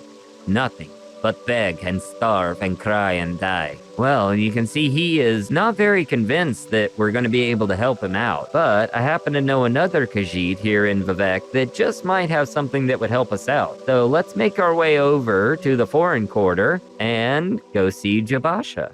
Alright, we've made it over to Jabasha's rare book. He has the finest selection of books available. Wish to speak? We'll talk to him about curing Skooma addict. Khajiit knows there is no cure for the Skooma addict, and maybe Khajiit knows things that are not true. You should read Confessions of a Dunmer Skooma Eater. Jabasha should have a copy for sale, in good condition. Very reasonable. Alright, Khajiit, give me your wares and I'll give you my coin. There we are, Confessions of a Skooma Eater. 25 gold. 28 gold? You're ripping me off. Come on, man. 25. Oh my god. Okay, fine. Fine. I'll give you your 28. You can make 3 gold off of me. But this is a robbery. Oh, while you're here, if you haven't done this, anytime you're coming through here for the first time, stop and read... Oh, did I just steal that? You're stealing. Right to jail. Oops. I didn't mean to steal that. Oh well. Yeah, just read each one of the Dance and the Fire books. They're all skill books. And then we'll make our way back over to the St. Olm's Canal Works and go see Jadanar again. Alright, Jadanar. I got a book for you. Here, schematic. Jadanar does not understand. What good is a book? I do not want this book. But Jadanar can see you have a good heart. Jadanar is sorry for what he says. Jadanar will take the book and will read it. And you, return to Anasi and tell her Jadanar is very sorry. And Jadanar forgives her. And Jadanar will always have Anasi in his heart. But our bond is broken now, for better or worse. And we must each find our own way from this cold time and hard place. Alright, well, we have done a good deed. Hopefully Jadanar gets his life together. And we can go tell Anasi the good news. Alright, Anasi, I went and saw Jadanar. It is Anasi's true and good friend, Darkrin. A friend tells Anasi that Jadanar has left Vivek to return to elsewhere. She says that he looks well, and that he has stopped using sugar. Anasi is not sorry that she is free of her bond with Jadanar. But Anasi is very happy that it seems to be better. Anasi is very grateful to her very special friend. And Anasi hopes that her very special friend will come visit her at Anasi's house here in Pelagia. We mustn't keep meeting here in this old corner club at Anasi's house. Anasi can show her very special friend some good old-fashioned Khajiit hospitality. In this house here in Pelagia, across the street from the halfway, by the fort wall, off the street, with the stone fence nearby. Here, you'll need the key. If you come by the halfway again, and I'm not here, I'll be at the house. Alright, it kind of broke the cadence there having a Khajiit use personal pronouns, but okay, we'll go with that. So now we can say goodbye to the halfway tavern. We don't have to come hang out with these losers anymore. He heard me. I wasn't talking about you. We just head right across the street here, and this is Anasi's house, which is now also our house. And look at that, Anasi's home. She beat us here. It is Anasi's very special friend, Darkrin. Anasi welcomes you to the hospitality of her house. You are always welcome here, my very special friend. Anasi's house is Darkrin's house. Take what you need, give what you can. What Anasi has is yours. There should be plenty of food and drink downstairs, and a comfortable bed. You want the robe from Anasi's shoulders? All you need to do is ask. Oh, that won't be necessary, Anasi, thank you. Anasi sees how her very good friend is always learning new tricks, so Anasi must tell you a secret. Anasi has a friend, Sininde, a nice red-garbed female who trains fighters at the arena in Vivek. And the secret Anasi tells is that Sininde is a secret master of the guild discipline called acrobatic. Do you know what that means?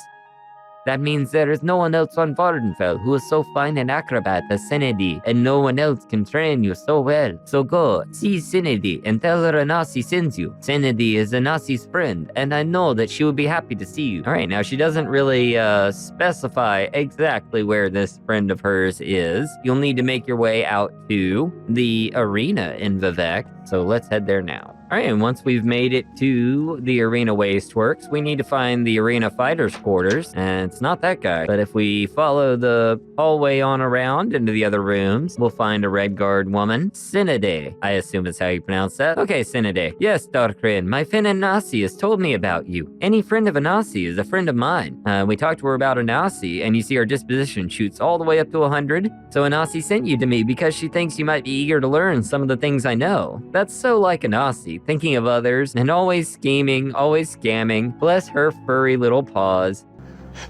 Am I a joke to you? But yes, I think I might teach you something if you wish. It always gives me pleasure to help Anasi's little schemes. For a start, maybe you'll find reading this book interesting. And she gives us the Black Arrow Volume 1, which is a skill book for acrobatics. Here we are. Yeah, that boosts our acrobatics up by 1. And also, of course, she is a trainer, so you can always talk to her and get master level acrobatics training, which is not an easy thing to find. Now, before we head straight back to Pelagia, there is a stop we need to make along the way that will make the next mission a little bit faster. So go ahead and head back out. Oh, there's a door right there. Well, how about that? I'll be damned. Anyway, we want to make our way up to Seydanine. Not necessarily Seydanine itself, but the area around Seydanine. We just need to find a Coda flower in the swamp. And once we've made it out into the Bitter Coast, we just need to find any swamp that has a Coda flower. which you'll find on the Draggle Tales. And we want to take that Coda Flower and make our way up towards Pelagiad, like we're heading back to see Anasi. But we have one more stop to make before we get there. All right, and once we've made it back to the Pelagiad area, we just need to keep our eyes out for any gold Canet flowers. So Coda Flower and gold Canet. That'll save us a trip here in just a moment. So now that we have our flowers, let's return to Anasi. Now it is your turn to give Anasi a gift, and Anasi knows just what she wants. Flowers.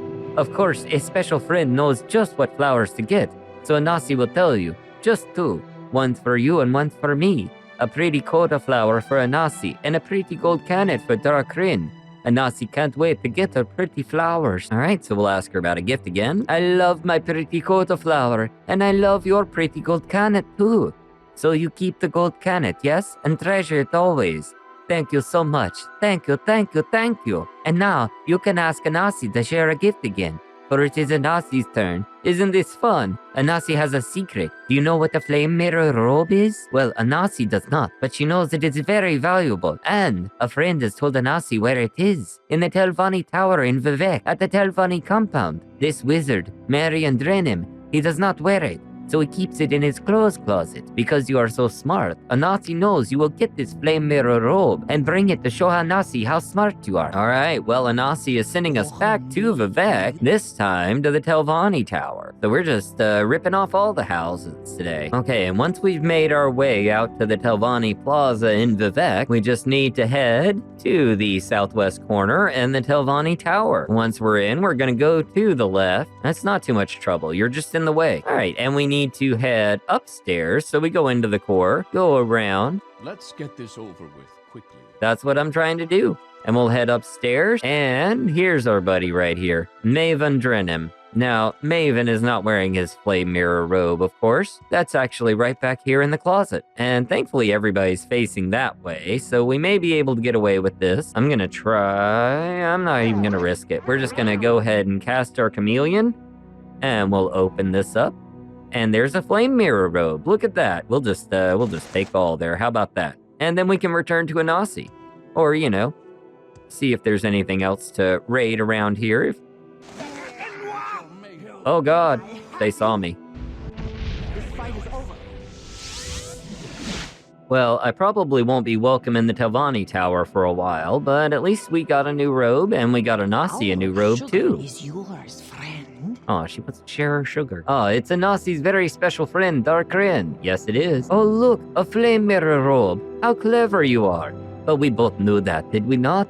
And my goodness, such enchantments, and very, very pretty. Now, you can choose to keep the gift, telling her thanks for the tip, at which point your quest line is over, but you guys are still friends. You can, however, give Anasi the robe as a gift. I do want to warn you that if you do give her the robe, after the next quest, the quest line will stay open, apparently due to a bug, but I like to think of it more because friendship is forever. So I'm going to give her the robe. Oh, but it's too much. For Anasi? It is so lovely, but you must let Anasi give you a gift in return. What could possibly be so rare, so fine? Here, Anasi gives you these. They are rare and precious. Anasi could never use them, but Anasi hopes they bring you luck in a hard place. And we get 20 rare ebony throwing stars, so that's a really nice weapon to have. You definitely don't want to use them unless your marksman's really high, because they're super expensive, but you can sell them too. Now, if we talk to her one more time, have you heard of Eluvel's Black Blindfold, a magic glove which blinds and befuddles archers? Anasi knows nothing about magic, but she has heard that this is a wonderful glove, very beautiful, very valuable, but so sad. It is in Rufinus Alaisiagae's chest of drawers in the living quarters of the Imperial Commission in Ebonheart. Many Imperial guards. Very tough, very dangerous. So sad, but so glad. Guess what? There's a secret passage, hidden underwater, to sneak into the Imperial Commission, and all you have to do is search for the hidden underwater entrance. It must be nearby. Too easy. And of course, the one that Anasi's referring to, you may recall from our Lord's Mail video, is the cave underneath the castle. But there's really not a lot of need to go that way because nobody's gonna stop you going into the Imperial Commission. So let's just get down to Ebonheart and I'll show you. All right, once we've made it to Ebonheart, we need to head to the ground cancel. Grand Council chambers and head over to the right, and we'll find the door to the Imperial Commission. Now, once we're in here, we need to take the stairs at the back and go all the way down. Now, in this room, you'll see 2 guards. They don't really do very much. This is the door that we need to go to. All right, so what we're gonna do, we're gonna cast our Amulet of Shadows, so we've got good chameleon, and then it's just gonna be a matter of unlocking this door. Simple as. And then we just close the door behind us so they don't see anything. We can come over to this chest of drawers, and inside, the first thing we'll see is Elvol's Black Blindfold, and that casts 20 points of blind on a target for 60 seconds, and also damages their marksman for 20 points. Now, that is a damage enchantment, so that is permanent.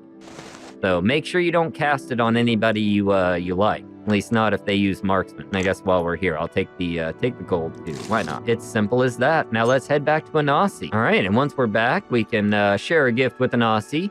Yes, I see. Very clever is Anasi's friend, and a very fine glove is Elvol's Black Blindfold. Anasi likes the glove very much, but it is Anasi's gift to her friend, and her friend must keep it. Anasi is very happy that we have shared so many gifts, but that is what friends are for, yes? Yes, my very special friend, Anasi hopes we will always have things to share. Share a gift, share a care? Yes, close friends, very close. Anasi has just one care she wants to share. Anasi hopes her very special friend will stay close to Anasi and never go away. Anasi worries because Anasi looks forward to seeing you so much, but Anasi understands, and Anasi is very busy too. So Anasi is happy when she is busy, and happy when she sees you, and that is enough happiness for anyone. I think Anasi said it best. Sometimes friendship is the most valuable gift you can get, and of course the quest stays open. So we're friends forever. And with that, I do want to say thank you so much for joining us today. I hope that you have a special friend out there, or that you find somebody like Anasi who can tell you to go steal valuables from other people. Okay, so this didn't really work out with the message for today, but yeah, Anasi, friendship.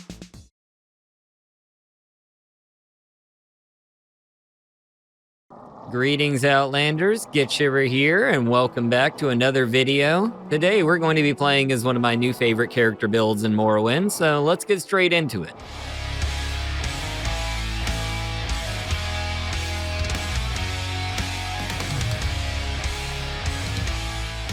I've made an Altmer character named Nanny Narco. He's just your average run-of-the-mill mage, but recently he's been feeling like the Mages Guild isn't really all it's cracked up to be, what with the mob tactics of people like Uranus and the dubiously qualified Archmage Trebonius down in Vivec. Yes, Outlander, what do you want?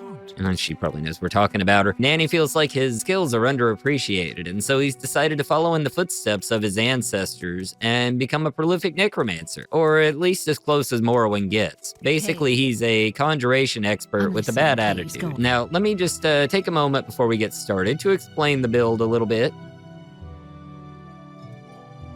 Altmer are some of the most capable spellcasters, but they come with some major conditions that you'll need to be aware of, like 25% weaknesses, frost and shock, and a 50% weakness to fire and magic. We also took the Atronach birth sign, so that means that we have stunted magicka, but it also means that we have a 50% spell absorption as well. So yeah, it's not all downsides. So thanks to the Atronach sign, we get 2 times our intelligence as magicka, and because we are an Altmer as well, we get an extra 1.5 times the intelligence, so lots of intelligence there. 3.5 times the intelligence is our magic pool. Now, before we dive into the gear we'll be using, let's take a moment to talk a little bit more about the Atronach sign, because a lack of magic has been the end of many a spellcaster before. But just because it doesn't recover on its own, doesn't mean that you'll need to constantly chug potions in battle. Spell absorption is really key, as any magic cast has a percentile chance to be absorbed into your pool. So if you have multiple spell absorption effects, they each constitute their own absorption roll. They don't combine. So the 50% from Worm Burn would be 1 roll to absorb the spell, and if you have a second effect, then it would have a separate roll with its own percentile chances. So that useless summon Ancestral Ghost just became a lot handier, as it will always cast at you after being aggroed, and it's weak enough to not accidentally kill you in the process. Even easier is using any temple or cult shrine and absorbing their effects, so I highly recommend any Atronach sign character join the temple and cult for the steep discounts members get on those services, even if you don't intend on worshipping any god. So for equipment, we picked up the Robe of Drake's Pride,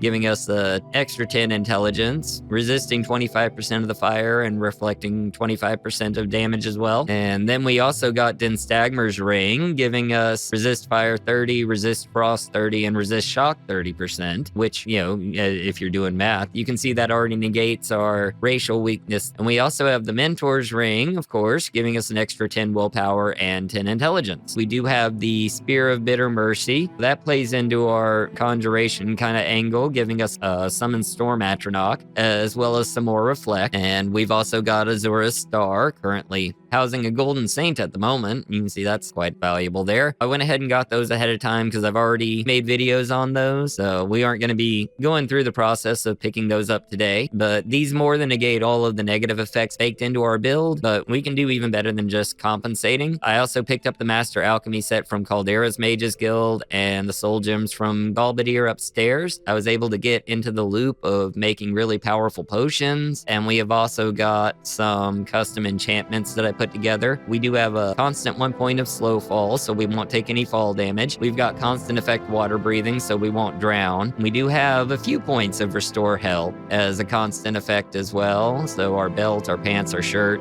The skirt, we actually went ahead and put a 100-point open spell on, so that will be very handy here in a moment. And I have 2 amulets. One summons a Golden Saint, and one gives us a constant effect, Summon Clan Fear.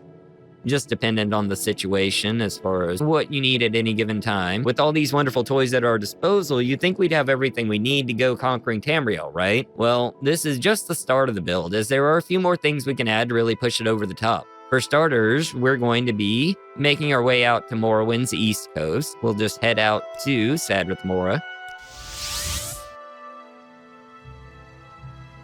because if we're turning our back on the Mages Guild, then the Telvanni are definitely going to be down for it. Now, there are several items, mostly from Master Arian, that would fit the build really well, but for today, we're just going to pay a quick visit to Divaith Fear for 2 pieces that should complement our build quite nicely. Now, most of the goodies that people go to Divaith for are part of his crazed key puzzle. Thankfully, our targets today are not. On the downside, they are locked up tight behind level 100 locks and traps, which is why they're in this part of the build. Most newer characters will not be able to retrieve them right away.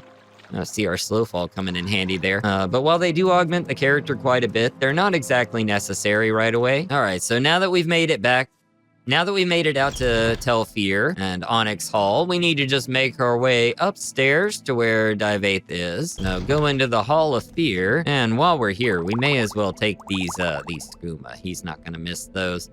And a couple levitation potions never hurt anybody. And the branding. There are also a couple of grand soul gems over here that you can grab. Those are kind of hard to come across, so definitely want to add those while we get the opportunity. If you don't have Azura's Star, you'll end up using a lot of those over the course of an enchanting playthrough. But random loot aside, we need to head all the way up the tower using our levitation. Of course, Divaith Fear is right down there. I will listen, Outlander, but make it quick. Now, if you've done the key puzzle before, you know this small ornate lockbox over here has its own thing going on, but this chest here, you may not have opened. So let's take our easy access skirt and we'll bust this lock. All right, so we've got that unlocked. Get our probe out. This might take a while. There we go. And we find ourselves in possession of the Daedric Mace Scourge. Now, I believe I did cover this one in our Daedric Blunts video, but we're here for something else as well, so I wanted to go ahead and include it. That will give you Summon Dremora and a Scamp for 30 seconds. We're very focused on summoning lots of henchmen. That's the primary idea here. And then if we come over to this wardrobe on the eastern side, swap back to our unlock. That gets that open. Now we need to bust the trap. All right, and inside we'll find the Cuirass of the Savior's Hide, giving us a very nice light armor chest piece, but more importantly than that, giving us 60% of resist magicka. That's definitely gonna come in handy. Let's just drop down. No fall damage, of course. And we'll head back outside. Now that we've got those two things out of the way, we're gonna make the short little trip right over to the Erebensum camp. There's an ancestral tomb over there that we need to open.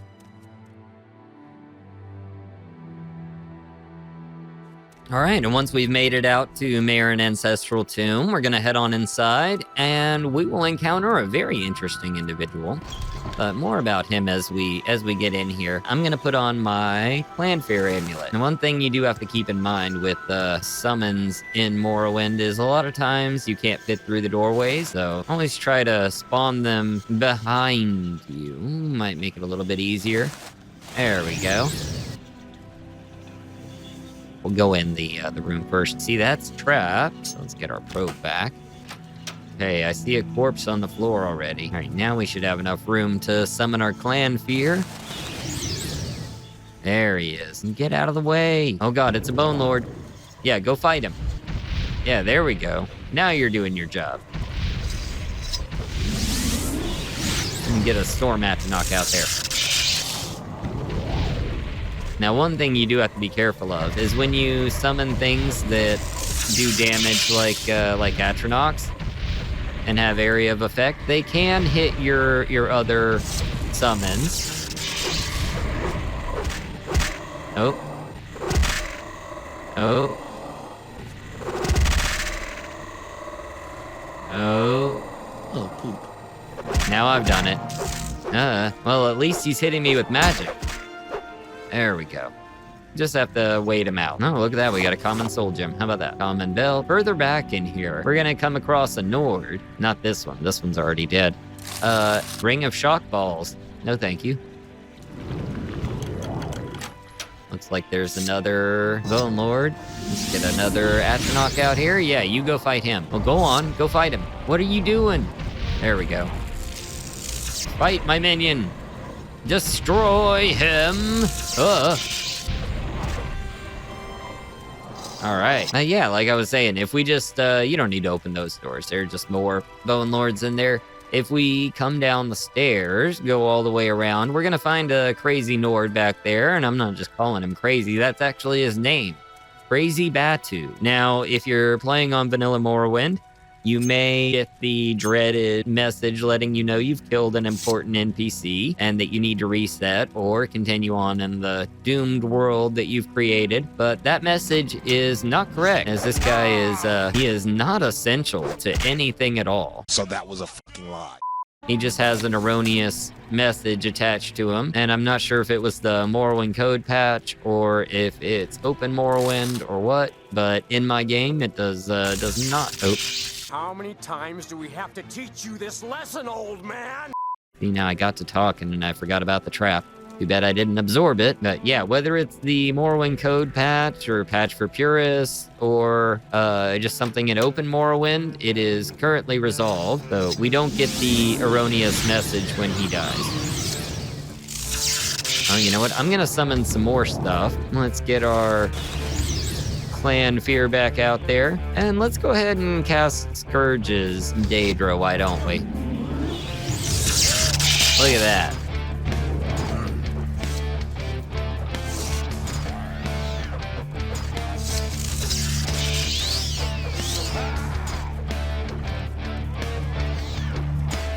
This camp isn't doing anything at all. I don't think the Grimoire can reach him either.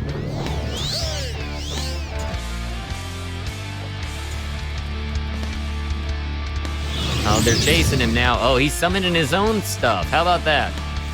Come here, dude. That's not cool. You're gonna die now. Oh, maybe I'm gonna die now. Let's restore some health. That doesn't usually happen on this build. Seems like he's outlasted some of my guys. Here, let's get another Atronach out there to hit him.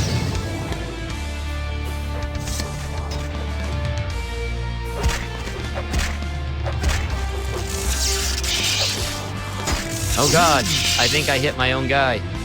I did hit my own guy. Here, let's keep him occupied with another Clanfair. There, fight that guy. You two fight it out.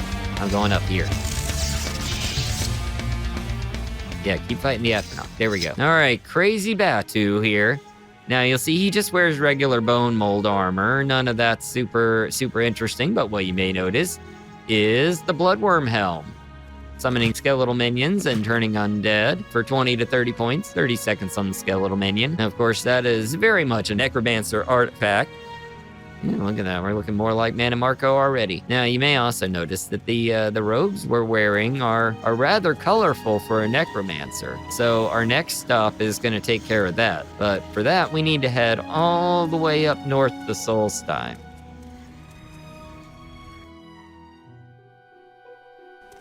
All right, and once we've made it up to Solstheim, we need to head to the Skull Village. And once you're here, you need to head over to this little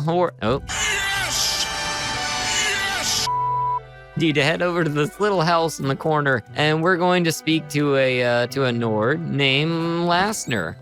My son, my poor son, please help a sad old man. All right, so this is Lasner, and his son Timvol has fallen down a well. He needs somebody to go in and look for his son, see if hopefully he's still alive. Can I trust you to do it? You can trust anything. So, you know, well, we're sure, yeah, we're good guys. We're gonna help you out, totally gonna help you. Now, while we're here, if you come over to the corner here, you'll see quite a bit of interesting things. There's human flesh, a ghoul heart, a Daedra heart, and if you look at this parchment, it does look like his son is getting into some crazy heebie-jeebie stuff. Now, these Wolfsbane petals are one of only 2 instances of those occurring on Solstheim that I'm aware of. So if you're into alchemy, you probably want to grab those. Once you've spoken to him, we just need to come out to the back of the house. And right down the hill here, you'll see a small well. All right, and when we go in this well, which you'll notice is locked level 100, we'll enter Rimhull. He gave us the key to get in, so thankfully that's not an issue. Here we are. Yeah, so you'll notice first off that we come in underwater, and if you don't have constant water breathing, then you probably need to swim fairly quickly because it takes a little while to get up here to the surface. Now, once we get here, there are going to be quite a few skeletal champions and things like that in here. Now, let's try to get our summons out, and hopefully they can be of some assistance for us. I'll let those 2 deal with him while I deal with this guy. Oh god, I'm gonna take a drink of life, and that's gonna give me some restore health, restore fatigue for a while. Alright, let's get our other guys out here. Come on. At least we're getting unarmored skill, that's for sure. There we are. I do have some decent blunt skill. All right, come on, army. Army of the undead, let's go. Oh, there's a guy. Although I think that skeleton's dead. Yeah, no, that's a dead skeleton. We don't have to fight him. Now, where'd my clan fear go? Can't get good health these days, I swear. Why do you spawn in the worst place? There you go. Yeah, you guys deal with these skeletal minions, okay? There we go. There's 4 of you now. Go fight. Oh, come on, you guys. Seriously? Do I have to do everything myself? Clearly.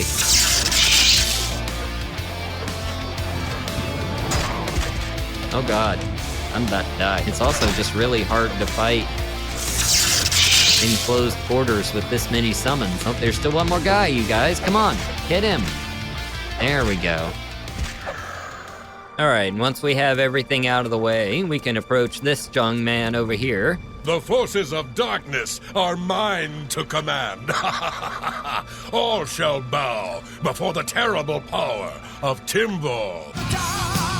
Okay, he's gonna make his menacing speech and then walk away from us. This is Timvol. Are mine to command. All shall bow before the terrible power of Timvol. His dad's only gonna give us 5 bear pelts to spare him. With the build we're going for, we can totally just kill him. All right, he's gonna do it. He's just gonna keep saying it. He's just gonna keep saying it, guys. Come on, let's get rid of him. Let's do it. Kill him.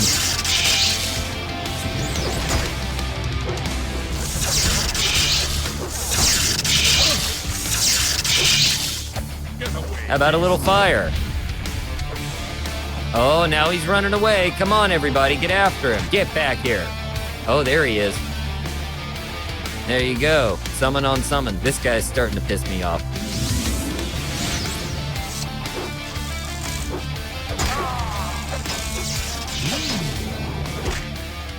All right, we got him. Oh my god, will you get out of the way, Clan Fear? Well, looks like Timval died in the well. Yes, very sad. Anyway. This is the Mantle of Woe. It's basically vampirism in a robe. You have drain personality, 100 points, so everybody's gonna hate you. You do also pick up a weakness to normal weapons by 20%, and during daylight hours, you will take sun damage if you're outside. So that's awesome, right? Totally worth it. But you get Fortify Conjuration, 50 points, and you get Fortify Maximum Magicka 5 times your current intelligence. And not to mention, you just look badass. Look at that, nice black robe. Hey everybody, Gitshiver here in post, just cutting in real quick because I forgot to mention in the video that the Mantle of Woe is currently replaced by the unique Finery replacer, much like many of our other robes. So do check out this mod if you want to get the really cool version that I've got here. All right, now that we've got all of these pieces together, there's one last thing we need to do. We need to go to the Mages Guild in Vivec and give Archmage Trebonius a piece of our mind. All right, so we are here in Vivec in the Guild of Mages. We need to just make our way downstairs to the central area. Now, if you talk to just about anybody in the Mages Guild, they'll let you know that Trebonius over here is a bit of a Trebonehead. He is a political appointee, not really a very qualified mage. Well, you don't have anything to say in your defense? Silent treatment, eh? All right. Let's hear it. He wants to hear it. Okay, well, let's give him something to listen to.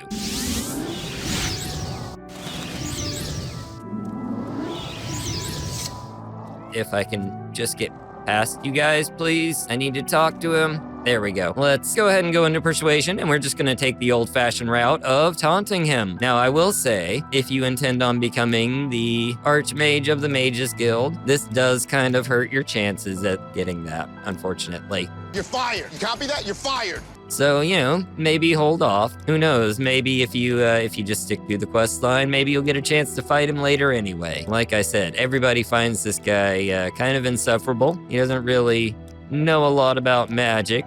Oh, that does it. I apparently have pissed him off thoroughly enough. I have you. Oh, you hitting me with magic, huh? Well, my guys should be fighting you. Come on, guys. There you go. Thank you. Please defend your master. Oh, looks like I need to cast this. Oh, well, I guess I don't need to cast that one again, do I?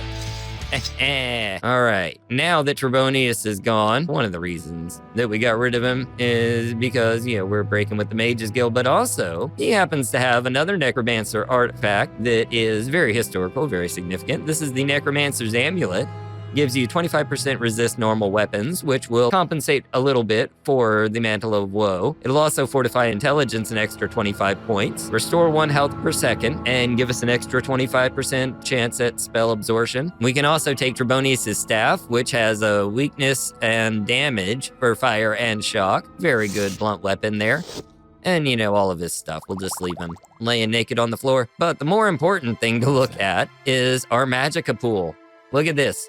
We have 1,111 Magicka. That's pretty intense. I think that's the highest I've ever gotten a character in Magicka. Also, we just have a massive amount of effects going on here. Most of them are positive. Like I said, the main thing is, you know, if you can put on armor with more constant restore health, then you can wear the Mantle of Woe whenever. If not, you can wear the Robe of Drake's Pride during the day. It does severely cut your magic pool. So there is that, but you can always switch back to this when you're inside. So it's really just outdoor fights, which usually aren't going to be all that hard unless you're maybe like trying to take down Ordinators in Vivec. And like I said, if you do the Telvanni quest, there will be several other conjuration-based artifacts and other just really overpowered mage artifacts that will really push this build along. Also, there are mods available if you want to go that route that make necromancy even more of a reality in Morrowind. If you're playing on vanilla,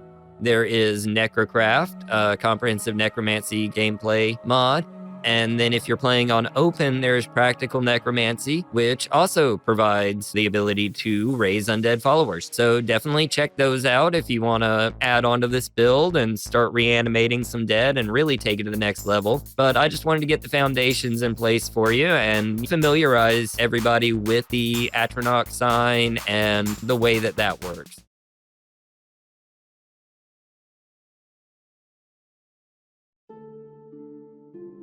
Greetings, Outlander. Gitshiver here again, and today we're doing a challenge run that'll have you seeing double. Everyone knows about Morrowind's expansions, Blood Moon and Tribunal, but not everyone knows that Bethesda also released numerous official plugins, like the one we're taking on today. We're off to Seyda-Neen, where it all began, to help Celis Gravius reclaim an ancient Akaviri artifact from an abandoned Imperial fort on an island southwest of Seyda-Neen. But I'm getting ahead of myself. Let's talk about the challenge part of today's video. The island is closer to the mainland than it is to Vardenfell, so when combined with Tamriel Rebuilt, things can get interesting. There is a patch to integrate the two, but in my game, for some reason, it actually duplicated most everything on the island. When working as intended, you'll face wave after wave of Skelemans as you fight your way into the heart of the fort and one of Morrowind's toughest enemies, an undead lich named Garurn. As you may have guessed, this means we'll be fighting twice the Skelemans and 2 different copies of the Lich at once. On top of that, I'll be doing it on max difficulty, and without the companions the game so helpfully provides to assist you. Garurn is an absolute sponge cake, with 2,000 health and 3,300 magicka, and total resistance to common disease, frost, and poison, plus 50 points of shock resistance. He also has constant restore health and magicka for 10 points per second, and can deal 100 points of shock damage for 5 feet on target. He's a serious threat, and facing 2 of them at once is probably one of the most difficult fights I've taken on yet. But don't go putting any bets down. I have a few surprises in store that will significantly improve our odds of survival. We've been hard at work improving our loadout, and this seemed like the perfect test. I won't bore you with every little detail, but the highlights include total resistance to magicka, and 65% resistance to normal weapons, plus 17 points of health and 30 points of fatigue restored every second. It might sound like overkill, but trust me, we're going to want every advantage we can get for this fight. With that out of the way, let's get down to Seyda-Neen and start the quest, Siege at Firemoth Fort.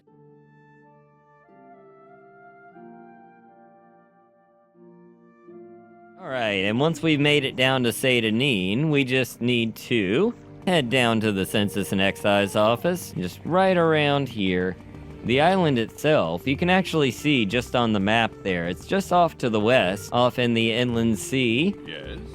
Yes. Alright, so we go into Celis Gravius' office. Your timing is excellent. I am looking for someone to lead a band of adventurers to Firemoth Fort. This Imperial fort offshore to the west was captured years ago by the undead horde of Grurn, who literally marched out of the ocean and overran the garrison there. The survivors were forced to leave behind the ward of Akavir, and I'm looking for someone to lead a group to retrieve it. Are you up for it? Yeah, I can do that.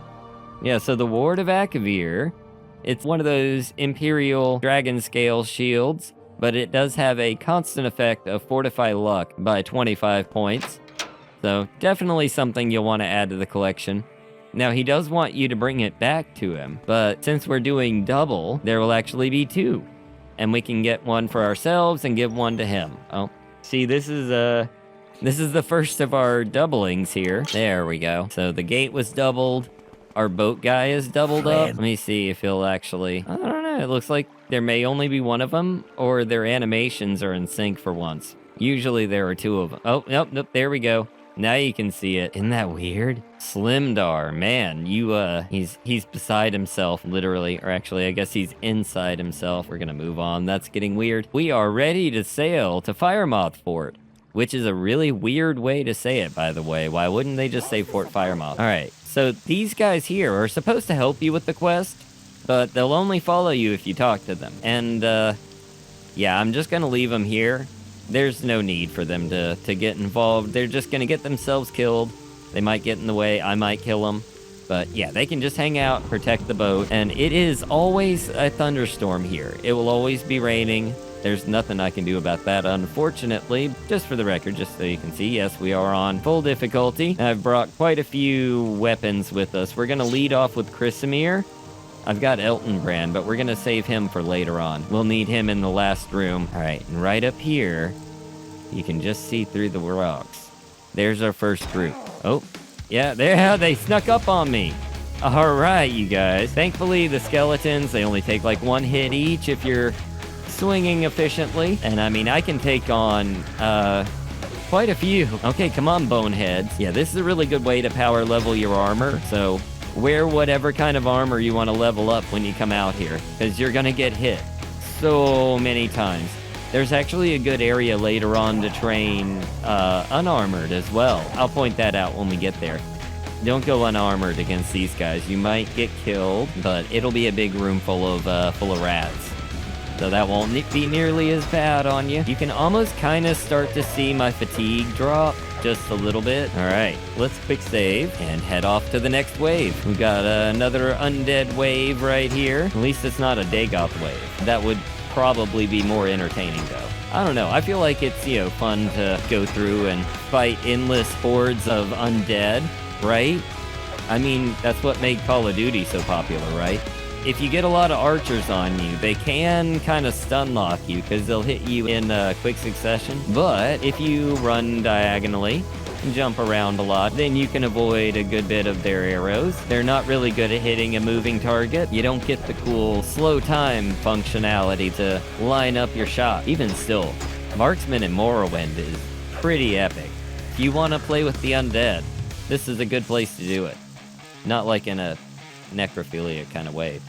That, you know, just if you want to kill them. Again, we got a good wave coming over there. They can probably shoot me from here. All right, here we go. Oh god, they're giving me a drum roll. I'm the drum. At least my light armor's going up. And my heavy armor is going up too. I wore a little bit of both. I should have worn medium, considering that it's actually one of my skills. It just kind of happened. More heavy than anything. As a matter of fact, the only light pieces I'm wearing are artifacts. Everything else is heavy. Yeah, we have 105% magicka resistance. So the Lich can't hurt us. We have 65% weapon resist. So these guys can't really do very much to us. We also have 25% spell absorption and 20% reflect chance. So those roll before magic resist, of course. There we go. Come on, come on. There we are. We also have constant slow fall and water breathing, so we can't really take environmental damage unless we fall in lava. I wonder if you can resist lava damage if you have resist fire. That would be cool, right? It's probably not resistible, right? I mean, it would have to be though, right? Because fire atronachs don't get burned by lava, do they? Wouldn't that be weird if flame atronachs could get burned? Oh my god, it's a big pile of them. Come on, guys. Let's play. This is a lot of skeletons. They are quite spooky and quite scary and quite skeletons, obviously. Where is he at? There he is. You guys are totally boned. You see what I did there? Because they're skeletons. They're shooting at me. They're coming out blasting. All right. Well, we've made it to the bridge in front of the fort, and that is the vast majority of the skeletons. If you need a place to rest, these towers are totally valid. You can rest up in here. There is some, like, basic Imperial crap. A good thing to do right here is to repair your weapons and your armor. All right, let's keep it going. We got to take out the handful of bone guys left over here in the courtyard, and then we can head into the fort and fight even more bone guys. Seriously, we maybe have seen like 40% of the skeletons, if that. There are so many skeletons with everything being doubled. Like seriously, if you're not stupid overpowered, I would not recommend anybody come to Firemoth Fort with this bug. I still don't know what causes it. I haven't really investigated it that hard. I assume because I have the plugin, and I have Tamriel Rebuilt, and I have the patch that is supposed to fix it, but it just doubles up. It's probably something I did wrong. But yeah, I just figured it would be fun to try out. This place is, you know, painful on a good day, but I wanted to make it ridiculous and just give it a shot. Oh, here we go. Last two outside. All right. Now, there is like an underwater entrance if you come in from the other side of the island, if you come around the other way, but then you miss all the great skeleton fights, and you wouldn't want to do that, would you? Yeah, so if we come down this way and through these doors, that leads into the Great Hall, and even more skeletons, if you can believe it. At least they go down in one hit. It would be horribly inefficient if I had to hit them more than once. I probably should have done this with a mage character, right? And we just come in and explode everyone. Make a massive AoE fire spell. Okay. And then we can go all the way to the back here, and we can get into the guard quarters, where there's even more skeletons. All right, and I think that's all of them. All right, now before you go running down the staircase there, over here on the wall is a hidden door, or 2 hidden doors, I guess, as the case may be. Everything is doubled, but if you come in here, there's some, basic ingredients, basic Imperial gear right over here, see? They've got some potions, and of course they are all doubled, so you can take 2 for everything you see. Or at least I can. You're not supposed to be able to, but mine is broken. It won't be like yours unless yours is broken too. All right, we can head down the stairs. Oh wait, that one is locked. For that key, we have to go upstairs. You can do that before you head into the Great Hall, or you can go down there and clear it out first, however you want to go about it. All we have to do is head up the stairs this time. Come down here, these stairs in the main room, up to the top. And we go to the upper chambers. Couple of rats, no skelemans. At this point, the rats are a bit of a welcome change, right? Okay, this skeleton right over here in the corner has a little key on him that opens up the Firemouth dungeon. All right, now we can head back downstairs. All right, back through the Great Hall, across to the guard quarters, and then through the guard quarters into the dungeon. And here is the place where you can train your unarmed or, get diseases, as will likely happen. So definitely bring your resist, or restore, or heal, cure, that's the word, cure common disease. Okay, well that took out quite a few of them. I am definitely gonna have to audio balance that. Okay, we can take out the last few here. I say last few, but they're still coming out of the woodworks. Any more rats? Is that it? Okay. Okay, fine. There we go. Did I do all that without getting a common disease? I'd be very impressed. Okay, well that's all the rats. Over here, there is an entrance to the mine. The main entrance to the mine is right down there. But before we go there, this way actually opens up a secret side passage. And in here, we're gonna find a very interesting character, or I should say, pair of characters. Zachhasacat is a Khajiit Imperial Guardsman, and he's actually been stuck here for quite a while. Thank you for finding me. The mushrooms have kept me alive for some time now. Lead the way, and I'll help any way I can. He will come try to help and fight with us, but also if he comes with us, he's probably gonna die. So I'm gonna leave him and his twin sitting here and try to just get away and go back upstairs real quick. You do have to talk to him before going and doing the Lich part, as I understand it. Otherwise, he won't follow you. But if he survives past the end of this quest, you can come back and pick him up, and he'll follow you from then on. Now, you can't actually talk to him, unfortunately, because he'll just have the same dialogue, and we don't want him to jump down there, so let's keep going. There's a bunch of ebony around in this mine, running all throughout, so if you need some money, want to try to lug it all out, I would recommend doing, like, mark and recall. Drop a mark here and use a divine intervention or something out. CV intervention or something. Go stockpile it somewhere and then get you a mark and recall out to your favorite ingredient vendor, and you can make a good bit of bank with that. All right, this is the lower cavern, so we're getting pretty close. As a matter of fact, this is the way that you would come in if you're coming in from outside. So just look for that tree on the western side of the fort, come underwater, and you can go in that door, and you can skip a lot of the skeletons, because just right down this path, you'll have a few skeletons. And I say you'll be able to skip a lot of skeletons. There's still going to be a lot of skeletons in the final room, and just a few more in here, but we are very nearly at the end of this. We are almost there, folks. Almost there. Just a few more skeletons, and then a lot more skeletons. I will say though, before we go in there, look at this room. Isn't this nice? With like the waterfalls and the alcoves.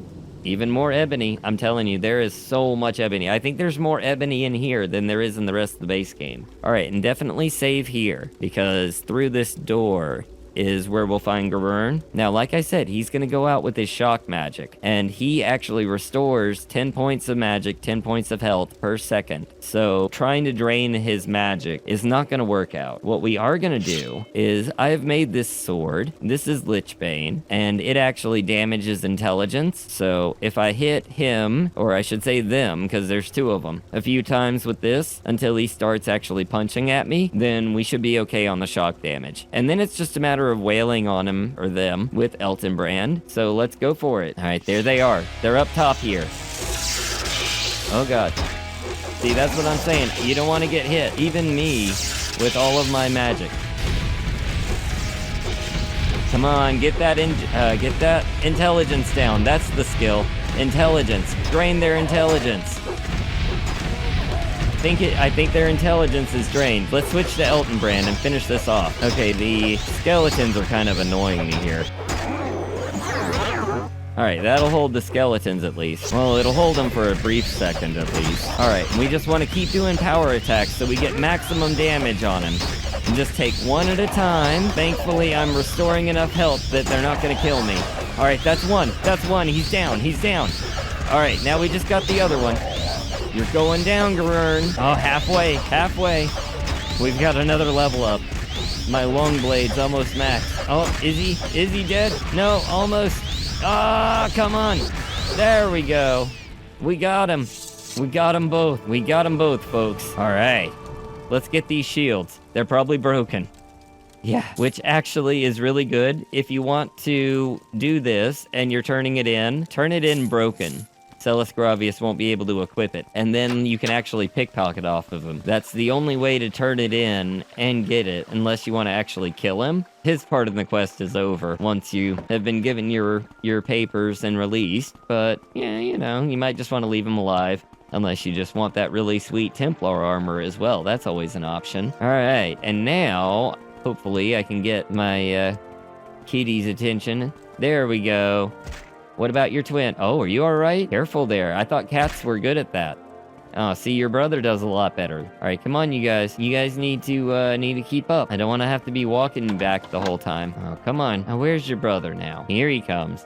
Here, tell you what. This is what we're gonna do.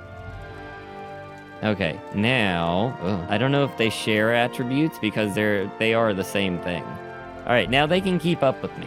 And I can run back. Sorry to console there, but I feel like it's just easier that way. I can run back at full speed. It's not like we're outrunning any enemies or anything. See, now we're still losing one. Where's your brother? There we are. Okay. Come on, boys. Keep up. Here, kitty, kitty, kitty. I can't do that too loud. My actual cats might come over. Look at this big pile of bones. It's a literal heap. Come on. Come on, guys. All right. Now we just need to make our way back around the island here. All right. And we have made it back to the boat with everybody intact. Look at this. We've got all these guys that meant so much to the story. We've been on so many wonderful adventures and battles. We've all grown so close. But enough of that. Let's head back to Seyda. We are ready to sail back. And like I said, unfortunately, our kitties don't follow us. That's probably the second guy. I don't know. And you see, there's still two of them there. Oh my god, you guys. That is just bizarre. Anyway, let's go turn in one of these. What is the situation with Firemoth Fort? It is imperative that you return the Ward of Akavir to me. We must avenge our humiliating defeat there. You have found it. After these many years, at last this ancient emblem of the Legion's honor is restored. Here is your reward of 3,000 gold, with my thanks, and your valor shall be noted in my dispatches to the Imperial City. Safe travels, my friend. So our journal's been updated. We got 3,000 gold. And he got his Ward of Akavir, so I'm sure he's very happy. And I am very happy too, because not only does he get a nice luck shield, but I do as well. Our Ward of Akavir is right here. Fortify luck 25 points. It is worth 5,000 gold. Only has a condition of 200. So it will break, as you saw fairly quickly there, but it is medium armor. And look at that. We're twins. Shield twins. All right, well, I'm going to say that that's a challenge successfully completed.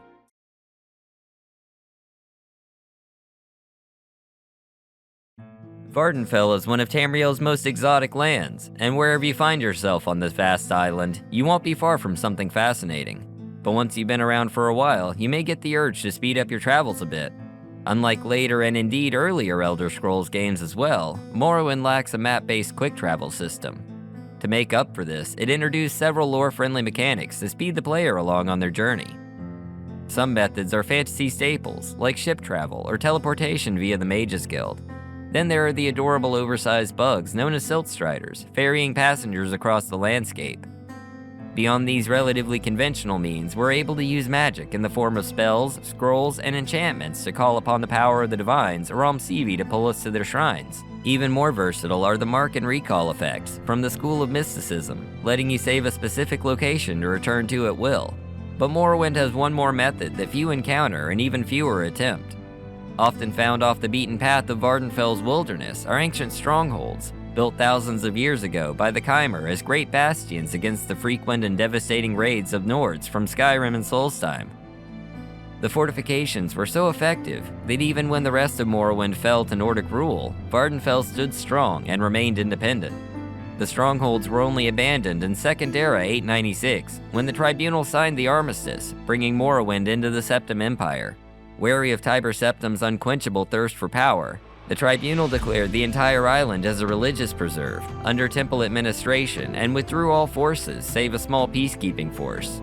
Were it not for that action, the strongholds might still be in use today. The effectiveness of the ancient strongholds was not wholly due to any brilliant tactical design, but rather the unusual system of magically linked confluences known as propylons. 10 of Vardenfell's 11 propylon chambers remain functional to this day, with only Kogarun, seat of the 6th house, being offline, and even that is due to deliberate action by the temple to prevent anything Dagothi from escaping. Each chamber has 2 nodes connecting to other strongholds. When taken as a whole system, they form a chain of waypoints circling the island. Like other teleportation methods, the travel is instantaneous. But unlike other teleportation methods, each of these nodes requires a magical key known as an index. You may have seen 1 or 2 laying around the world. They look like darker versions of soul gems, but they can be easily missed if you aren't specifically looking for them. Now that you know a bit more about one of Morrowind's more unique features, we're going on a field trip around the island to collect these 10 indexes in a reasonably efficient way. After that, we'll take a look at Bethesda's solution when they realized that hardly anyone knew about or could locate enough of the indexes to be useful. But I've carried on long enough. Let's get into it.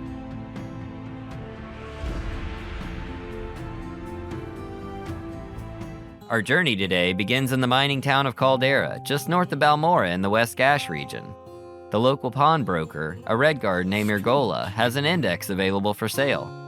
His shop is just a few doors down from the Mages Guild, making this index the easiest one to come across naturally. Talk is free. What do you want? You know it's a rough town when they have to keep armed security in the pawn shop. I wasn't gonna do anything funny. Story of my life. The index itself can be found on the windowsill of his shop if you're feeling ballsy, but it really is easier to just buy the index. Here we have the Hlormaren index, meaning we can use any propylons that connect to the stronghold at Hlormaren, namely Mirandus and Andasreth, but not the chambers coming from Hlormaren. Just wanted to be clear. For our next destination, we need to head to the magic shop and spend ungodly sums of money on that sweet new Fallout set. I mean, head to the Mages Guild and buy a one-way ticket to Vivek. A visitor. I'm listening. What may I do for you? Once we arrive, we need to make our way outside and head to the St. Olms Canton Plaza. Now, we're going to be doing quite a bit of levitating today, so instead of heading straight there, I'm going to make a little detour first. We're heading down to the Temple District to activate the Shrine of Daring, so be sure to bring a store-bought Rising Force potion and cast Omsivi Intervention for a bit of a shortcut. Normally there's a lady selling Rising Force potions here, but she chimmed out of my safe, so I had to bring one from home. The shrine is back here in the corner and grants us an insane 100 points of levitation for 24 minutes. Now, we're off to St. Olms and the temple located on the plaza. To get to our prize, we need to head through the door on the left side of the back wall, then follow the right side of the wall all the way around. Navigating interiors with full-strength levitation may make you feel like a kitten on Balmora Blue, but at least you can outrun the guards. Behind this door is the western storeroom, and inside we'll find a rat. Not just a rat, but 2 rats. Okay, fine. There's also an index, expertly hiding between these 2 crates on the ground. This is the Mirandus Index, which we'll be putting to use shortly. That's 2 out of 10 already, and the next one isn't that far away. We now need to make our way up towards Saran. With the blessings from the shrine, it's probably about as quick to fly there as it is to take the 1 game-hour Siltstrider trip. But why fly when you can ride? However you get to Saran, our next stop will be drastically simpler to reach with levitation. We're heading over the mountains and past the Foyata, due east to Telicero. You can't miss it, it's the giant ziggurat straight ahead. I will warn you, Telicero is a 6th house base, so be prepared to fight a few lesser ash holes. Thankfully, we aren't going all the way in, and this is the most difficult place we'll encounter today. Telicero is unusual in that it houses its own index, along with some other decent loot, so fight or run past the ash creatures, deal with the dreamers, and cripple the Corpus victim. Then head down the ramp to the south, and through the door to the lower levels. There are a couple more dreamers in this room, but the main attraction is this open casket in the middle of the floor. Take your pick of the goodies, making sure to grab the index at the bottom, and potentially get attacked by one more ash creature before making your way back outside. With these 3 indexes, we can start making use of some of the propylons. They're housed in these taller buildings on top of the strongholds, and are generally devoid of dangers, save for the occasional rat. Activate the Miranda's propylon, and with a peal of thunder, you'll find yourself confronted by a pair of rats. Once they're dealt with, activate the Lormarin propylon to be transported to the west side of the island, north of Balmora. This stronghold also holds an index, but this one will be much easier to acquire. Across the courtyard, in the Lormarin Dome, on the left side of the room on this bookcase, will be the Andesreth index. It is owned, however the slaves in here won't rat you out, even if they do vocally object to the crime. With index number 4 in hand, return to the chamber and take the other propylon to the next node on the chain, Andesreth, just up the coast, past Ganar Mok. I recommend dropping a mark here in the chamber for easy return trips, as for our next index, we'll need to do a bit more legwork. We're heading north to the town of Nisus, actually passing over the next stronghold in the chain, Barandus, which has some interesting items of its own. And while we'll pass through there later, those treasures I mentioned are an adventure for another day. After arriving in Nisus, we need to make our way to the Velothi Tower, Arvstrelin, home of Tovani wizard Balatus Dimnavani. If it's your first time here, there's a trick to getting upstairs easily. Past the foyer door is the customary rat, a staple of Morrowind home decor. Following the path to the right, then up the ramp leads to a small bedroom with, you guessed it, another rat. More importantly, there's a key on the table marked Summoning Room. That's just what Balatus calls his man cave. Or mer cave, I guess. Backtrack to the hallway and go around the left side, all the way to the back, where a ramp will bring you upstairs to the top floor. He's got a Daedroth and a Dwemer Centurion in here, but all 3 of them are non-hostile, provided you don't provoke them, and quite dangerous if you do. The Barandus Index can be found between 2920 and some 40s on the bookshelf. It's unowned too, so Balatus won't mind you taking it. Why does it sound like the Centurion is vacuuming over there? Once you have the index number 5, head back outside however you like. The next 2 stops can be done in either order, so either head to the Siltstrider and catch a ride to Margon, or make your way out to the northeast and the Daedric ruins of Mael Kashishi. This stop will require levitation, and it isn't really a fun place to be walking around on foot anyway. When you get to the ruins, you'll have to travel up to the top of the tower. There we'll find a door leading into the Forbidden Galleries, so I guess I gotta try not to look around or I'll get in trouble or something? Entering the site here puts us out of reach of the Daedra below, but we need to go even higher to this ledge across from us. Up here will be a very unfortunate Skeleman with a very nice Daedric bow and arrows that we've covered before on the channel. More importantly for our quest today is the Fallon Serrano index sitting next to the scroll. That's 6 indexes, so let's keep going. On to Margon to the east. Our target is the large temple at the eastern end of town, and the index is sitting right out in the open too. Most people are a bit distracted by the Dremora standing in the corner, but if you check under the big rock, you'll see the Phallasmarian index, but don't grab it yet. It is owned, and much like the first one, it's often simpler to just buy it. The owner is one Salen Ravel, located through the western hallway in the northern room, and he's totally fine with parting with the thing, for 500 septums at least. Time to recall back to Andesreth, then ride the lightning to Barandus, and then on to Phallasmarian, and then drop a mark. The next index is reasonably nearby, so head outside and northwest through the wasteland to the Ursulaku Ashlander camp. I don't know what they're putting in this levitation blessing, but it's some good shit. Index number 7 is with the wise woman, so be on your best behavior and go speak to the nice lady, who's absolutely essential to the main quest and should not be f***ed with. The index is on the table, but if you have any intention of being the chosen one, just buy it from her. They even gave us a 90% discount on this one, so no excuses. Now that we have the Valenvarian index, we can recall back to Phalasmarian and take the next jump in our journey. Or alternately, head due east from the Ursulaku camp and you'll find it just as quickly. This is Valenvarian, and the various squatters here aren't big on company, but that's okay because we aren't sticking around. This place is just a waypoint. So continue east across the channel, to the coast on the south of Dagon Fell, and the stronghold of Rothrin. The inside of the stronghold can be brutal, as we found out with the Imperial Cult questline, but thankfully we're only going into the communal hut on top. Here we'll be attacked by Rolls Ienith, who just so happens to be carrying the Rothrin Index himself, making our work even easier than usual. Head back outside of the Propylon chamber and drop a big ol' mark on the ground. We'll be coming back here, but the last index is a little ways off still. Casting Almsivi Intervention will bring you to the Temple of Voss to the southeast. There isn't much to this small village. Its primary job is provisioning the nearby tower of Tel Voss and offering meager services to the occasional traveler. Outlander? Speak to the boat lady and take the 4-hour trip down the coast to Tel Arun. From here, it's a short flight south to visit the oldest Dunmer around, the venerable Divaith Fear, in his shroom house, Tel Fear. Once inside the tower, we'll take the right path up to the Hall of Fear at the back. In here, we'll need to levitate up to the next level, where the Quadrimillennial spends his time. The final index is on the table behind him, and he doesn't care if you take it. He actually doesn't even know what it is, despite being over 3,600 years old when it was last used. Now that we have the final index, we can recall to Rothrin and finish our circuit. There's one more thing I need to show you.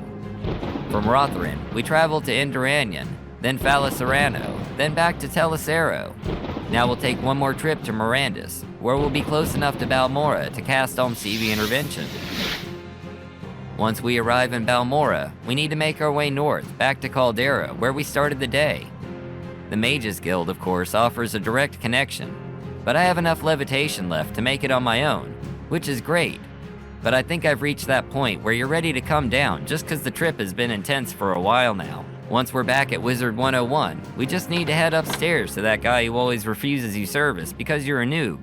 Bethesda granted him the power of the plugin, with their Master Index official plugin, still available to download, link in the description.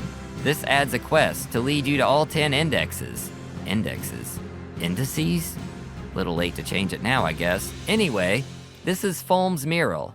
He'll give you clues to each index and pay you 500 gold for each one. Once you've given him all 10, he'll issue you a master index, allowing you to move between each stronghold and this very spot, but not between the strongholds themselves.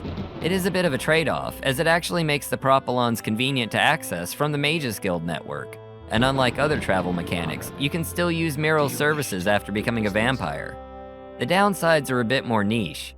For example, if you were hoping to use the Propylon network for the Silent Pilgrimage, you can only use the Master Index as far as Caldera, due to needing to speak to Mural to activate it. Even more niche, if you're particularly hated by the Mages Guild, or happen to kill Mural, you're stuck with the useless rock. For most playthroughs, however, it's generally more helpful to get the Master Index, but maybe do the Tribunal Temple quest first.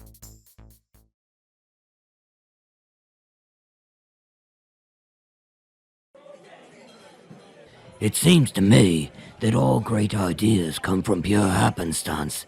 Take, for instance, the story I told you last night about my cousin. If he hadn't fallen off that horse, he never would have become one of the Empire's foremost alchemists. I disagree. Great ideas and inventions are most often formed slowly, over time by diligence and hard work. If you recall my tale from last month, the young lady, who I assure you is based on a real person, only recognized her one true love after she had slept with practically everyone in North Point. I put it to you that neither is the case. The greatest inventions are created by extraordinary need. Must I remind you of the story I told some time ago about Alaisiagae and the invention of bone mold? The problem with your theory is that your example is entirely fictional. I don't believe I remember the story of Ashlander and the invention of bone mold. Are you sure you told us?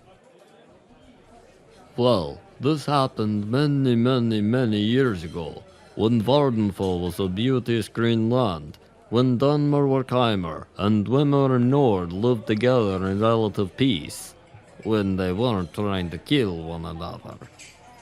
When the sun and moons all hung in the sky together. Lord, Mother, and Wizard, if I'm going to be forced to hear your ridiculous story again, pray don't embellish it and make it any longer than it has to be. Well, this all happened in Vardenfell quite some time ago, during an era of a king you would never have heard of. Ashlander was one of the king's nobles, and a very disagreeable fellow. Because of his allegiance to the crown, the king had felt the need to grant him a castle and land, but he didn't necessarily want him as a neighbor. So the land he was granted was far from civilization, right in an area of Vardenfell that is even today not quite civilized. Ashlander built a walled stronghold and settled down with his unhappy slaves to enjoy a quiet if somewhat grim life. It was not long before his stronghold's integrity was tested. A tribe of cannibalistic Nords had been living in the valley for some time, mostly dining on one another, but occasionally foraging for what they like to call dark meat, the Dunmer. Ha! Marvelous. I don't remember that from before. It's funny how you don't hear about the Nord's cannibalism nowadays. This was obviously, as I said, quite some time ago, and things were in many ways quite different. These cannibalistic Nords began attacking Ashlander slaves in the fields, and then slowly grew bolder, until they had the very stronghold itself under siege. They were quite a fearsome sight, you can imagine. A horde of wide-eyed men and women, with dagger-like teeth, filed to tear flesh, wielding massive clubs, cloaked in only the skin of their victims. Ashlander assumed that if he ignored them, they'd go away. Unfortunately, the first thing that the Nords did was to poison the stream that carried water into the walled stronghold. All the livestock and most of the slaves died very quickly before this was discovered. There was no hope of rescue, at least for several months, when the king's emissaries would come, reluctantly, to visit the disagreeable vassal. The next closest source of water was on the other side of the hill, so Ashlander sent 3 of his slaves with empty jugs to bring some back. They were beaten with clubs and eaten before they were a few feet outside the stronghold gates. The next group he sent through, he gave sticks to defend themselves with. They made it a few feet further, but were also overwhelmed, beaten, and devoured. It was obvious that better personal defensive gear was required. Ashlander went to talk to his armorer, one of his few slaves with specific talents and duties. The slaves need armor if they're going to make it to the river and back. Collect every strap of steel and iron you can find, every hinge, knife, ring, cup, everything that isn't needed to keep the walls sturdy. Smelt it and give me the most and best armor you can, very quickly. Well, the armorer, whose name was Gorkit, was used to Ashlander's demands, and knew there could be no compromise on the quality and quantity of the armor, or the speed with which he worked. He labored for 36 hours without a break, and recall, without any water to slake his thirst as he struggled with the kiln and anvil, until finally he had 6 suits of mixed metal armor. 6 slaves were chosen, clad in the armor and sent with jars to collect river water. At first, the mission progressed well. The Nords attacked the armored slaves with their clubs, but they continued their march forward, warding off the blows. Gradually, however, the slaves seemed to be walking uncertainly, dazed by the endless barrage. Eventually, one by one, they fell. The armor was peeled from their bodies, and they were eaten. Ashlander saw this and returned to Gorkit. The slaves couldn't move quickly enough in that heavy armor you made. I need you to collect all the cadavers of the poisoned livestock, strip their skin, and give me the most and best leather armor you can, very, very quickly. Again, Gorklet did as he was told, though it was a particularly repulsive task given the rancid state of the livestock. Normally, it takes quite a time to treat and cure leather, so I understand. But Gorklet worked at it tirelessly, and in half a day he had 12 suits of leather armor. 12 slaves were chosen, clad in the armor, and sent with jars to collect river water. They progressed at first much better than the earlier expedition. 2 fell almost immediately, but the others had some luck in outmaneuvering their assailants, while deflecting the occasional blow from the club. Several got to the river, 3 were able to fill up their jars, and 1 fellow very nearly made it back to the stronghold gates.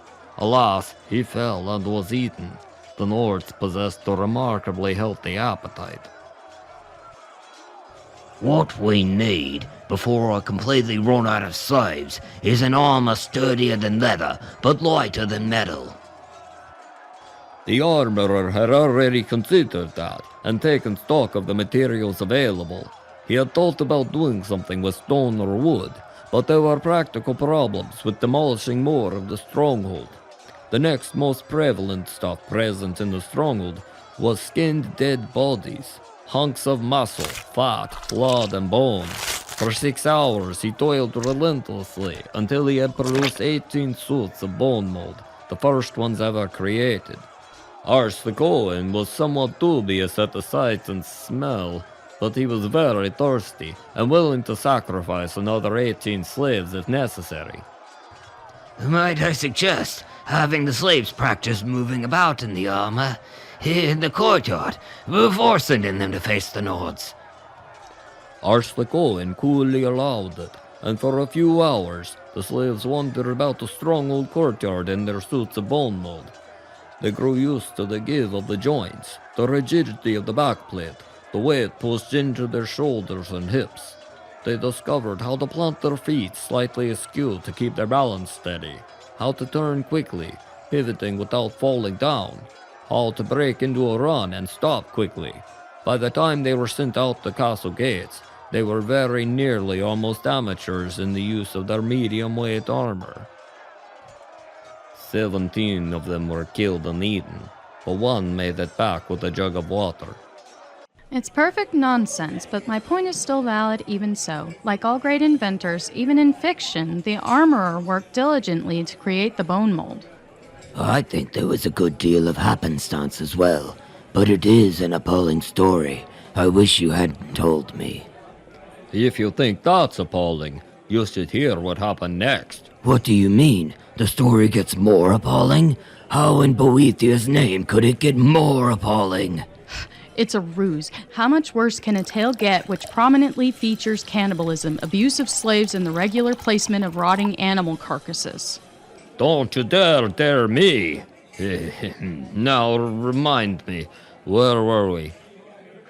Arslacoin is the owner of a stronghold under siege by savage, cannibalistic Nords. After lots of deaths and several unsuccessful attempts to get water, he had his armorer, with the unlikely name of Gorkith, outfit his slaves with the first ever bone mold armor, and one of them finally makes it back with some water. Ah, well, you see, it was only 1 jar full of water, and Arslacoin drank most of it, passing the remains to his dear armorer Gorkith, and the last dribbles to the few dozen slaves who still lived. It was hardly enough to sustain health and well-being. Another expedition was necessary, but they only had 1 suit of bone mold left, as there was only 1 survivor of the trip.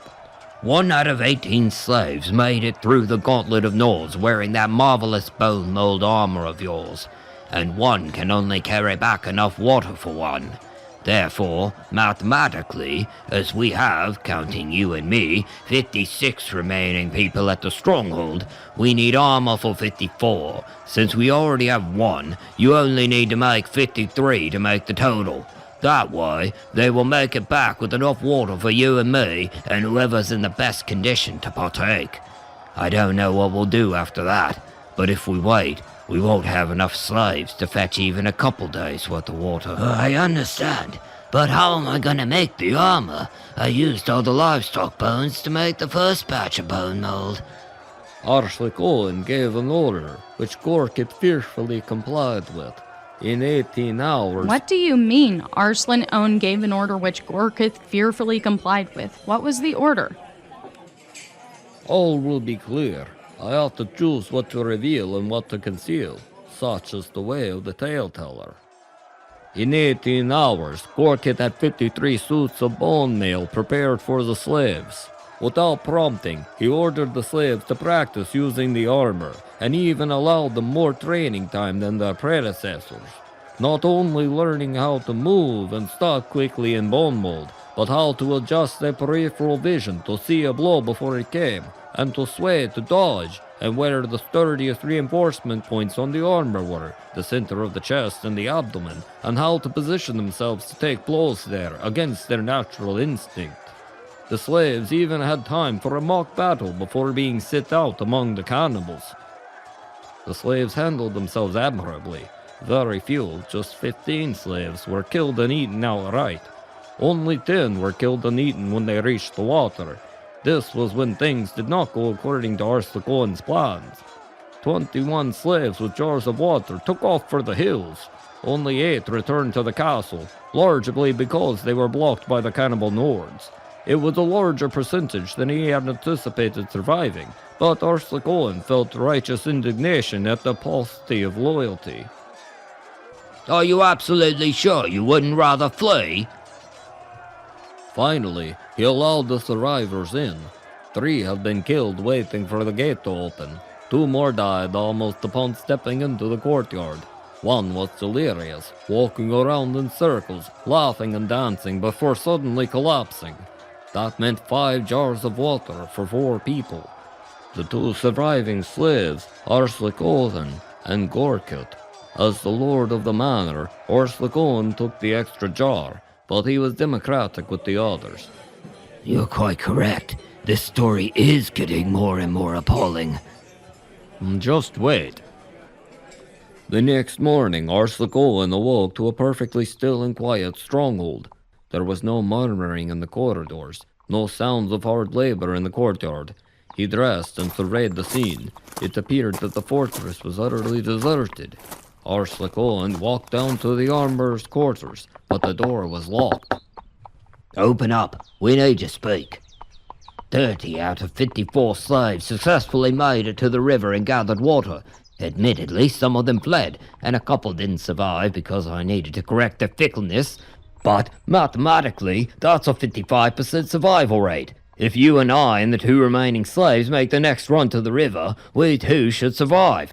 Zillan and Gello left last night with their armor. Who was Zillan and Gello? The 2 remaining slaves. They don't remain anymore. Well, that's vexing. Still, we must continue on. Mathematically... I heard something last night. Like footsteps, only different. And they were moving through the walls. And there were voices too. They sounded strange, like they couldn't move their jaws very well. But I knew one of them. And who was it? Ponic. And who is Ponic? One of the slaves that died when the Nords poisoned our water. One of the many, many slaves that died. And we made use of. He was always a nice, uncomplaining fellow. That's why I noticed his voice above all the others. I understood what he was saying. Which was what? Give me back my bones! I saw that coming. Arslan stripped one of the dead slaves of his suit of bone mold and put it on. He practiced in the courtyard, impressing himself with his natural comfort with medium-weight armor. For hours, he boxed, feigned, dodged, sprinted, skipped, jumped, and generally cavorted about. When he felt tired, he retired to the shade and took a nap. The sound of the king's trumpet woke him with a start. Night had fallen, and for a moment he thought he had been dreaming. Then the alarm was sounded again, far in the distance but clear. Arthur Cohen leapt to his feet and ran up to the ramparts. Several miles away he could see the emissaries and their vast and well-armored escort approaching. They were there early. The cannibal Nords below looked at one another with consternation. Savages they might be, but they knew when a superior force was approaching. Arthur Cohen joyously dashed down the stairs to Gorkit's chambers. The door was still locked. He beat on it, cajoling, demanding, threatening. Finally, he found a key, one of the few scraps of metal that had not been smelted days before. Gorkit appeared to be sleeping, but as Ursula Cohen approached, he noticed that the armorer's mouth and eyes were wide open, and his arms were folded unnaturally behind his back. On closer inspection, the armorer was obviously dead. What was more, his face and whole body were sunken, like an empty pig's bladder. Something moved through the walls, like a footfall, only squishy. Arthur Cohen expertly and gracefully turned to face it, completely in balance. At first, it seemed like nothing more than a bubble expanding through one of the cracks in the stone. As more of the flesh-colored gelatinous matter emerged, it more clearly resembled a face. A flaccid, almost shapeless face with a low brow and a slack, toothless jaw. The rest of the body oozed out of the crack, a soft bag of muscles and blood. Behind Arthur Cohen and to the side, there was more movement, more slaves welling up through the cracks in the stone. They were all around him, reaching out.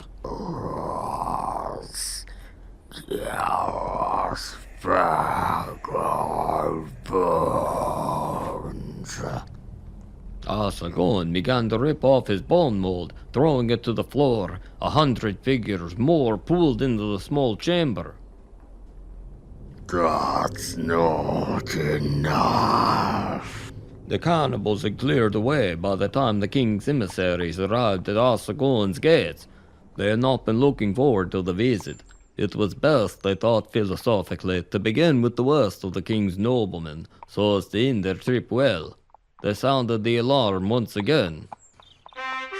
But the gates did not open. There was no sound from Arthur Cohen's stronghold.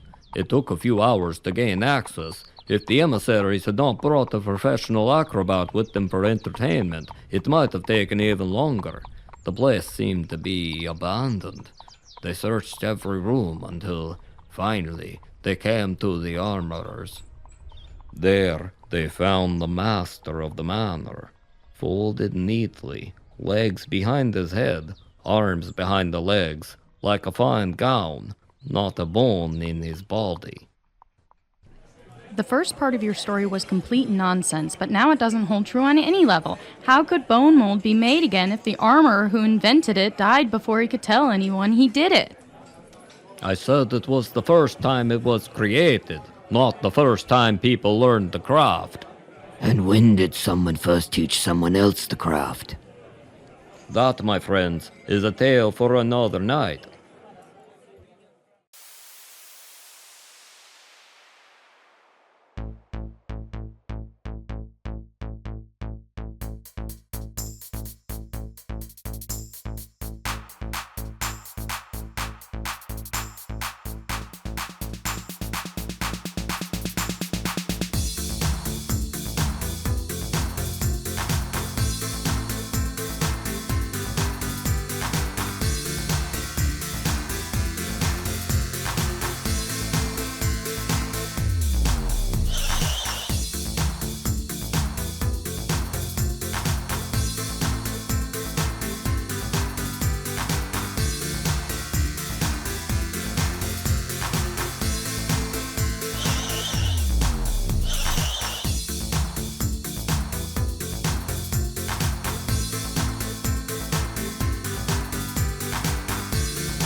I can't have these. Those are illegal. There is no escape.